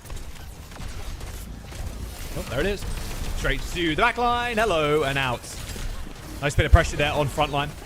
It's going to get chunked out by the Tracer there. It's going to be one of the main checks for the Vendetta. A Rocket's already dead. Battle rifled by Chronic, and Treads on the wrong side of the fight, unfortunately, and you're going against the melee hero. Good luck, have fun. Yeah, I think Tread was like but trying to get a Vortex off onto the rest of Dallas Fuel, who got split away from the Vendetta, but Vendetta has so much mobility, as well as just getting into line of sight for Kellen to give second bubble. It's just done. This is what we talked about, right? Vendetta, even if she doesn't find the immediate elimination, she's still got all the space to work with, and oh no, you lose PGE this early into the next fight! Dallas Fuel are merciless! A little tragic. A little tragic, and Lep's already gone. Okay, so now we play the game. Someone touched the payload, but now we play the game. How long can Disguise really hold on for? 5 minutes in the time bank. I mean, the first point might as well have not existed. I mean, no sim as well. How do you regain control of high ground right now? Dallas Fuel, Chronic's on holiday. It's just going to be free shooting whenever someone pops their head up. The Ram Shield just has to be used on the high ground to push them back. Uh-oh. Yep, and now you have Override Protocol as well. Yeah, good luck, have fun. There's just not really much you can do here. Plus, you can also bubble Chronic in the air. Like, you're going to be so safe. Chronic is going to activate it. They're going to force the entirety of Disguised into their spawn. Oh, and they've spotted someone lower. That's an easy free collapse if I ever did see one. And the payload, Moxie, is, I don't know, maybe right 20 meters away. Yeah, it's not far. You don't need to be a mathematician for that. Override Protocol coming out for PGE first, though. Is going to turn the tides here for Dallas Fuel. CJ is spotted out real quick as they eventually manage to hold on, at least for now. Oh, the nade? Not quite. PGE is going to stem the bleeding. Yeah, PGE at least bailing the team out. CJ, if he'd been able to commit to that fight with the one-sided Kitsune Rush, and I mean, Dallas will still have that Kitsune Rush, which means that they're just going to go now. Out comes every ultimate, including Sound Barrier, and this is just Dallas Fuel taking 0 prisoners. This is just cleanup. Yep, and that's it. game, set, and match for the Dallas Fuel. An easy one at that. Midtown looked like a wash. Dallas Fuel, first game of the season and first win as they pick up a 3-1 victory over Disguise. I think moral of the story, if you're struggling at getting past the team on a choke, lock a Zarya, lock a Vendetta, just send them cannonballing right in. As they made it look so simple, right? We're just going to send Vendetta through, we're going to be able to break the choke. If people try and react around the Vendetta, we can just exacerbate the split between the Ramatra and his backline and pick them off one by one, which finding all of the stagger picks as well. This guy's just not cleanly resetting after losing the first fight. Just allowed so much momentum to go the way of Dallas Fuel. Yeah, real beautiful stuff. See if Dallas Fuel can kind of keep this up. It's on the flip side of things, though. Good luck for Disguised. Going against a team that has a whole bunch of legends on them. Long history with a lot of these players. And then rising stars as well in people like Sonjin and Chronic. So I'm looking forward to the rest of the season for Disguise. But unfortunately, they end up going down here in their first. PGE, I think, is really impressed. There was a lot of questions on like how well PGE would be able to fit in. But he was looking really, really strong on the Emery especially. Yeah, I really like what we've seen. Actually, from both of these teams, this was a very interesting first look for both of these squads. I think there's a lot to take away from what we've seen. Also, a bit of a different identity when it comes to what both of these teams clearly wanted to play. Yeah, for Zarya sure. I mean, that is yeah, how you need to play. I was expecting a whole lot of Zarya and Vendetta, and I'm glad we got it at the very end. But man, this was the Sonjin and Chronic show for me. I mean, the DPS duo looks so clean. Nasty with it, actually. It's what we expected to see from them as well, right? With Chronic's performance last year and Sonjin, like we knew what he's capable of as well. It's great to see him in the mix here in a different region. So they were about as sharp shooting as we hope to see. And I think you mentioned it as well as we were watching this match. PG still got it. Still got it. He's back. This overclock, it was so good from Chronic as well. Just nail in the coffin, taking advantage of Kellen using the Primal Rage, so no one is looking at him. And I feel like that's sort of what Kellen was doing a lot in this series, right? We're talking about Sonjin, we're talking about Chronic, but they were getting so much space from the rest of this team that Kellen was doing really, really well. When we did get to see him eventually go over to the Zarya with the bubbles, but here as well with the defense matrix, just getting to play the off angle alongside the Ana. Right on. Yeah, I loved to see CJ on that Ana as well. CJ actually will be joining us for a quick chat here in just a little bit to recap the first match that we got to witness. And here he is. CJ, congratulations and welcome to the show. How are you doing? I'm doing great. How are you? I'm doing fantastic. Thank you so much for asking. CJ, we got to see a small glimpse of the Dallas Fuel already during the preseason boot camp. Now we saw you guys back in action. Can you maybe talk to us a little bit about any adjustments that you felt like making between the preseason boot camp and now? Was there anything in particular that you took away from that tournament and felt like you want to focus on heading into the season? I mean, honestly, I don't really think so. I think we're like a really good double flex team, like double flex sport team. And I think we were just like prioritizing our practice on that both before the preseason bootcamp and after. And like in scrims, we've been looking really good, and that's like our, I guess, identity as a team. So yeah, we really didn't change anything.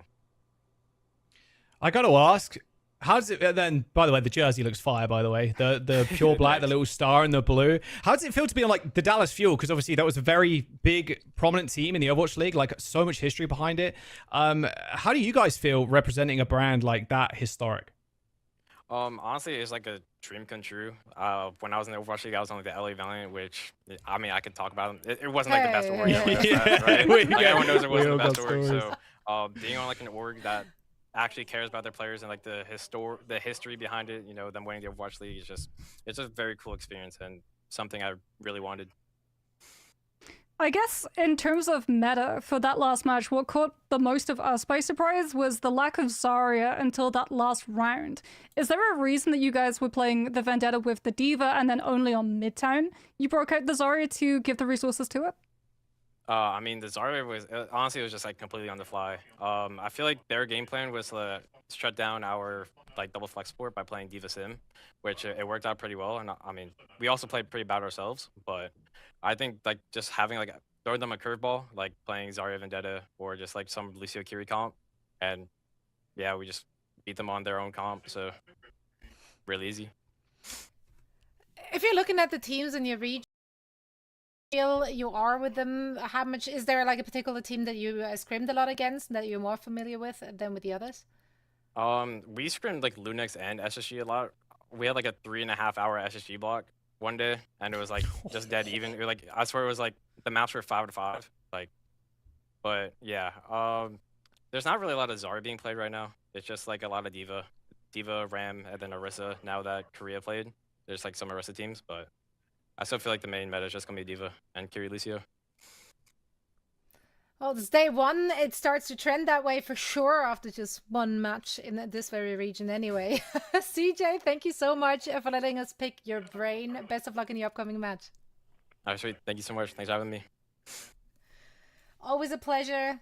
I saw the glimpse of the PJs there as well, sneaking in. Oh, hell yeah. Stay you know you got to be comfy, playing with the stay Jersey comfy. PJs combo. He's looking good. He's looking good. Yeah, listen, the only thing that needs to look good is your skins in-game transition on point, and that's why they let me on the show, I guess. Still got it. That's right. That's right. Keep on bringing me back. But honestly, though, look at this Lijiang Keeper crowdfunding mega bundle. That Lijiang skin, they knew what they were doing. They knew what they were doing, man. Come on, They knew what they were doing. Life Weaver got the half on as well. Like, come on. And then Ryan, it's like, surely, guys, we're buffing Ryan, right? So we can use these 6 skins. Come on, guys. Got to buff Ryan a little bit. I want to see That's some Ryan what action people out think there. that I'm griefing when I'm locking in Ryan, but if you have a Like, skin no, I just like want to that, use the like, what skin. am I supposed to do? I want to use the skin, please. Yeah, but these this mega bundle is directly supporting the Champions Clash. So if you want to support your favorite teams, your favorite players, then make sure to cop the bundle. Looking good in-game, supporting the people that we all love and care. Sounds good to me. I don't know. Yeah.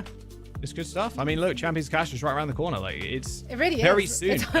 It's like literally like right around the 3 weeks corner. of regular season play. This is gonna go by so quickly. I mean, we're almost through the first weekend already, right? With wrapping up day 1. For now, we're heading into a very quick break, and then we should be back with our second match in the region. So stick around.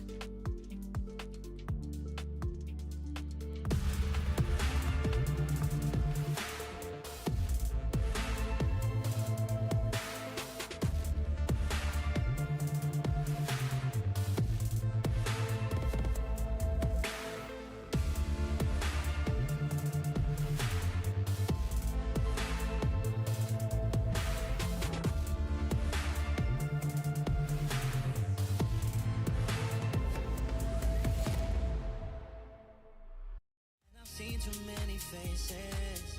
Now I know it was here all along. It's an impossible thing that I'm feeling. Pressure is building inside of my veins. Tell me it's real and you swear that you mean it. Yeah, you mean it. So don't try to deny. Don't you try to deny. You know we ain't leaving here alone. No, we ain't. No, no. When I'm with you, I'm flying.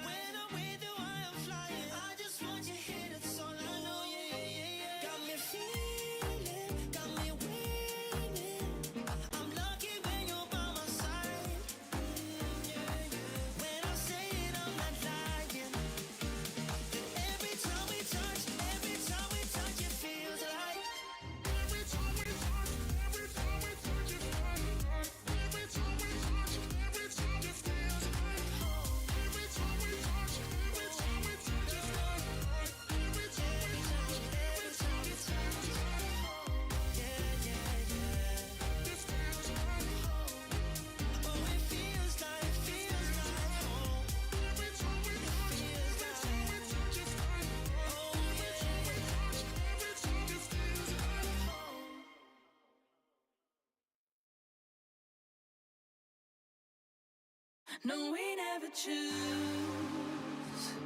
Always wishing for something to come true. What can you do when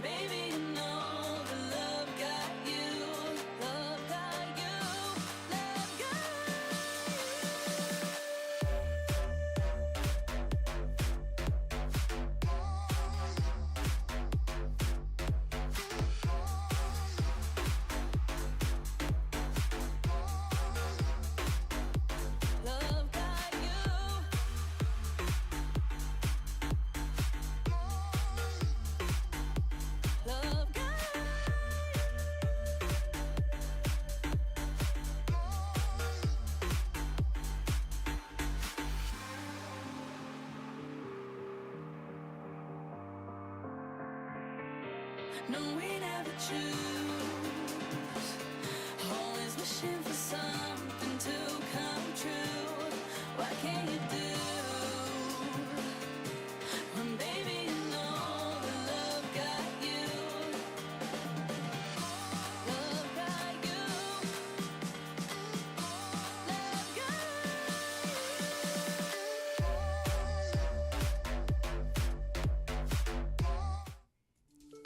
Welcome back, one and all. Zoe back with Moxie and Jack, and we are going to set the stage for our second match here in the NA region. Very interesting to hear there at the end from CJ, right? Because definitely a different read on the meta in NA than what we've seen earlier today from our 4 teams in EMEA, and that's what I love. That's also what breaks my brain when I'm doing the days where, you know, we cover both. That's every day for me. So, Yeah, I was gonna say, wait, it's not every day. So hold on, I do that every day. That's okay though. That's okay. I'm living and I'm learning so much. Let's learn something about the teams that are taking our imaginary stage now. Space Station Gaming is who I want to chat about first. Of course, we know this org has been around OWCS for quite a while. Coming into the season with quite some changes though. Lep and Chronic are out. Hawk was added very late last year, and even though he retired for a whole time, like didn't skip a beat, picked it right back up, still got it, never worried.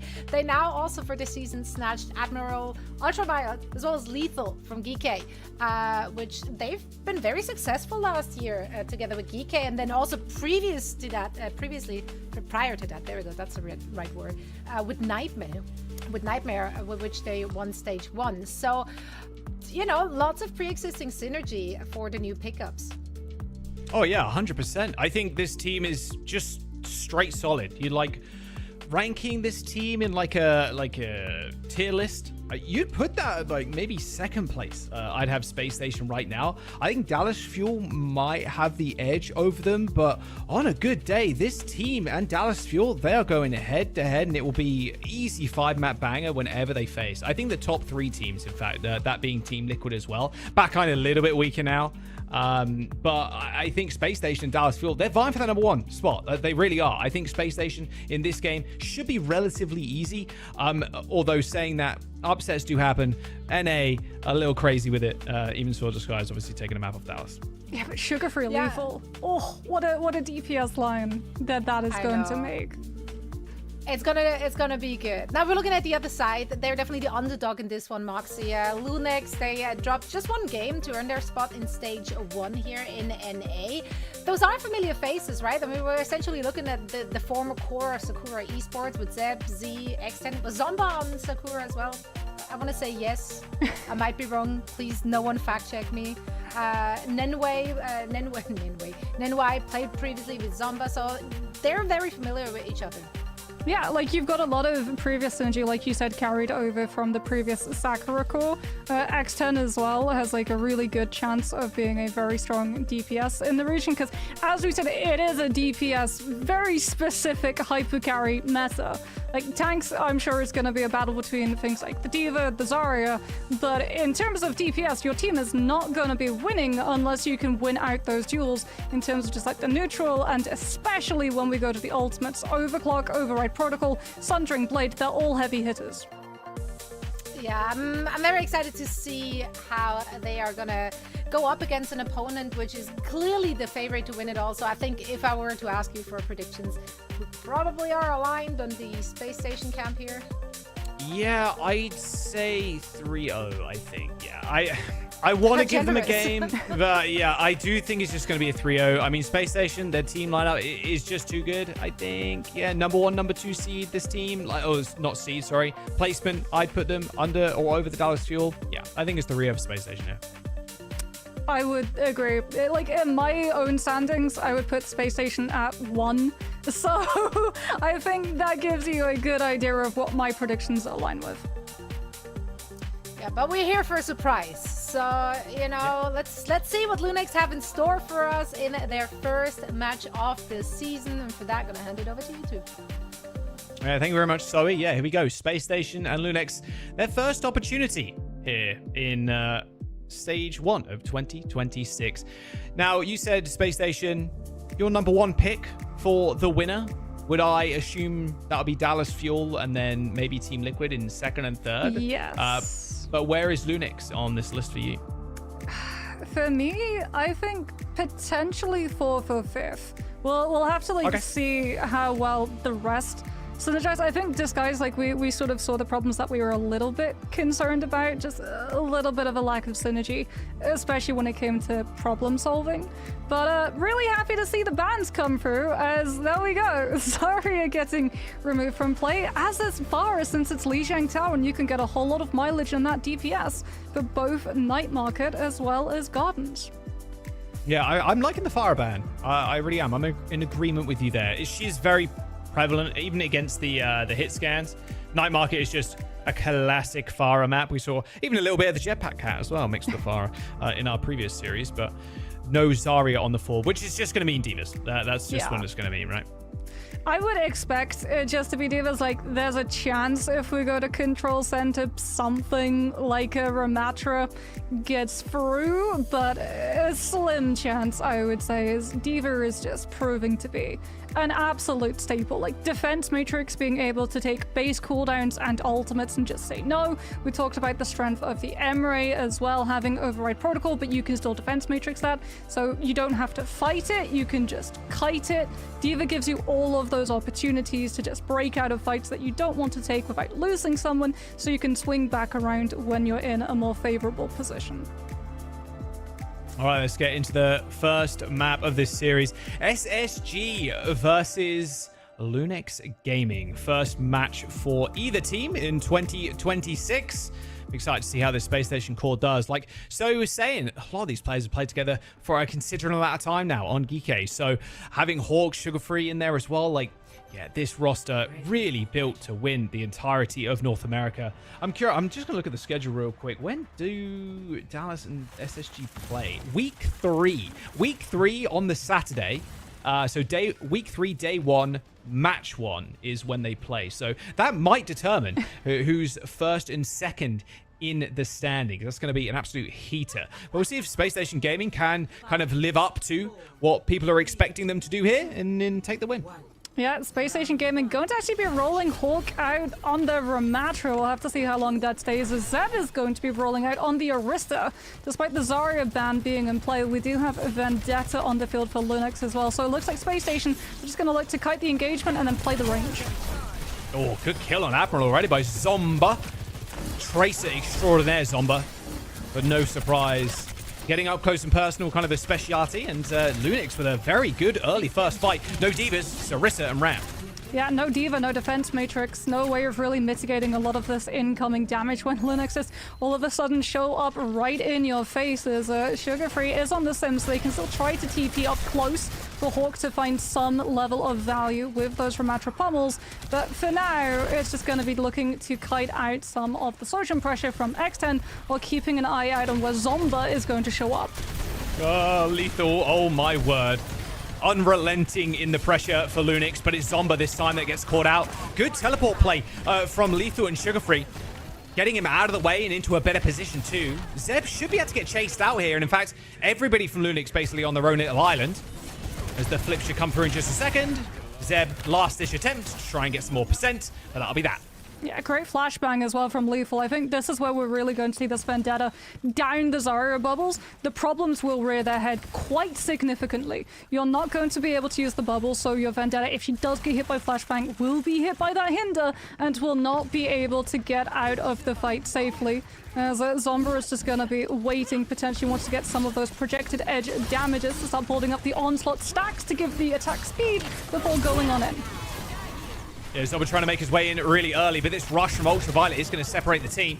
Good kill on Zomba yet again. Just unable to really group up there. Ever so slightly out of position, and Space Station see that as a country mile worth of space to take right now. And that enables as well Hawk to even get into a better position. And Zomba just came back, but now he dies again. Straight back to spawn, die into the turret. And Lunix, they're going to respond with a rush here, Moxie, but they're on the wrong side of the fight. Wrong side of the symbol too. Terror Surge though, and Siren Barrier means that they can just walk past it. And this is them Zeb getting is just to... getting owned right now. Bro is trying to shield dance that entire time. Just couldn't make it work. What a fight from Space Station Gaming. And Zomba, back to the Tracer. Yeah, back to the Tracer as that Vendetta was just not working. 2 fights, 53% ult charge.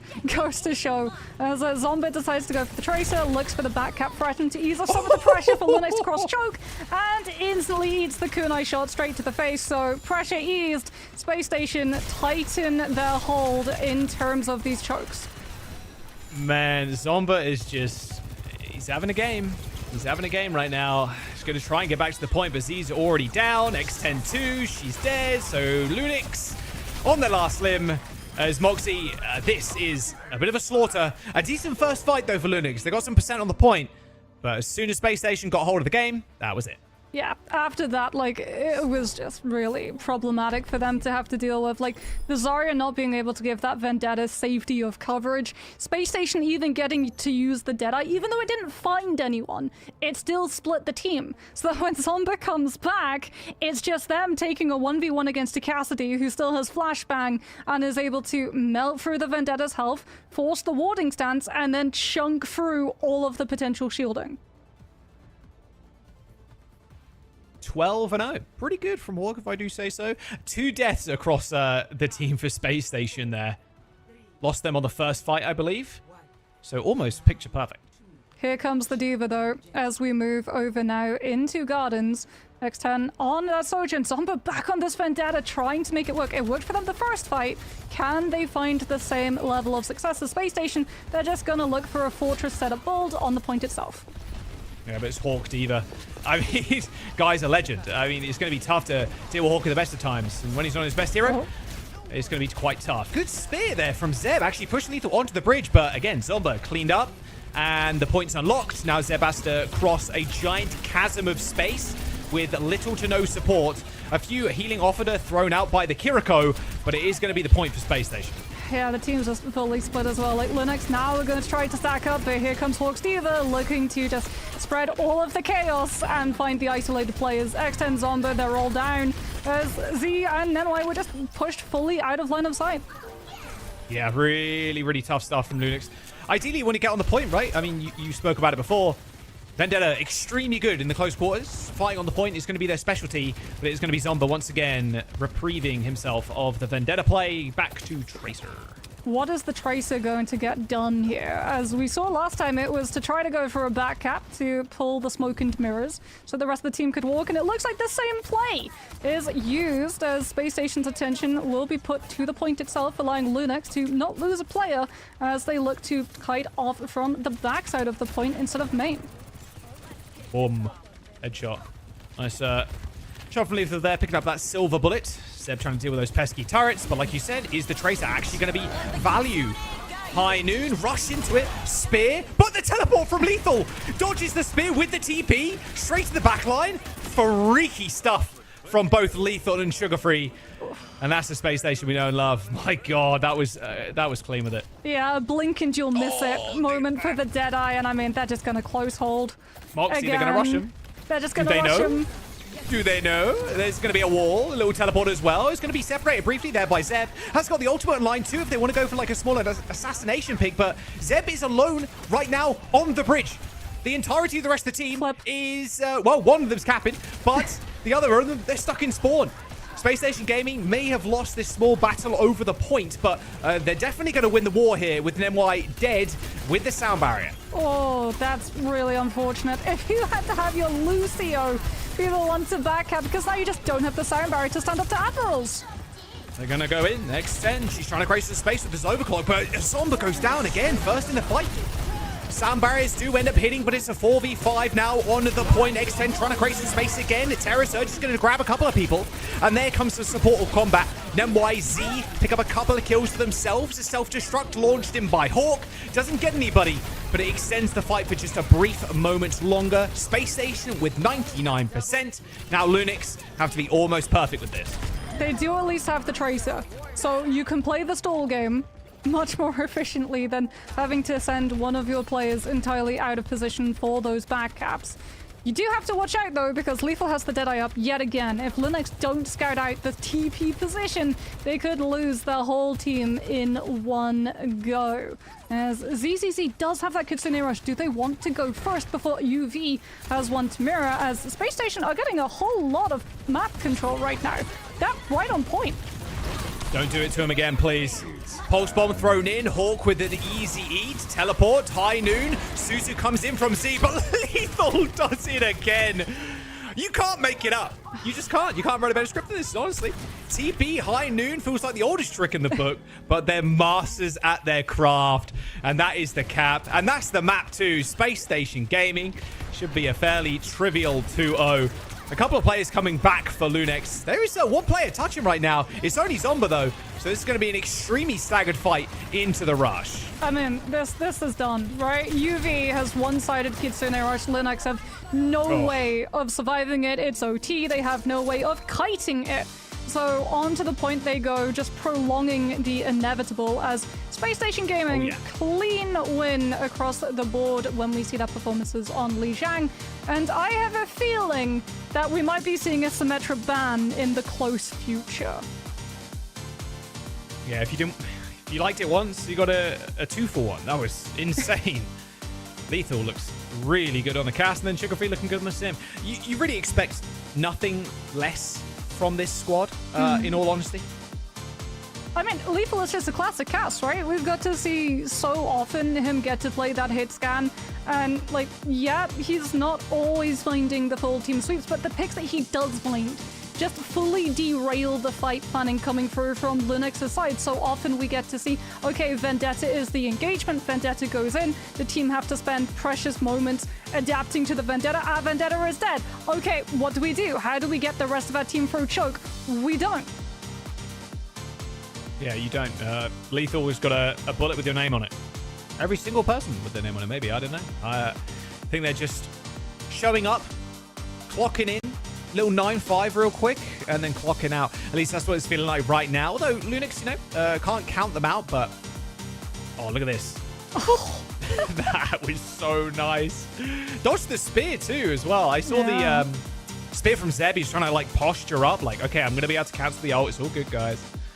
And then, yeah, spear spin came out. Suzu as well to stop the High Noon connecting, but wasn't enough, sadly. Space Station Gaming with a 2-0 on Lijiang. Yeah, I feel like, as we said, potentially you ban out one of the two of them. The Symmetra might be a little bit more impactful than just banning the Cassidy, since it was just the instant replacement of the positioning from that Deadeye, which was problematic for them. Plus, if you take the Sim out, if you want to run the Orisa, you don't have to worry about the Sim's beam just getting through the defenses of the Javelin spin. Yeah, I mean... The Orisa, pretty good in general on Lijiang Tower, but it's hard to find, like, a bit of a spark there, because Zomba, or a bright spark, because even Zomba was just getting picked off on the Vendetta, too, like, getting picked first. On the swatch over to Tracer, which is Zomba's best hero, like, still getting picked off first. And you're at a point where, how do you like, go for the counter comp here, because you can't match them in the 1v1s? It's going to be tough. I mean, maybe the map pick is going to sway the tide in their favor. Yeah, potentially it's like a map pick. I think, again, you avoid something like Flashpoint, as we got to see Space Station just have such a good read of getting to go so aggressively close to you. And this is really interesting for me, that we get Watchpoint Gibraltar, because this is a really good dive map. If you wanted to play Orisa before, this isn't really somewhere where you're going to be able to get a whole lot of value playing the Orisa. This feels like you're more meeting Space Station Gaming in getting to play a Diva mirror. Yeah, it feels like you're playing right into their hands. Watchpoint Gibraltar, it's been a while. It's been a while since we've had this in OWCS, so it's nice to see this one back at it. But yeah, like you said, very heavy dive. And looking at the map pool real fast, I mean, you're looking at Escorts, Havana, Rialto, Gibraltar. I mean, that does feel like an eternal torture device for a lot of players, I think, because a lot of them are very, like, slow, more like long range. You can play things like the Widow. You can play, like, slower kind of comps, whereas especially even hybrid pool, you can play pretty quick. Wizard World, Midtown, like very quick maps. Control is always going to be a quick map. Push and a flashpoint. But Escort feels like, okay, we're just really pulling that. We got to go a little slower lever. Watchpoint Gibraltar is going to be a little bit of that. So maybe that's where they trip them up, you know? Maybe that's where Lunix say, hey, we got an ace up our sleeves. Maybe this is a comp that we can play that's slower and control the pace a little bit more. Okay, here's the bans, and it's going to be initial ban Diva, so if we do get dive, it will be coming through from the Winston, and then a ban onto the Ana, so Kiriko Lucio, full dive potentially, or if you want to field away from the dive, maybe you go for a little bit more of an anchor tank with a Baptiste lineup instead. I do like, if you're going for a dive angle, removing the Ana, since it does mean that they can't just play for things like a really good anti-nade engagement and also the nano boost that we always get to see to open up these fights, especially if Winston's in play. But the Kiriko Lucio is very good for very fast-paced aggressive dive, which was the kind that Space Station Gaming were really adept at, even when they weren't playing a full dive comp.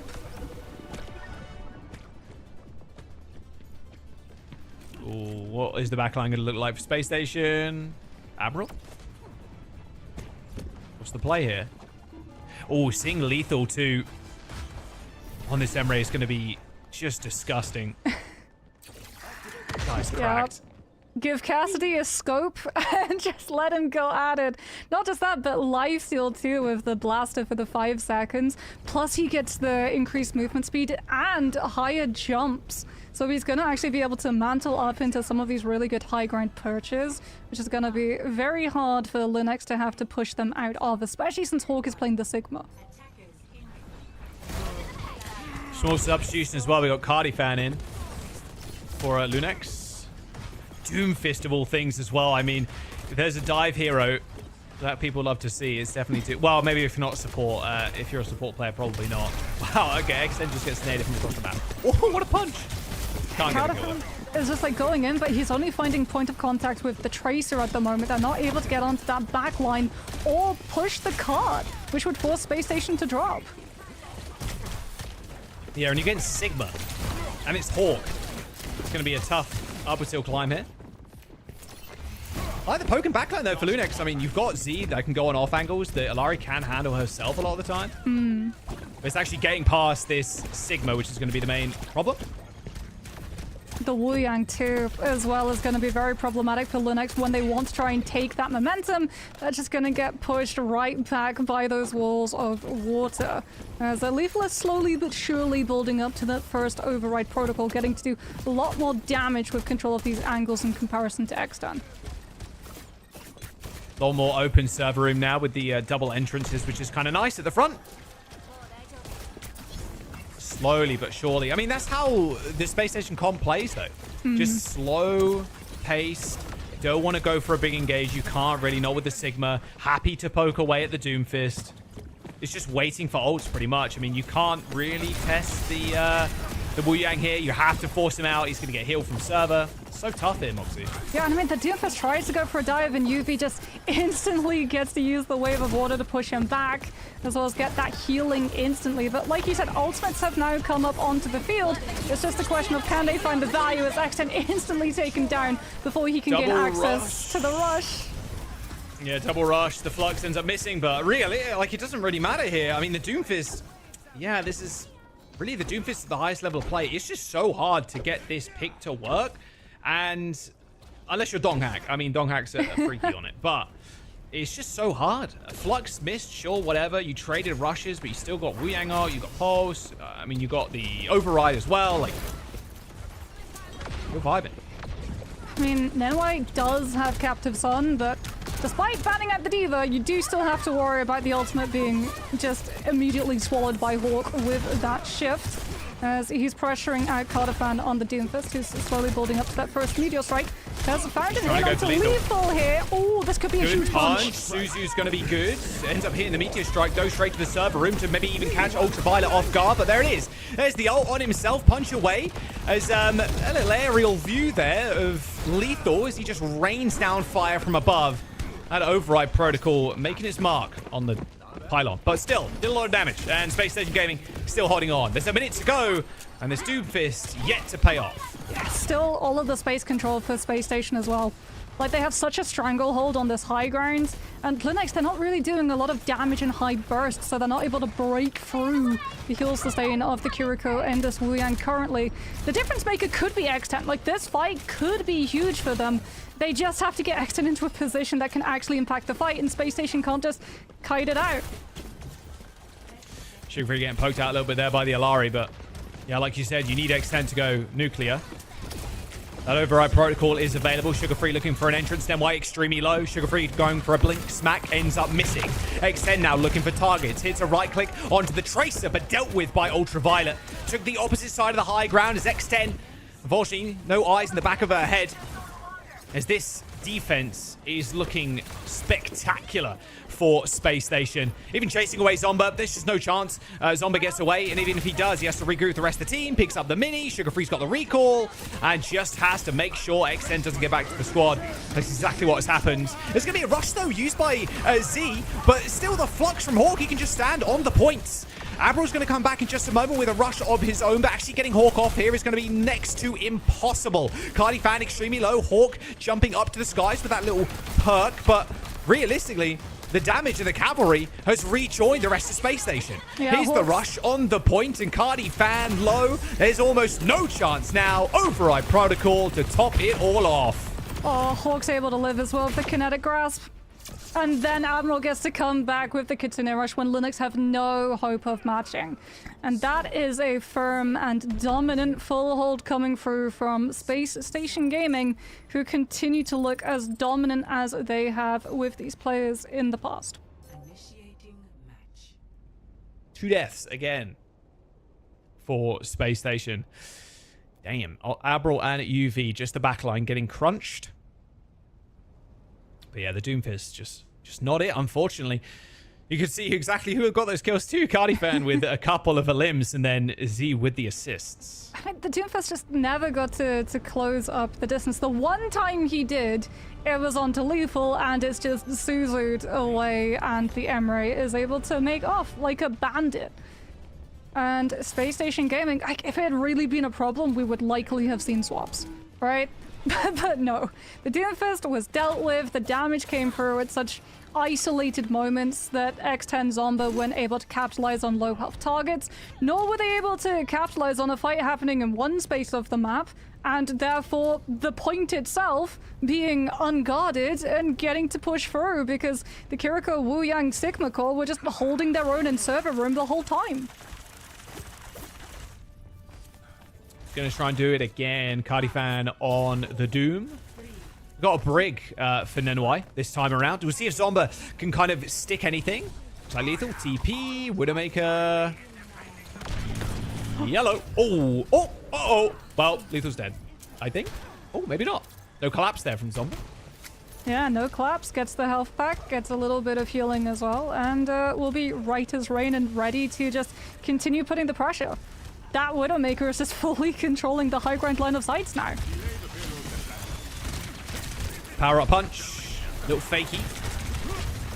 But yeah, holding the point. Against the Ram too, I mean, this is the perfect pick for this as well, Moxie. Yeah, lethal too going to the cast because this time Cardifan does actually have to commit in with the Doomfist, closing up the distance and therefore being flash bangable. Yeah, and they're already reaching this golden box of victory. Is Cardifan, ends up slamming away. The turrets slowing them up. And who has the bigger fist now? Looks like it's going to be the Ramatra. Oh, dodges out of the way of the punch too. Zomba already down, and same with Cardifan. And that'll be that. Lunix Gaming falling on the second map. Space Station, a 2-0. A very quick Watchpoint Gibraltar. A classic, if I do say so myself. You either end on last with no seconds remaining, or you get held on first. And that was the former there, or the latter there.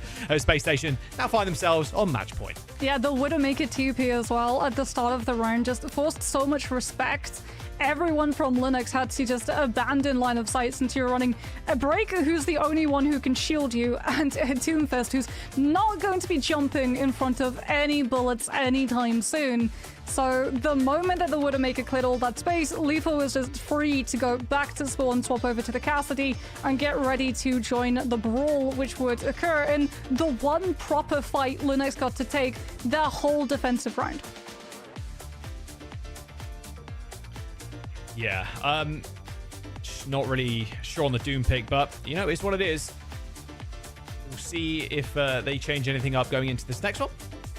But Space Station, as expected, looking really strong. Only a couple of deaths, even on their attack. Yeah, I don't think we see the Doomfist come back. I feel like Hawk is just able to stand up to it so well. And even if you try and ban out certain things, like there's so many supports which can kite a Doomfist engage, or you just play out in the open space so that he gets no opportunity to slam you into those walls, which was exactly what ended up happening when they had to give up that server room process. Everyone just kited out into the open. They took multiple angles, so if one person was coming under pressure from the Doom, the rest of the team would be able to just jump right in, peel for them, put the pressure on the Doom, and find that kill to shut all of the potential space that Linux wanted to pick up from it.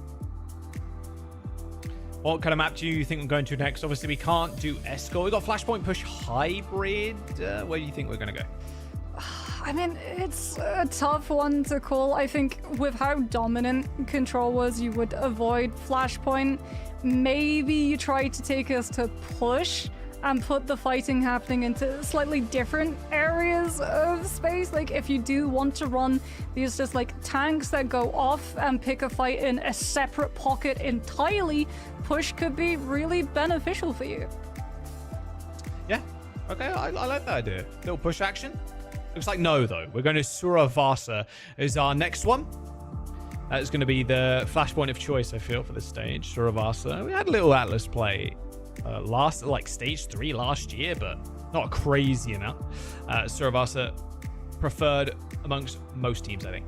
Yeah, I mean, Atlas is just a labyrinth, right? There's so much high ground verticality on the first point, as well as so many close corners. It would feel absolutely awful having to play into some of the melee hero staples, or having to clear all of your angles just to be able to walk a good 10 meters. But Suravasa, like you said, is going to be the play. Now, what is the ban going to be? As we already had a Zarya ban earlier on, up on Lijiang Tower, first of all.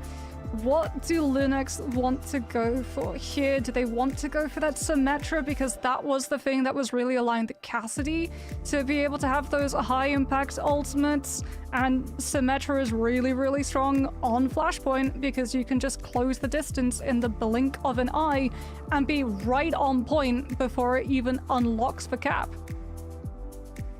Yeah, it doesn't really feel like they can ban anything. It's like, well, if we target Hawk, like, okay, sure, what, ban Diva or something? Can play Ram, can play Sig, can play whatever. Like, target Lethal, like, oh, you ban Cass, Emre, like, it feels so tough against a team that plays so much. I don't mind the Sim ban, though, honestly, against Sugar Free. Yeah, I mean, the Sim was, like, really good at just setting up Lethal to get away with what he wanted to do, as well as reposition the whole team in a way that just Linux weren't available and ready for. As we're going to be seeing the Orisa ban come through on the side of Space Station Gaming, which I'm sure they just sort of looked at how Linux wanted to play Lijiang Tower and said, enough of that, we're going to get Orisa off, which is going to actually do a whole lot of good in terms of the ban draft, since the bans are mirrored. Targeting one hero that you haven't been playing but your opponent does is going to put them potentially out of their comfort zone while still allowing you to sit in yours. Yeah, I don't think they want any kind of flashback either to what happened on map 1. No. You can't let them get away with 2 of them in a row. You just can't. It's too nasty. It's too nasty. Ooh, Zeb? Domina? On Flashpoint? Hey, could work. I mean, a little slow though, methinks. If you win first point, maybe, but tanks like Ramatra has always sort of struggled on Suravasa, especially on first point, because if you try and fight on point, there's so many different angles that the DPS can take against you, and Domina has the same sort of issue, especially in this first fight, and you don't have a Symmetra to TP you straight into a position where the absence of shield behind you is not going to be an impact. Hey, yo, not now. Someone at the Windows key. All good, though. Space Station, yes, with a pretty aggressive comp. And is the Domino really going to be able to rotate here fast enough for them to get value? Of course, you have the Sonic Repulsors, which kind of push people back, but the sticking power, even with the Pharah, too, like, who's testing this Pharah? Not Extend, that could be certain. As Sugar Free can just jump over this barrier as the Domino gets isolated completely. Do we see an Echo swap? No, we see an M-Ray swap.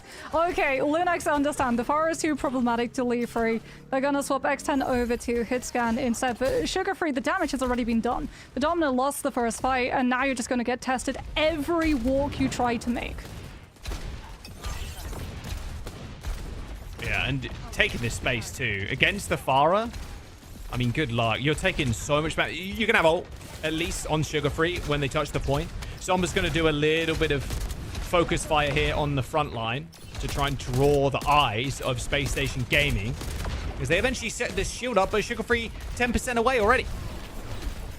Oh, Domino's already used the array as well. Sugar Free, keep your eye out on that Pharah. The barrage is going to find eliminations. Yeah, well, there's the barrage, and honestly worth. Big trade. Z down for Sugar Free. Take that any day of the week. That's a free one.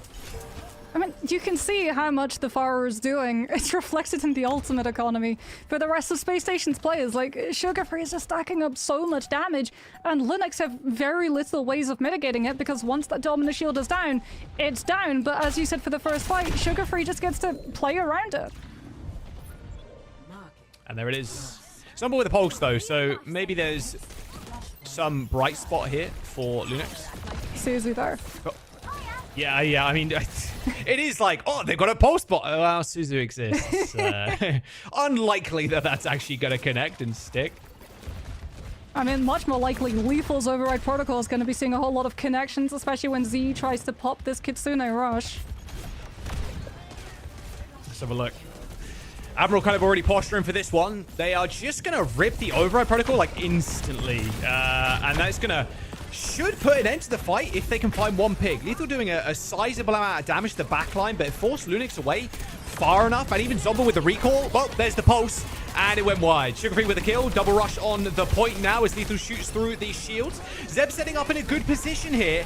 However, how long can they really stay alive? Panopticon is going to get thrown out. Just from this sound barrier from Lunix to win this fight. Admiral not throwing that one in for Space Station Gaming as Lunix come up with a fight win. Yeah, the Override Protocol from Lethal is a tad early, as everyone from Linux still has access to cover, so they can just weather the storm, wait it out, come back in with both of their support ultimates ready to go. Though it did cost them both support ultimates. Admiral has a sizable lead for the team since they have Sound Barrier, which is going to be used to try to survive Override Protocol. Oh, it's early. Yeah, they're just going to go in. I like this early usage though, Moxie. I really do. Just like forcing them back all the way, gaining some space. You just can't lose anybody. That's the big thing. And unfortunately, no more Matrix means one dead X10. Sugar Free picking up that kill, and now basically immune in the skies, right? As soon as you use those blasters to get up, like, who's shooting you, realistically? Abro ends up going down as the point is still in contestation as Sugar Free tries to move forward with this barrage, but Hawk taking a little bit too much damage has to back off. I mean, this is the thing about Domina. It is a tank with a gun. Therefore, she can put the pressure on the Pharah herself. Sugar Free falls. Admiral did not have the sound barrier to give the team as he fell early too. And this is Linux actually looking much more comfortable on this point in comparison to the first. They should just be able to pick it up. You can see how close they're holding, wanting to find touch of contact before Space Station can get past them. And it looks, as we look at the overhead map, Space Station have just flown the white flag. They're setting up for the third instead. Yeah, I mean, look, it was lost at that point. Abril losing that sound barrier fight, kind of surprising. It was Space Station kind of giving that one up. But now you're in such a good position with this barrage from Sugar Free. This fight might be over before it even starts. Although they're going to try and trade backlines now. A nice little teleport away, but Abril going down here means Space Station using that speed boost is not an option any longer. And now Lunix can set up on the point with a Panopticon. Yeah, Panopticon as well as that Pulse Bomb, and look to pressure Space Station's regroup. As when that point unlocks, they're going to have to stare down the sound barrier. Oh, barrage. Oh! Little stun there. Sugar Free ends up getting a nice little juicing with that overhealth from Admiral and still kills Zomba. Zeb setting out the pan, Opticon as the rush gets laid down on the point from UV. And now Hawk trying to clearing up the staggering members of Lunix. But Lunix aren't done just yet. They actually throw in the sound barrier to try and extend this fight. But maybe a little over eager from the team as Z ends up going down and they lose point. Yeah, Lethal as well. More than happy to keep this fight going on the side of Space Station since he has the override protocol. And losing Admiral early forces his hand. He has to use it. Oh, yeah, and Hawk manages to clean up the members of the rest of the team. Lethal just chunking them down with right click, and then it's just Hawk just running through them with the thrusters. Looking good for Space Station thus far. They can fight up, and Lunix with 0 ult in the ult bank. Yeah, Hawk as well has defense matrix now that he's swapped off to that Diva, so they'll be able to mitigate a huge part of X10's ultimate as Lunix looking to posture on up. Will be waiting for X10 to pull the ultimate before they decide to commit to this walk. All right, X10 replicating the same success here, hopefully, of Lethal. Override protocol. Looking to engage with it. As soon as they get the Diva mech, I mean, that wouldn't be too bad, but they're just going to throw it in. Why not? X10 in the skies. Can't really find anybody, though. Space Station already disengaged. Self-destruct on the point. Oh, and catches Nenwai. That's not good. Zeb also scurrying for cover and found themselves in the loving arms of Space Station, who take that free kill. 91% for SSG. Lunix, they get it flipped on them, and that should be the point for SSG as well. Oh, that catch on the Lucio was like the worst possible target for Lunix to have to deal with. If they had the Lucio, they could still potentially kite Space Station Gaming's recontest and then keep the point in play, but no. Without that sound barrier or speed boost, they just fall, and we're having, wow, such an early point of contact. Both of the teams just meeting each other right out of spawn, trying to pull so many ultimates. This is beautiful, though. These early fights, they're good for, you'd think, Space Station, right? Because they're comp a little bit quicker with the Diva versus the Domina. But it is all on Zombot all day. Like, as soon as this guy picks up Tracer, it looks like the hero got buffed significantly. Pulse Bomb in his hands as well. They got Panopticon, they got Rush. Like, they're chilling, but they have to deal with this sound barrier now. They're going to get rushed on the point now as Z ends up letting it go. Ultraviolet and the rest of SSG in a position actually where they can kite back for now. Wait for the rush to dissipate and then re-engage. It's going to disappear in a couple of moments, and now is Ultraviolet's time to go. Rush on the point, Panopticon available, but Lethal booped into the wall by Nemwai. Pays for it with his life, but can they actually stay up to the mental now of Space Station Gaming?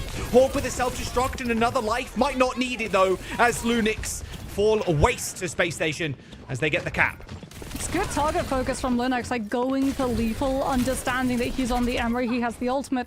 But Space Station, even missing that DPS, can still pull through in the fight with UV's ultimate.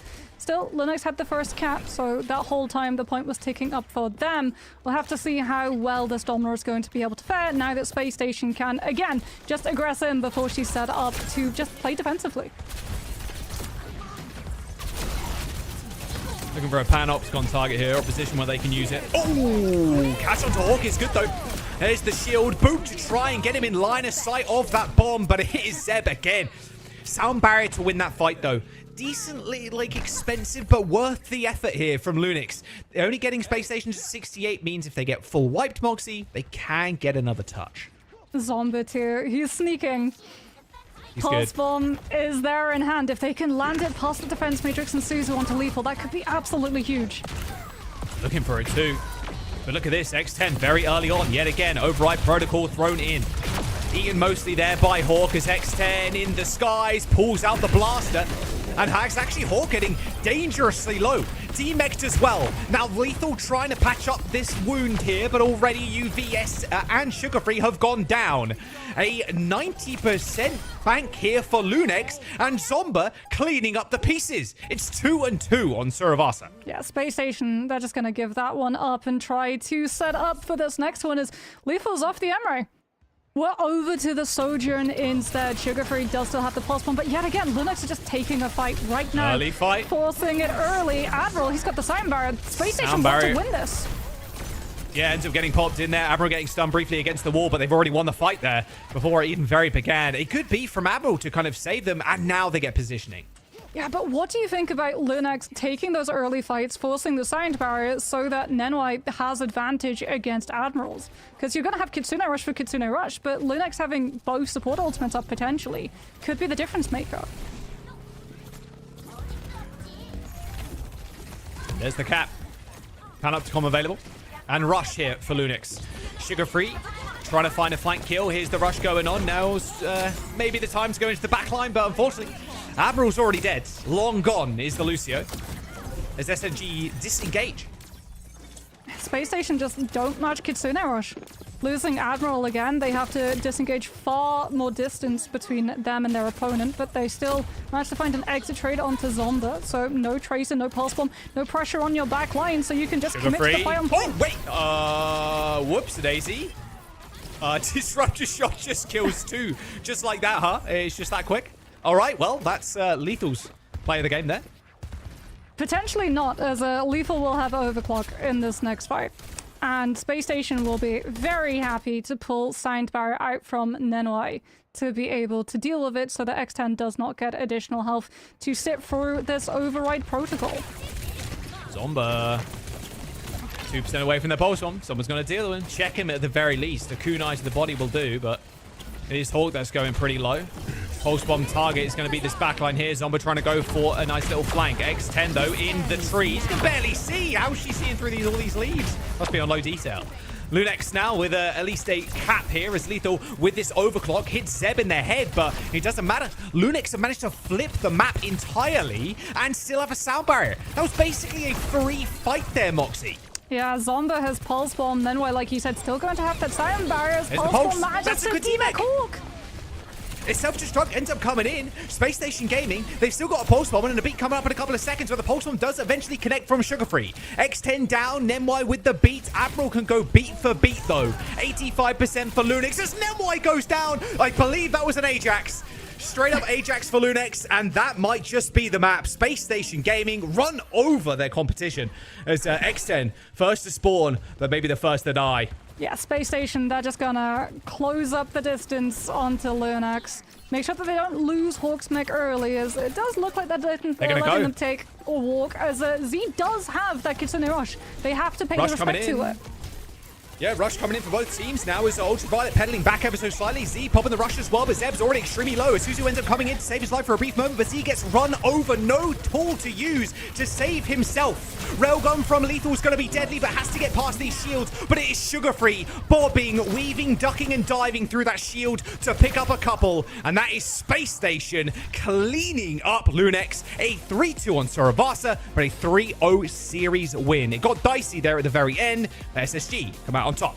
Well, Overclock is always at some point going to hit Lenny time, as Sugar Free will finish off that fight, finish off that map. SSG come out on top, but Lunex, there's potential here in this team for sure. It was not as easy a map as I think a lot of people anticipated when we looked at these rosters on paper. Absolutely, yeah. I mean, if that last map's anything to go by, I completely agree. Zomba, look at those stats as well from the boy. 16 and 8 for Zomba. 7k damage. Not obviously going crazy in the damage to the Tracer department, but the impact that Zomba had there at the very end. It's always been a fantastic Tracer player on ladder. I'm sure a lot of streamers, even co-streamers are watching right now that are high rated. Like, you've seen Zomba around. The guy's a menace on Tracer. And yeah, good looks from Lunex, despite a 3-0 here for Space Station. A lot to look forward to, but SSG, I feel like where they should be with a 3-0 after this series. Yeah, I think maybe Zomba getting to play that Tracer could be a huge explainer for why we got Flashpoint to come on through, despite how they were shut down on the first round of Control, as Flashpoint, much larger map, much more places and space for that Tracer to be able to reign and just force the attention away from your team to walk. Oh man, that might have been a different fight too at the very end. I'm just thinking about it. That Ajax from Nemwai, oh, first one of the NA season, man. Oh man, I'm always counting on my fingers on day one if we're gonna get one. I think Violet got one first last season. I'm not sure. But I love yeah. that you keep track of that, Jack. That's very kind. Oh, you're not, Zoe? That's I- crazy from no, you. I That's literally crazy. have a spreadsheet for that kind of stuff. Yeah. You know? I do. I really do. Yeah, that one's gonna hurt though, because they did flip the tables. They were looking to actually finish this map. Like, they were this close. So this Ajax probably gonna live rent-free in NY's head for a quiet some time. And I did love to see the adjustments coming out from the squad of Lunex heading into this last map. You know, they rallied back again. I did love what we saw composition-wise. I think they're actually looking very dominant on that Domino as well. I think it's a really good look for them. The same as well. I'm not sure about the Doomfist on Watchpoint Gibraltar, but yeah, I No, agree. we don't talk 100% about that. Domino. But we also Well, shouldn't no. be talking about why do you take SSG to Gibraltar to begin with. Like, I personally would not recommend that for the very reasons that we saw. I mean, yeah, even if you ban out the Diva, it's still, they're feeling good on this map, is all I'm saying. Yeah. Hey, you get done by the sim, you ban the sim, but you can't ban the rest of ban SSG, sadly. everything, Exactly. I think that's what's SSG's strength going into the season. Same with a lot of top tier teams. It's hard to really ban against them. They're not a one-look team. They're not a one-trick team. Like, they're chilling, man. I mean, you ban Hawks tanks, whatever. He's got another one. Ban the DPS from Sugar. Yeah, he's got another one. Like, it doesn't really matter. Yeah, especially because, like, you can't go for the same role, right? If one team bans a tank, you also can't ban a tank. And because so many tanks have overlapping behaviors in how they play, dive especially, like, so many things can play dive. You're not going to be able to just fully ban out dive. You have to pick a very specific tank, which brings a very specific mechanic to that dive. But you're not going to be able to take it off the table entirely. Yeah, I mean, they were supposed to punch up on this one anyway, right? Because we did expect to see SSG on the tippy top of the standings in this entire region. So one might argue that it wasn't theirs to win to begin with, and I do think that they put up a good fight. And people who are following those players should definitely be excited to see what else have in store for us in the upcoming matches. For now, though, let's chat to one of our winners. I think Lethal is joining us. It is, in fact, Lethal. Hey, guys. Hello and welcome to the show. Hey, my shirt. Bro's got the Thanos t-shirt on. Oh, you already know. Hey, you look like I'm Thanos on the prepared. casty. That's all I'm saying. Thank you. True. I appreciate Those that, are guys. facts.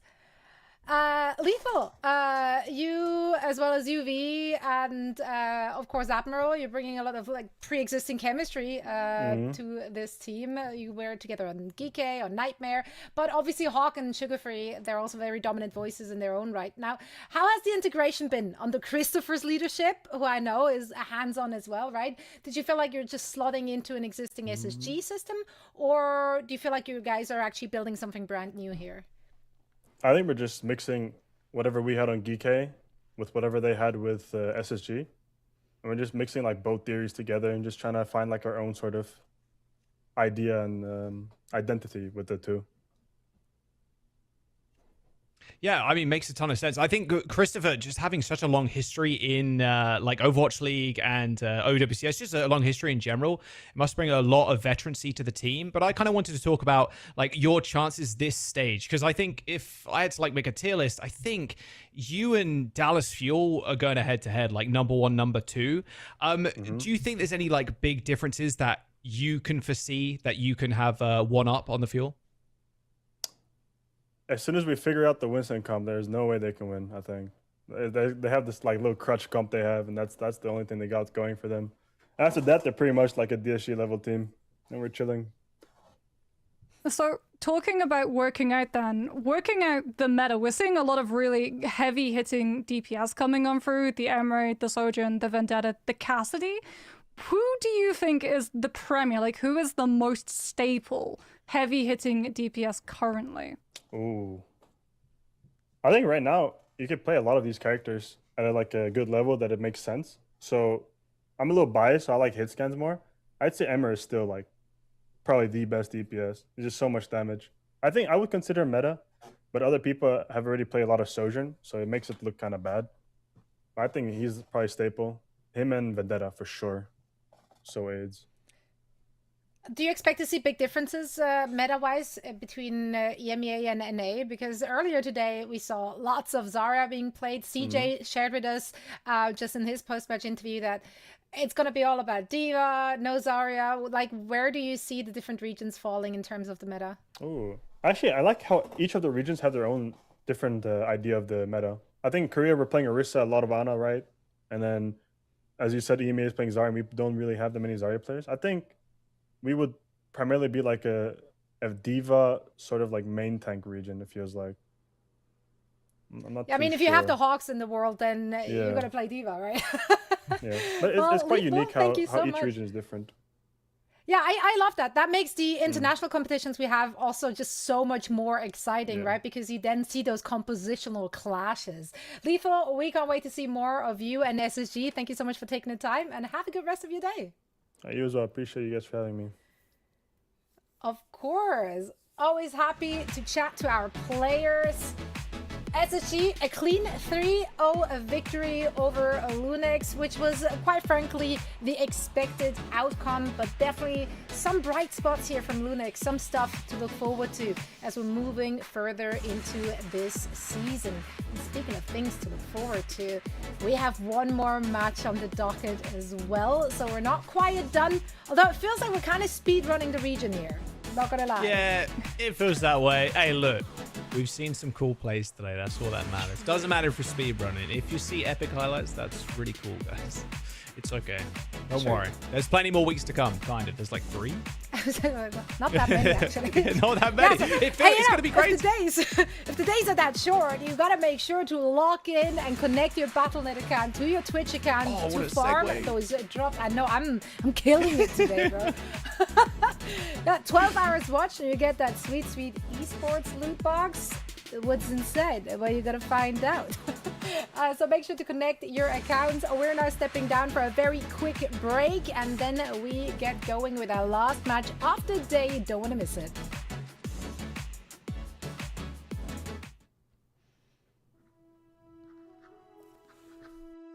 Project log Jetpack Cat, entry 1.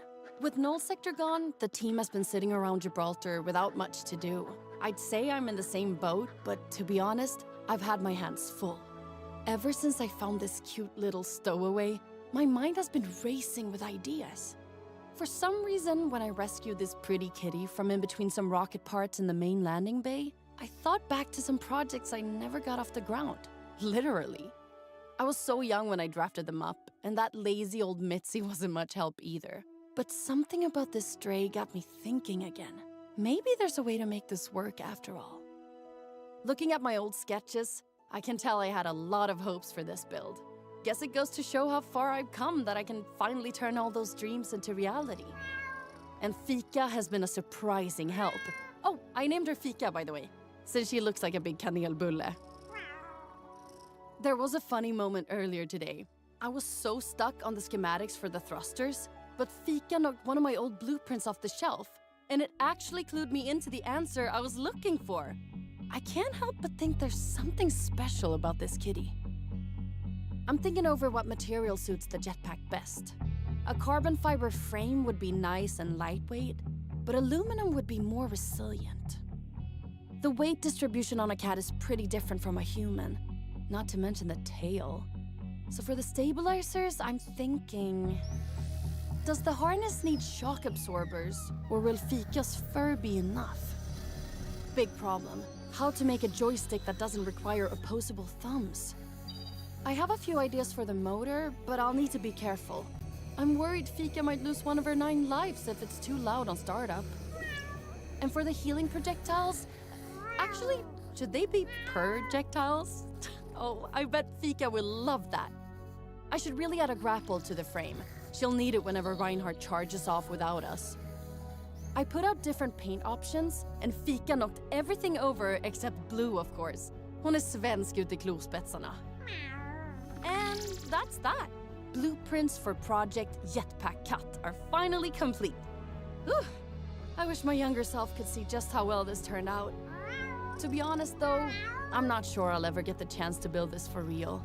I know Fika would be a great help, but a cat in a jetpack seems crazy, even by our team standards.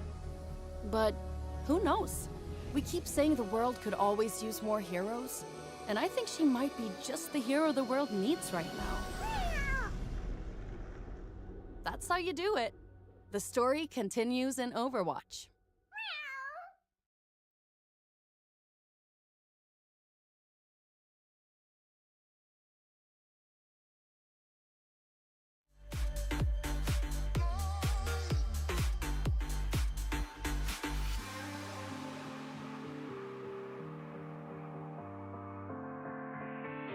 No, we never choose. Always wishing for something to come true. What can you do? When baby you know the love got you. Love got you. Love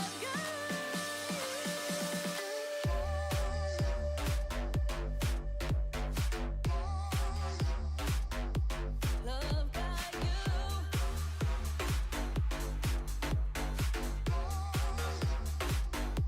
Love got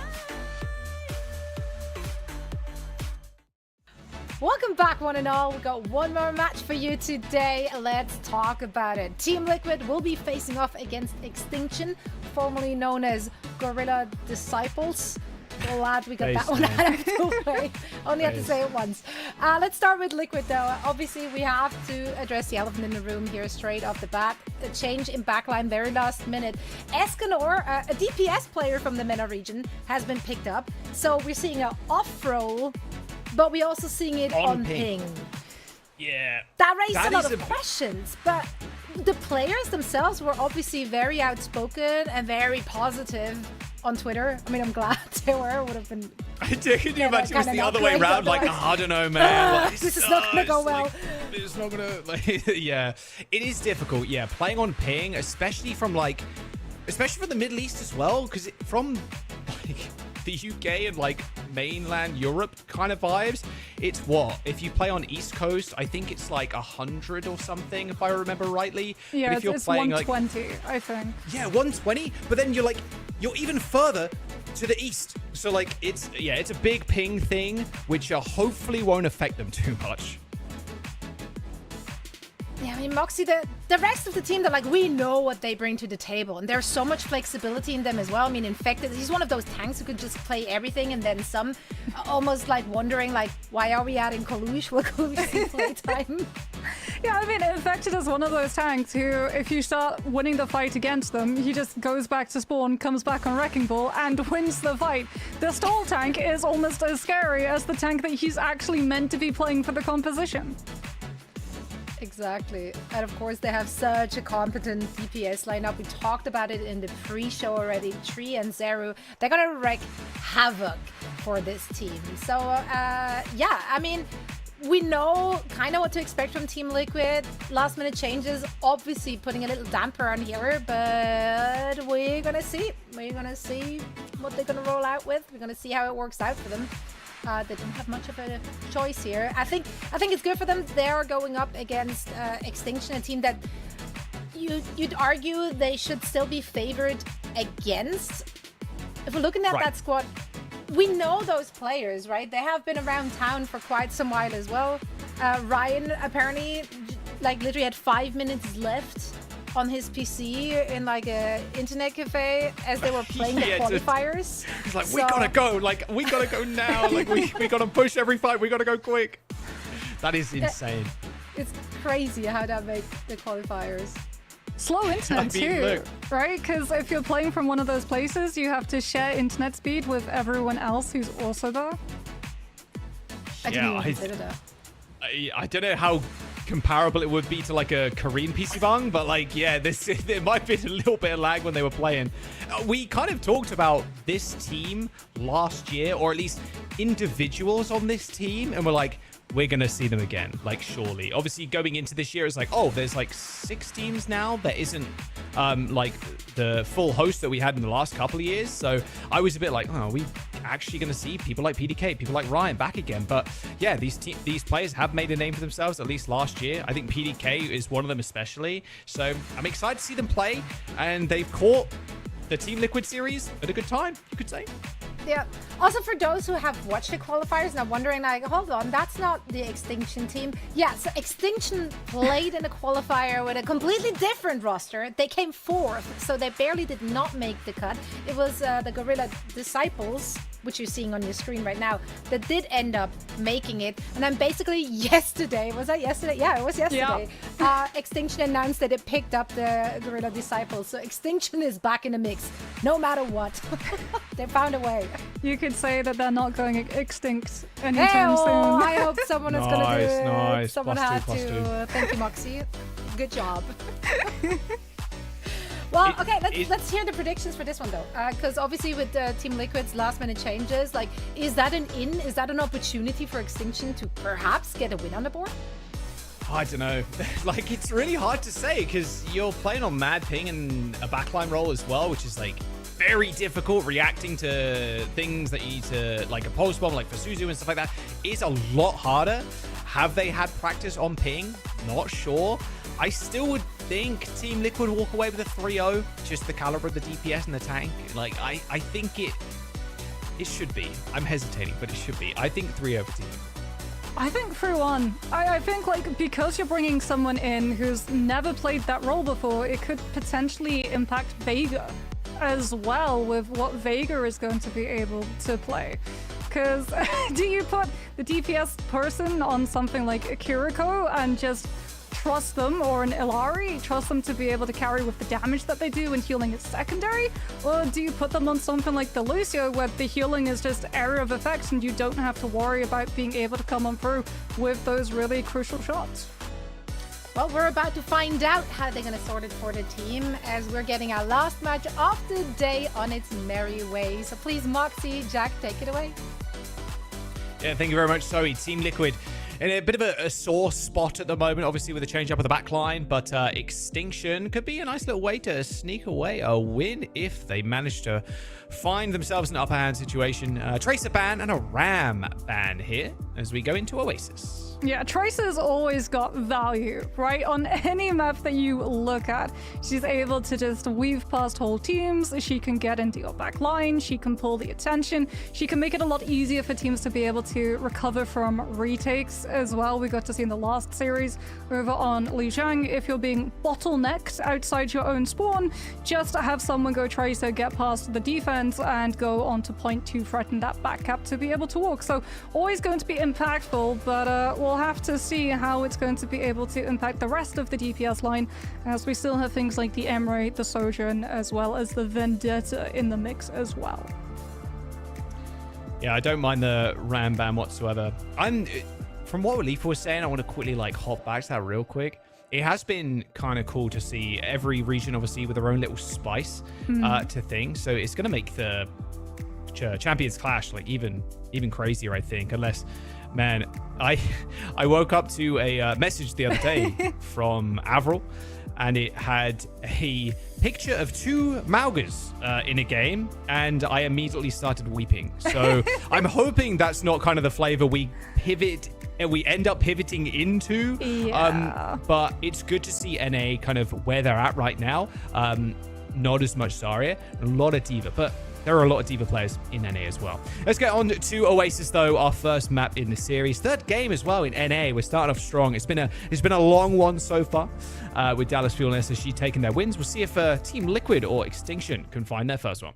Let's see what the Royalite comps are going to be, as well as we're starting off on City Center, which means a whole lot of verticality to be able to play for, as well as open space on that point. There's so many flank routes, so that Tracer ban is definitely going to be felt, as we can see Vendetta on the field for both of them. And despite Extinction being the team formerly with Gorilla in their name, it's Infected currently who's rocking the Scientist instead. Although I don't believe the Rhine is going to be able to make it out of the spawn. Like, surely Scuffed does not commit to this, right?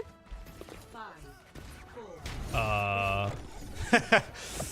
No, okay, there we go. Actually hard trolled straight out of the gate. I mean, come on, surely not, right? Ryan against this kind of comp, even with like, I mean, there's just no way. I feel like, unfortunately, Ryan does kind of get worse and worse with every new hero release because he's just big rectangle man with hammer. But maybe one day we'll see it. Nice high ground control already from Team Liquid. Infected on the Winston. Feels like a vintage at this point, and it feels good to see him on it once again. Yeah, true on the Sojourn as well, looking insane. Oh, kill. Onto Grapes already. Points unlocked. Tree needs to get out of there, though. Oh, my word. Stood in that disruption shot for a little bit too long there. Although Infected now needs some dire attention. Good little boot there from Sniper, but still loses the mech. The tank's basically out of the game at this point, unless Sniper can get that mech back, as the point is going to get capped here by Team Liquid if they're not careful. As Zera finds himself in the back line. Little 2v3 there for a Team Liquid. Sniper falls. Scandal ends up going down as well, but it is Team Liquid that find the first cap. Yeah, Zero will be able to recover as well. Gets the mega health pack, and Team Liquid now in a really good position to start off this dive. Like, Infected already has a high ground vantage point. Tree on that Sojourn is going to be very hard for Extinction to be able to get on top of. And if they do, it's going to be diverting Sniper's path to go cover the Sojourn, which means no kill for the backline. Yeah, Askenor running away now. Just the grand rotation of City Center Oasis. Oh boy, have I missed you. It literally is, yeah. They could actually have like a little turning thing. Maybe that'll be in a map at some point. Little turn, little spin thing. It will go crazy on the custom gain RP server, that's for sure. All right, Team Liquids. They do end up losing this point, sadly, as Tree gets dove on. Beautiful engage by Sniper there. Tree separating him from the rest of the team. Scuff 2 with this ult. I mean, realistically, Extinction only losing PDK. Shouldn't need anything else. Ryan found himself in a beautiful spot against Zera and Vega. Two very quick back-to-back kills, and not only did Extinction win that fight, they managed to cap under the noses of Team Liquid. I worry for the value of Sound Barrier from Vega in this next fight too, because Ryan has the Sundering Blade, which just goes directly through. So essentially, we're in a game of Ultimate Chicken, which Extinction are more than happy to be able to play, as they're the ones in control of the point. The longer the fight starts, the more point percentage they gain. Sound Barrier, Rush. Scannor's close. Grapes not with the beat just yet. Quick rotation here from a Team Liquid. Rush gets coming out, but unfortunately, Sound Barrier did not connect with Zera. So it's now a 5-on-4. Nice little ult there from the Vendetta, but the Stunning Blade not finding too much value, but puts Ryan in a spot where he can punish this tank for being up. And now a return rush from Scanor is going to be able to push Extinction back for the time and put some pressure on the point. Tree rips the OC, but quickly taken care of by Sniper, who really has been the MVP for Extinction thus far. Yeah, they've been doing such a good job. We'll be able to keep the mech too of the self-destruct. They got it, yeah. Straight back in. Ryan ends up going down, though. No protection there from the D.Va. It's Infected. Pops that Primal Rage and makes short work of PDK. And that is going to be the fight done and dusted. Grapes with the Sound Barrier. It's going to come back in just a moment. But it's all Sniper. All about Saul. Managed to get him out of the mech, but Extinction with 80+%. Zero has to have such a good Sundering Blade. They still haven't been able to get the point flip, as Scuffs just lasts out the fight with the Suzu. But now we need to see Liquid be able to get aggressive, because Extinction, they're just going to be able to play Sound Barrier, overclock engagement. If Liquid aren't careful, they're going to lose out the point cap because they can't stand up to the damage. Zera's got his own Sundering Blade now. They're going to go early. Infected posturing to do so. Overclock from PDK moves to the point. The rest of Liquid, they dissolve into the backline, at least for the time being. Zera, Sundering Blade, looking for a target. Spots a couple of people, but no one giving him a moment to use that properly. There's the Sound Barrier from Grapes. They're going to be able to chase Team Liquid around the circle here, but are they going to be able to catch anybody? Escanor and Vega pretty low, and there's the first casualty of war. There's going to be Vega going down. Ryan quickly traded as Grapes just uses that Ampere up to chase down the remaining members of Team Liquids. And that is going to be them getting out of this fight without a moment's rest. Uh-oh. And yeah, Zera is going to get staggered here. Oh, what HP? Not quite. Sniper again. Extinction. 95% with the final touch coming in. Yeah, here comes the Infected ball that we've talked about. He only gets more dangerous, but Vega's already down, and that Hammond is not going to be able to roll around on point for long. Good shot from Tree there, but can't get healed up. Sniper again. Sniper is dominating right now. 15-player kill streak as well for the D.Va. Over the top, over the roof goes Zera, but can he actually get the touch on the point? It's 99%. His sniper is doing the work of 17 people right now for Extinction. Zera is pretty low, again getting chased by the D.Va. Another kill for Sniper. Rush comes out, point not touched, and Extinction find one. Sniper's just been insane. Like, this is probably why we're seeing America be such a dominant D.Va region, because you can do so much. You can be aggressive, you can disrupt the whole composition, but you can also peel for your players. Like, when Ryan was being pressured and relying on things like warding stance to not break when he's trying to disengage a fight safely, there's Sniper behind with their defense matrix, covering the exit so that they can get stabilized and go right back in again. Like, Liquid, they're going to have to change this. This Winston is not working. They're not finding the dive opportunities or isolated players that are too far away from the D.Va to be able to peel. So when we head to University, Infected heads over to the Orisa. 19-2 for Sniper as well. My word. Yeah, Escanor definitely suffering from a little bit of ping there, I would imagine. Hopefully, eventually they find a kind of a solution for that. That'll be kind of something to watch out for Team Liquid over the next couple of weeks. But regardless of that fact, I think Extinction is still performing exceptionally well. Nice bit of early high ground control too, but Team Liquid going the other routes as Infected takes a whole heap of damage. Has to pop the gold and also receive a Suzu to stay alive. Tree as well, moving over to that Emery as Team Liquid move on to the point, try and force Extinction into fighting out in the open for the Emery to take advantage of. Yeah, nice bit of spear spin there from Infected, pushing Ryan away. A very good counter, actually, to the Vendetta if she gets up and close and personal. Speaking of which, a little too close to the sun there. Straying did Zera. And Ryan finishing off Vega. Oh, dear. Caught shellacking in the backline. Infected leaps over the edge of the map, knowing the fight is done. Yeah, those whirlwind dashes late on when Vendetta has the perks. Oh boy, do they do a lot of damage. And oh boy, are we going to be seeing a whole lot of onslaught stacks coming on through for Ryan in this next fight. As Liquid, they're going to have to try to just walk this Orisa forward through the poke and spam of Sojourn and Vendetta just waiting around a corner if you're not careful. Zera's not really had an opportunity to do a whole bunch right now, unfortunately. Rush available for Scuffed. My word. I was watching that tick up. 99%.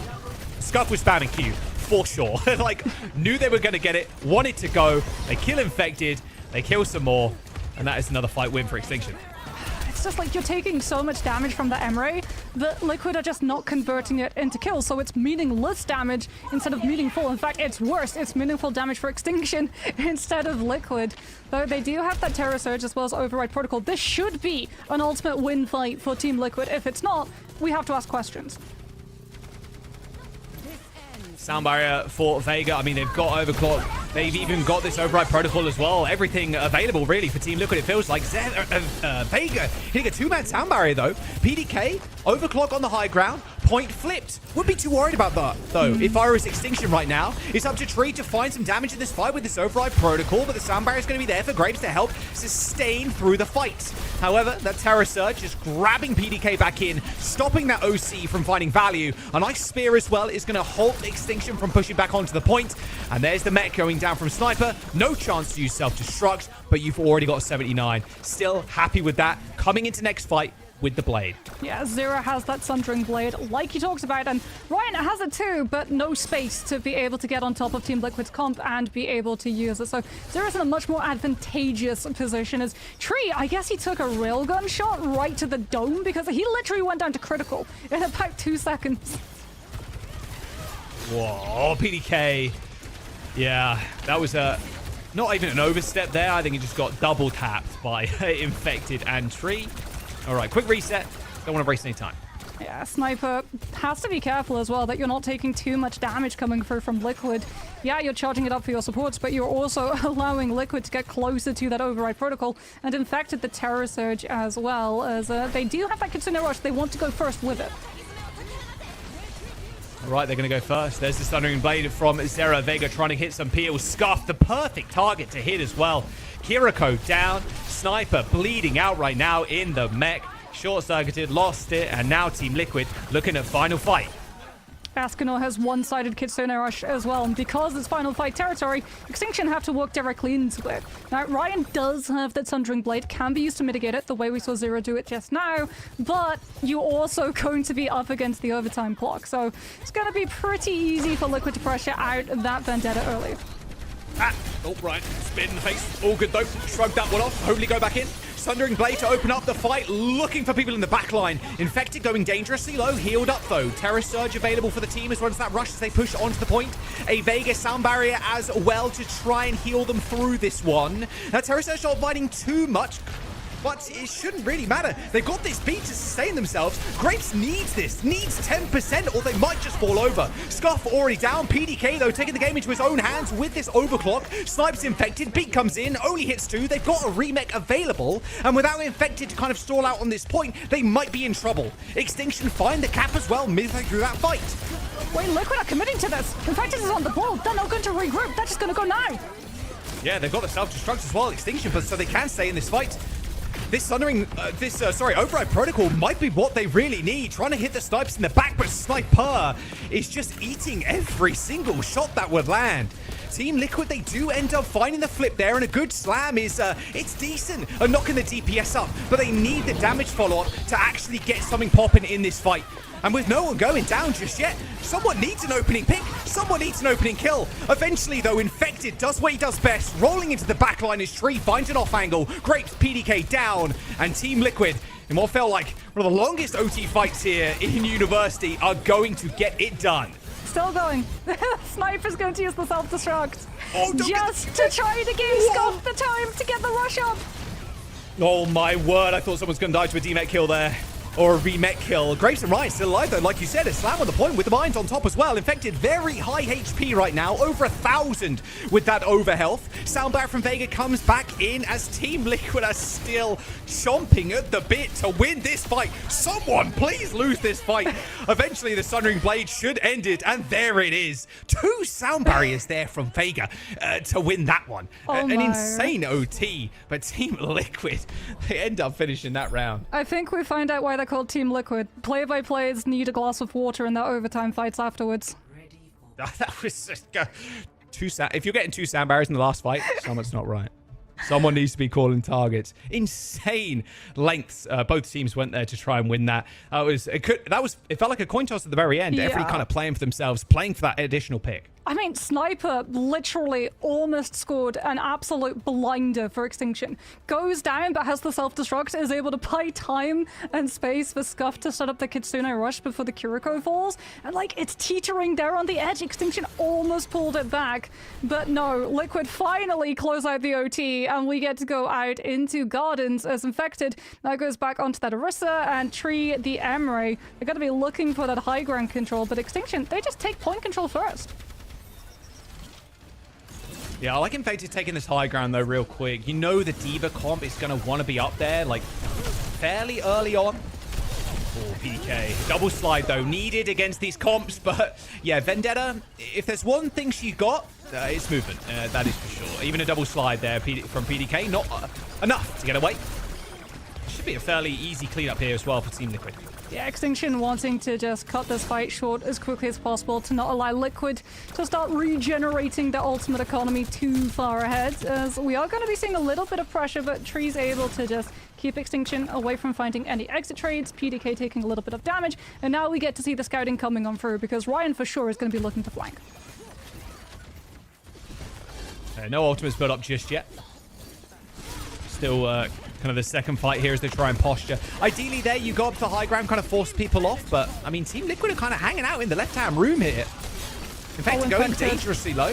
Has to pop the golden, too, as Ryan just basically skill checks Zera in the front line. Vega taking a headshot from that blade, but now Tree on an off angle, what he does best. But unfortunately, Infected goes down. He's the main source of kind of keeping this point alive, but the amount of focus fire from Extinction there was well placed. I mean, Tree as well goes low. He's got the blaster, but there's defense matrix to deny the lifesteal, which forces Askinor to just swift step to his side, and suddenly Team Liquid's composition, it's all split. A nice little flip. They got 41%. They got a beat. They got pretty much everything. This is an old dump fight here, Moxie. Oh, yeah, for sure. We're about to be seeing and hearing all of the ultimates pop off. Tree does have the override protocol, but Sniper, with that defense matrix, can mitigate a whole lot of it. As Extinction now get to play the high ground that you were talking about them wanting to take. Oh, man. Sniper is the biggest thorn in the side to Tree right now. And he should be used to them, to be fair. Both sound carriers being popped already as Tree using that speed boost just to dash into the backline. And there you go. PDK down. A spear from downtown as well. So scuffed up and a nice little skewer as Extinction are going to fall over. Big ult dump fight. And that was really on Tree at the very start of that, separating a lot of people. Grapes and Sniper, though, they do it actually end up coming up with kills. But, okay, it shouldn't matter in the end, even with Infected dying. I mean, Extinction still gets to hold on to the overclock. Oh, PDK, you cannot fall early now. That overclock is going to be absolutely crucial in opening the space for Extinction to be able to walk, because Ryan just is not going to be able to close up the distance with Sundering Blade at the start. Oh, speaking of which, Zero's getting boots. Oh, I thought he might go down there before he even unleashes it, but it's PDK that lays him to rest. And Overclock doing a mean bit of work there to the front line. Is Infected carrying in this corner. Popped gold already as PDK free shooting into the giant 50-foot head. Time and time again. Extinction going to win this fight. Building up to 60% as well as Team Liquid try to go for a regroup. Yeah, that flank was absolutely free for PDK as well. Infected now actually, but also pressure onto Sniper, who has, like you said, been an absolute pain for Liquid to deal with. The Zara should get so much charge too, since you're bubbling into a Sojourn. It seems like a much needed pick. Uh-oh. Sundering Blades! Oh, Infected just melted. There's just no chance for that Zarya to survive. Okay, fight over, and maybe even map as well. Extinction, they're going to try and find some final picks here, but who from Liquid really gets the touch? Infected back on the ball, but they just need one to keep this one going. Looks like it's going to be Vega to start, but he gets sniped. Infected's on the point, though. Overtone starts to come in through. Eskimo's so close to rush. Got to get it in time, but Suff's going to have one as well. 10% away, make that 5. Infected now going in for another big touch. Ends up getting it. Tree in trouble. Has got override protocol. Can jump over the high ground there, but Infected's already dead. Rush to seal the deal. Extinction taking this map, unless a miracle from Tree is going to happen. But no, Extinction shut him down. And Team Liquid dominated on that last fight. Extinction pick up a map win. I don't think you need to be in the fortune-telling business to predict a diva ban. It is going to be coming through at some point in one of these next maps, because, oh my goodness, Sniper was just absolutely cracked on that mech with the defense matrix. Like, I see the vision of the Zarya swap, but it's also the worst possible fight to go for a Zarya swap, because Sundering Blade's already built up, and Sundering Blade does not care if Zarya is bubbled through it, if the bubble is destroyed. Like, Sundering Blade just says no to Zarya, no to sound barrier, no to any form of damage reduction. It goes straight through. 37-6. Sniper the hero of that map. Easily.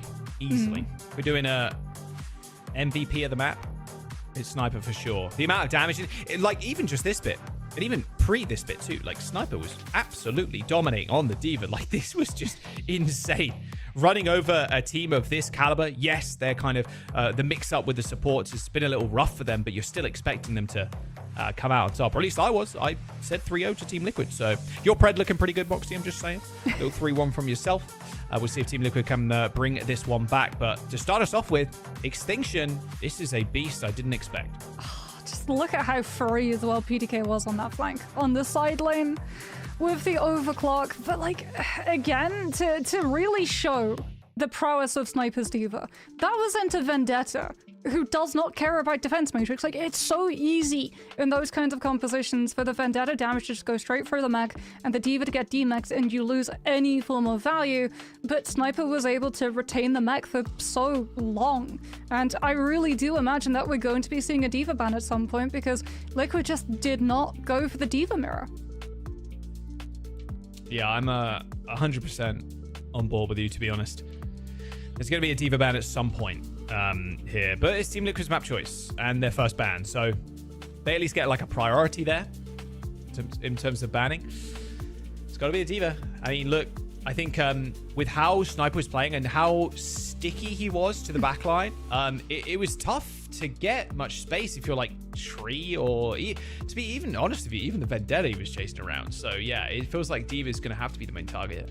Yeah, because like it felt like Sniper was just a million places all at once with those boosters.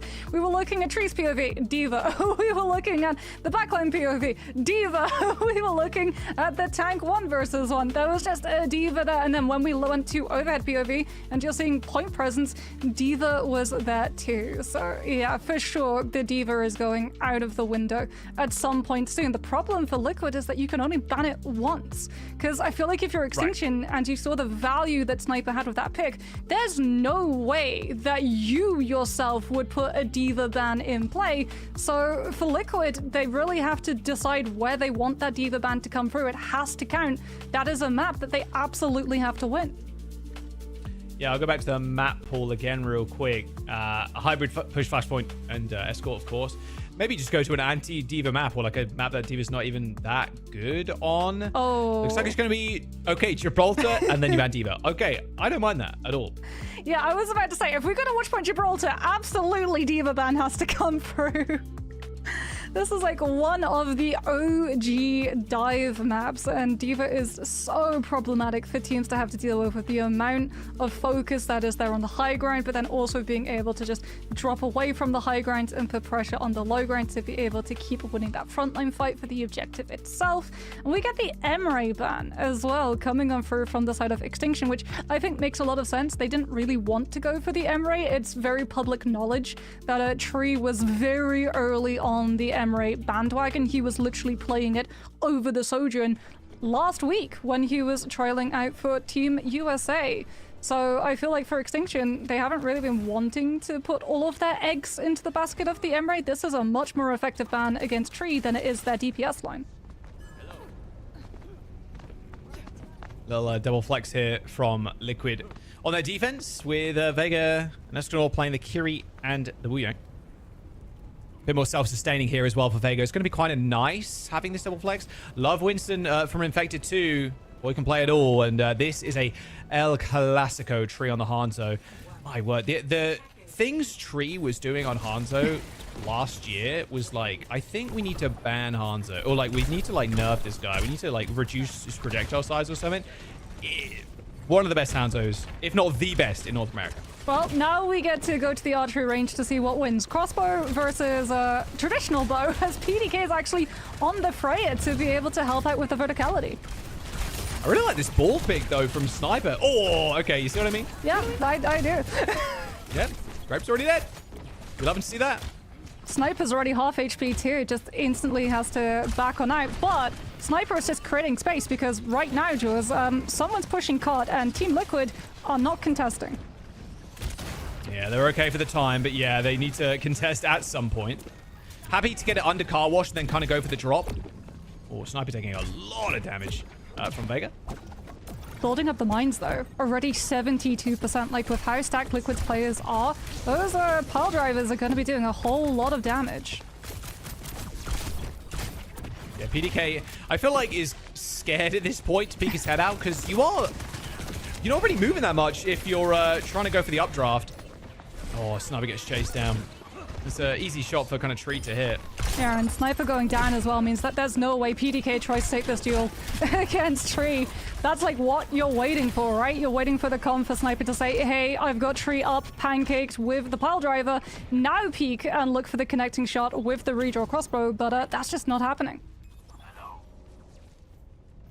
Okay, this is the Liquid kind of expecting. See if they can kind of keep this up. Grapes with a swap on the Wuyang. Ult's coming online now. And it's going to be Zera, I'd imagine, just trying to get an early pit. Oh, hello. What's going on? What's going on? What is bro doing? What's going on, man, there? Okay, well, Sniper gets out at the very least, but it's been good from Zera, just tagging, just keeping this ball in check. Sniper's going to try to go for the slam. Slam mines on blue box. Deny space, no damage done. Half HP. Well, there is going to be a bolus being sent out. I believe that went on Infected, who was primaling. Very low, but double flex support, like you're healing that Winston up so quick. Are we going to see Dragon Strike as well? Cutting right through Scuffed Kitsune rushes. Escanor starts things off, but Extinction, they're the ones just losing all of their plays. They tried to disengage and Scuffed is down. Yeah, job's done. Wrap it up. Wrap it up. Just one ult needed. Two, I guess, if you want to count Primal in the like half fight, the prelude to the fight. Oh, PDK is off of the Freya. Wasn't able to get good space around corner, so over to the Sojourn we go instead. It is against the Winston, so you'll be able to break the bubble and the Winston's health bar fairly easily. Let's still dive in. Tree still sitting up here. And basically, I feel like Tree is immune at this point. Nice little knockdown, perfect stick, and that is how you play the Wu-Yang Tracer. Tree is just still... He hasn't died. He's literally just not going down, and Extinction have not found an answer without that diva. Grapes falls early. Just walking out of spawn at this point is dangerous. Okay, back to the regular scheduled programming of Team Liquid Gaming. All right, we'll see if Scuffed can go for a bigger rush. It's going to be tough here, even without a double support ultimate on Team Liquid side. It's still going to be tough to actually get good value with the rush on this point. And Tree's just landed another heady. Okay, Ryan's dead to Tree. PDK's down to Vega. And Grapes is also dead. And that was another headshot by Tree. So 10 seconds. Sniper's alive. The rest of the team is spawning. Double support ult. Sniper's going to get touched, but for how long? Yeah, I mean, you've got the Kitsune Rush, but you might at this point just have to use it to break around the corner. Sniper gets touch at least, so OT is in play, but Tree's still just sitting on the Dragon Strike, and that's going to be great at shoving people up. Yeah, Dragon Strike on the point. Sniper already low. Double support ult's already popped. PDK already down. Tried to swap to the Hanzo. Didn't get much stuff done and gets sent back to spawn. Decent damage coming out from Tree. Now just trying to find the play in server room. Vega dead though, so hang on a second here. This might not be over just yet for Extinction. Sniper Diamond Mine's not a good look, but it's infected all day, every day. Server room distracting both supports and even taking out Grapes. I mean, a masterclass in Winston play from Infected. As Team Liquid halt that payload, and today we are not going past that first point on Gibraltar. Yeah. Sorry, Gibraltar fans. We don't get to see any of the map changes outside of the server room holes poked through. But, I mean, it was the Diva ban, right? Extinction just looked like they were so heavily reliant on everything that Sniper was doing with that tank. Liquid identified the problem area and took it out with the ban draft. One death. Singular death. Call him a feeder as much as you want, but Vega, only person to go down for Team Liquid there. And yeah, this Diva ban and the map choice too, I mean, works out perfectly for Team Liquid. Do Extinction try to go for the same, or do we see a different composition come through? Okay, so Sniper's actually going to go over to the Sigma, PDK, the Cassidy. So having that shield placement, if he does stick on the Hanzo, is potentially going to be able to save Extinction from some of these early headshots. Though you do have to worry about how they're going to be able to get that Sigma easily between the low and the high ground, as he does not have the same jump potential. As we can see, Sniper just having to... Oh, there we go. We landed the jump from the parkour, but you can't do that from Car Wash back up to the high ground. All right, let's see what they've got on their offense. Tree Widow. No, okay. Completely denied. And back to Hanzo? Yep. Yes, sir. I mean, this is going to be great perfect. for just breaking the Sigma shield, right? Yeah, I mean, 1000%. Or just killing people. Thoughts on that one? Thoughts on that? Well, you lost your Sonic, though. It got lost in Grapes' head. Honestly, a tragic loss for Tree there. Loses the Sonic arrow to the head of Grapes. Not with the best of time, Grapes, right now, but all good. Tree's going to be able to push this high ground. And hopefully... for Extinction's case, not land another headshot. Yeah, everybody is just not even giving them a chance. I mean, I wouldn't either, but... just take cover. Insane respect. One angle of Sigma shield is Grapes is actually going to be split away from the team. Comes back on the Jetpack Cat to be able to have Extinction take this fight 5v5. Oh, Jetpack Cat. No, you're good. Should be good. In the skies, though, because the Jetpack Cat will go, and I think it might be easy pickings for Tree. We'll see. I feel like cats have 9 lives. Okay, so that's probably 8 missed Hanzo arrows, and then 1 that finds its home. Yeah, he misses 8, then hits the 9th. Well, maybe that was the 9th. I'm not sure. It hit Sniper, but regardless. Unfortunately now, You're going to get collapsed on in server. Sousa's already used. There's the roll. PDK's dead. Will Tree die? Eventually he does. Smacked in the face by a fluffy paw. Grapes gets the kill, but that is that. That is a rush to end it all. And Team Liquid with a dominant hold here on Watchpoint Gibraltar. Finish it to sweet. So here's where the problem starts for Liquid, though. That's your Diva ban. You now have to win more maps with the Diva still in play. So we'll have to see if Liquid are going to be able to find as dominant a performance on the next one. But yeah, Tree on the Hanzo, I'll take your word for it. Bro was indeed crazy with it. He's him. He's him. He's actually him. It's crazy. He's like the only guy that can do it too. It's a little ridiculous. It's just Tree. It's just three things. Now, yeah, like you said, Team Liquid not able to kind of ban the Diva away. Best map for the Diva, though, you'd say in the pool is probably this one. I mean, Watchpoint or Bro, you want to play kind of a dive. Infect can play everything. Ball, Winston doesn't really care. So I like the map pick and I like the ban. Now, we still have the hybrid. We still have the push. We still have the flashpoint. Diva very viable on all of these maps, but maybe, look, we can go one way and say, was the first map a kind of flash in the pan? Like, okay, Extinction come up with a big win. Or was it Liquid maybe being a little bit rusty with it? You know, they have had this substitute come in on support, but now they're locked in. Like, yeah, because like it's not just about the latency, right? It's also about the fact that you're putting someone entirely new into your composition in a position that's really important to the team. So you have that trust not quite there. You don't know how far you can go in terms of aggression with your tanks. You also don't have the communication line as sorted when it comes to being able to do things like your ult tracking or your fight planning. So it makes sense that Liquid took a little bit of time to warm on up, but I think we're going to be able to properly like answer the question of what was going wrong with Liquid on Oasis in this next map, because as we said, Extinction now are going to be able to gain access to the Diva again. If it's the same story that we saw in Oasis, then we can start chalking it up to the fact that no, Extinction are just really, really good with the Diva composition. If it's Liquid able to steamroll over the Diva composition, then we're going to be able to be like, okay, comms got sorted, target calls got sorted too, because you talked about that on University, right? With how long overtime went, that's a surefire indicator that target calls not quite on point. Yeah, only time will tell, of course, as we go into the next couple of maps. It was a minimum of 4 this series at the very least. So how are we looking? Are we going to a hybrid? Are we going to a push? Are we going to a flashpoint? I got what the last 2 maps told me, honestly. If you're Extinction, you want to go to like a Diva map where Sniper can play that. So honestly, Blizzard World Numbani, yeah. I think would be your best bet. Like, Numbani is tricky because when you get to 3rd, the Diva loses a little bit of value because everyone's just funneled into these chokes. If you don't constantly keep an eye on the defense DPS, they can just flank around, drop from the high ground, catch your backline out. Blizzard World has the same sort of problem. Pushing it all the way through on 3rd is problematic, but you can just split your team and have the core wrap around Griffin Ride on 1st and try to pressure the defenders up onto the high ground. And then when you play 2nd point, it's just verticality all the way. Diva being able to constantly pressure, take away the angles so that they don't get developed for the DPS. That could be a really strong play if they decide to go for it.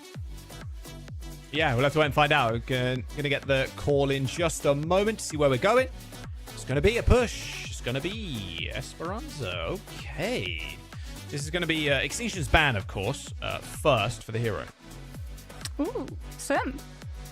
And then Hazard. Sim and Hazard. Coming on from the side of Liquid. Hazard's like popping up more and more recently, it feels like.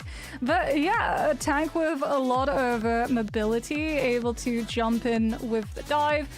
As we've discussed, the Diva ban is already out of the picture, so it's not the one that you would really, really want to go for. But Sniper does have a very good Hazard to be able to flex onto. So potentially, if you're Liquid, you want to be able to push them off of the Diva. Removing one of the potential flex overs could go quite far in just pushing Sniper out of their comfort zone. Yeah, let's have a look whether we're on a rock with. I don't mind the Sim ban, honestly. I think Sim has been kind of an interesting hero in terms of its development. In EMEA, they play the Sim like a whole lot differently, and we saw a lot of Sim from in the earlier games, obviously Sugar-Free kind of porting people around and managing to port Lethal behind the team, and then, oh, well, that's a double kill with a High Noon. Also, Sim holding down points on this map as well is pretty easy. TP up to the high ground. There's a lot of things you can do with the Sim, so I don't mind this from Extinction. Also protects your DPS, because you can only have one like roll ban as well. So let's have a look. We'll get the names flipped around as well. Team Liquid obviously on the right-hand side, Extinction on the left right now. But both teams won a piece, and it will be a Winston versus Diva match. Not just that, but a Tracer versus Vendetta as well. So let's see how well Ryan and Zera interact with each other. As posturing up for now.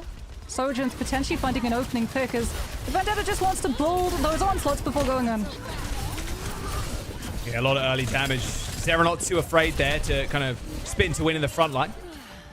Has full faith in Escanor in the back, just healing them up. But they want to go aggressive here. They want to go extremely fast. Force PDK to use that slide and then jump on him. Okay, so there's the slide. So there's an opportunity now, as you see Infected trying to make good use of that. Going pretty low, though, is Sniper with the perfect reposition to kill Infected. Yeah, Sniper just reads out the Winston jump, and they take Infected down, which now means that Team Liquid don't have a tank to absorb all of the damage coming on through from the Sojourn, and Extinction will be able to get first objective control to start pushing it away. This is problematic for Zera, right? Because that Vendetta, now Extinction winning that first fight, can position themselves on the high ground away from the Vendetta's point of contact. Yeah,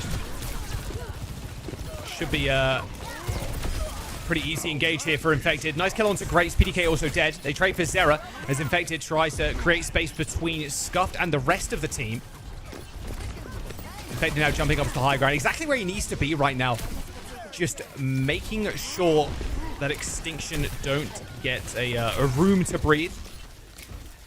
Flying solo just for a brief moment here. Just getting Moxie reconnected as the payload is going to push... Or the barricade, sorry. Pushing onto the bridge. Should get the lead as well. Yeah, Extinction as well, having that Kitsune rush to be able to play into this next fight. But Tree on that high ground has to be pushed out first. Yeah, Tree's on a good little angle, though. Already taking a shot at PDK. Gets pushed off by Sniper. Scuffed. TP's up to the high ground and lays down that rush. Good response with Sound Barrier for Team Liquid. And they've got another ult to rock on top of that as well. It's a 2-for-1 ult trade for supports here. As Extinction know where they need to be. And that is all the way away from Team Liquid. Tree's going to have the overclock as well. So it's a good thing that Grapes is pretty close to Sound Barrier. As Team Liquid are just going to continue applying pressure onto them, knowing that they have the lead with Primal. Well, there's the beat. Yeah, Primal Rage is going to come in for Infected, but it's running out rather swiftly. Grapes end up using the Sound Barrier, but Sideways dangerously low. There's going to be the Bubble and a little boob. Infected. Okay, Bubble managed to survive, luckily, there for Infected, or a swift demise. The Diva Bomb would have not been his best move of all time. Team Liquid, though, still with a man advantage, now pushing the point a little bit further. They end up losing Infected, of course, but they're still gaining ground. Ryan eventually stopping that bot from moving, but a kerfuffle in mid eventually results in PDK falling as Ryan tries to reset the bot, but is outnumbered. Tree's got the overclock as well, and that Primal forcing Sound Barrier means that both of these Sojourns have a free ultimate, but Liquid are the ones who are going to be able to potentially kite away from it. As Ryan has the Pulse Bomb, has not found an opportunity to be able to use it just yet. Yeah, he's just jostling point right now, trying to test to see if Team Liquid want to get on him. Want to see if he can sneak that bot away, but very unlikely in this kind of spot. Overclock.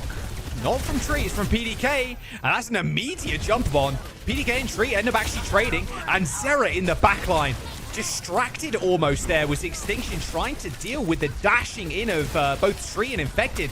Didn't quite pay attention to Zera. And to getting cleaned up anyway, so it's a tank and 2 supports now for Team Liquid to fight over this point. Can they force the Sound Barrier? That would be huge for the side of Extinction, as Ryan still has this Pulse Bomb. There's no defense matrix. It is a Kiriko, though, with Suzu, but getting those eliminations off onto both Tree and Zera has split Team Liquid's DPS, meaning that they don't have full control of the high ground just yet. Yep, leap up into the high ground. for Infected. But yeah, like you said, couldn't force the sound barrier. Yo, Zera ends up falling first, but straight to the back line goes Vega. Even if Grapes had the sound barrier there, it would have been ill-advised to actually use it as Tree, making it look easy with the overclock. They've got the bot on their side of the map as well, Moxie. I mean, this is a good team fight to win for Liquid. That should be checkpoint. Yeah, but Extinction, because Liquid used that really aggressive beat to get Tree into position with the overclock, they are pretty close to having both support ultimates up versus Eskuno's solo Kitsune rush. So it's going to come down to Tree and Zero to find some of these eliminations before Grapes gets the time to build up the sound barrier and Extinction can just overwhelm with sustain. Maybe they can just go for a beat after the rush here, Eskunor, because ideally Team Liquid, they end up just going to round this corner, hit the rush, right? But it looks like they're going to disengage to start.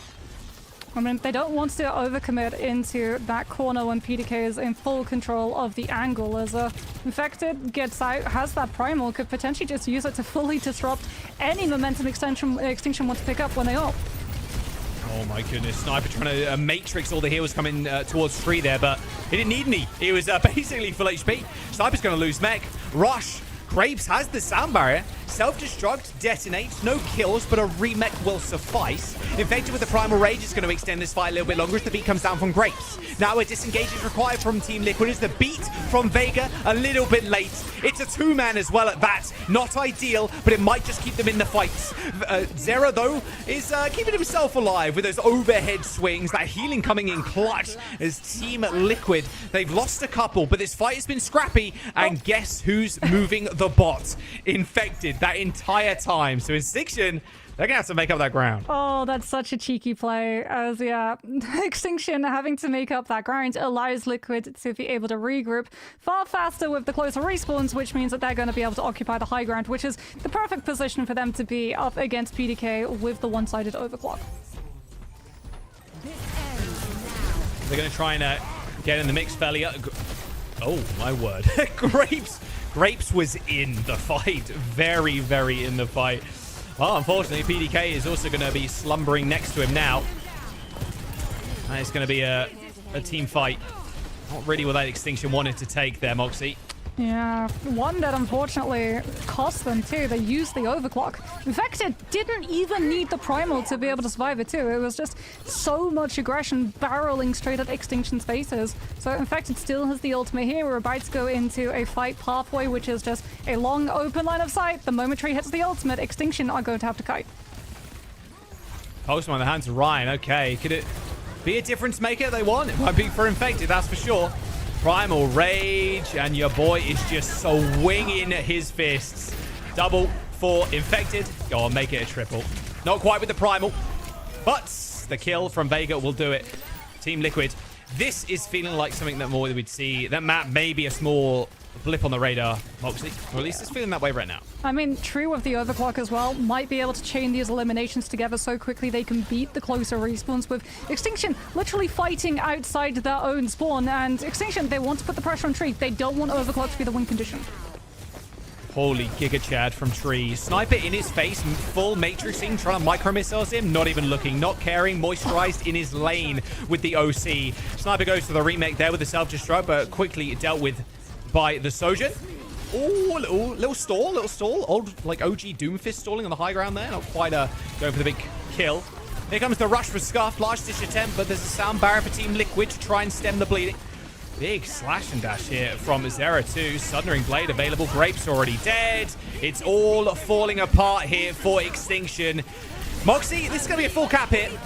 It's pretty safe to say Team Liquid back to their old ways. A full cap on Esperanza to get match point. Yeah, a little bit of a wrinkle, a blemish for Oasis, but looking far cleaner when we headed into Esperanza. Like, them having sound barrier, them not wanting to just kite out the one-sided Kitsune rush, deciding, no, we can fight this out, we can just finish off the fight.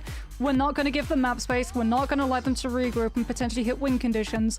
We're just going to end it here and now. And I mean, Zera on the Vendetta as well, just going there with things like the Soaring Slice, being able to move from the low ground up onto the high ground position that PDK was trying to hole himself up in, trying to just find eliminations. with the Sojourn when the rest of the team are occupied, he gets dealt with instantly. As to does a Tree getting his staple hero of Sojourn. Because, I mean, you remember Tree from his Hanzo. I remember Tree from Sojourn release meta, where he was the Sojourn of the America region.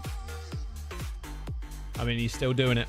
Doesn't matter the hero is what I think everybody has come to learn, to be honest with you. Holy DPS stats. You see that? 0 healing, 0 mitigation, only damage.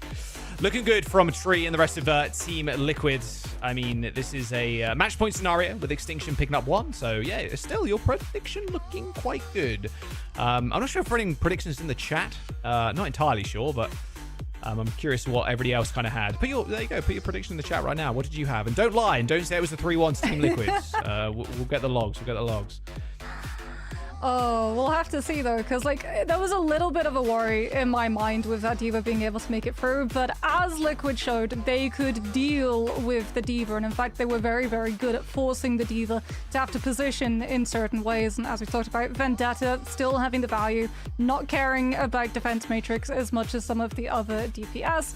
You're free to go for that pick and you can just go absolutely ham against the team. Yeah, don't forget as well, Champions Class is just around the corner. And if you wanted to contribute to the prize pool, you can right now with the crowdfunding mega bundle. 3 skins, 3 little player cards, icons, 3 little charms. You got everything in there for you. A lot of Ryan players, I'd imagine, that are watching the stream right now. I know there's some Life Weaver mains out there, that is for sure. And who doesn't play Wu Yang in these? In the big 2026, you not play Wu Yang yet? Come on now. If you want to be a good support player, at least learn Wu Yang for your other support. And yeah, that's available right now in the store. So make sure you go pick that up or check out the Esports tab and support the crowdfunding bundle. Yeah. Yeah, the weapon charm too. We got Pachamaru. Like, so many people collect them. Make sure that you collect that one too. They're absolutely are hundreds of them now. It's adorable. Crazy. Yeah, big W there. Yeah, make sure you go pick that up. Like I said, it's in the shop right now. But as we get back into this series, Team Liquid still with a 2-1 lead. How are you feeling about Extinction now? Because that was the push, pretty dominant, at least after like the first scuffle in the mid. But we got Hybrid and a Flashpoint to come up. Now, where do you think we go? I mean, if you still want to play dive, you can play both. Like, the D.Va's strong on both.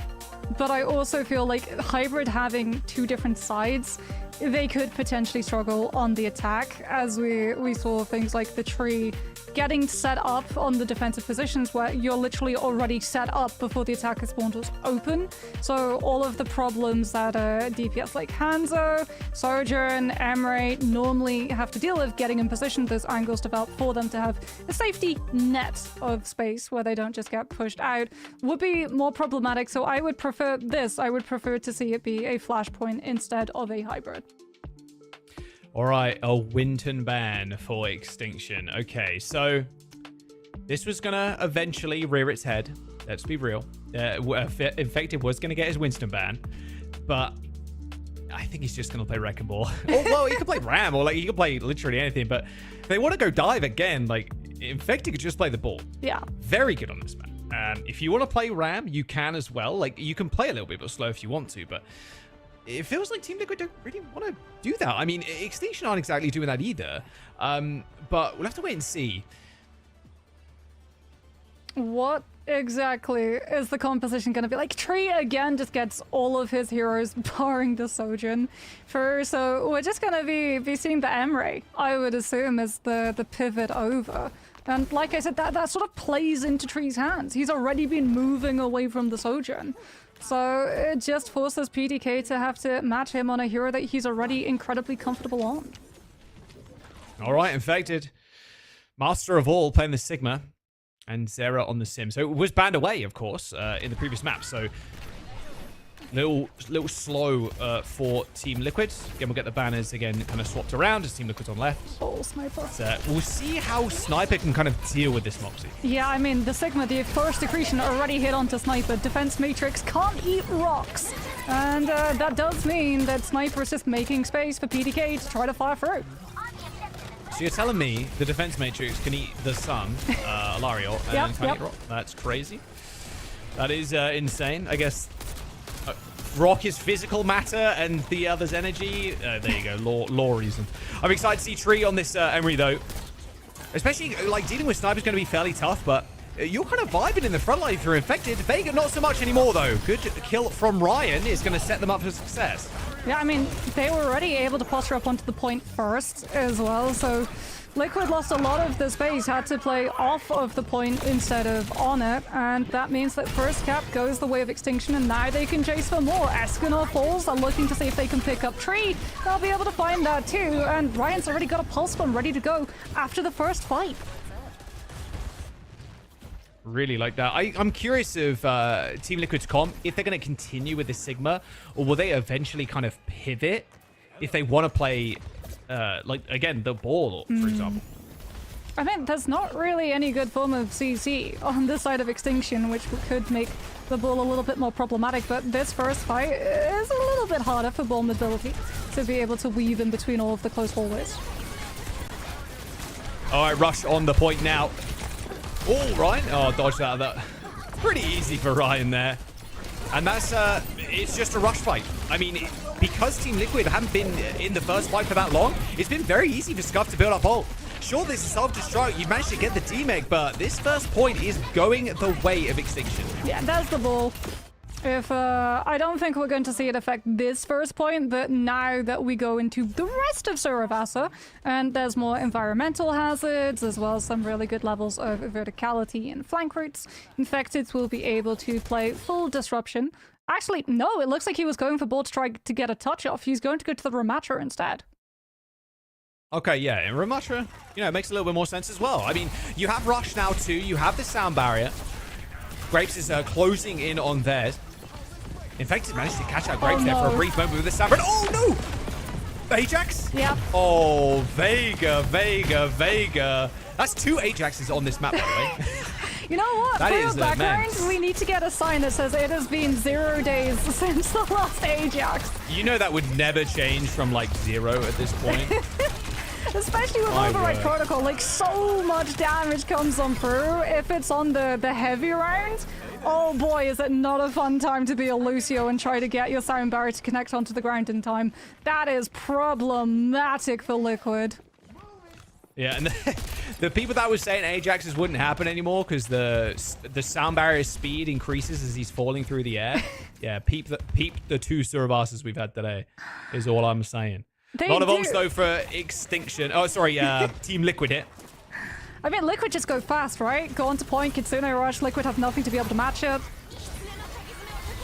Yep, they're just gonna rip it on the point. What can Extinction do from here? There's an override protocol available too. My word, you fire so quick with Emre as well. It's kind of disgusting amount of damage anyway, but on the rush is even more gross.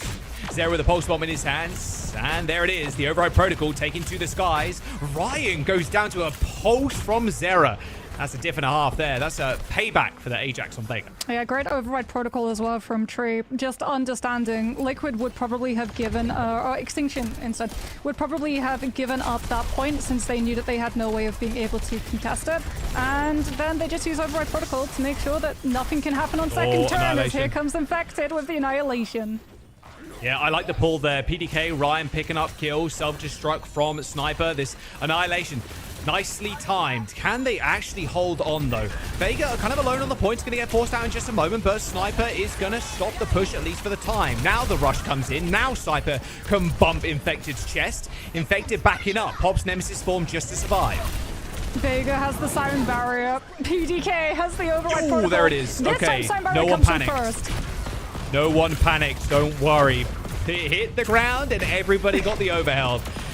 Override protocol, though, still doing wonders for PDK. Long-range kill onto the Kiriko. Well, Team Liquid, they're in a decent spot still. Point on the board for Extinction. This might just be their point to gain. Yeah, no cap. They used sound barrier, but they couldn't cap. The override the extra health, and Infected has to come back on the ball. Yeah, nice little touch there from the Tracer. Zero is still with a pulse bomb, but has to weave it past this mech. Infected back on the Wrecking Ball, like you said, is going to look for a slam down and hopefully the Tracer to follow up. Lucio called out pretty low there as Infected tries to go for the shots on him, but a little bit too swervy there from Grapes. Even a sound barrier available for Extinction, but they're going to try and not use that as PDK ends up going down. Okay, beat forced to be used as PDK falls. It's a 4-on-4 on the point right now with Infected getting chased away. Escanor so close to rush too. If Liquid can just hold on, they should be able to swing up. It should be, yeah, but Zera, can he actually land a post on? Big connection here might turn the tides. Escanor does end up going down. Infected now pretty low. Only relying on the healing from Vega is going to be very little. Not enough to supplement the rest of his health bar as Zera also falls. Of course, like you said, Team Liquid did end up getting the flip halfway through this fight. And with Grapes going down, Infected still killing though. He killed the backline, but didn't matter in the end. They go the way of the dinosaurs there as Extinction find 2 points. Yeah, great old tracking from both teams, honestly. Liquid understanding how close Grapes was to the sound barrier, putting the pressure onto the Lucio, trying to get the kill, or if better, trying to force the ultimate and then coming on for with the later Kitsune rush. But Extinction also reading out that Escanor was so close to the rush and really double downing onto taking that Kiriko out. Silver lane for Liquid, they're already on the point. They've got Kitsune rush and it's one-sided. Yeah, triple ult here for Team Liquid. Oh, you got to escape and you got to survive on the mech. Pulse bomb on the ground as well. Oh, not quite. Sniper's so low. Literally couldn't be lower on the Baby Diva. But Escanor rips the rush, immediately dealt with by PDK. Sharp shooting from across the way. Wasn't even up in the business either. Ryan does end up going down here as the point does unlock Moxie. Infected with the mines, deploys them. But this rush from Scuff should end the fight. Should stall it. At least Extinction with the rush were able to zone out Liquid so they could get that first point cap. And Vega falls, which is really problematic for Liquid. Without the Lucio, they can't challenge PDK with the Overwatch protocol on hand. Yeah, I mean, Infected doing a good job of kind of staying alive here, Moxie. But, I mean, little to no respect for Extinction's backline. Just over and over again slamming, but they're dealing with it. Tree's got the Overwatch protocol, trying to open the space for Liquid to walk forward. It's just sad, man. It's just like, what was? How many shots was that? How many right clicks? Defense that is, matrix. What, 5 out of 6 right clicks there, eaten up by defense matrix. Yep. Well, there is the sound barrier from both sides. As now PDK lobbing nades straight towards Tree's location as Ryan chases down Vega. Both Lucios bite the dust as Ryan finds a double. Liquid at least find the point flip here. But it is all Ryan all day on this point. It's all Sniper as well. Each time Liquid have aggressive ultimates that they want to go forward with. And it means Extinction, like, they get to survive the Overwatch protocol without costing them support ultimates to match the aggression. So, Infected, he's just going to try and roll around, buying time for Liquid to come back on through. But Extinction, they've still got ult to play with. They do indeed. We'll see what Ryan can get done with his pulse bombs. They're just going to try and one-up him. Sniper pretty low. It's got Matrix though, right? And then also self-destruct, so you're pretty chill right now. They're going to force them off the point for now. Need Sniper back to close to 100% HP. There's the touch on the point, pretty low. Demeched, and oh, the boop is good from Infected. Still though, gets the ult back. So it's got another amazing resuit, and that's a stick from Ryan that's going to just sing the ages now. I mean, Tree dead. It gets cleaned up, sure, but that's a lot of their damage now missing. I mean, Scuffed gets the Suzu onto Sniper, so that Sniper gets back in their mech, and now gets to come through with one-sided Kitsune rush. That's going to so close, though. Couple of percentage points. Zera dies. Had the pulse bomb, didn't get a chance to use it. Later rush is normally quite good, though. Scuffed on an off angle, throwing in kunais, Infected, but the bro is immortal on the Wrecking Ball. It cannot be overstated, and even more so now with the sound barrier coming in. They need to press all the emergency buttons now because they are in dire straits with them even potentially losing the map and going to a 5th one. Infected is just, like you said, absolutely unkillable, and it's allowing Liquid to regroup. They're just slowly working for Extinction's players. There goes Sniper's mech. There goes Sniper. Sound barrier, though, is just too much. There's 4 players on the point. This is scrappy as the first map and the first couple of rounds on control. Override protocol. Tree's got to get it done by himself now. A nice direct on PDK, who is in the sky looking for another direct onto Grapes as he sails through the air. And Tree, the savior of Team Liquid, clutches up. If anyone can do it, Tree can do it. That's the Liquid motto. I feel like at this point, Extinction, they're just going to have to back up, regroup. Ryan's pretty close to a pulse bomb, could be able to pull some of the attention, but I mean, Infected is just going to be absolutely unstoppable on this point now. No ults for Team Liquid, though. I fear. Oh, PDK. I mean, Ryan, sorry. Waiting for Zera to get a flank going. Really nice check on the enemy Tracer. Gives the back room a little bit of time to breathe, you know? Gives Scuffs, Grapes, and PDK as well. Well, Team Liquid are in OT right now. PDK does end up going down. Team Liquid, they end up losing the point almost instantly after capping. I mean, come on. Scuffed. Ryan with the pulse bomb, still looking at somebody. Scuffed ends up going down, though, and he had the ult available. So no more rush for Extinction, and it's all fallen apart. Tree does end up falling, sure, and Ryan with a pulse bomb in his hands, but it doesn't matter. Extinction lose their Kiriko and a chance to use their ult. And Team Liquid, they barely hold on. Oh, it was so close. It was a hair. Scuffed was just mashing Q. Surely, as that health bar went lower and lower, Liquid managed to pull a point and continue on in this map as Infected. He's got the mines, but Scuffed now makes up the difference. They use Rush now, but where's Liquid? No one's playing on it. That was a very early rush. A little bit too premature there, unfortunately. Happens to the best of us. All right, Extinction, they're still going to be able to get onto the point at least. Prime position. The mines don't really do too much here, apart from scatter Extinction, like push them further back into the point, but they're honestly happy with that. They don't mind. Well, there comes the sound barrier. It's going to counteract the override protocol, but Grapes has already bitten the dust.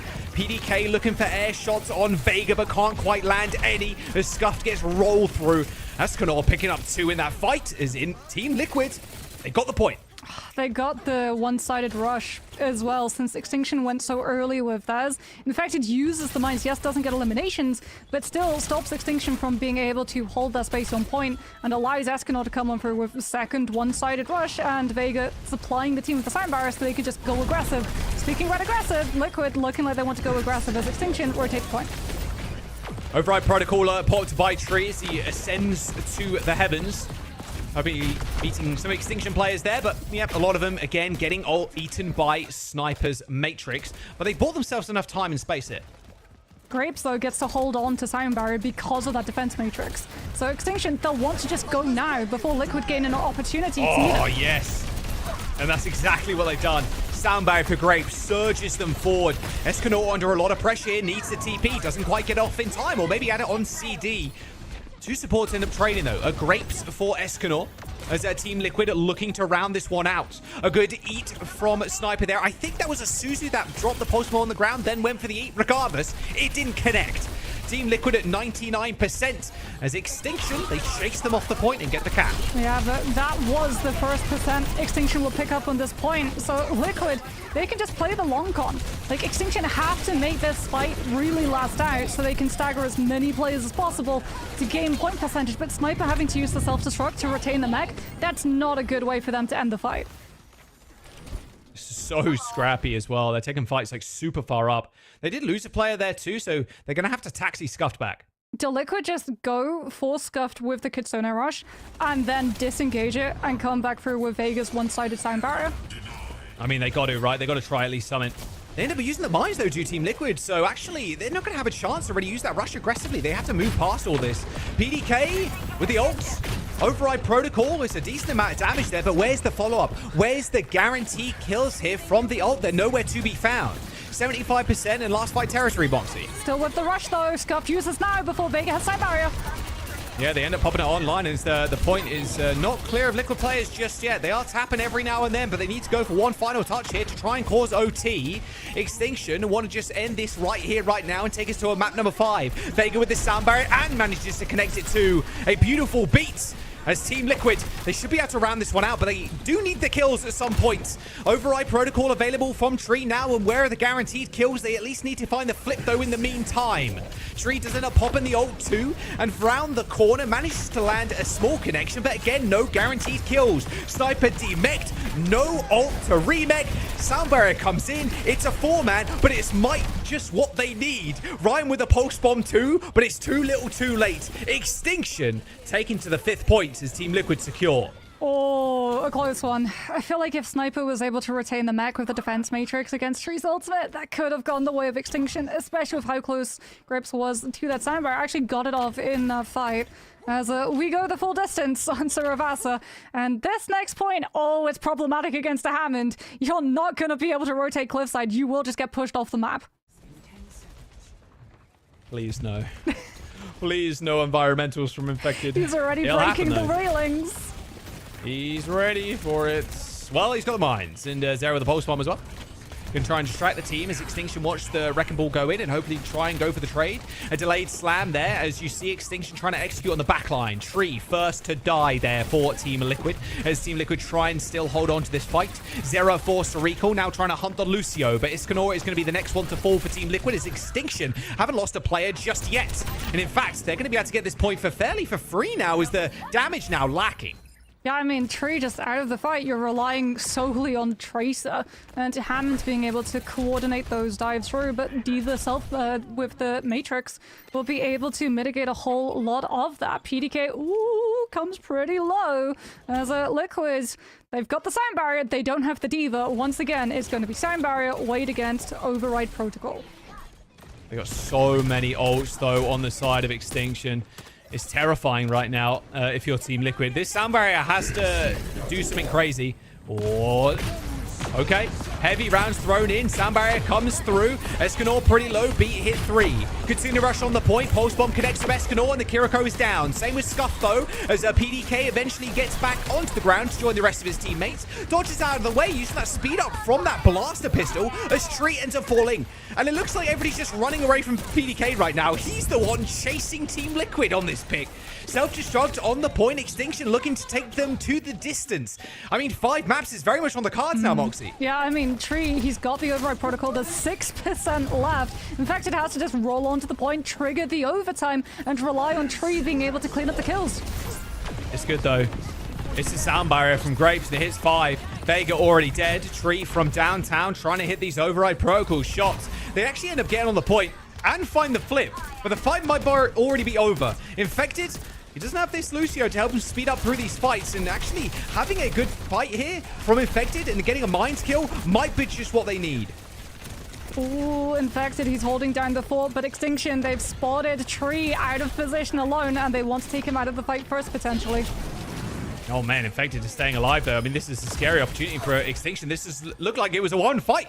They used Pete in a 4v5. Like, that should be a win. I mean, surely they just win when PDK hits Override Protocol, since Liquid have no way of mitigating it. Yeah, you'd hope so. Ryan with the pulse bomb still in his back pocket here. There's a nice E from Sniper again. He is doing so much heavy lifting in this series already on the Diva. Just incredible stuff against some of the best players in North America. A slam and a stick from Ryan is absolutely beautiful. Tree dead. Override Protocol for PDK available in a couple of moments, but Ryan is the player you need to watch. Superstar Tracer player online for Extinction. That's 4 kills in the fight. Give him a 5th. Won't quite get it, but it don't matter. Map 5 coming up as Extinction finds Suravasa. Oof. Great use of the recoil as well. Got a little bit too close to the environmental side of Suravasa and dodges out of that visit to the bottom of the map. And yeah, we talked about it, right? Tracer's always got a position in the meta, it feels like, with the amount that she can do. The damage with the 1 clips, but not just that. The blink utility, being able to move in and out of those positions very, very quickly in those overtime, very hectic fights, it can go a very long way. And especially when the tank that you're up against is a Wrecking Ball. You don't have to worry about things like your pulse bombs getting defense matrix the way that we were seeing Zeros. You just had to wait out Susie. 40-7 for Ryan on the Tracer at the very end of it. Let's have a look at the highlights there from that last map. It's been a long day. I thought it, I thought it was going to be a kind of a quick one. I'm going to be honest. Yeah. I thought a couple of 3-0s, maybe a 3-1, but we're getting a 3-0, a 3-1, and now a 3-2 to round us out the day. Throws hurting a little bit. Needs some honey and hot water. That is for sure. After this, but yeah, map number 5 coming up. Liquid are in a little bit of hot water themselves right now, right? Everyone sort of looked at this this match and went, okay, this has to be a good showing, a dominant performance, and they're like really looking quite strained in certain moments. Like the Diva was problematic for map 1. It was problematic here, absolutely. Like Tree, the override protocols were just not finding the level of value as PDKs because of defense matrix. Yeah, and honestly, even gifting us a Ajax as well, I'm happy with it. I'm happy with it. Look, it happens. It happens. Are you a support main by any chance? Yeah, of course. I don't pay the Lucio though. They can't blame me. I was gonna say, if you're not a support main, I feel like you don't stand in solidarity with the Lucio players. Like every time I see an Ajax, I'm like, oh yeah, I don't mind. That would be me. I don't mind at all. I'm not the Lucio player. True, I'm the Ana that supplies the boostio. That's my role on the team. Exactly. I'm just the guy that sits back on the Alari and blames everybody else for not doing enough damage when I'm pumping in as much as the DPS are. That's for certain. Hybrid coming up next, though. That's enough of the chit chat. Blizzard World, Midtown, and Numbani is left in the map pool here. I mean, it has to be an avoid on Numbani, right? Surely. Blizzard World, Numbani, those are really, really good Diva maps. And what we've seen coming on through from Liquid so far is that they really do not want to mirror the Diva pick. So feel like your hand is forced. Like if you want to play the Winston, King's Row is a really good map to play the Winston. Yeah, I think King's Row, yeah, not in the map pool right now, but Midtown. Midtown, King's Row Light. It really does feel that way. It is going to be Blizzard World though. Picked by Team Liquid. All right. Again, it feels like a long time since the Team Blizzard World too. So, what are we expecting Team Liquid to ban? Because of course they've already banned the Diva. That was their Watchpoint Gibraltar. Yes, and they already banned the Hazard as well. That was the Esperanza. So. What's it going to be? Surely they wouldn't ban the Winston because they want to ban the Winston. Do you know what? Maybe. I feel like it would be weird because Escanor is sort of like flexing onto. Yeah, I was going to say you can't ban the Kiriko, you'd have to ban the Lucio. Lucio it is. Slow it down, say Team Liquid. Maybe we play a little Sigma. Maybe we play a little something slower. Extinction, what are they going to respond? Can't ban a support, of course. It will be a DPS or a tank ban. I mean, they haven't banned the Winston yet. No, they banned the Sojourn on a... Oh, Tree Hanzo. Wow. Wow. The respect given her. Honestly, yeah, sure. Why not? I mean, banning the Lucio, it's like, okay, they're going to play slow. What are the DPS going to play? Tree might just play Hanzo and then kill everybody. So, yeah, sure. I actually don't hate that. Yeah, because they couldn't ban the Sojourn too. They banned the Sojourn previously on Suravasa. Right. So... yeah, I mean, maybe you went the Winston so that you could force them, if they wanted to play dive, onto something like the Hazard or the Diva. But no, like you said, I feel like Tree would just be problematic, especially when you're attacking, like the defense just having instant access to high ground and being able to snipe you as you come through the door. You just would get full health, potentially. So there's more counterplay against the dive than just being one-shot by Hanzo half a map away. Gotta love that. He's just too good with it. Definitely the best Hanzo in North America, like I spoke about before, so we won't be seeing that. More Emery, I'd imagine, probably. I mean, that hero is just turbo, but it feels turbo busted. It really does. The ult is just insane. And then you pair it with a tracer. It's like, okay, I directed or like splash damage like on somebody, the tracer's right next to them, and they can insta-kill them. Yeah. If you're not just like insta-killing them yourself because you've hit like 2 directs or the AoE two giant, as well. Yeah, it's, the fact that there's AoE damage. So it's like, they won't get the direct hit onto you, but they'll still get the kill onto you, even if you're hidden away from cover. It does feel like if Sojourn didn't feel any more Quake, like Emery is like Quake. It's like the illusion of choice, right? There's 2 doors in front of you. 1, surviving override protocol. 2, dying to override protocol. Surprise, it's just 1 door and they both lead to respawn. Oh yeah, 100%. Now it's match point, Liquid and Extinction. First match for both teams in stage 1 of 2026. Going all the way to a map 5. And yeah, they changed the statue on Blizzard World. Yes, for the crossover event. Oh, yeah. Ooh. Let's look at the defense. Yeah, okay. So this is kind of what I expected. Infected on Sigma. Tree, though, yeah. Non, Emery, go to Soj.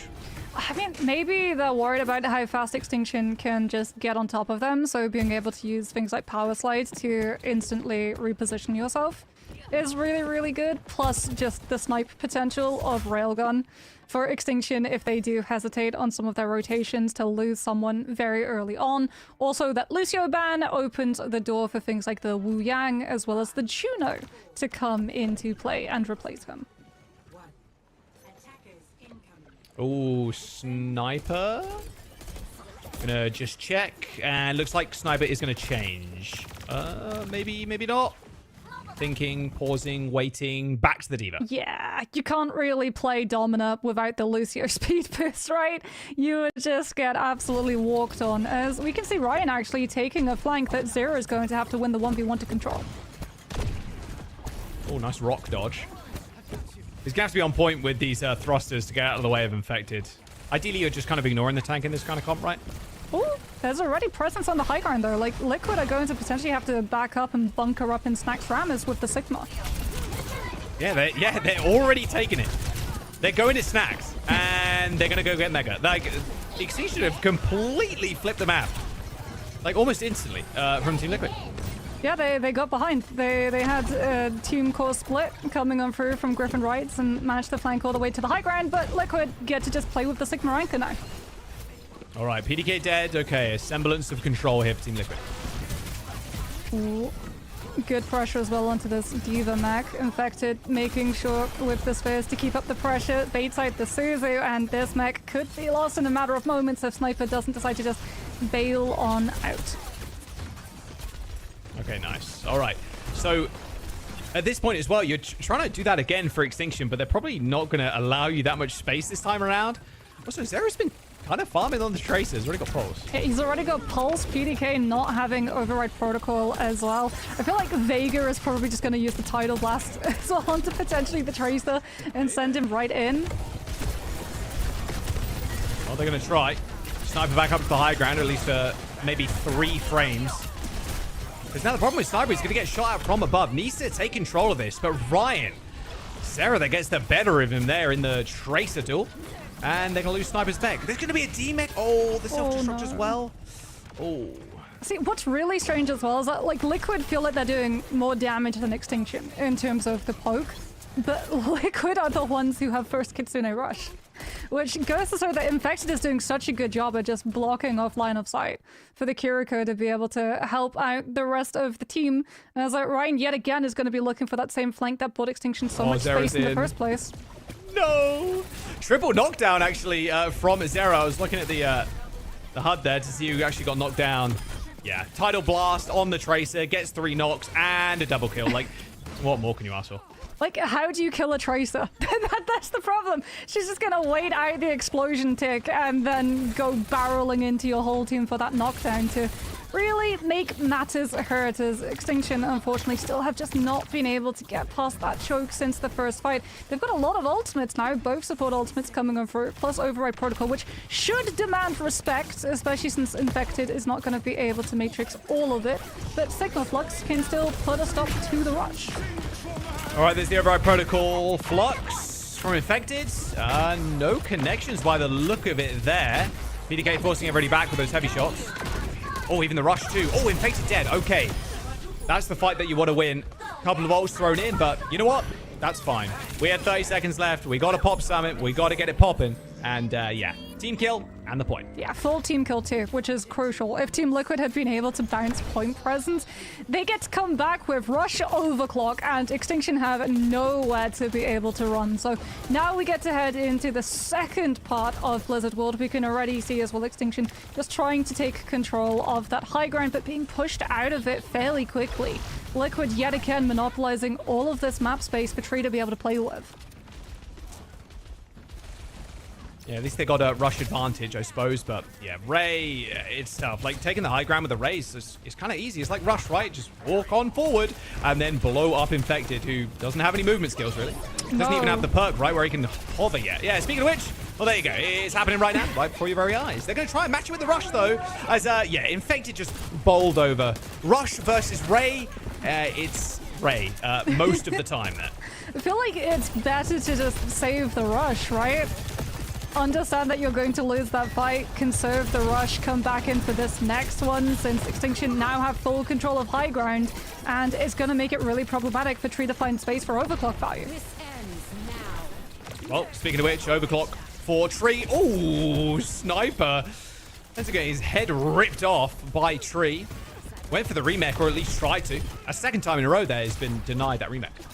That does gain all of the space back for Liquid as well, so full high ground. This time, no orbital ray for Grapes to use to take Infected down early and clear it out, which means that we're in for the long haul. That even knows that you can't win a 1v1 against the Sigma, just tries to boost past, but the accretion stops the flight path, and Sniper goes down to half health on the mech. Oh, Tidal Blast, looking for connections. I think at least some of that got Suzu'd. I heard the bell go off from Scuffed. Ooh. Infected. Is he gonna just save this flux to put pressure on so many Scuffed? people. Nope, just uses it now. There's just so many people. Gotta hit something. Yup. Oh, swing and a miss. I think that's the second time in a row they're Infected. We didn't really get a good angle of the first one, but it didn't look like anybody got caught in that one. So 0 for 2 for Infected. I mean, Ryan at some point surely goes and looks for the back cap, and there it is, the Tracer and the Diva trying to win out the 1v1 against a Zera, but Liquid instantly going to be changing their hold, playing to the further of the high grounds to make sure that Extinction don't get free cart space.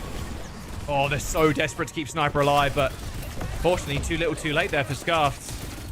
Couldn't get that Suzu online in time. Yeah, should be easy cleanup. Team Liquid, they're in a good spot. 10 seconds to go.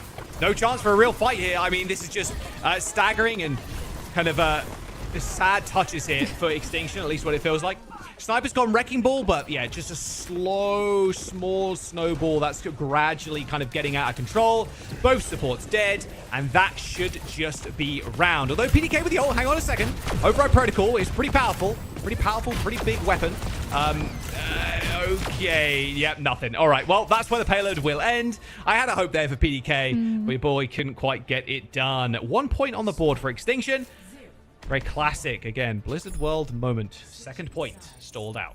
It's so problematic for the attacking team. Like, having to rely on the Juno ultimate just to be able to clear up initial close high ground hold, and then still just having to deal with the defense being able to have the rest of the team kite out. Even if the tank falls, you're still buying a lot of space to kite to the other high ground positions. And Extinction, unfortunately, never really able to gain the full momentum of the ultimate economy as well to push Liquid into over-investing and then getting to sweep through those really crucial fights, so they could just have 2 ult dump fights and push it through to gain access to a refresh on the time bank and head into third.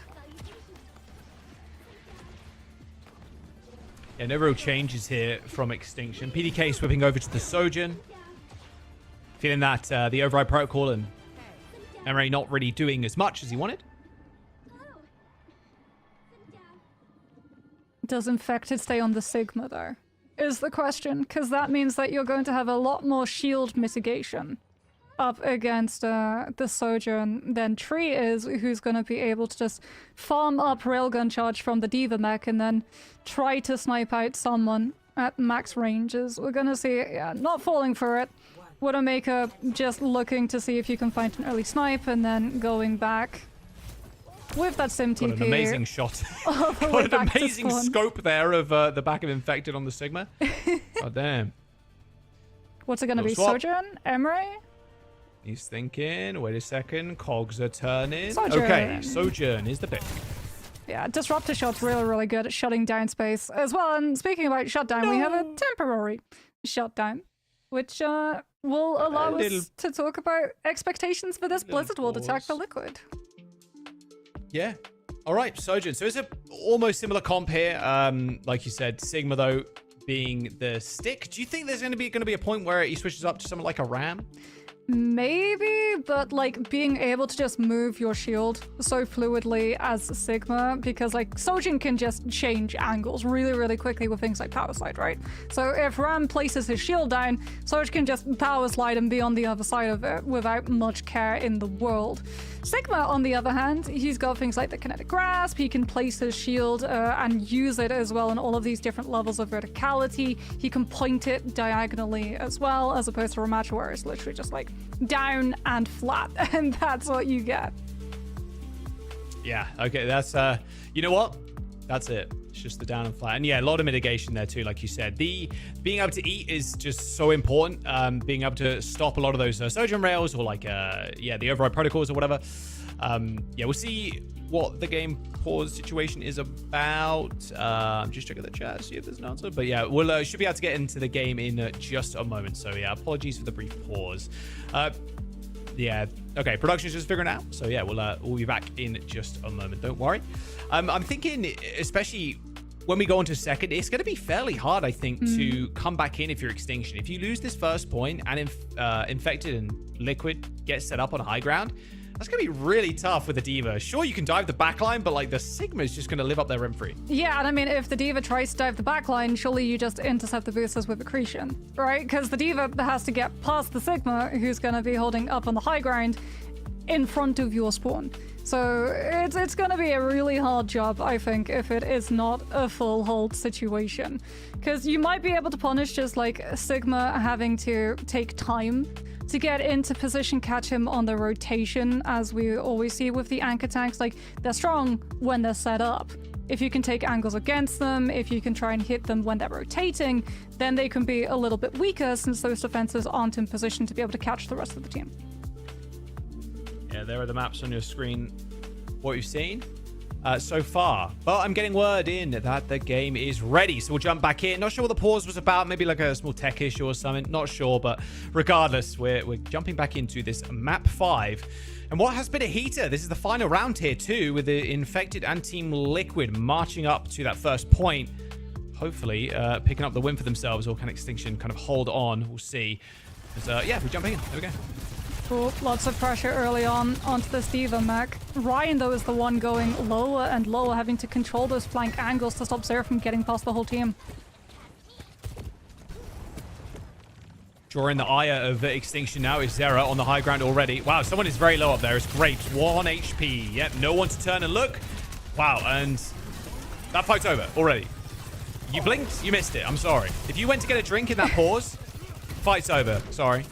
You can probably go get a snack because they're going to cap in a second. They're going to stagger out, you know what I'm saying? So, yeah, go get yourself a chocolate bar or something. It's the classic Blizzard World attack, right? Win on first. Win on the first fight, because you can get one person fully behind the point onto the high ground to take out a heavy hitter in terms of a support early on. And now, this is what we were worried about. Here comes the high ground control. If Liquid win this next fight, Extinction are not going to have an easy retake ahead of them.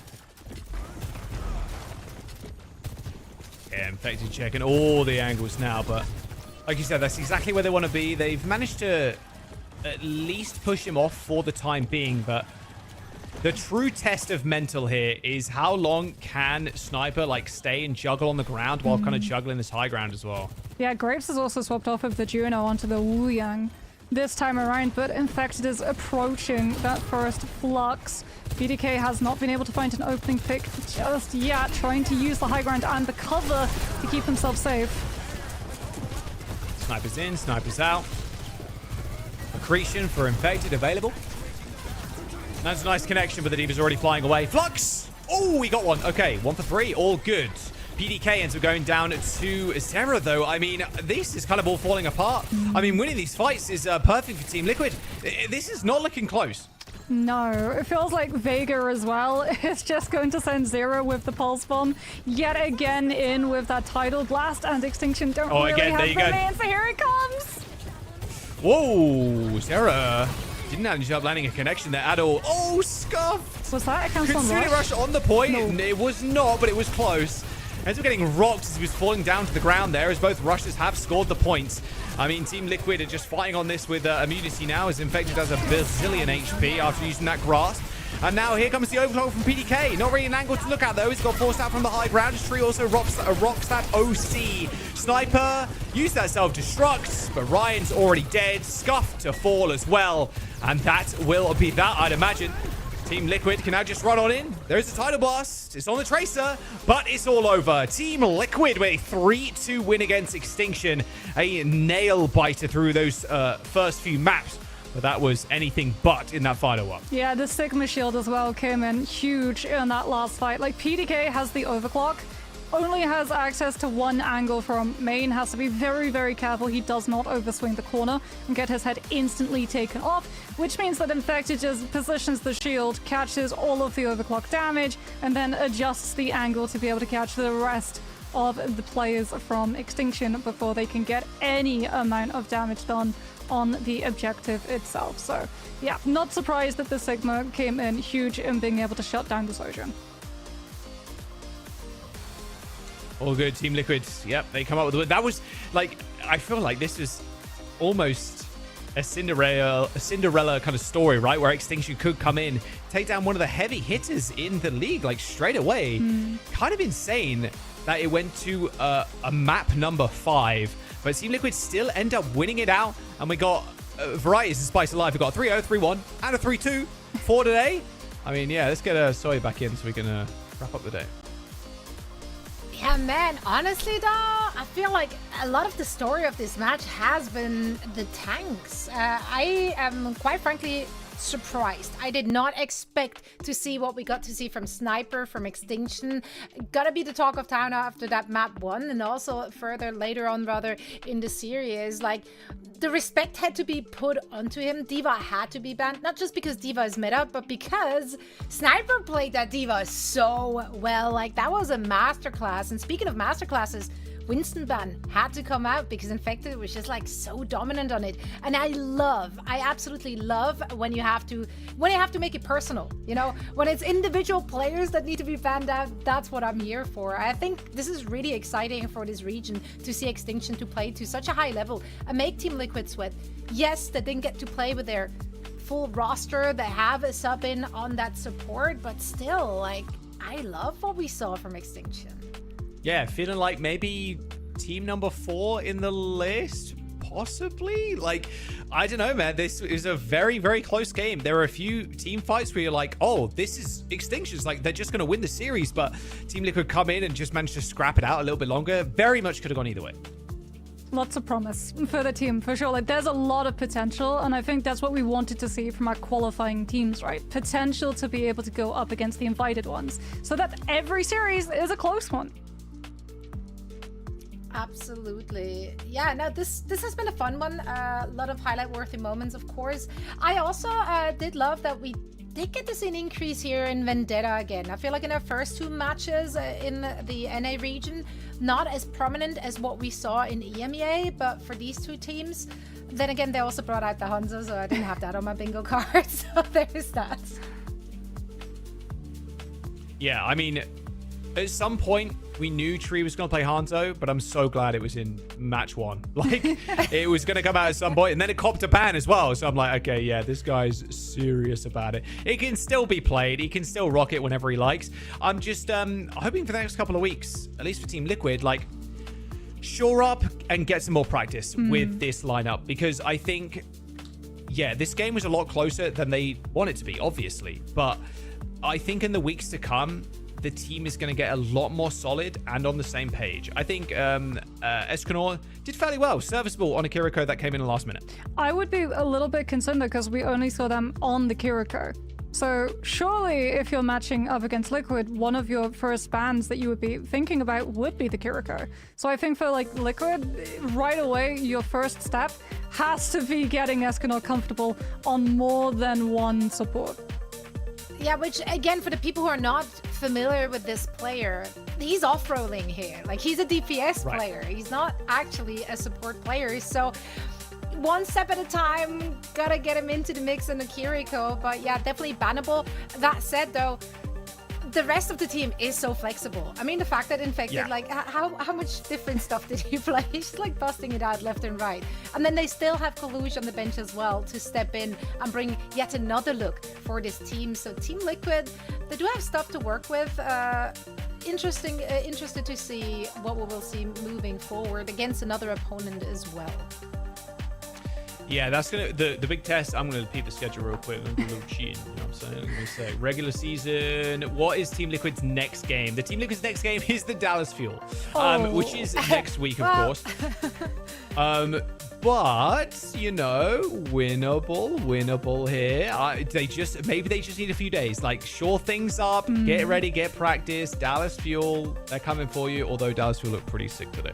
I mean, surely if you play DPS normally, flexing onto the Baptiste should be fairly easy, right? So anything you can play like a DPS, you're golden. Honestly, Kiri is also one of those characters as well. It's like, you're just like, I'm hitting headshots. Like, that's all I need to do. This And is then where throw out a few Mizuki is going to come out first. True. Watch. Yes, exactly. Yeah, on your screen right now, you're seeing our schedule for the second day of week 1.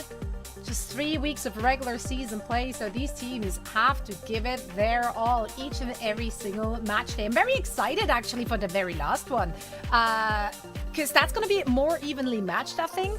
Also, of course, seeing Twisted Minds in action against Geek. I don't know, we have so many good matches coming our way. It's still like up in the air, right, how they stack up against one another. Yeah, there's less blowouts, I think, this stage, especially with all this season, with less teams. So, yeah, I mean, all the matches theoretically are going to be a whole lot closer. So, yeah, looking forward to it. Now, it's been very much a fun day getting a first look at EMEA as well as NA, but it is time to get some rest. But before I send everyone on their merry way, what did we learn today? Let's share with class, starting with you, Moxie. What's your big takeaway from day one? Ban Diva. If you're a team in America, that is the staple tank here, apparently. What about you, Jack? Ajaxes can still happen. That's what I learned, baby. Ajaxes can still happen. Suravasa. Especially on Suravasa. Those Lucios better watch out. That's my takeaway from today. Didn't think you would take it there, but yeah, you know what? Why not? Well, it's day one, and we got 2 already. Come on now. Come on. We're gifted. We didn't get his C9, right? Facts. Necker Rose isn't here. Rose isn't here, so like. Yeah, I but mean, we have no more established seen it. already that her curse, like, it transcends all barriers. that Well, then exist. next week, or even tomorrow, we're going to get one. Probably. Make sure to tag her if it happens. We miss you, Rose. For now, though, it is time to say goodbye. Moxie, Jack, it's been an absolute pleasure having you on deck today. We get to see both of you again tomorrow, and I hope everyone watching will be tuning in as well. But now, rest up, hydrate. We see you back, same place, same time.